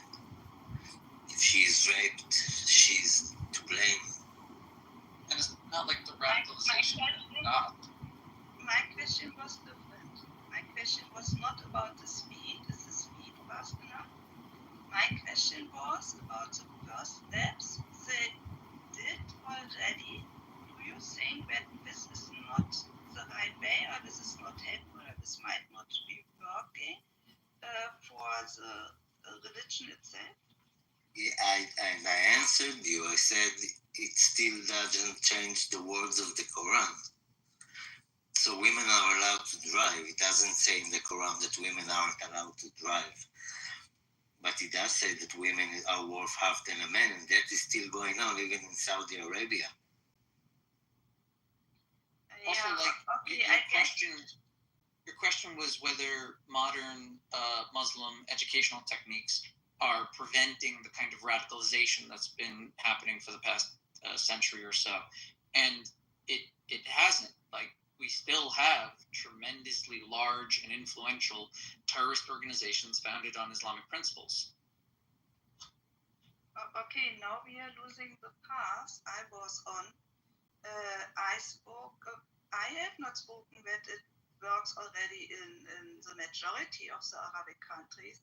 I know it is only a very small starting point. It was more about the general opinion that, or the statement was what made that is so I have understood it, that will never be, the Islam will never be able to make reforms and to cut out the radicalization. And based on this station, I stated my question, or I asked my question, because I see small steps, and because this is why I am asking, do you think really that this way will really not work, that is not a helpful way, or I don't know which other. So you're asking, do we think that the progressive, the way that they're becoming more progressive or more liberal, is that a good thing in these countries? But what they're trying to explain to you is that yes, they're allowing women to drive cars, they're allowing women to work jobs, all these kind of things. But even within the confines of their government, a woman is still worth half. A woman cannot give her testimony about being raped. A woman cannot have a divorce unless her husband divorces her. She can't go and say, hey, my husband's beating me every day, I want to leave him. She's not allowed to, even in Saudi Arabia. These are things that are fundamental within their religion. And that's what Yoav was explaining, that these fundamental things cannot be changed. And the punishment for even uttering such a thing is death. So if you say, hey, I think it's wrong that a woman's valued as half of a man, her testimony and her ability to do anything, even just saying that will be put to death, because there's no changing those fundamental things within the religion. There's no reformation that can happen. Also, what I know when it comes to that the women is be allowed to divorce, when I'm not mistaken, there are at least 3 countries, 3 small, I have to agree, very small countries, where women are allowed to divorce. So for me, it is also a bit about the speed of the changing, and why I'm focusing so much of the speed. If you look back to Germany, till 1971, women were not even allowed to make a contract in their own name. When they did it, the husband was allowed to cancel. So back, it only changed in 1971 in West Germany. In East Germany a bit earlier, but it's not the point. What I'm pointing out, when you compare all the hundreds of years, and even thousands of years, but just take hundreds of years, many things which we now take as granted in the Western countries, many changes of them also happens only in the middle or late middle of the 20th century. And I try to think at this when it comes to the speed of changes. Ilka, thank you for that. And I tried to make a similar point when I spoke about half an hour ago. And if we look at the progress, the legal progress that women have made just within the UK, just to agree with your point, when Margaret Thatcher became the Prime Minister of England in 1979, a woman could not legally have a bank account in the UK without a male countersigning it, whether that was a husband or a father. And she was the Prime Minister of the UK. So it just shows you that our view of progress isn't exactly linear. And it always disheartens me when people talk about Islam and always go to Saudi Arabia, because you have a religion which is some 1,600 years old, and in that time there have become different interpretations of that religion. So somebody said, this is the final law, this is the final word of Allah, and it can't be changed. But the Turks have a very different view of Islam and its interpretation and its position in the state than do the Saudis, than do the Iranians. So to always go and look at the most extreme case from a Western point of view is disingenuous, because there are many countries around the world of which the majority of the population are Muslim, but women can get a divorce. I'll give you Albania, Turkey, just off the top of my head. But always to go to the example of Wahhabism in Saudi Arabia is always disingenuous. This is a religion which is 1,600 years old plus, and there are countries that interpret the word of the Quran differently. And it'd be really good for us to have a nuanced and a balanced conversation which actually recognise that, as opposed to going to extremes all the time. Don't you think the religion itself goes to an extreme? The simple fact that the prophet, the perfect example. Mr. Mojo, we all know what you're going to say. No, we all know what you're going to say. No, hold on. I don't know what he's going to say. Hold on. I just think that the prophet himself, that's held up to be this perfect example of what humans can be, does things that I would hope everybody in this room would say is abhorrent. And if that's the case, if they're saying this is the perfect guy, and I think fundamentally, right from the gate, it to me it's not really a religion. I look at it and I think that it behaves like a religion in some ways. It has some similarities to religions, but it's really designed to to justify pedophilia?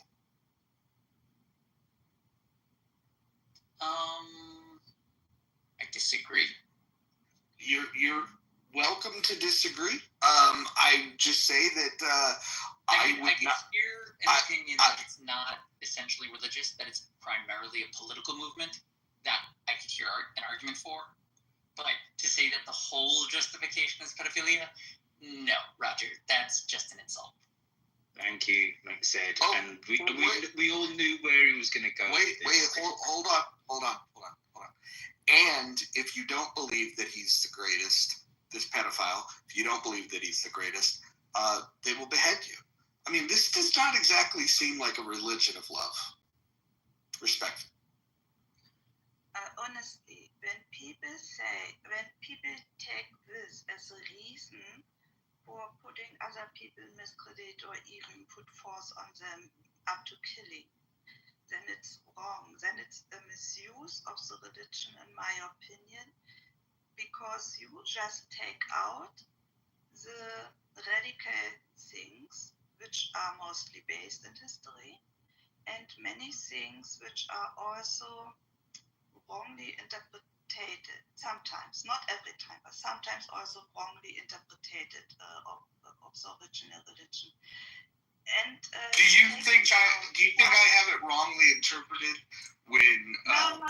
Well, hold on. I'm gonna ask a question.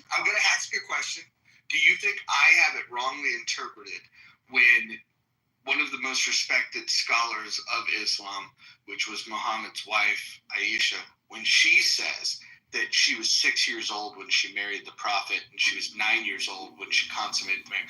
Like, that's her words. That's not mine. I'm not besmirching anything. I'm simply acknowledging what one of the leading scholars in Islam had shared with the world. He was also 50. I use the word war or end or whatever word you can use for combining 2 points. So, and this is a huge problem, what I face so often. When someone is putting out 1 point, 2 points, 3 points at the same time, is combining them with words. So like, the John has got aufsehen, sorry, I don't miss the word in English. I'm missing the word in English. So when you are making more than 1 point at once, and someone is taking out another point and combines it with their own, and then you get it in the wrong context, using it in the respectfully, I'm directly quoting Aisha in her hadith that expressed to the entire world that she was 6 years old when she got married and 9 years old when it was consummated. And again, the best you can do, please read yourself. The best you can do is try to explain away that, like, well, hey, back in those days, there was a lot of people. It was culturally normal. Well, what you're saying is that it was culturally normal, to be a pedophile back in those days.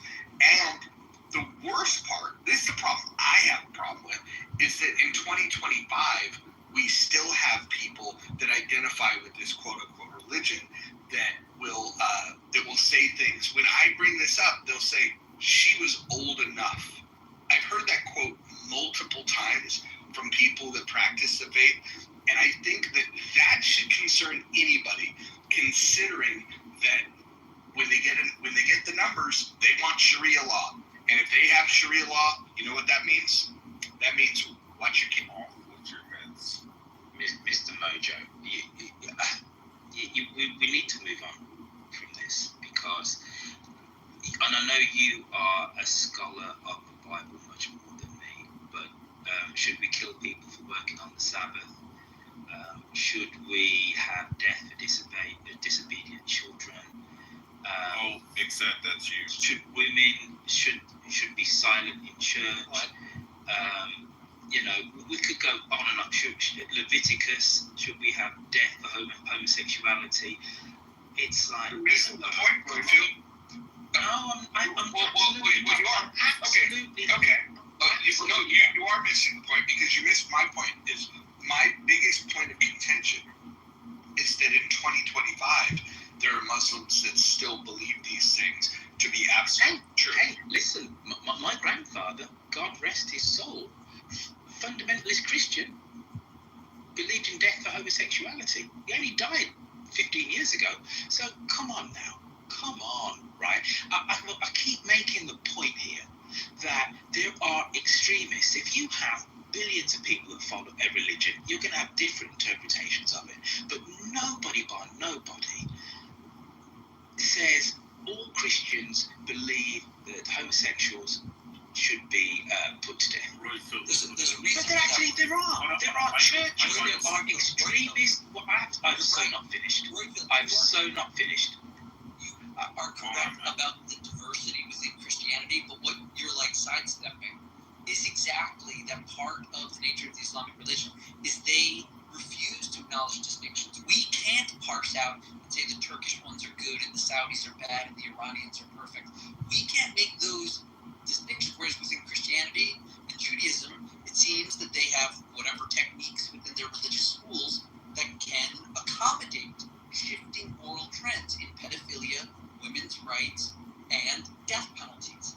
It seems that some religions are more flexible, at least within their messaging, and can distinguish these guys off as sects that are crazy and don't stand for the teachings of the school. But in Islam, it seems the religion stops them from actually disassociating from the murderers who are following things through in their religion. I said, no, wait a minute, next you're actually engaging with me here, and I applaud you for that, right? But I don't know enough about Albanian law. I don't know enough. All I do know is I've been to Tirana. It's a pretty liberal place, liberal in the traditional sense of the word, okay? And the way that they practice Islam feels very, in inverted commas, Western. I've been to Istanbul, right? You can drink in Turkey. There is no prescription against alcohol, etc., etc. So there are, I don't know whether these changes in different countries, which would say they are Islamic, are top down from the government as opposed to theocratic. I don't know, because I don't know enough. All I do know is that when people go Saudi Arabia, they don't say the Lebanon, which is very, very liberal in a way that we don't understand in the West. Well, you know what? I'll concede that point. The majority religion in Lebanon is actually Christianity, but Islam comes a very close second. I'll concede that point. Let's forget Lebanon then. But you didn't pull me up when I said Turkey. Nobody said anything about Albania. Nobody said anything about Algeria. We could go on, right? For all of you're focusing on the European ones that were affected by Russia in their. Wait a minute. I said Algeria. The last time I checked my atlas, Algeria is in northern Africa. Right. Algeria was an offshoot of Carthage. That was a totally different thing. What are you talking about? It's better you said it was part of the Department of France up until 1958. You're picking European affected countries with specific histories that led to their modernization, as opposed to the Islamic, solid countries that have maintained their Islamic status and are seeped in Islam and have had very little interaction with the West, like, for example, Saudi Arabia, that has only basically had ties with the U.S. as a trading partner. And you're saying, we should look at Turkey. We should look at the offshoots, the ones that No, I didn't say we should look at it. I said we should balance it. No. Don't twist my words, my friend. Do not twist my words. I said we should balance it. Saudi Arabia exists. It exists, but so does Turkey, so does Egypt.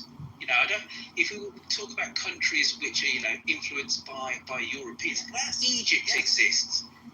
So again, right, let's not go to one example and paint it to be a picture of all. You talk about Saudi Arabia, I can talk about Egypt. Right? Anyway, listen. listen, this is a perennial conversation on this app, and it's somewhat tiresome. I've dropped my parents at church. Everybody's had a snapshot into my life, and my Muslim neighbours who live next door to my mum and dad, and they're lovely people, right? They're not extremists, and I'm sure if I sat down and spoke to them, none of them are going to come out with a butcher's knife and go around me. Listen. I'm done with the conversation. Mojo, thank you for inviting me up. It was entertaining to a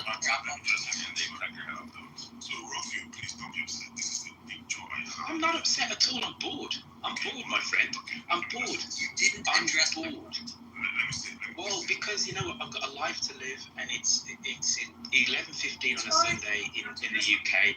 I'm going to go and have a cup of tea. Thank you, everybody. Look at my display picture back there, just a quick 1 minute. Look at my display picture also. This is a wedding that happened in 2021. You can look at the both parties and make your own conclusion. I think I disagree with the point where you say that the religion does not promote pedophilia. I'll say religion does not promote men marrying children. It does, because we try to pass what is called the Child Rights Act, where women should be able to get married at the age of 18. They want to treat the age of 18 as consent. And mostly, the Muslim states refuse because they said it affects their religion. Now, it's so easy to cherry pick Algeria, Lebanon. Let's compare the majority Muslim nations and their practices with the so-called liberal ones. It's like 95 to 5. There's no comparison. They all do the same thing. So I'm not saying, you should feel some kind of about Islam, but you cannot, in all honesty, say that people don't use the religion to justify. Just look at this picture. Why an old man should marry a child? The example and the clear picture perfect is the prophet. The prophet married a 6-year-old and cosmetic at 9, so there's no excuse. You're not going to wish away that. You're not going to tell them that you're not making sense. You can say it's just what it is. And lastly, all these comparisons of Christianity, LGBT people, Christians don't have an enforcement power. I mean, so even if they disagree with the gay people, they disagree with other things, there is no enforcement power like Islam. Islam already has a military arm, the Sharia police called Hisba. So I don't know why you bring up that argument. It doesn't, I don't even know what that means. There are people who go around breaking bottles of alcohol. There are people who go around arresting people. They call themselves the Hisba police. So I don't know why I know some people want to feel bad and say, let's not judge our religion, but it's just commonsensical. The religion allows men to marry children without any societal consequence. Nothing will happen to them. Thank you. I don't know why that's it, but that's not something to get angry about. It's happening. This wedding took place in 2021. I'm sure if I look for 2025 wedding, I'm going to post one in the chat. Look at this girl and tell me whether she's up to 2 years. Voted. The argument was, well, what if there's half the Muslims that agree with all that disgusting vile stuff, like honor killings and all this kind of stuff, but the other half are like kind of progressive, moderate, like secular Muslims, which is very progressive and like different and like adhere to all this. But what percentage do you think of Muslims would renounce or would condemn the Prophet for having sex with an eyebrow? 0.0000001%.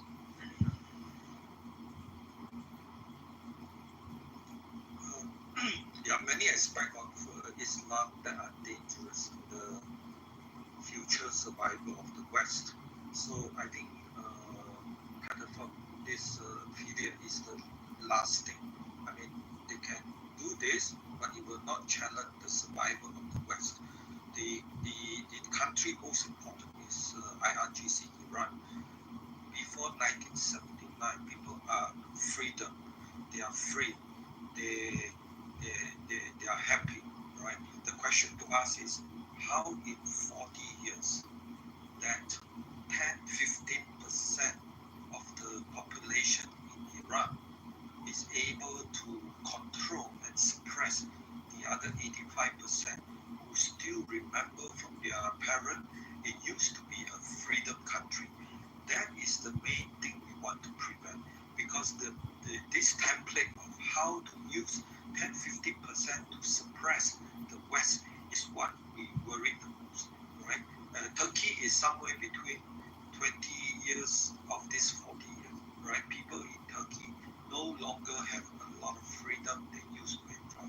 So we need to worry which country in the West, when the Muslim achieve a radical Muslim and political Muslim, I'm not talking about peaceful Muslim, I'm talking about radical and political Muslim, achieve this 10-15% of presence in the West. That is what we want to make everybody understand, the danger based on the history of IRGC, how they control the majority from the small percentage, because this is going to happen in Europe in 2050, every country.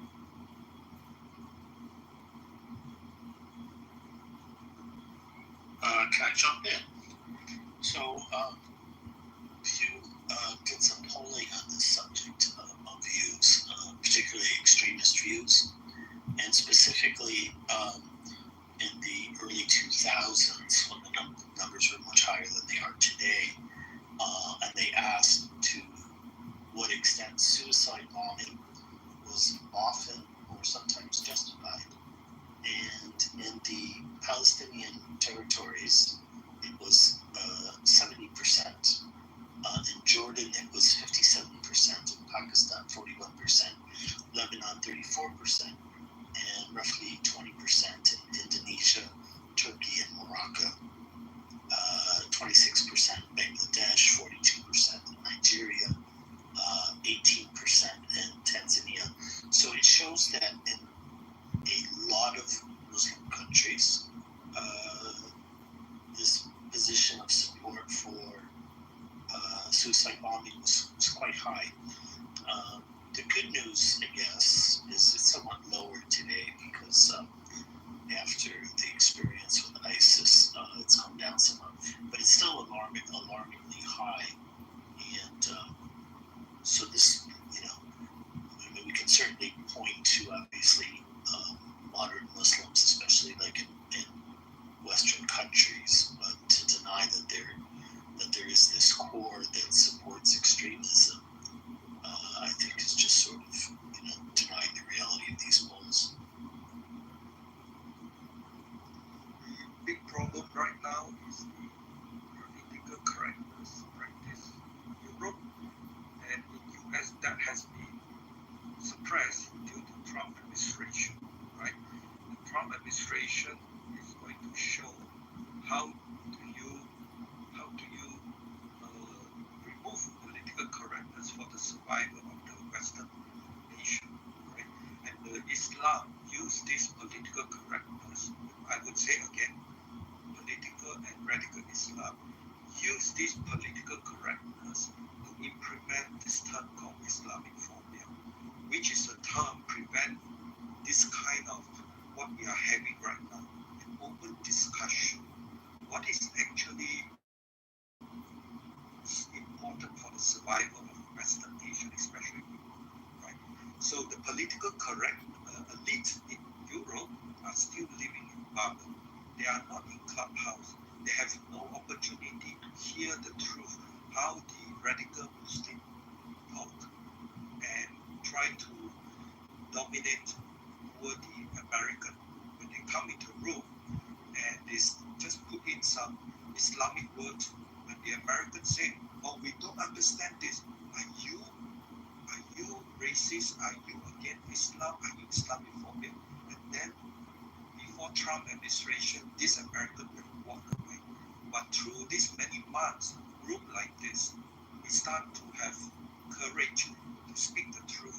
And that is the beginning. And we need to put this to more European, especially their political leader, and especially the legacy media who are still living in power.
playing Game of Thrones or something. Yeah, there's a Jew behind the trees and the rocks. Who said that there's a Jew behind the killing. I don't know where it's written though. Yeah, it talks about in the end times where the Jews will be hiding behind trees and rocks, and that the rocks will come alive, and the rocks will speak and say, "Oh, servants of Allah, come here. There's a Jew hiding behind me and kill him." Yeah. If they're like, "Oh, but I know plenty of nice Muslims." Now, the nice Muslim is the one who believes their religion. That's it. Yeah. What a wonderful religion of peace. I remember Allah turned us into pigs and apes. Yeah. Oink, oink. That's where we are. We don't eat pig, but we will become pig.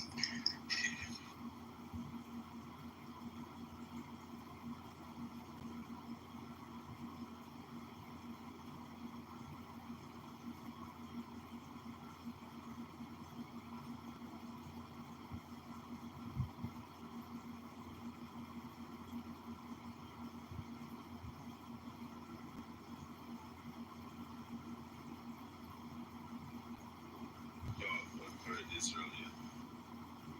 You don't have to be specific.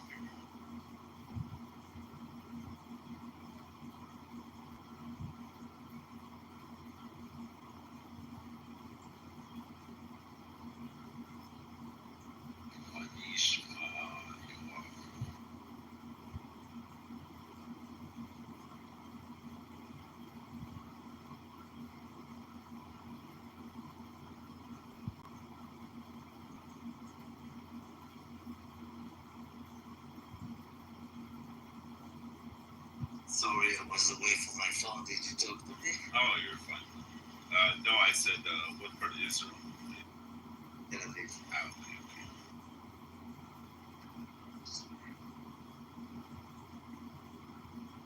So, how do you personally feel about the liberals and the progressives who say, "Oh, since they're our friends, our brothers, our cousins"? They don't know when there will be a majority of Muslims. They will not be their friends. What do you think if Israel were to put down their weapons and say, "We're not going to have weapons anymore"? What do you think would happen?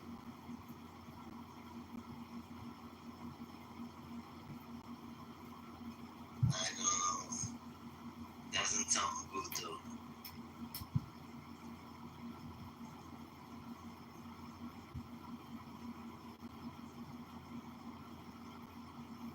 Man, Elk is going hard. She's going hard in the chat, though.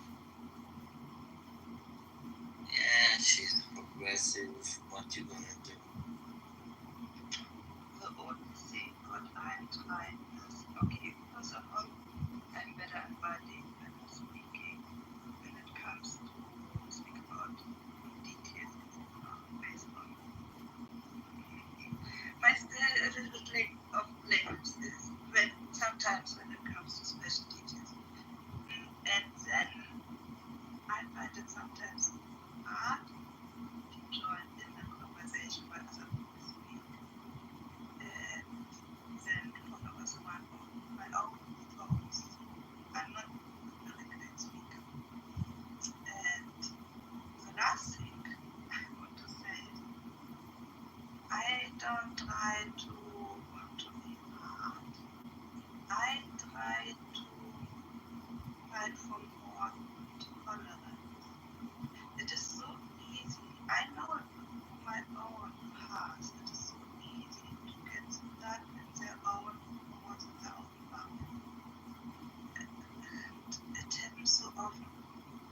And over the last years, I am working so hard also on myself.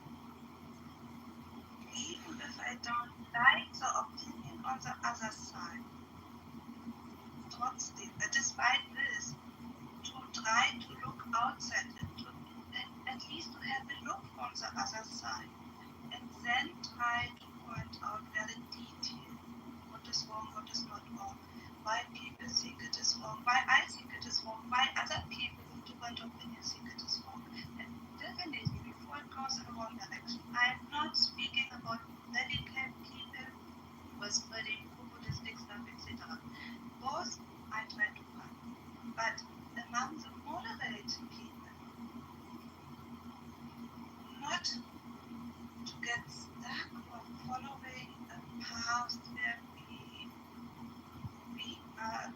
be stuck in our own bubble, I suppose. You think the say 30% of Muslims who don't really like keep this like hard line, radical ideology? Do you think we should convince them not to be Muslim? That way they don't have to worry about them becoming radical. No, I think the Muslims should learn from German. The Muslims should learn from German because the German accept their past. The German government always say, for historical reason, they take on this responsibility. The Muslims need to learn from German. When German defeated, they say, yes, we are defeated. But through martial law, they, like Phoenix, right, they become one of the most important countries in Europe. Muslims have zero quality of any of this, right? Muslims have no accountability. They are totally destroyed now in Gaza. They want everybody to die with it. They have zero accountability. They have no concept what is called defeat. Israel cannot defeat any radical Muslim because they have no concept what is meant for defeat. For the sake of the people, accept it and come out strong. And that's what German people have demonstrated, right? So Muslims need to learn from German, and if they do so, we have a better world.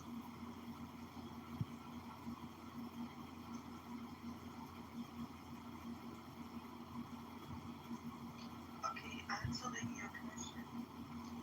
The first point I wrote in the meantime. What I see and what makes me upset, what makes me so disappointed, so helpless, to find a way that not more and more people are getting radicalized.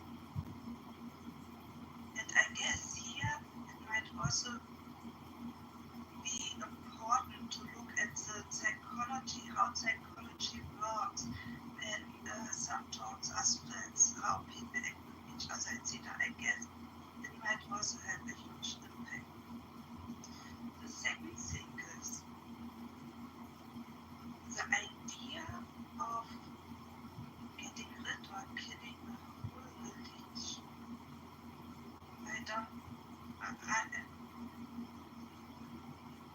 I guess it will never work, and I have no idea if this would be the right way. I am convinced of modernization going with the time, and it comes with every kind of belief. The belief can be a religion, belief can be politics, belief can be anything else. Any kind of religion as a starting point, as a history, and when there's a problem at any time, people should try to find a solution for the problems. So my last question. Yeah.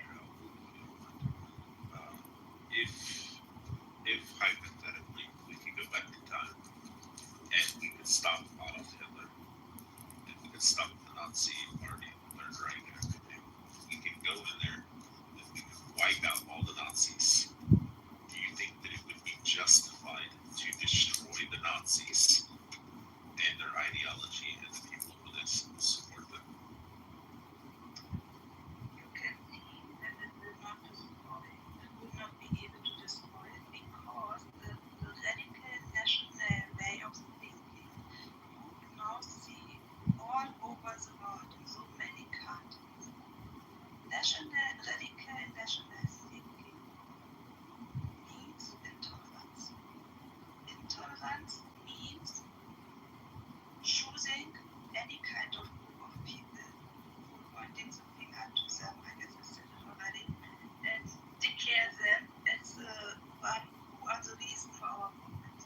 So when this very group is gone, most people will look for another group. They will look for the next group, until there's no group left anymore. My question is, if we could save the lives of 76 77 million people, including 6 million Jews, which are people murdered, in death camps, and burning them alive, and killing them by poison and all this type of stuff, and shooting them, and rape and murder all other people. Would it be justified to get in a time machine and go back and stop them and kill them before they do this? That's my question, though. Hold on, Dave. When I look at history of the Jews, I guess the main reason why, however, I will never understand however it worked, that the same events or similar events happened over hundreds and thousands of years again to the Jews. And what I said to my friend, she's also Jew, and we spoke a lot in closed rooms, in private rooms, very deeply about many points.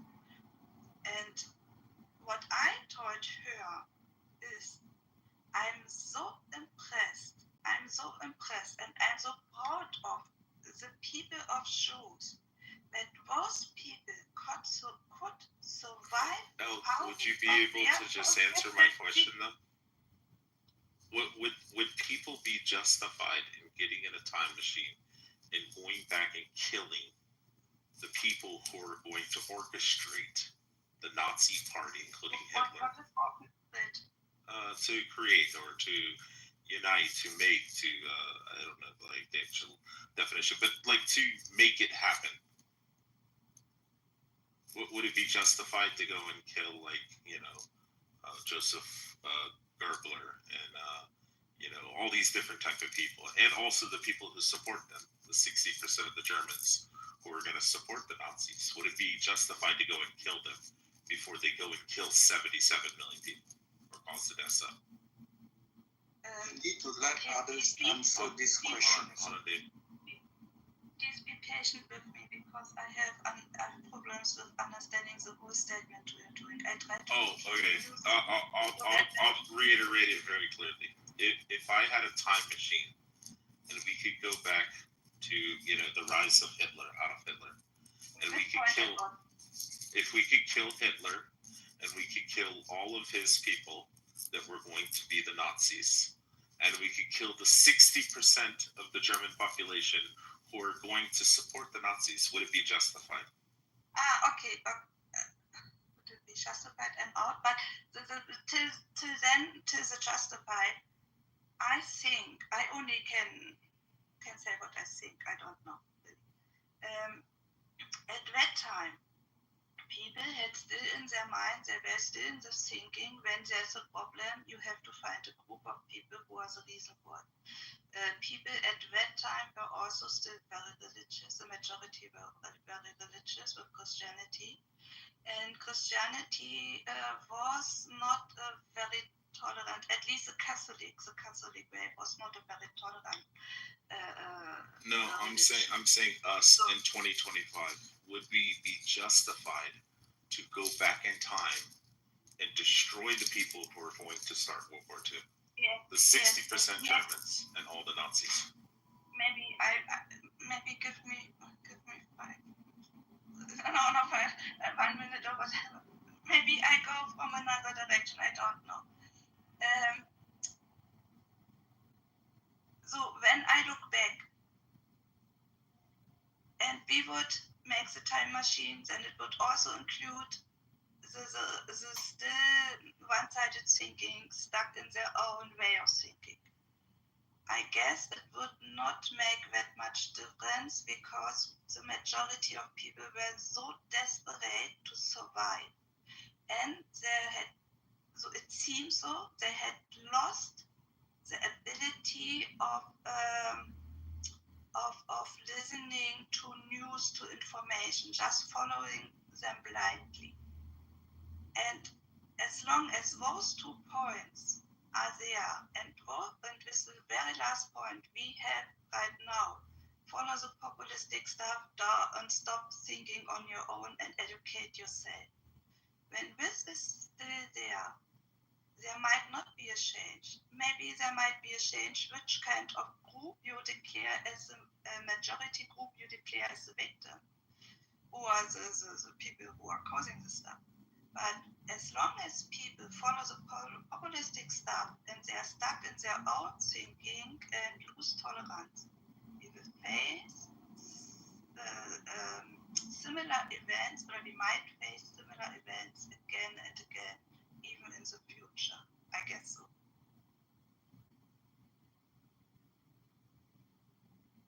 Have I got your point, or have I totally missed it? Oh, Brent, are you there?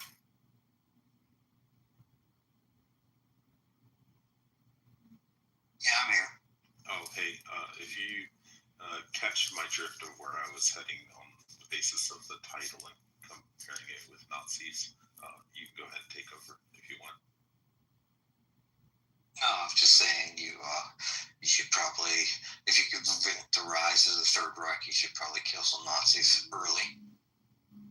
Yeah. And the people that support it. Okay, you will kill Nazis early. It means you would, right today, really today, I speak from today, go through the country, through Germany, and start to kill Nazis, because unfortunately, at least till the 80s, we have a growing Nazi population inside our community, and which were growing in East Germany as well in West Germany back at that time. And after the war breakdown, they united. So the people with brain and money were coming from West Germany, and the people who were spreading the force on the streets, the majority of them were coming from East Germany, and then they were combining.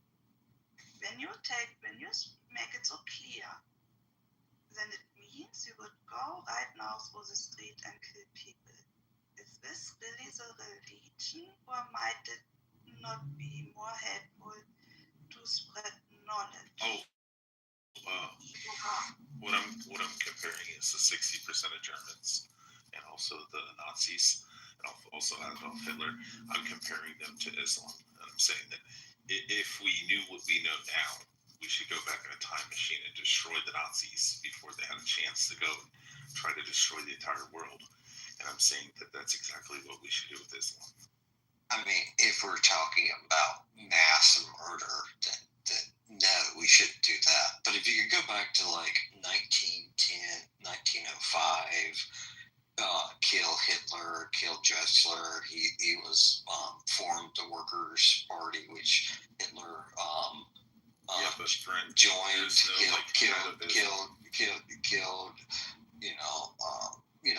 killed, I can't remember who created the SA, but killed him. You should do that. Yeah, but my point in making all this argument is that if we know what we know now, then we should kill the Muslims, because, like, realistically, we don't have a time machine. You know, we can't go back and just off fucking Muhammad, you know, which would be wonderful. Well, I mean, that's why that's why your argument would be genocidal and dumb. What do you mean? You're advocating mass murder of a group of people, and as opposed to creating a hypothetical where you could stop a genocide. You mean for people that say that they want to kill you, it shouldn't be justified to kill them? People who have an intent to do violence, we do kill those people. That's silly. What do you mean? So, okay, if a person stands up in a crowd and says, "I'm going to fucking kill all of you," should you kill them? If a person stands up in a crowd that says they want to kill all of y'all, should you decide that person represents millions of people and kill those millions of people? I would say no. Euro, are you there? Yo, Euro Maestro, are you there? So Euro was there. So Euro was reading off the numbers of it's like 60 to 50% on average throughout the Muslim world that say that it's justified in terrorist attacks and killing infidels or disbelievers. I mean, I would like to see that polling. I think it was Pew Research, and it was, how many years ago was it, Europe? You're not there. I think it was like a decade ago. You're gonna kill me as a people. So you're gonna kill me as a people based off of a decades-old poll. No, it's went down in the last 10 years, but that mostly due, to the rise of ISIS and people seeing, what ISIS is like. But it's still really fucking high. So groups of people react to stuff and pollution. The thought that you're going to take the thought that is helpful to not kind of encourage people to become more moderate, not try to encourage more modern trends of Islam, etc., and kind of make this kind of we're going to kill you all. It's like that's helpful at all in the modern world. I just think it's silly. What do we do with dogs with rabies? I don't know. Hopefully the same thing that will occur to you. Right. Euthanize them because they're rabid. But I think it's pretty fucking wild that like 50% of people in the entire fucking country can say Pew Research that they think that terrorist bombings of innocent people is totally justified. That's pretty cool. But it's only 1.8 billion. Don't worry about it.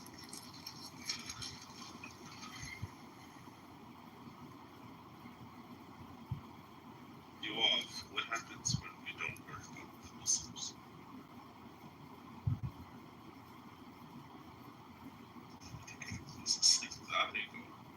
Yeah, usually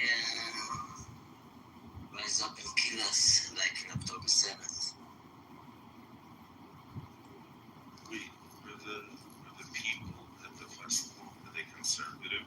Like, were they like Orthodox Jews, or were they like very secular whereas people siding with the Muslims? They were mainly leftist, progressive people who drove dozens to work and to hospitals,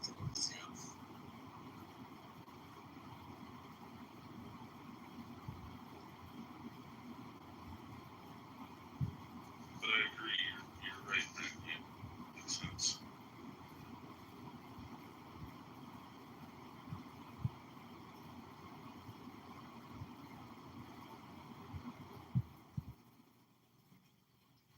But I guess eventually when they take over and they start murdering your entire family, then you'd be like, oh fuck, this guy on Clubhouse was right. Shit, I mean, because I was saying it before October 7th, and all the Jews were like, no, why are you being so mean to the Muslims? They're really nice people. I have a lot of Muslim friends. Then after October 7th, like, these motherfuckers. Alright, so I looked up some actual data. So there's a Pew poll in 2013. Muslims in Indonesia, 81% said violence is never justified. In Pakistan, 89% said rarely or never justified. Jordan, 72% never justified. Turkey, 84% never, or 84% never justified. Gallup did an interview of 50,000 people in more than 35 Muslim countries in 2008. Muslims condemned 9/11 as a terrorist act. Only 7% of respondents said 9/11 was completely justified, and they were significantly. Yale also did a study. I'm not like none of the public data surveying is pointing. So none of the actual data. So none of the actual data is actually supporting anything you say. It is wild that the numbers you just read off of are from 1.8 billion people. Think about that. Even if it's just 1% or 10%, so let's just say it's 10%. Holy shit. Again, you've vastly misstated what you said. You said there's a people. You said there's a You said there was a Pew poll, and you said there's a Pew poll that said a vast majority. I didn't say Pew poll. I said Pew poll. That's what I just said. You said pupil, like a pupil. All right. Well, why don't you put some actual data, and then we can actually have. It's going to be hard to. It's going to be hard to have a intelligent conversation with you, but the data you cited was fictitious. No, I said Euromaestro had read off the numbers from the people. It's probably a different one. And it says what percentage of the population of these countries, and they had a breakdown of which ones the percentage of those people say that it's justified for terrorist attacks. According to a survey I'm looking at, 60 of Palestinians support. Your phone's doing that thing again, Norman. It keeps cutting out. You hear me, Norman? Oh, Brent ran away like a fucking cuck. Me? No, Brent ran away like a cuck. I said, no, your phone was cutting out, buddy. It's almost like you keep muting.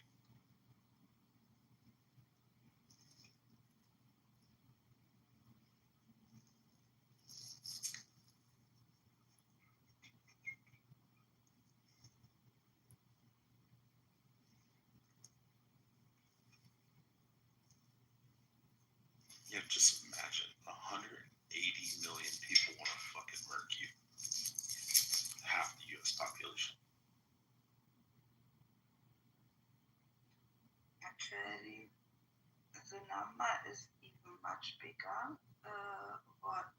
Which the radical people wants to kill, even in their own Muslim societies, because they declare they are not even Muslims, which is crazy. So it really is about, in my opinion, it is about looking for any kind of minority, and especially a minority who has a flourish life, so a well-developed life. And those are the most targeted people, or groups of minorities. But at the end, it is going about minorities, if you ask me. You see it in Africa. Look at the numbers which were killed over the last 2 years in Africa of minorities. What minorities are Christians. It's unbelievable, it's crazy. So maybe, I don't know, it's just an idea which right now comes into my mind. How about if the minorities will be able to get together and fight together? Maybe this could be a help, I don't know. I'm just getting this idea based on the political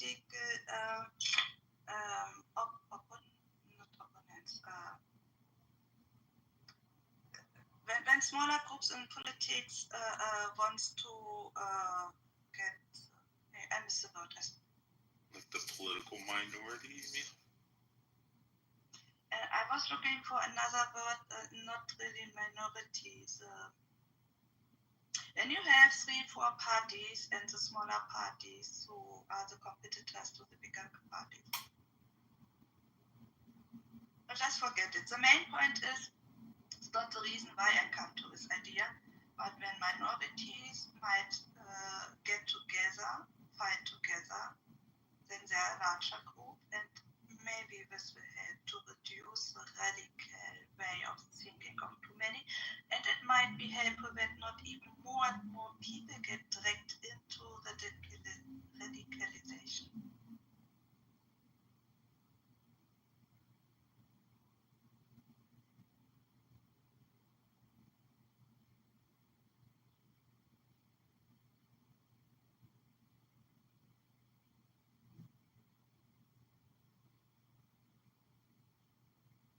So I know I sound like the boy who's crying wolf, crying that the sky is falling, but I'm not genuinely worried about myself. I mean, I'm 40 years old, but I am worried about my kids, my grandkids, what this country and also the world's going to look like. Seeing how places like France and Germany, Italy, Greece, and all these different countries are falling to Muslims because they said, oh, they only make up a small percent of the population. But then when they come into your country and they start having 8 and 10 kids, and then they start pushing for Sharia law, and eventually it's going to happen in the U.S. They're going to outpopulate. It may take 50, 100 years, 200 years, whatever. But eventually it's going to get to the point where they're going to go, you know what? Fuck these Christians. Fuck these atheists. Fuck these Buddhists. Fuck these Hindus. Fuck all these spiritual people. Let's kill them all. And that's what they're going to do. And eventually it's going to get to the point where my grandkids, or my kids, hopefully not, are going to be subjugated and murdered because they won't convert to Islam. Well, maybe they will. And it's scary. Like I said, if you see the Nazis coming, then you should probably kill the Nazis before they have a chance to rise up and kill you, especially when they're stating that they want to kill you.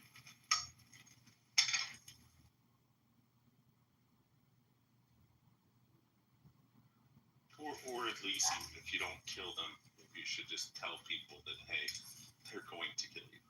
Maybe people should be prepared.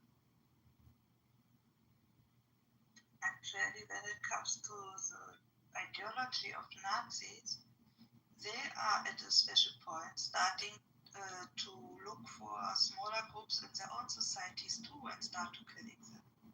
So if you look at World War II and Hitler, they have also started to kill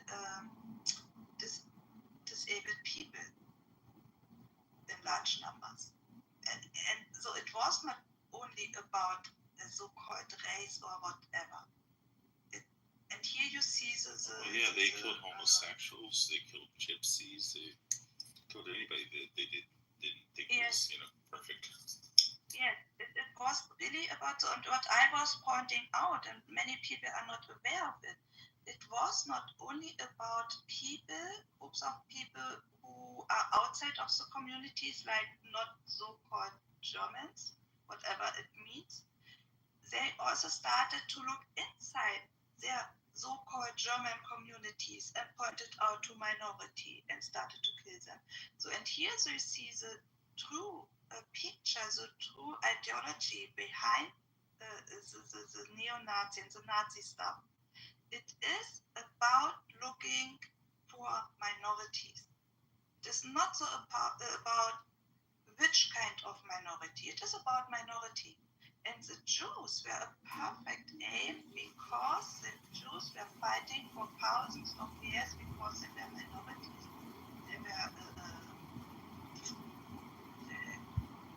forget it. So they were minorities for so many years. And they were victims as a minority for so many years.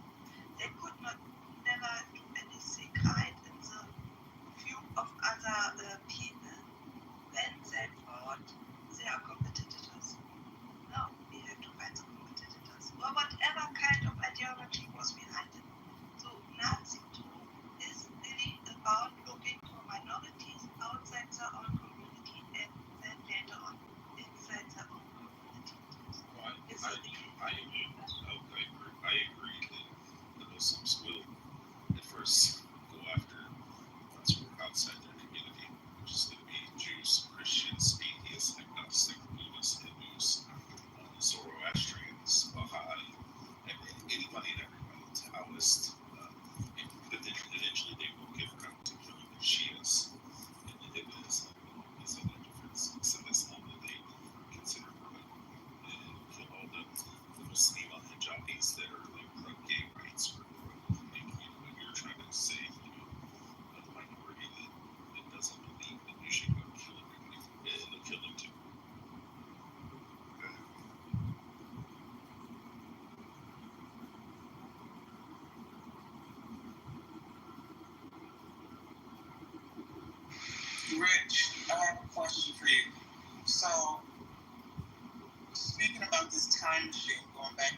partition plans predate the Holocaust. But we're just saying for the hypothetical. In the hypothetical, are there any other countries in the world? No, we're just saying, like, she's using the example, like, if we go back and stop the Nazis, then in this hypothetical, Israel, state of Israel, whatever, is formed. I mean, every state in the world was formed in the 20th century. Israel's not any different. Empires were dissolved, and indigenous people got their own states. From Buenos Aires to Bombay, from Bulgaria to Korea, that's what happened in the 20th century. So of course Israel would be formed as just another country of indigenous people. But wasn't Israel formed in response to the Nazi Holocaust? So not at all. Zionism begins long before that. No, she's just saying it. Okay, for the sake of the hypothetical, say in this hypothetical, Israel, state of Israel will never be created. In the hypothetical, she said it wouldn't be created because of the Holocaust wouldn't have happened. Okay. Israel was not created because of the Holocaust. Okay, then I'll ask my question. My question is, if we got a time machine, we can go back and wipe out all the Nazis before they have a chance to kill Jews and everything's peachy. Would you trade that off if you can't have a state of Israel? That hypothetical was too foolish.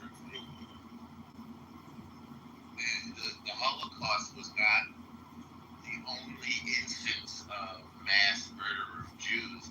The Holocaust was the culmination of the series of pogroms that have been going on since the 19th century. The necessity for the state of Israel, like every nation of indigenous people, is mitigated by the lack of the Holocaust in your childish hypothetical, but it's not obviated. Alright, I'm going to answer to your question in the chat. I've only lived in 4 countries, so no, I've never been outside the United States. I lived in Hong Kong, Singapore, Philippines. And yes, I have traveled.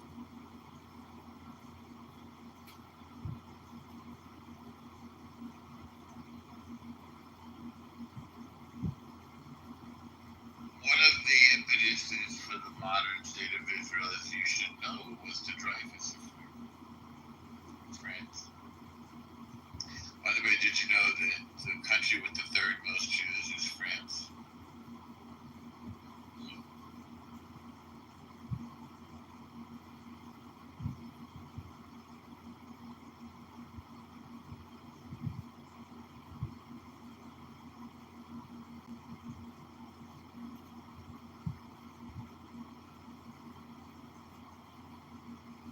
Oh, okay, sorry. Those always have the defensive. It's necktie. So Rich, what is this? Madman in the chat. I don't have my glasses on. He said you wouldn't have to. Hypothetical time machine situation. One person one person entire Nazi So you wouldn't even have to kill all the Nazis, just hit them. Oh yeah, and that was what some of the idiot said. But the reason I was using the analogy was that Muslims don't have a head follower, and well, they do, which is Muhammad. But in reality, we don't actually have a time machine. So the second best thing that we can do is to eliminate the people who are going to kill us and are clearly stating that they want to fucking kill us. Like, all the Muslims that say, hey, Allahu Akbar, let's kill all the Jews and Christians and the ones who disbelieve in Allah, I think we should probably kill them first.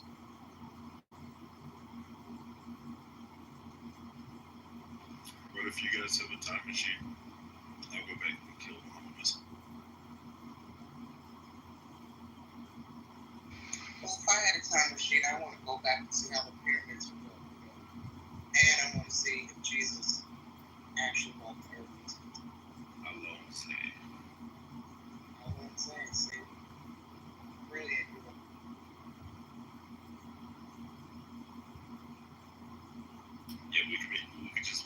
stopped to see Muhammad's mom.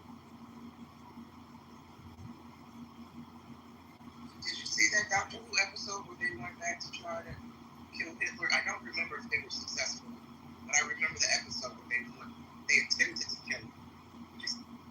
I remember the episode. I remember seeing it. I just don't remember if they did. Yeah.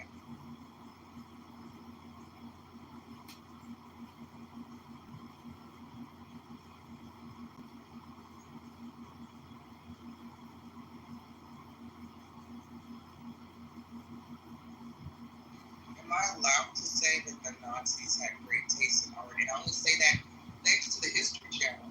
There used to be a time where the History Channel, you turn on the History Channel, there would be Hitler and Nazi programming all day. From the type of art and artifacts that Hitler and the Nazis collected. You get so deep into these episodes, you almost forget that you're watching Nazis. You're like, oh, that's a great piece of art. Oh, they had fine taste. They had wonderful taste. And you're like, oh, wait, I'm admiring the Nazis. It's very conflicting. Mad, the fucking retard. I specifically stated that only 60% of the German population supported the Nazis all the way through the war. And I said that we should wipe them out. And when we say that the 51% of Muslims, we say that it's okay to do honor killings and murder their own children because their daughter had premarital sex, didn't cover her head, cover her hair. We should go and kill those 51% Muslims. The other 49% are fine. But if then they become radicalized, then we should kill them too. Hopefully that clears it up. I kind of agree with your extermination of the radicals. Over next to my house. Kill them all, like the Mad King said, and Yep.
Just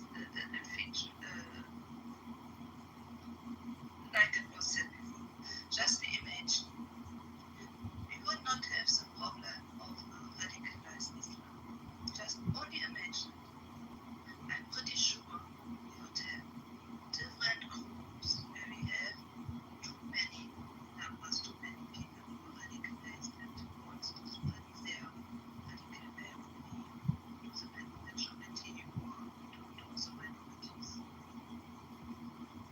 So when the way of radicalization is not working anymore, when the majority of people might also focus on stopping radicalization in general, I guess it would stop many problems in our societies.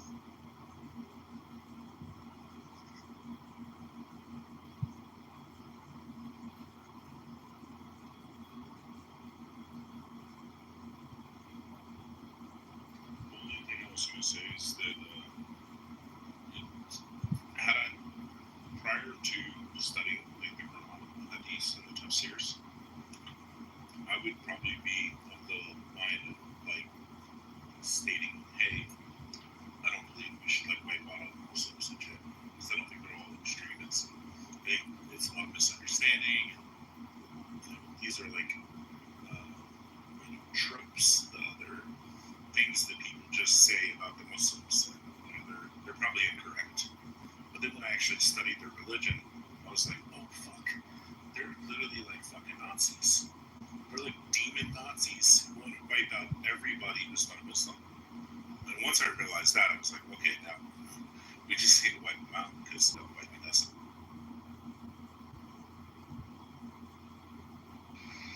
Yeah. Let's definitely start with the grooming gangs. Okay.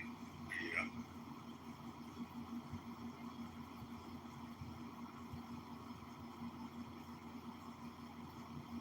Yoav, so you're Israeli. You've had a lot of experience with Muslims over there. How much better do you think the world would be, and how much safer would it be without Muslims? It's hard to answer that kind of question because without Islam. Yeah, without Islam, the world would be a better place. No doubt.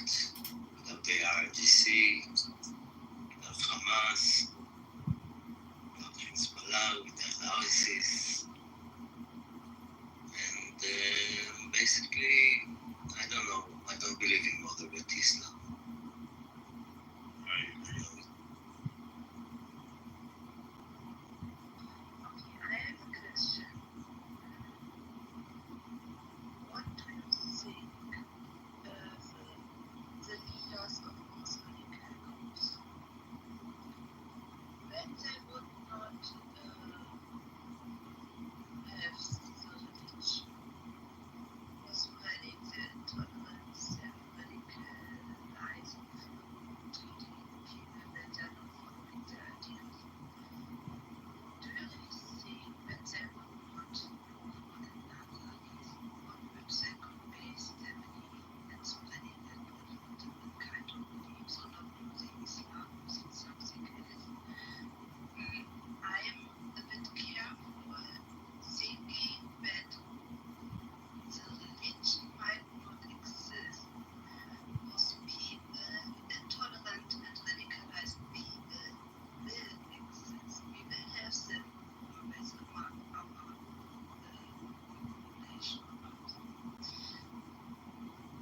So we will face people who just want to gain power about others, who want to gain power in the way of money or whatever. We will face people who just want to gain power, whatever reason they have, whatever aim they want.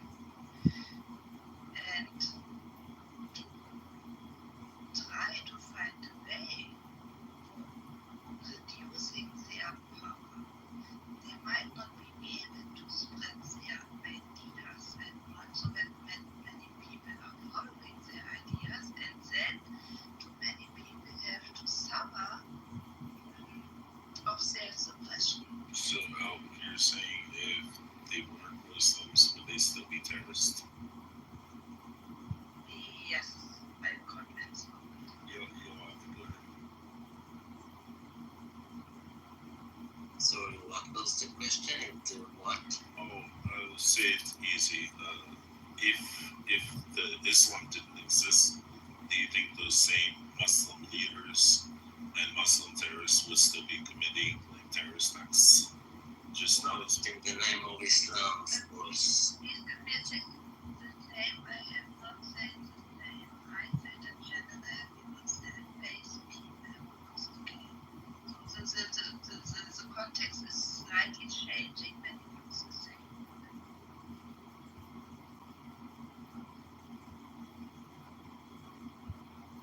Did you get that, Yoav? Yeah, but still, context or no context. Look, I'm not an expert, so I can't speak as an expert. But October 7th, when they shouted Allahu Akbar, called their mom and said I killed 10 Jews. This wasn't for territory or for peace or for land. This was in the name of Islam to kill Jews. That's my 2 cents.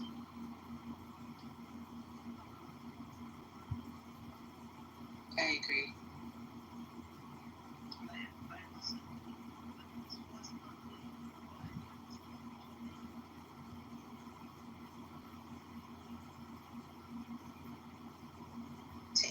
your point, I don't think that we would see near the terror organization without the Islamic faith. I don't know, but what we have radical Christians though, in place of radical. I mean, throughout history, you're always going to have radicals in one shape or form or fashion. But terror specifically, if you look at those groups, an overwhelming, I would say 9 out of 10 terror groups are Islamic. I mean, the thing of it is, when you start talking about people's fundamental faith, something that they're willing to die for, something that is bred into them from birth throughout their whole life, they develop a cognitive dissonance, and that's just not something that's easy to overcome. And I think that's why the terror groups are what they are. I mean, caliphate it's a real thing in the Islamic religion, unfortunately. And they do think that they're better than everybody, and they're not interested in coexisting with people. They're interested in dominating and taking over. You can see that just even from early on in their history, right after the Islamic faith kind of developed. Yes, and we have stuck with religion. Yes, this was the last of the majority of religions that was earlier, and they were fighting no, okay, I will give it another time. Just imagine we would not have any kind of religion, or some things like a religion. It would never have been existed. Just imagine. Would you really think that we still would not face the problem when people would find any kind of reason for radicalizing themselves and trying to track other people in their paths and then to suppress the next one? I do, like I said, in many faiths, you see radicalization where, different religious groups, different ethnic groups have radical concepts, and you're going to have strife. I just don't think that we would see it to the same magnitude.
Don't radical Muslims want to kill everyone who's not Muslim? They want to implement Sharia law everywhere? Look what's happening over there in the UK. They importing Muslims like water. And they're all living on the dole and creating rumor gangs. White Christian Europeans being arrested and jailed and fined for speaking out about it, fighting back. I think I even read something about in Texas they were trying to create a Sharia law town. And we gotta nip that shit in the bud before it spreads here like wildfire.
Arm roll. Yeah, African slaves couldn't do much before civil rights movement. The question: African slaves couldn't eat in restaurants in America. They couldn't do anything while they were on plantations and subjected to breeding farms and being beat to death. They weren't allowed to read, right? And then after, that's why we had the civil rights movement post-slavery, because Black Americans were hell bent on sharing spaces with white folks. That included eating in restaurants with them, being able to sit alongside them in churches, right? They wanted access to white, hot, interracial sex. I interviewed some. You have to forgive me. I'm just waking up. I can't get my thoughts together. The Black Panthers, original Black Panthers. I've had the pleasure of interviewing in my work, my job capacity, interviewing Black Panthers. And I was startled when some of them told me that they quit the Black Panther Party because it got to the point where many of the members, all they wanted to do was bang white girls and smoke weed. And I was startled. That's the part of history I didn't learn. But yeah, sure, there was a time when Black Americans, post-slavery, were not allowed to eat in restaurants. We had segregated water fountains, schools, restaurants, churches, etc., etc.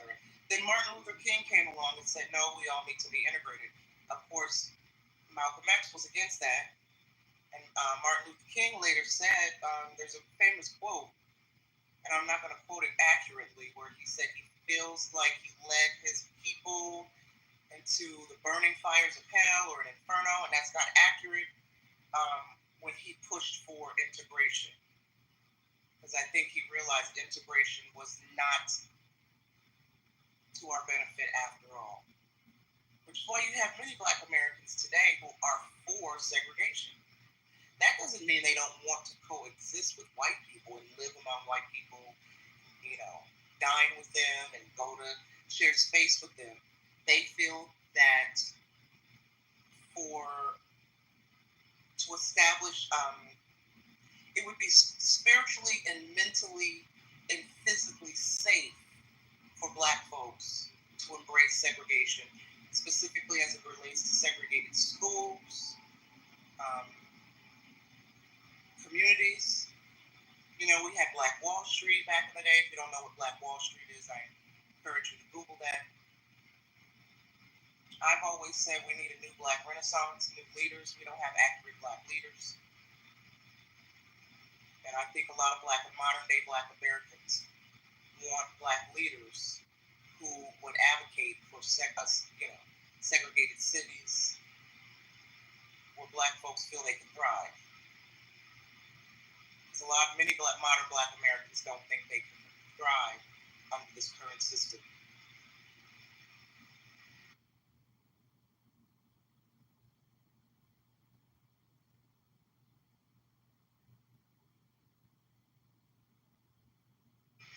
You say in the chat, black African American, not black American.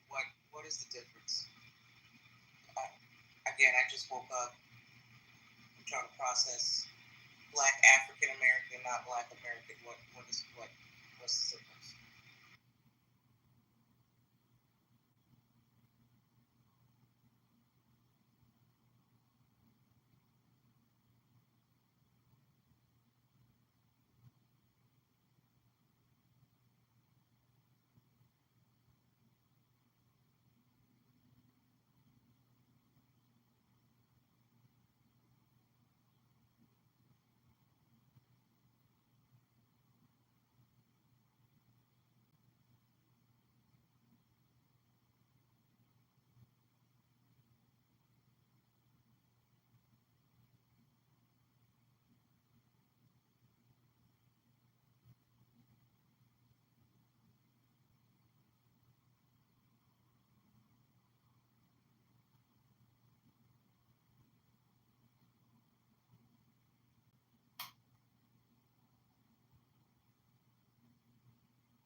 Amro, in the chat, are you saying that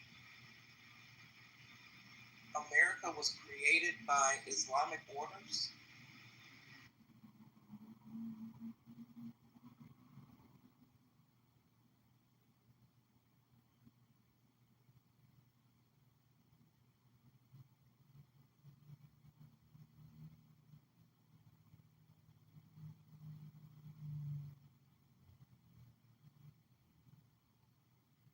Oh, okay, gotcha. I see.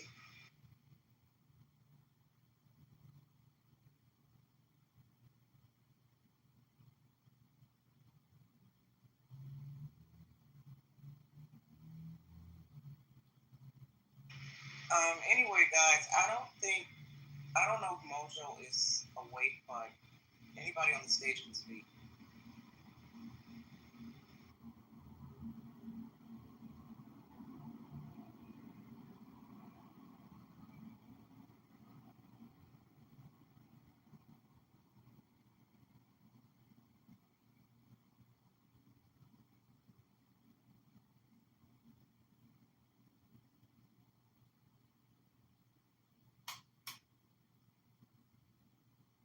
Yo, Matt, did you want to say something? Hey, thanks for having me, guys.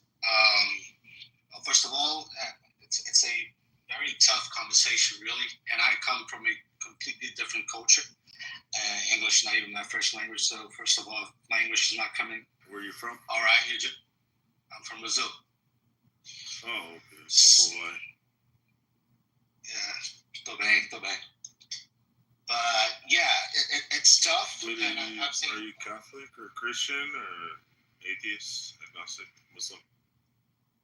No, how do you say spiritual? There's so you're like a spiritualist person.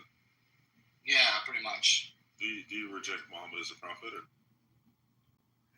I don't really play by those rules. I don't really carry any book under my arms, you know. So I think that you would reject his words, and I mean, if you don't consider him like a prophet, or you don't adhere to his religious beliefs, then would you say that you reject him as a prophet? Yeah, you could say so, but I wouldn't Yeah, but I wouldn't go mad at anyone who believes otherwise. Yeah, that wasn't my question. Just simple question was, hey, do you believe Muhammad was a prophet from God, though? No. There you go. That's it.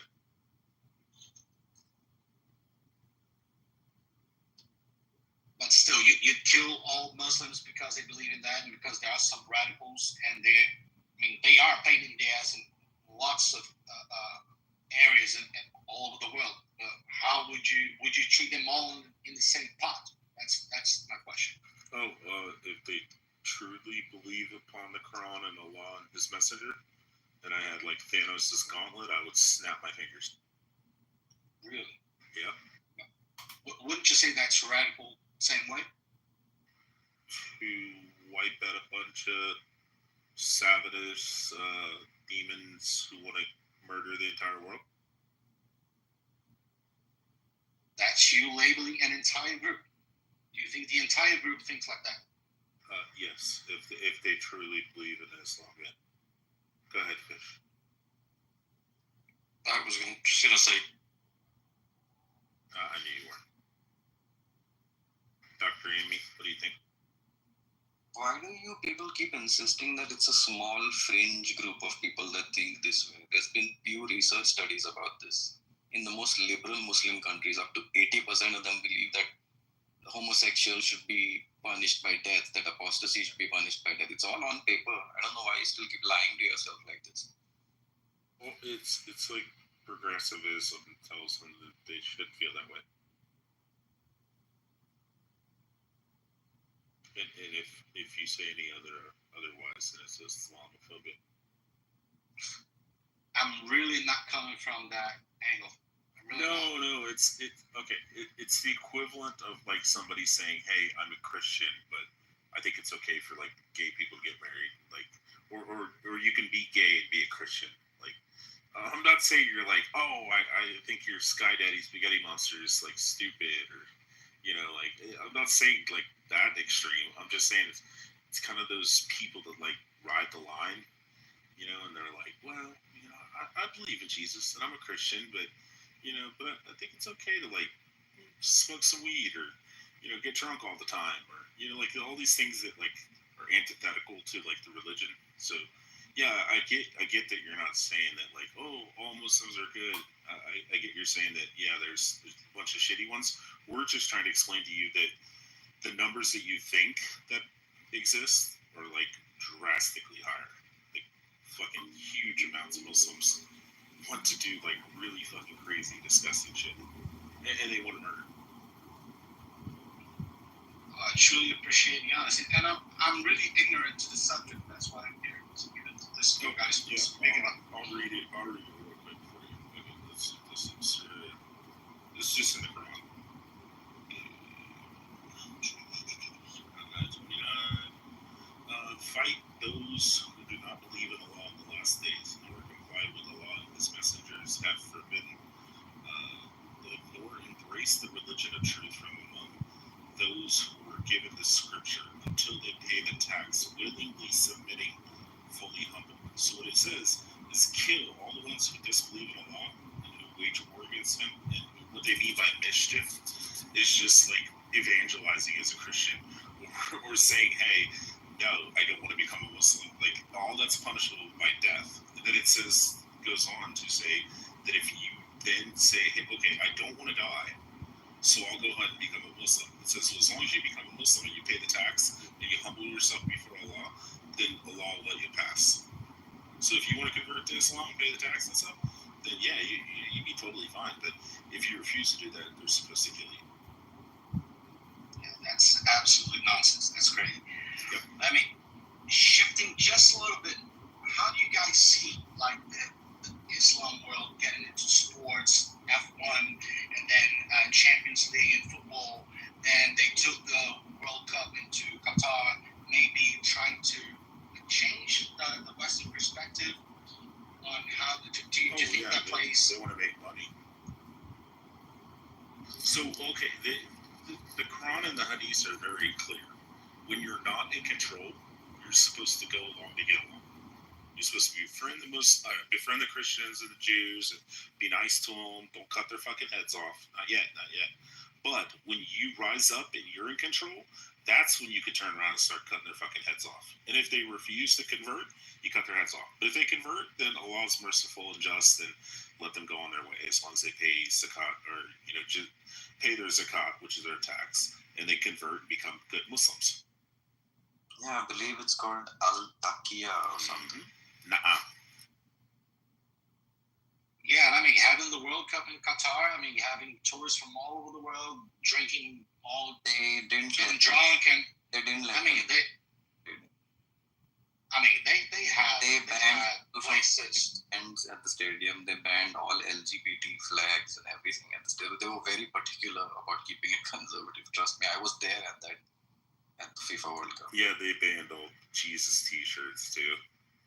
A bunch of Christians, whenever did that, they almost got. I mean, let's say you're with your girlfriend and you were making out on the street, like that was. They would drag you by your hair and lock you up. Trust me. Yep. I've been there multiple times. They do that. They actually do. They're called Sharia police. That's crazy. That's an entire different world. I can't even stop at this. Yeah, we're just trying to tell people the truth. I mean, we're not. If people come on here and they'll be like, "That's Islamophobic," or "How dare you? I can't believe you said that Muhammad had sex with a 9-year-old and he was 54." And they're like, "That's disgusting. How dare you?" And we're like, "Do you want to read in the Quran or the Hadith?" Or like, then we read it and we're like, "We're not being dirty." Like, I don't like talking about how Muhammad sucked his grandson's penis. Like, I don't like that. But when people say it's Islamophobic to say it, and then I bring out the Hadith and give it to them, and I'm like, "Look, it's Sahih, strong chain of narration." And they're like, yeah, but you still shouldn't say that. I'm like, I shouldn't quote their scriptures. Okay, cool. I shouldn't quote the scripture where Allah says that he turned all the Jews into pigs and apes, or that in the end times Allah says that the rocks and the stone, the rocks and the trees will come alive and say, well, the rocks will come alive, and the rocks will have mouths, and they'll say, "O servant of Allah, there's a Jew here hiding behind me. Come and kill him." Like, we're not being Islamophobic. We're just telling people the truth, what their shit says. Now I understand why somebody said in the chat that African Americans need to be careful because slavery could return. Oh yeah. And I didn't connect it to Muslim, but now I get it. Yeah, Muhammad had black slaves. So yeah, there was an Arab guy that came to Muhammad, and he's like, "Oh, Muhammad, I want to become a Muslim. I want to do my shahada." It gets bad.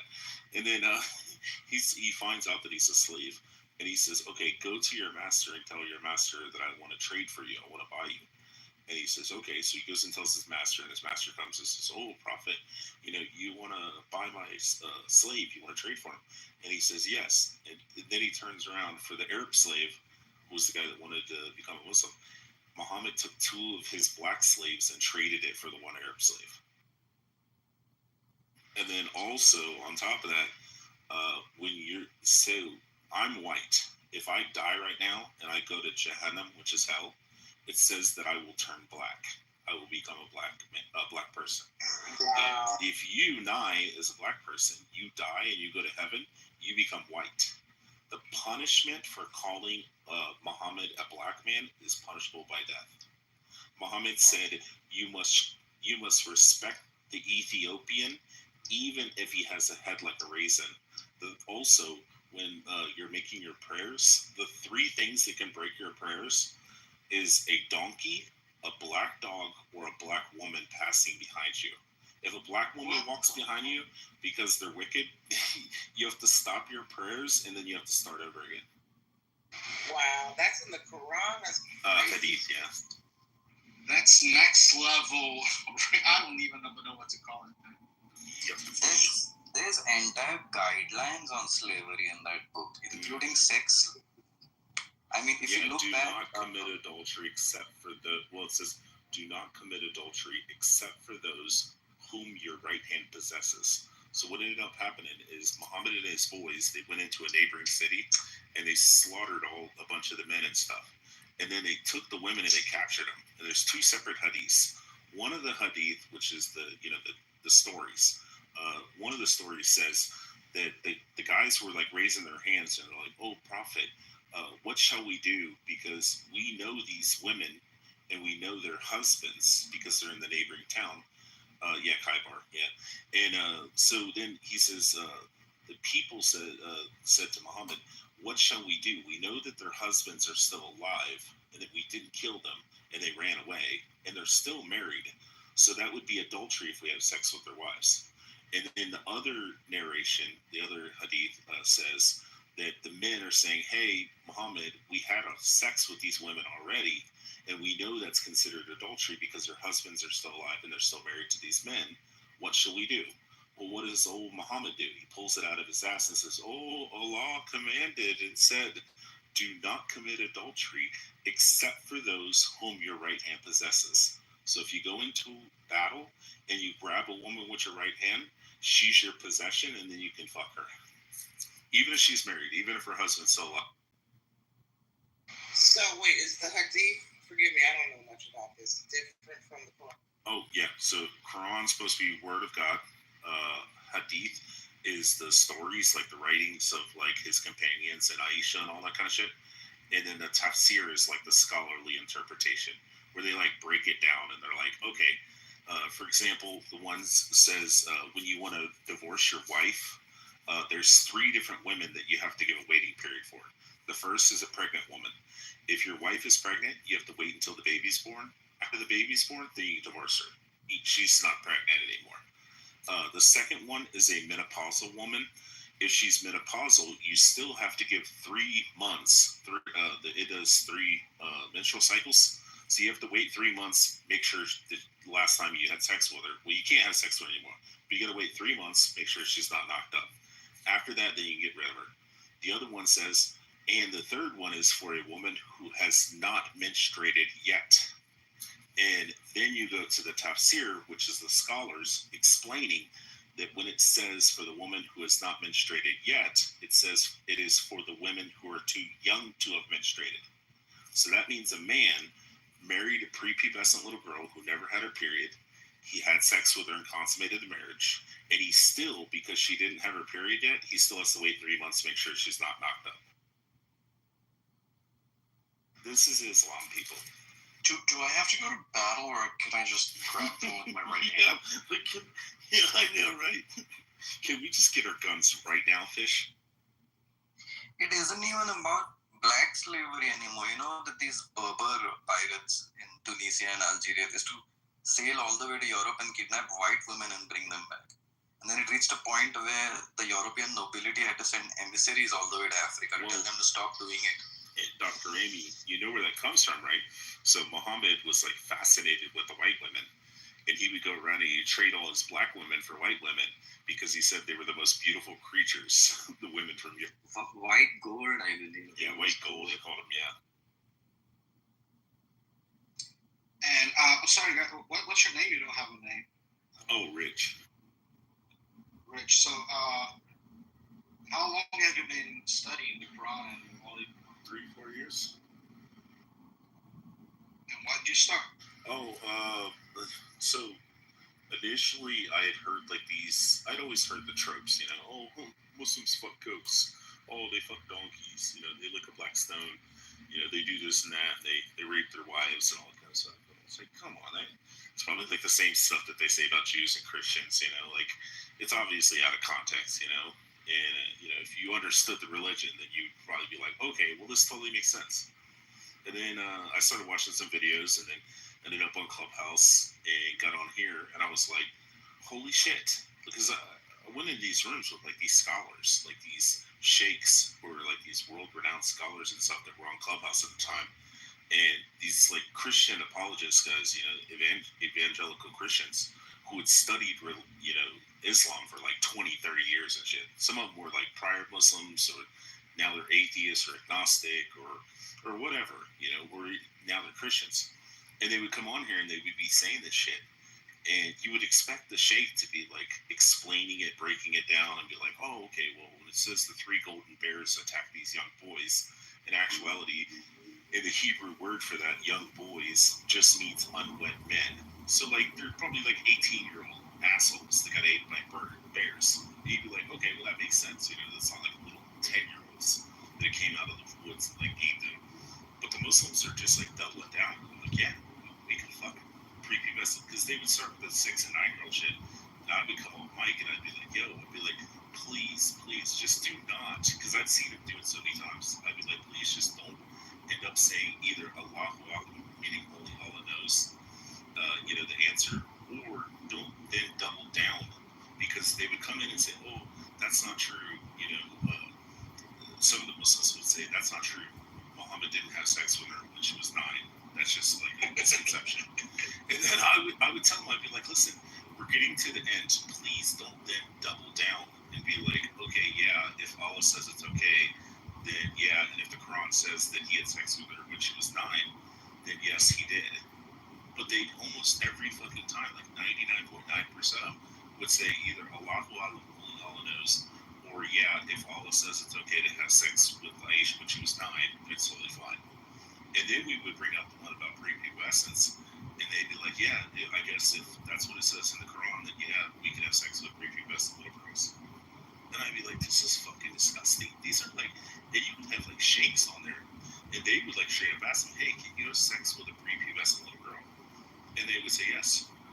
And you're like, are you fucking serious? Like, this dude's been studying Islam for like 40 years, and he just said it's okay to fuck a 5-year-old.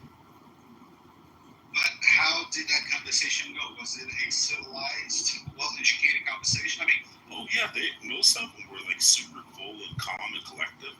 And if Roger was awake right now, he'll tell you out of the 15 Muslims that he's asked this question, hey, do you condemn the actions of Muhammad fucking a 9-year-old when he was 54 years old? And they say no. And most of them would just say, well, she must have been ready to have sex, or because she had a little bit of blood come out of her pussy, that it was okay to mount her when she was 9 years old. And it's just like, they're just fucking evil, dude. Listen, the grass is gonna grow on the field, so you might as well play ball. Well, actually, Fish, it says that even if you can't fit your penis inside of her, that you can thigh her, and then once so you can put her thighs together and kind of like, you titty fuck, but you put your penis between her thighs, and then you do that, and then you start to like slip it in, and if it doesn't fit, then it's okay to like just barely put the head in and stuff.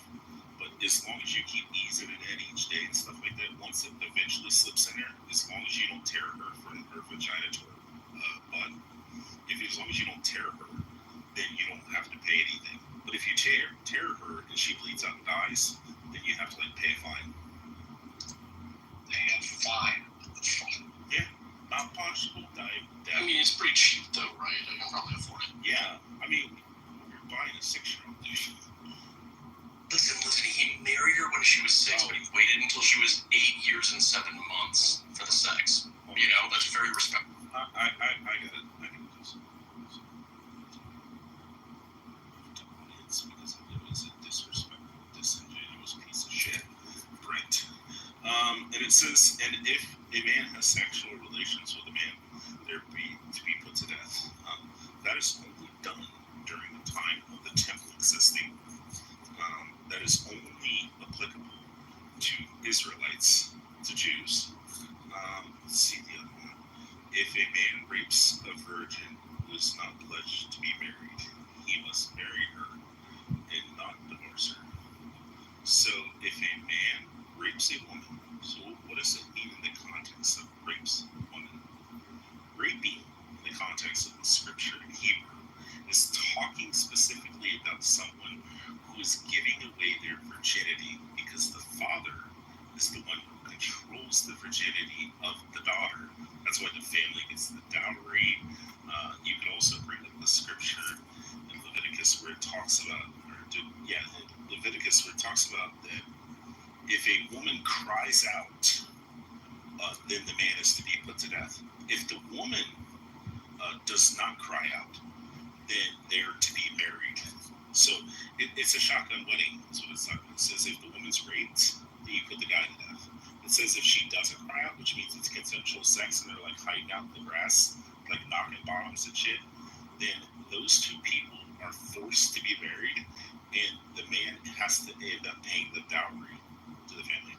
And then there's also the one where it talks about stealing a wife away from her husband who's already betrothed to the man. Those two are both put to death. So yeah. So what's your point, Rick? It sounds like a book written from a psychiatric ward. Oh yeah, Islam is disgusting.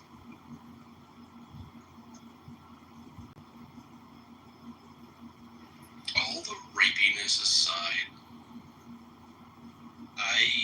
my major concern is the sort of intentional spread, impregnate, takeover doctrine. And you can see what's happening in Europe. Fish, you just be Islam. Yes. That's why I tell people all the time. I'm like, listen, it totally makes sense when a guy in the United States, and they're like, I can't believe he did it. And it's like a guy in the United States or a guy in like the UK becomes Muslim, and then he gets on a plane and he flies to Syria and he starts killing Christians and stuff, and like he starts killing other Muslims who he considers to be heretics. Like it totally makes sense because they're not looking at it from all these preconceived bullshit ideals or notions that are forced into these young kids. And like, if you're growing up in Beirut, Lebanon, you're not actually taught true Islam. Your grandma is telling you or your father is telling you, well, it technically means that, but we don't actually do that, or actually this isn't what it actually means. And they'll like change shit. And the kids grow up and they're like, oh, it's not that bad. But like, if you just look at it objectively, you sit down and you read the fucking book, you'd be like, oh shit, and you become a Muslim. You'd be like, oh shit, I should be fighting for ISIS. I should start the war right now and build a caliphate because that's what Allah wants. We should kill all the disbelievers. And it totally makes sense why a dude from like fucking, New York or fucking Ohio will get on a plane and fly to fucking Syria and start killing people. Young white kid. Because he opened up the book and realized, oh shit, if I'm going to serve Allah perfectly, then I should be killing all the disbelievers. Or why, Islamic refugees would move into London and take over entire neighborhoods and then try and impose Sharia law on that neighborhood. And, you've got these kids running the streets, like assaulting people. Talk to people that live in those neighborhoods or near those neighborhoods. It's not good. It's like a cancerous spreading ideology that wants to take over the fucking world, and it's terrifying. Not only that, the study was not good. I have a memories. It's 53% of all Muslims in don't believe in modern children. Which means if your daughter is like 16 or 17 or even like 20, if she goes out and has premarital sex, or she dishonors the family, meaning like if she or gets raped. Yeah, or gets raped. Yeah, that's also considered. If she gets raped, if she does premarital sex, if she doesn't even wear her head covering, her headscarf on top of her head, that dishonor to the family can be considered. But 53% of Muslims in London say that should be acceptable for the father to pull out a knife and cut his fucking daughter's head off. And 71% believe that Sharia law should get involved in the land, which Sharia law includes like all kinds of fucking horrific shit. Terrific.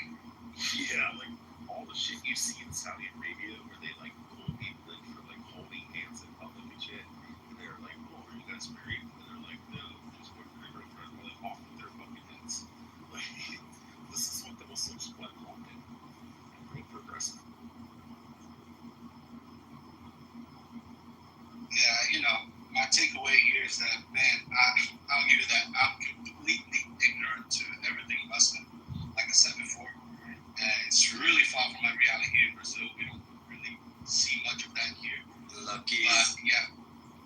But we do, see the news, and it was kind of funny that it was like, it's been years since Matt, let me ask you a question. Do you know where the largest population of Lebanese live in the entire world? I think that'll be Brazil. Yeah, you know why? They're almost all predominantly Christian, and they were ran out of their country by the Muslims who wanted to murder them. Yeah, I have personal friends that are Lebanese Christian.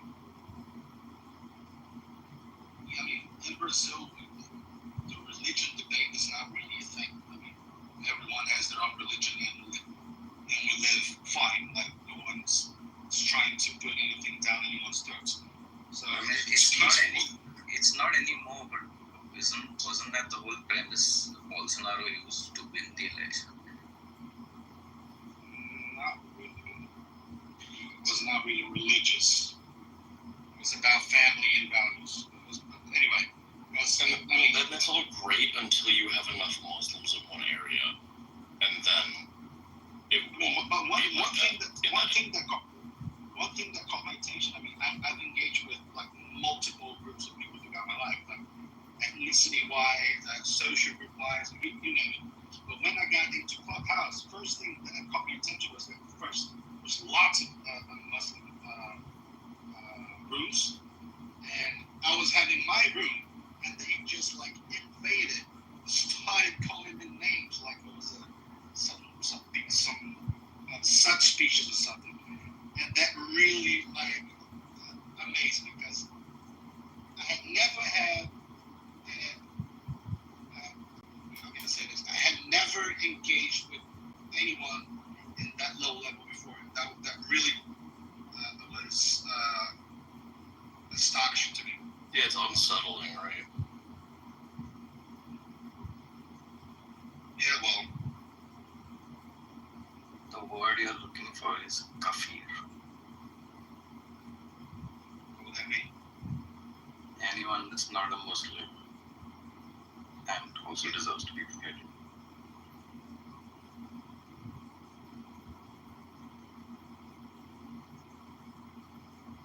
Yeah, anyway, I think it's just sad. Like,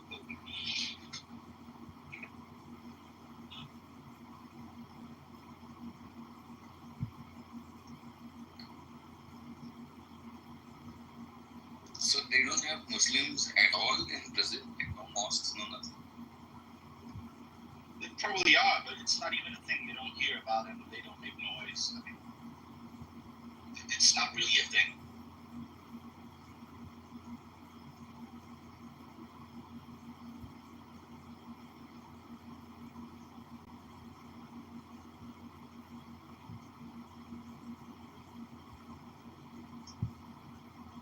Yeah, so Matt, if you really want to like delve into this shit and learn more about it, so a really good YouTuber guy named Sam Shogo, and he usually debates Muslims online. And he puts up these like 10-minute clips. He gets like sheikhs, like the teachers of their religion in Islam, and they'll come in there and they'll want to debate him. And they'll be like, oh, come up here, and he gets them up on stage and he starts asking questions, and some of the shit that they concede to, and they say that, yeah, that's true, it's just fucking abhorrent. I mean, we had this piece of shit in here earlier that was telling Mojo, hey, say something bad about my prophet, and I'll cut your fucking head off. He said, Roger, do you want me to cut your head off or your dick off? And Roger was being smart ass and said, well, you're gonna cut it long ways or, or which way you're gonna cut it and shit. He was like telling him straight up, like, I want to fucking kill you. Like, that's what Muslims are. But, this fucking British guy was in here talking about, oh, my parents live next to these really nice sweet Pakistanis. I said, I dare you, I fucking dare you to go to that Pakistani guy and say, hey, I heard it's true that your prophet fucked a 9-year-old and that he's a pedophile. Fish, what do you think that Pakistani guy would do? Just tell me. He would probably be irate and angry and possibly violent, but it's really hard to say because, or just like total denial and like hype. Okay, if you walked up to the average Muslim and said Muhammad is a pedophile, Muhammad is a piece of shit. Well, you can't even draw a picture of him, bro. Yeah, that's what I'm saying. Like, you say that to the average Muslim, and they will walk in their house and grab a fucking butcher knife and come out and cut your fucking head off in the middle of the street. Because that is what is commanded of Muslims in their religion. If you insult the Prophet, it is punishable by death. But do you think younger generations they react exactly the same way? Like there's no change at all across generations? I would say that the majority of young Muslims, especially when they move to the Western world, hopefully will leave Islam, either because they get their heart convicted and they realize that Islam's fucking disgusting and abhorrent, and they hear all this kind of shit. Now, I don't want them to take my word for it. When I tell them that Sunnah Nabi Dawud 47:17 says that Allah says when a mother buries her newborn baby alive under the ground, when she buries her, the mother and the baby both get a hell. And when they say that's bullshit, I tell them, just go fucking look it up. Don't trust me. Do not take my word. I might be lying right to your face. But here's the hadith, and here's the grading on it, which is Sahih, which means it's strong chain of narration, which means the Muslims have to accept it. And just go look it up. And hopefully they look at it and go, holy fuck, my God says that if a mother kills her baby, the mother and the baby, both their spirit will go to hellfire forever. Yeah, well, I mean, at this point, an asteroid would be just less. Well, I would say Thanos' gauntlet with the Infinity Stones, and then instead of wiping out half of the universe, we could just wipe out the Muslims with one snap. But then you have the Russians, then you have the Chinese, then you would have blah blah blah. There would always be a better world. I would take the North Koreans over. I would let the North Koreans move into the U.S. before I let one of our fucking Muslim foes up to me. I think the vast majority of Russia would be okay with the Thanos thing. Yeah, the North Koreans are going to show up and be like, oh my God, TV, cars, this is amazing. Oh my God, you have food, porn, yeah, all this kind of shit. The internet, God, this is amazing. And they'd be like, fuck Kim Jong-un. But the Muslims will show up and go, oh, we need to kill all these fucking people.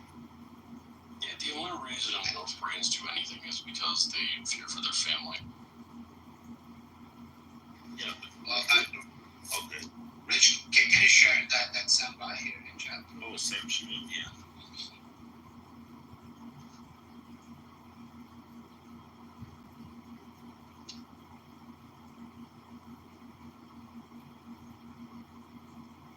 There's also another YouTube channel called The Apostate Prophets. Check that out. Yeah. I sent that one to you in the back channel. I sent him the Al-Sut. There he goes. I know, Dr. Amy, are you familiar with the Al-Sut story? No, I'm not familiar with that. What? Oh my God, the night train in Muhammad. So Muhammad goes with his companion. He goes out into the desert, and he tells his companion, he says, stand here. And then he draws a line, which is probably a circle. And he draws a line, and he says, do not cross this line, or you shall surely die. And the companion says, okay. And then it says that Muhammad went a stone's throw away, distance. And he walked out there, and then these 9 Al-Sut men, which were these tall, lengthy, muscular, lanky black guys, were actually North Indians, Pakistanis. And these black guys walk up, and they're described as having these giant, huge dicks that never weaken. And then it says that the Al-Sut men then mounted Muhammad, and they rode him all night. And he was crying out and screaming and shit. Yeah, this is one. And then it says the Al-Sut stopped riding Muhammad, and then they went over to the companion, and they were trying to reach past the line and grab them. So then he sat down to protect his butt. And then they went back over and they rode Muhammad all night until the morning. And then the Al-Sut got up and got their clothes on, and then they left. And then Muhammad crawled over to his companion and laid his head on his waist, on his lap, and sat there and talked about how he was sore from being raped all night. Something had Viagra way back then. Yeah, they call it the night train.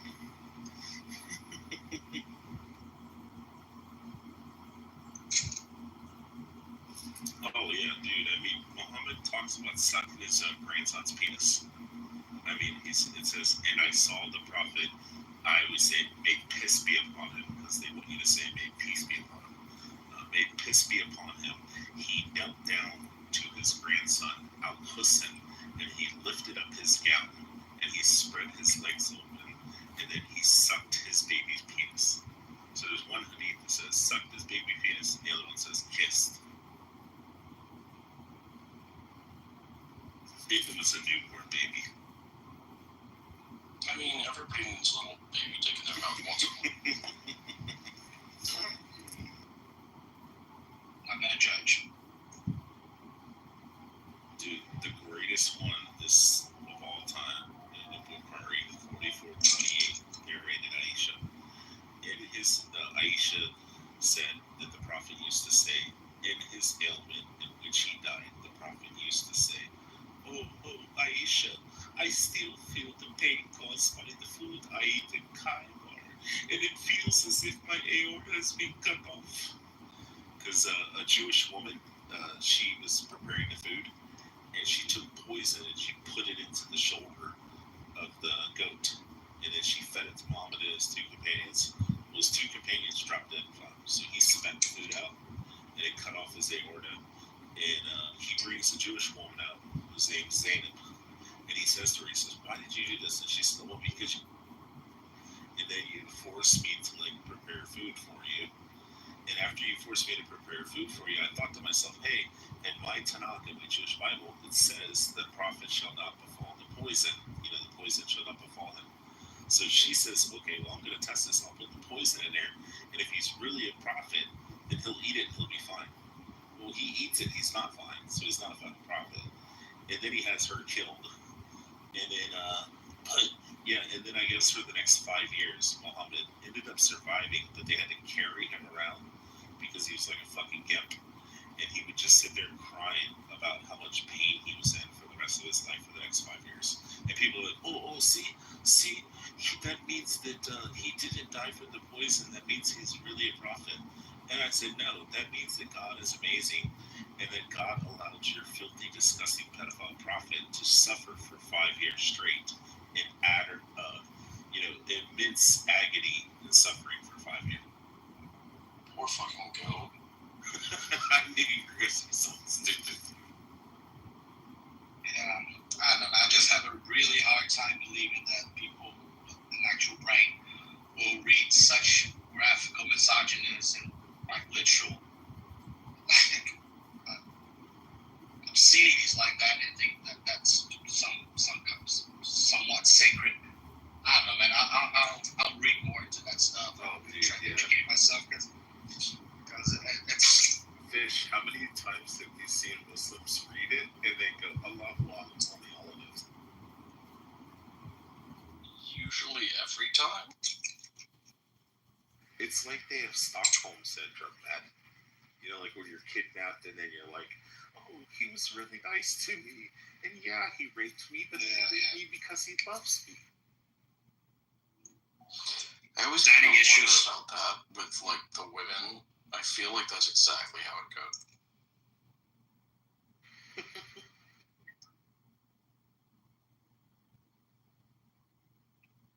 Oh, if you want to hear about misogyny, do you know who the majority of the people are that are in hell?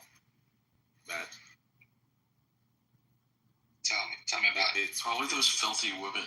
Yeah, it's women, because it says that women make up the majority, because it says Muhammad looked into, he was brought down to hell, and he looked upon hell, and he seen that it was almost all women, it's majority women. And the reason that Allah says that it's majority women is because women are deficient in mind and they're emotional, so it causes them to go to hell. Do they all become black too? Yep. So if you're white, you go to Jahannam, your face turns black. If you're black and you go to Jannah, which is heaven, your face turns white. Makes no fucking sense. Okay. Well, I mean, women don't drive so well all the time, but I don't think they should go to hell. No. Oh, the best one is when the woman shows up to Aisha Muhammad's little honeypot, I call her.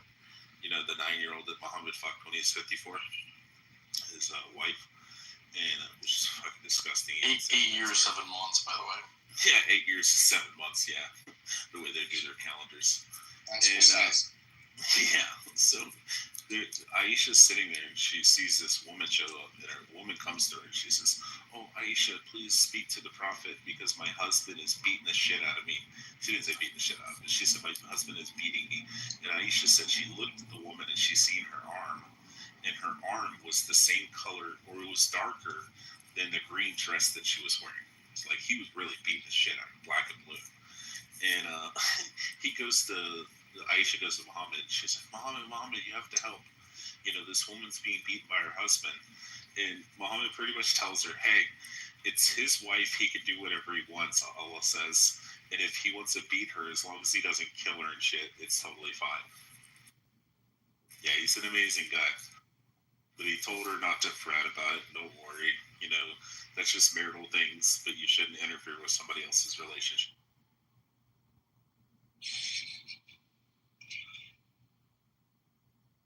So what about you, Rich? Do you have? Are you a religious guy? Oh, I'm ethnically Jewish, so I was born a Jew, and I'm religiously Christian. So a Messianic Jew, or as I like to say, a messy Jew. Messy Jew. I was born a goldfish. I'm religiously a killer whale. I thought you were a koi fish. Oh, that's the technical term. Yeah. But you can tell I'm reformed to a killer whale, or an orca, to be specific. You can tell by my BB. Wait, watch this. Look how stupid fucking Brent is. Watch this. He says 88% of British Muslims were opposed to the bombings. He's talking about a specific bombing. Okay, so that means that 12%. So if we scale that out to, say, 1.8 billion Muslims, how many is that? And that's the 12% that admit it. Oh, yeah, because the rest of them are like, oh, I don't know if I should say that it's okay for us to bomb shit, you know, like innocent people. You probably shouldn't say that out loud. Probably keep that one for home, you know. Like the 12% that answered yes to it are the same people that be like, yeah, I just fucked my wife, you know. Like, hey, smell my finger. That doesn't mean the other, you know, 88% didn't fuck their wives, you know, or their finger doesn't smell like cooch. But I'm just saying, you know, don't say this stuff out. I'm curious though. There's a lot of people in this room. No one's really saying anything. Oh, they're all sleeping. I mean, there's some retard down in the chat that's saying Rebecca was 3. You know, Alex. But hey, Alex, let me ask you a question. Do you realize that Rebecca was carrying 35-pound jugs of water and carrying them out to feed the animals to give them water? Do you realize that Rebecca, who was supposedly 3 years old in your bullshit narrative, because you're fucking retarded and you don't read scripture, do you realize that Rebecca in that scriptures was sitting and talking with her mother about marrying him? She was talking about, oh, should I marry him, Mom? And the mom's like, it only if God wills. And then she's like, okay, I'm going to go back to my tending to my duties, and I'm going to get 35-pound jugs of water and go carry it to feed the animals. What kind of 3-year-olds are doing that, Alex? So they have this narrative because there was 2 kings, and they'd say, oh, well, this is the same king, obviously, and he ruled twice. And since she was born during the first king, and then it mentions it 3 years later, then obviously she's 3 years old. And it's like, no, these are 2 separate kings who have the same name. And they make this like bullshit that she was 3 years old in the Bible. Listen, I've seen some pretty jacked 3-year-olds before. Yeah, carrying 35-pound jugs of water. Hey, I did see my daughter when she was like 5 or 6. She picked up an entire, like, one of those big 1-gallon pickle jars. That's got to at least weigh like 8 pounds. That's 8 pounds for water. Plus the. It might be 9 with the glass. Yeah, with the glass. That's what I'm saying, like 9 or 10 pounds. But sure as fuck wasn't 35 pounds. And she wasn't 3 years old. Alex, you are a retard. Well, it's the crazy thing with Islam is it's like there are things that I vehemently disagree with in the Old Testament and the New Testament, but like these, if you had to whether choose one, Christianity or Islam. But the thing is, like, we went through the Reformation. We went like yeah, but I'm saying you just got to choose one. I mean, it has actually evolved over time, and no one's out here stoning gay people to death, right? But the literality and the specific adherence to very specific, very barbaric rules that applies in Islam it's like uniform and insane. I gotta respond to this fucking retard. Hey Alex, did you not hear the point? Did you not hear the part where I said that I'm not a rabbinic Jew anymore, and that I'm a Christian, so I reject Rashi? Rashi's a fucking idiot, because Rashi and all his little Talmudic clubbing bricks say that Jesus is burning a pool of excrement in hell, and that Mary was a loose woman running around with Romans. So, yeah, you can't use Rashi on me. I was just having a trip when Fish mentioned the New Testament. I was like, oh, there's a new one. I saw this is the revised edition. Much more. Don't even get me started on that. I have a whole analogy. I think that it seems like there was like a kind of like a change in management, but they didn't want to confuse the employees, so they just sort of updated the employee handbook.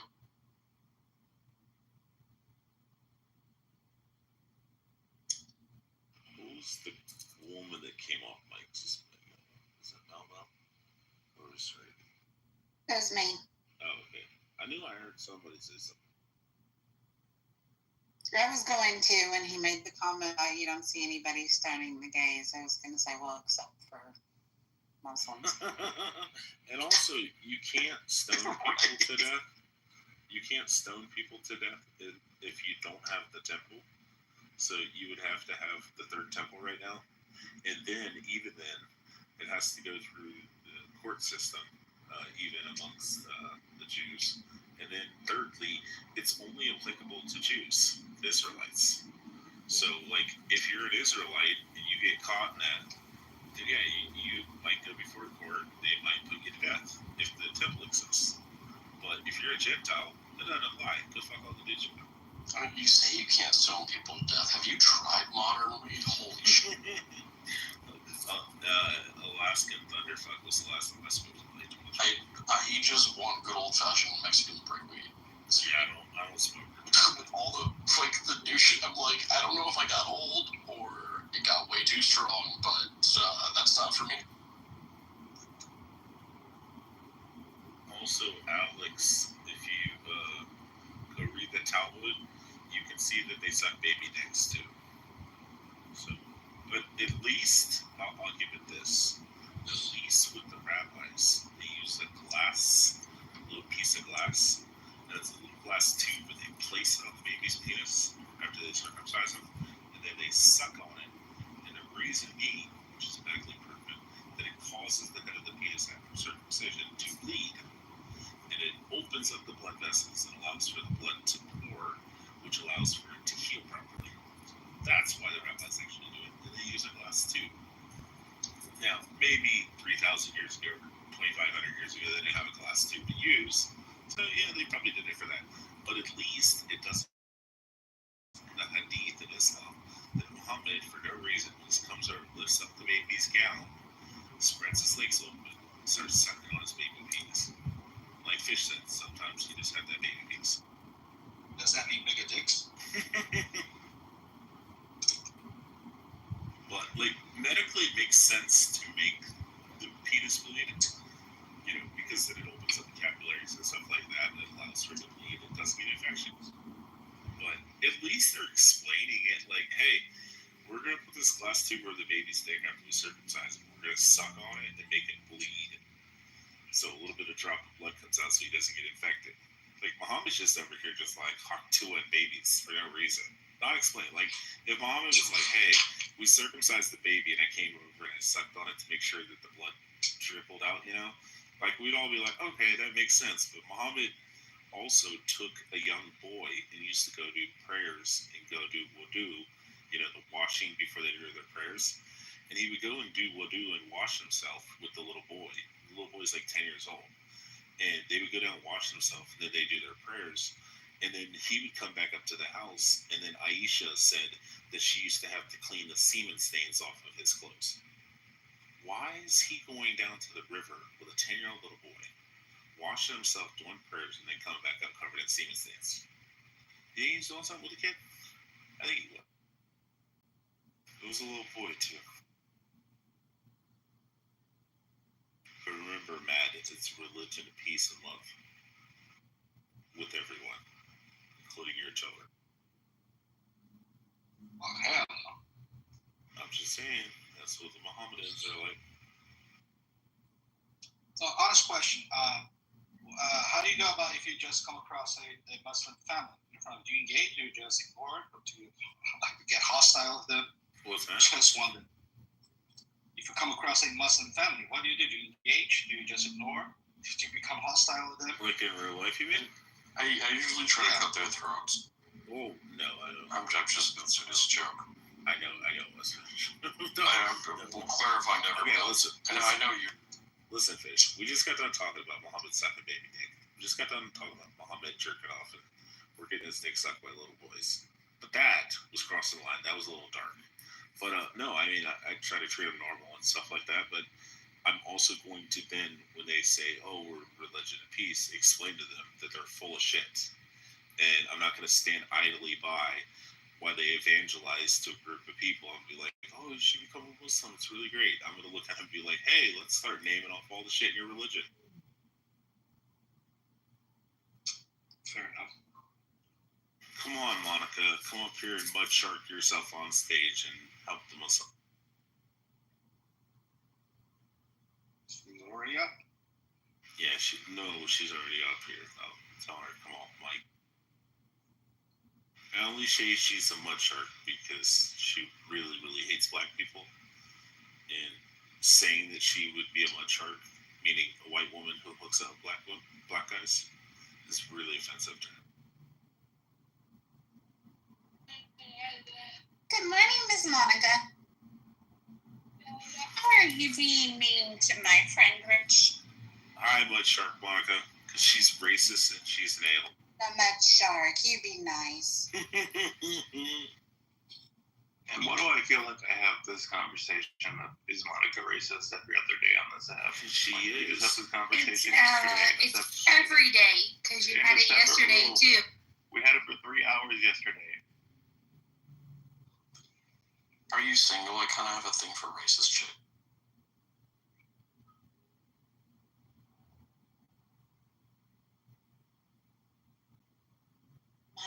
I'm here to date. Sorry. She's here to educate masses. Honestly, Fish, she might be a little too old for you. Or young. I don't know which. She's like in her 60s or 70s, so. Rich. She is old as shit. She is not. She is. She's no children. Accurate. 75, 430 pounds with a limp. No, it's true. Don't lie to them, Serendipity. I'm a catch. Oh, I like them puffy. Yeah, exactly. There you go. I took offense to that whole older shit thing, you know. You little young whippersnappers. Just want to call everybody old. You know what I'm about to do? I'm about to invite all these Muslims on stage and then go to sleep. And let y'all deal with it. great. You just laid the trap, and then you're gonna go to sleep. Yep. Yeah, you can skip the first step and just go to sleep, as far as I'm concerned. Hey, Monica, shut your fucking mouth. Notice how weak you are, that you have to curse at me when I've been mostly... You've been mostly pleasant to me for the past 3 years, Monica.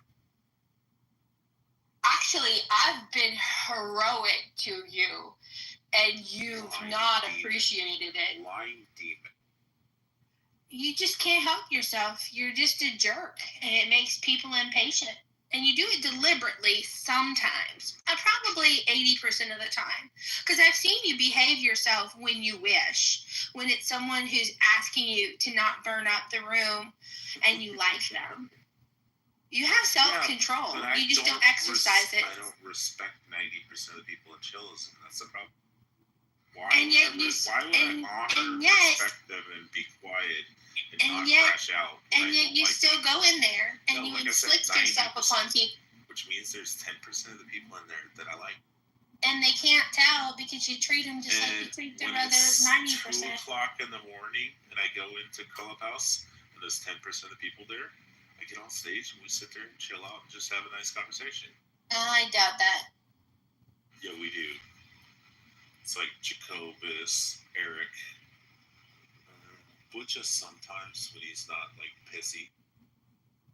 Butcha's kind of moody sometimes. He is. He's mad. He's like I don't know that side of Butcha. Yeah, he kind of has like, I was like, wow, are you cranky today?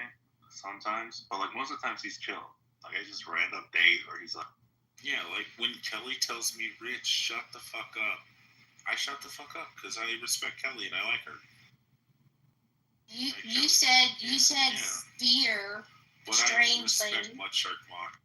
You said when fear. When crashes out, I crash out too. Fear, Kelly. That's not.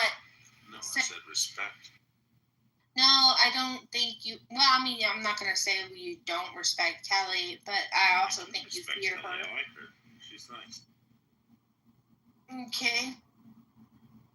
So I was learning about Operation.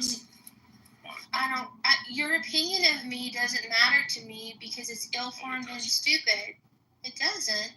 So I was learning about Operation Grayskull yesterday. Has anyone else heard of it? Because I tried to talk to people about it and nobody seemed to know what it was.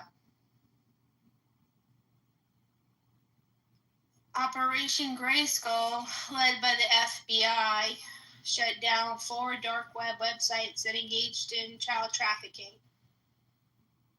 Led to 30 or 80 arrests. Hold on, let me get one of the links.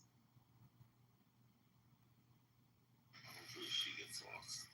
There, are any of their names Aisha?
Free at last. Thank God Almighty, we're free at last. Oh, that's really funny because there's a post I just put in the chat from Bernice King after the release of the Martin Luther King files. There's a photo of him looking skeptically at the camera and saying, now do the Epstein files. Wait, the commie? Yeah, the commie that banged like 70 different chicks behind his wife's back. What did that make Trump, man? He's a real piece of shit. And he's the president. Imagine that. Wait, is he like a religious leader and a pastor? He claimed that he's the biggest Christian in the world, but either way. So one's a political position and one's a pastor, Akima.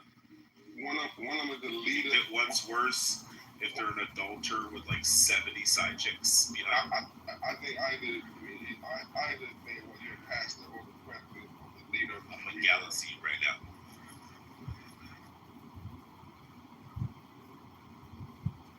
Outside boy. We gotta be inclusive here. And we're supposed to believe that the MLK was all this because the FBI said so. The same FBI that hated him and had him killed because they want to slander his name. We want to just take that as fact. I guess.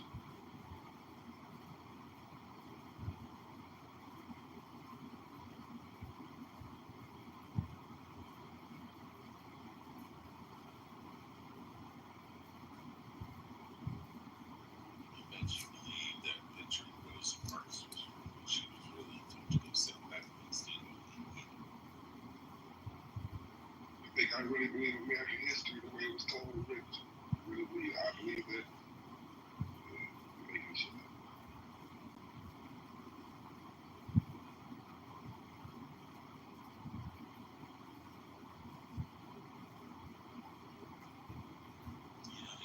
I'm guessing you're the only mod awake, Rich.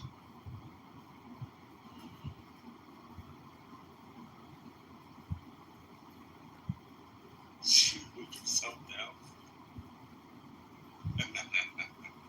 Wow, that was true.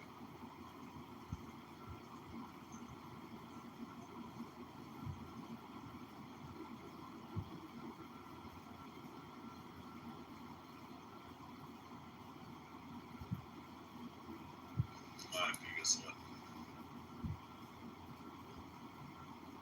Lots of me sweating.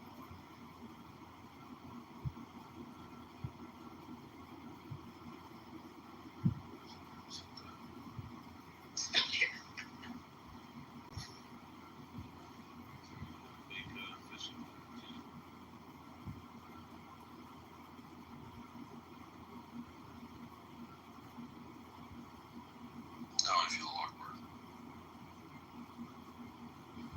You didn't feel awkward when you put a fucking shark fin on or a great white fin on a fucking fish. I identify as an orca.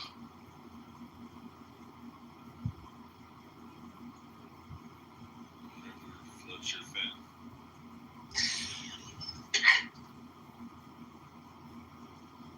Alright, we're really gonna go 6-7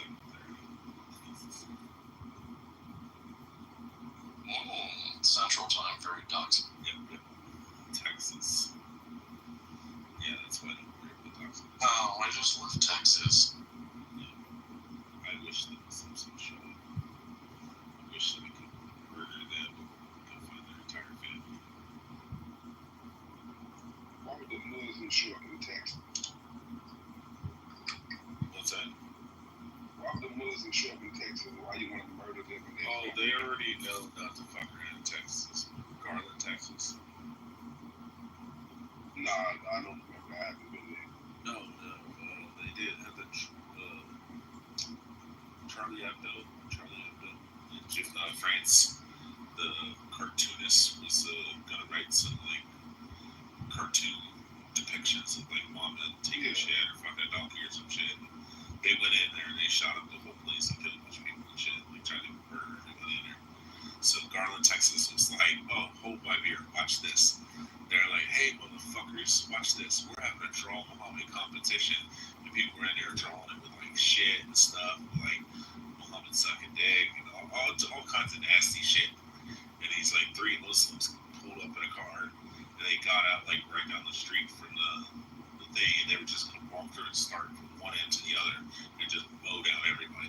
And as soon as they got out of the car and they popped off some rounds, like 30 people unloaded on them, including like law enforcement and SWAT teams and all kind of shit. They just mowed them the fuck down. And I don't even think anybody was even hurt. Except, I mean, obviously, except for the 3 Muslims that were fucking destroyed. It was pretty amazing. Also, that make them the badasses if they're in Texas. Tell them to go overseas. That shit, what the Charlie Hebdo shit actually happened. They act like Wait, they act like that happened. Iraq? No, that didn't happen. Oh, I thought you were talking about Iraq, where we killed 1.2 million Iraqis. You know what's funny is like I think a lot of people. Wait, how many people did we lose in Iraq, Afghanistan, and Syria for 22 years? 2 million. Was it like 2,000 or 3,000 people? I think it was like 2,700 or something like that. Yeah. And a lot of those people, hold on. And a lot of those 2,700 people who died, the majority of them actually, if you look at it, like a huge portion, I shouldn't say majority, but like a huge portion of them are like people just dying in car accidents and shit, or heart attacks. Like there was people who were like driving Humvees and they just fucking drove off a fucking cliff, or they wrecked their fucking car and they died. Like out of the 2,400, it wasn't like people getting mowed down and for the bad guys and shit. It was just like people, oh shit, I was like fucking around with my knife and I cut a carotid artery and I died. Oh shit, no. Accidents happen. You know what's interesting about Texas, though? Like, people tend to think it's like, I don't know, like racist, or the South, or like Alabama or Mississippi or something. But it's kind of funny because, like, I grew up in Florida, and I just spent the last 4 years living in Texas, and like Texas is less segregated and more diverse than anywhere else I've ever been.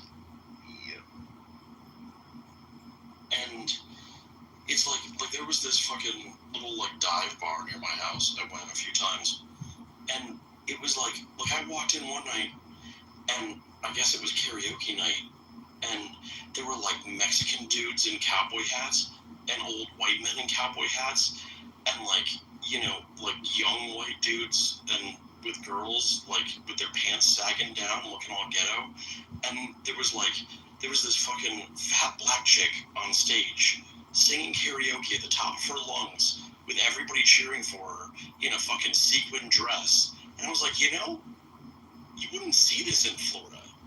This is different. This is kind of great. I fucking love it.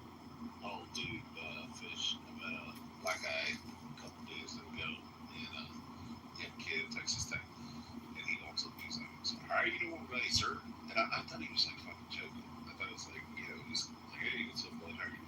And I thought he was just gonna like talk normal, but he had like this fucking like country ass accent, and I was like, oh, good, buddy, how about you? And he's like, I'm going Wales, sir. And he was wearing like cowboy hat, cowboy boots, like fucking nut huggers and shit. And I was like, what the fuck? Because I grew up in Florida too. But like, just nobody bats time. Everybody just like gets the fuck along. And white and black and Hispanic people for the most part. I'm not saying there's some fucking racism in Texas, but it fucking definitely is. There definitely is. But yeah, but at the same time, people just fucking get along and they just intermingle and intermix, and like, nobody fucking gives a shit. Because I always tell people here in Texas, since I've been living here for like 8 years, whatever it is, that it seems like everyone is a Texan first, then secondly they're an American, and then thirdly and last it's whatever ethnic or racial group that you are. But like, it all just come united together as like we're all Texans, and it's just fucking awesome, man. I love it here. Yeah, man, it's pretty chill, and it's like, yeah, I don't know. It seems like I grew up in Broward County, right, like Fort Lauderdale, and it seems like there were like black pool halls, or like predominantly, and like Hispanic pool halls and more white pool halls. Like Texas, I've never, like anywhere in the Austin area or Houston, like I've never found a pool hall that wasn't filled with like a mix of like everything you could think of. And there's like an Indian dude shooting pool too. It's like everything. And no, it's not weird. You go to the barber shop out here, and it's just everybody's in there. And I remember Daytona Beach, Florida, but off like Meadow Road, Daytona. There was there's a barber shop. And the first time I went in there, it was like pastor and his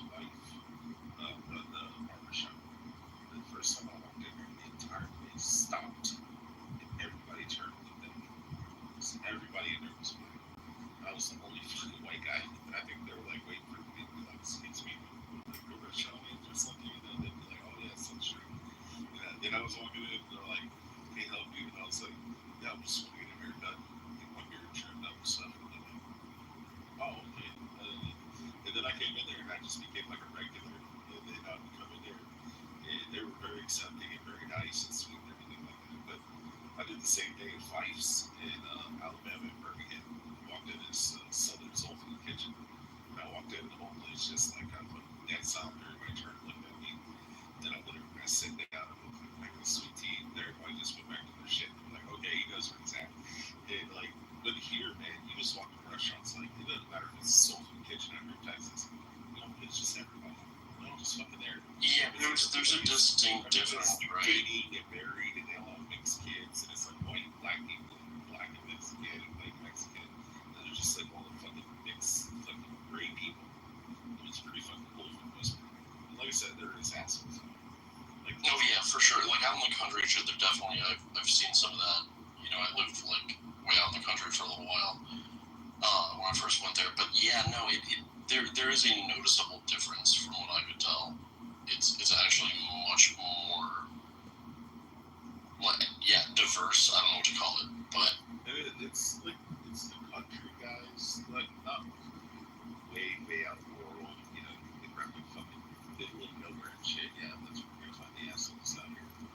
But in general, like even like the western part of Texas, it's like, and then you go down to Houston and shit, and even in Houston and stuff like that, it's like urban. You know, it's like just the same shit. It's just like people all kind of mixed together and just, you know, everybody's there married, everybody's intermixed, and you know, like everybody's kind of gets along. Yeah, there's a lot of Asian people in fucking Houston too. Yeah, I love it here, man. You know, I assumed that it was like the stereotypical trope when I moved to Texas. It was like, oh, it's gonna be a bunch of fucking rednecks. Yeah, dude, I didn't know what I was getting myself into. Yeah. You know, I'm like, I'm new here, just gonna like kind of figure it out. And then I was like, oh, this is like pretty fucking easy going. Like everybody, the first thing I noticed there is that like people kept talking to me at gas stations, and I was like, oh fuck, they're gonna like ask me for money or something. And then they were just like, hey, we saw, yeah, how you doing? We saw you got a Florida license plate. You like in Texas? Cause we fucking love Texas. And I'm like, oh, it seems great because people like you were so friendly, and like I feel so welcome. And they were like, hell yeah. Yeah. Which I know I'm kind of used to that when you go to Kentucky, you know, but people are really nice in Kentucky where I'm from because most people grew up together. So it's like, you know, not me personally because I was like 12, but my dad, you know, he could go in that like cold region, cold area and shit, and he could bump into somebody and be like, oh, I knew your grandma, I knew your mom or your dad or something like that. Like everybody just kind of knows each other, they're cool with each other. Out here, you just be sitting at the gas station or walking through the grocery store, and you just be standing in the aisle, and so they just walk up to you and just start talking to you and asking questions. Right. And you're like, what the fuck's going on here? It reminded me of when I was younger in Florida, but I feel like New York, like the influx from the Northeast, had a big influence on the culture in Florida, and it got much more like mind your business, keep to yourself, don't like make eye contact with people over the years. But like Texas is not like that at all. It's very like, oh, don't recognize this person, say what's up, make them feel well. And you know what I also love about Texas so much, why I never want to fucking be here, is the state of Texas was like, hey, the Obama administration looks like, but not the Obama, the Biden administration looks like they maybe willing to criminalize suppressors, you know, what people call silencers or firearms. The state of Texas is like, you know what? As long as you make the fucking suppressor, the silencer here in the state of Texas, and you don't take it outside the state of Texas, it's going to be 100% legal. We're going to change our laws. Right. And we're going to tell the federal government to go fuck themselves. And if they come in here and try to fuck with us, we're going to stop them. You know, and it's not guaranteed, it's not foolproof that if you fucking get ordered by a fucking suppressor in the state of Texas, that will be the fucking federal government will shut the front door. But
what costs.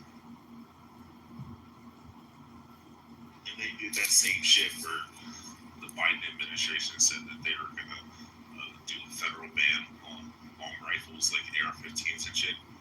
And Abbott came out and he said, listen, if this comes out and the Biden administration pushes for this shit and they try to take people's long rifles away, if any of you fucking police departments fucking comply with it, then I will cut all of your fucking funding from the state of Texas and you will not get one fucking red cent until that person's released.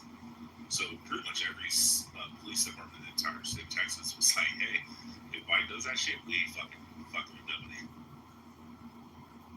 I mean, Texas is fucking awesome. Yo, HODL, what's up? Or T-Birds. Yeah. What up?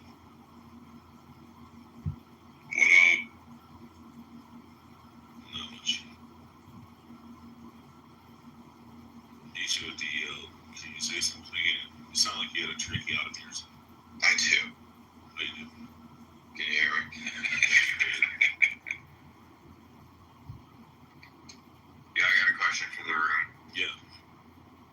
Can atheism and Western civilization coexist much longer? I agree. T-Birds, go ahead. No, I'm just caffeinating. Y'all go ahead. Okay. I'll give you a minute. Kristen, do you have anything done to say today? Is that the real? That's American Idol. That's the real Idol. Yeah, what's up, bro? That is. I done listened to you many times in the Bitcoin room. The Bitcoin rooms, nice. I learned a lot from you guys. You got some Bitcoin? Of course. Fuck yeah. I got a little bit more than my fair share. Oh yeah. You're doing it right. Alright, HODL. I'm going to tell you the key was a poker tell. Whenever he's lying, where he's getting his ass beat, he stuttered. That's not all the time. I have no reason to lie. You got some Bitcoin you can keep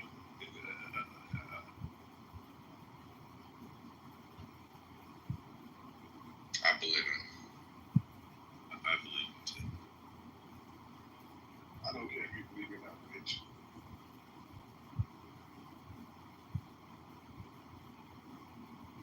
I only came in this room because I thought Fish was going to be getting riled up about Islam, which he does quite a bit. Me too. Oh, well, we already did all that. That's what I thought too. It's been a civil conversation. Yeah, we wrecked the buttholes of a bunch of Muslims earlier. It's hard for them to sit down right now. The Islamophobia is real. I'm just saying, Fish was the one that mutilated their booty holes. It wasn't me. I didn't touch Aisha though. That's true. Muhammad broke her. Bro, how messed up is it? She went from 9 years old to 18 until Muhammad died. Never having any kids. And then went on the rest of her life, never able to conceive kids. You think it might have to do with a 54-year-old fucking a 9-year-old that might have broke something? Probably a little physical damage there. Yeah.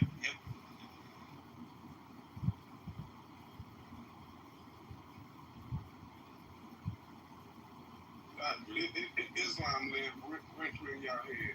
This man been dead I want to invite like 1,000 years, and y'all still touching down. It's fucking amazing. It shows how great he is, but you guys are still pressed down.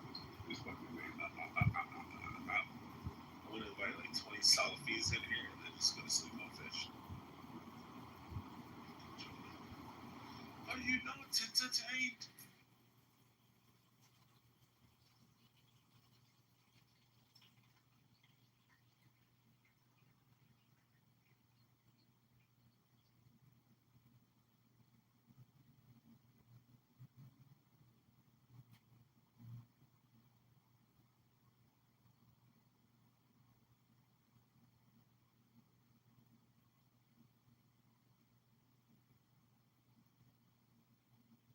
Fish, you're not even gonna.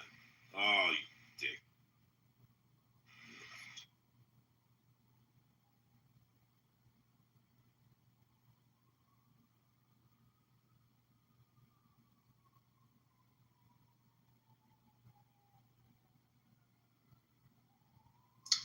Yo, what do you guys make of Trump's involvement with the Epstein files?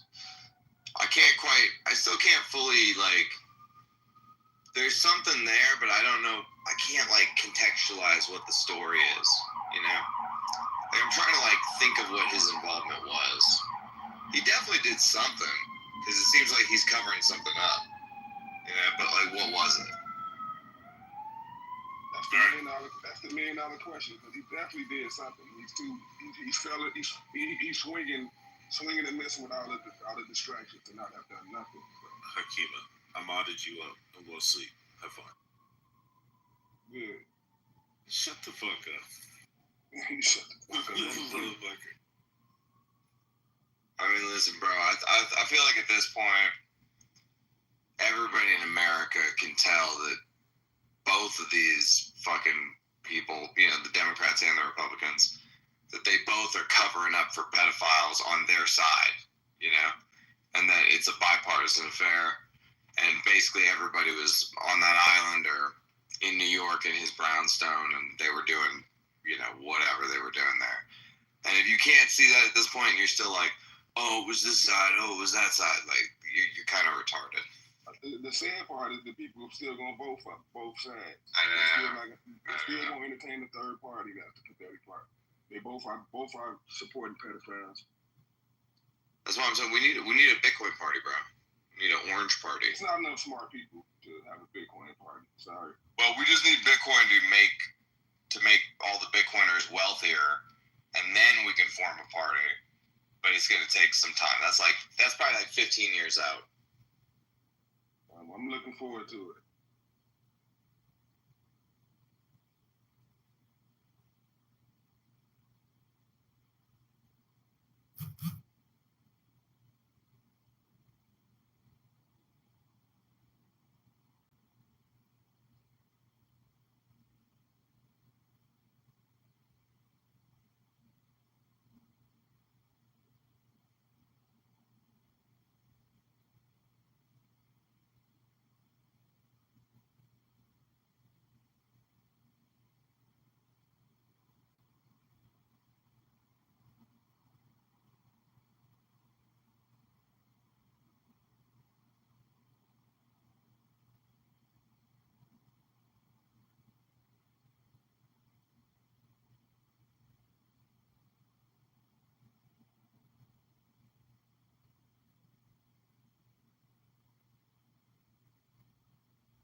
No, man.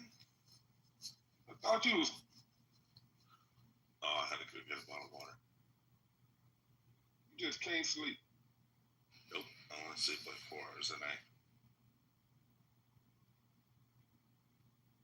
It's not insomnia. It's just that's the way my brain's wired. My dad's the same way. He sleeps about 4 or 5 hours a night. That's not healthy, Rich. There's plenty of people that do it. And there's plenty of unhealthy people.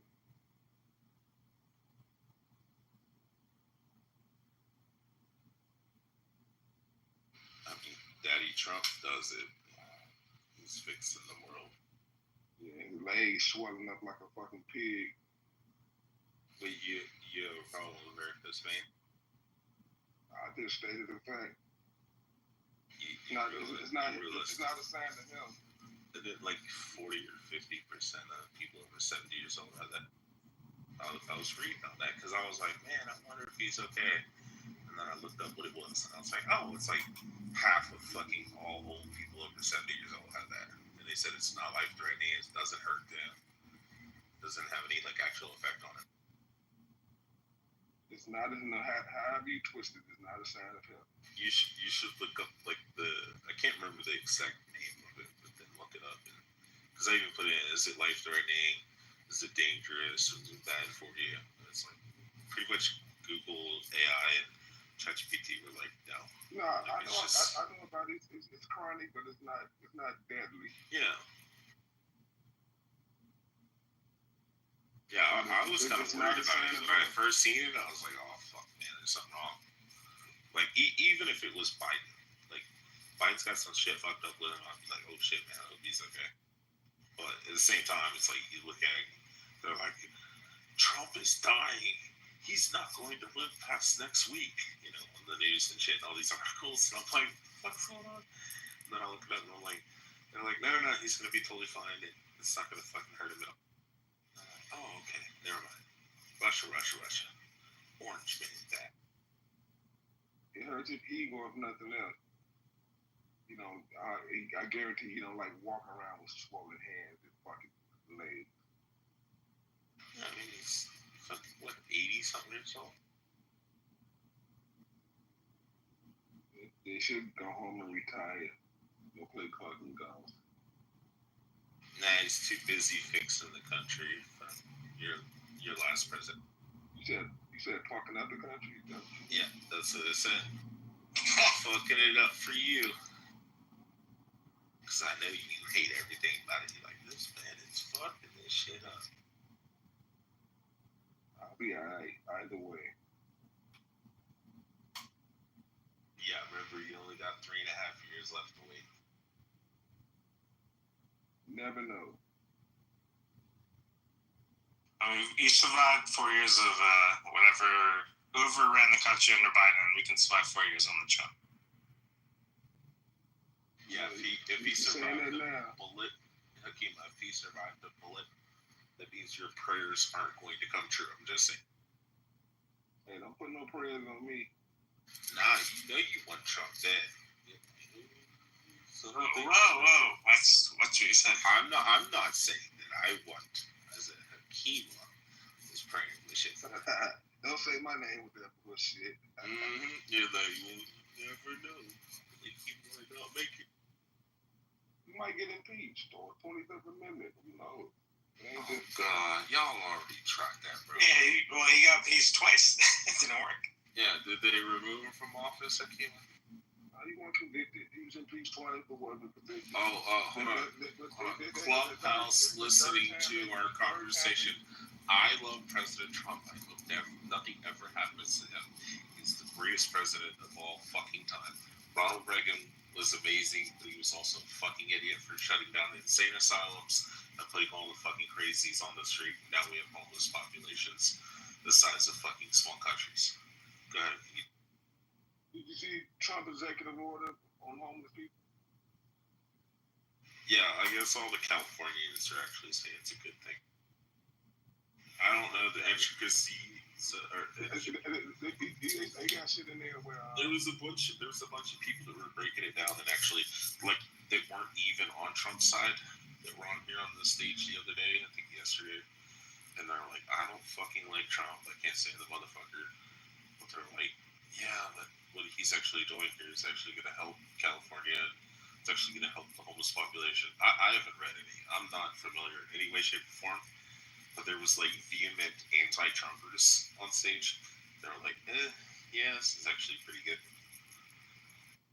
I heard about it from Brian. I don't know how much you respect Brian or not, but he was talking about it, and he was mentioning some fucked up shit they could be in there as far as them being able to deem people mentally unstable when they can lock you up. Like the police or social workers could just start deeming people fucking crazy on their own without a judge. I can't remember who it was breaking it down in there, explaining how it works. Somebody in here was, like I said, there's a bunch of people who are anti-Trumpers that they can see that. Well, they passed a law in New York City, I think it was like 2 years ago, where they can, if the NYPD deems the person to be harmful for themselves or anyone else around them to be mentally unstable, they can force them now into someone who can be evaluated. So that's dangerous. Well, like even a liberal city like maybe Mondavi will, when he becomes mayor, will reverse it. But as of right now, the NYPD does have that power.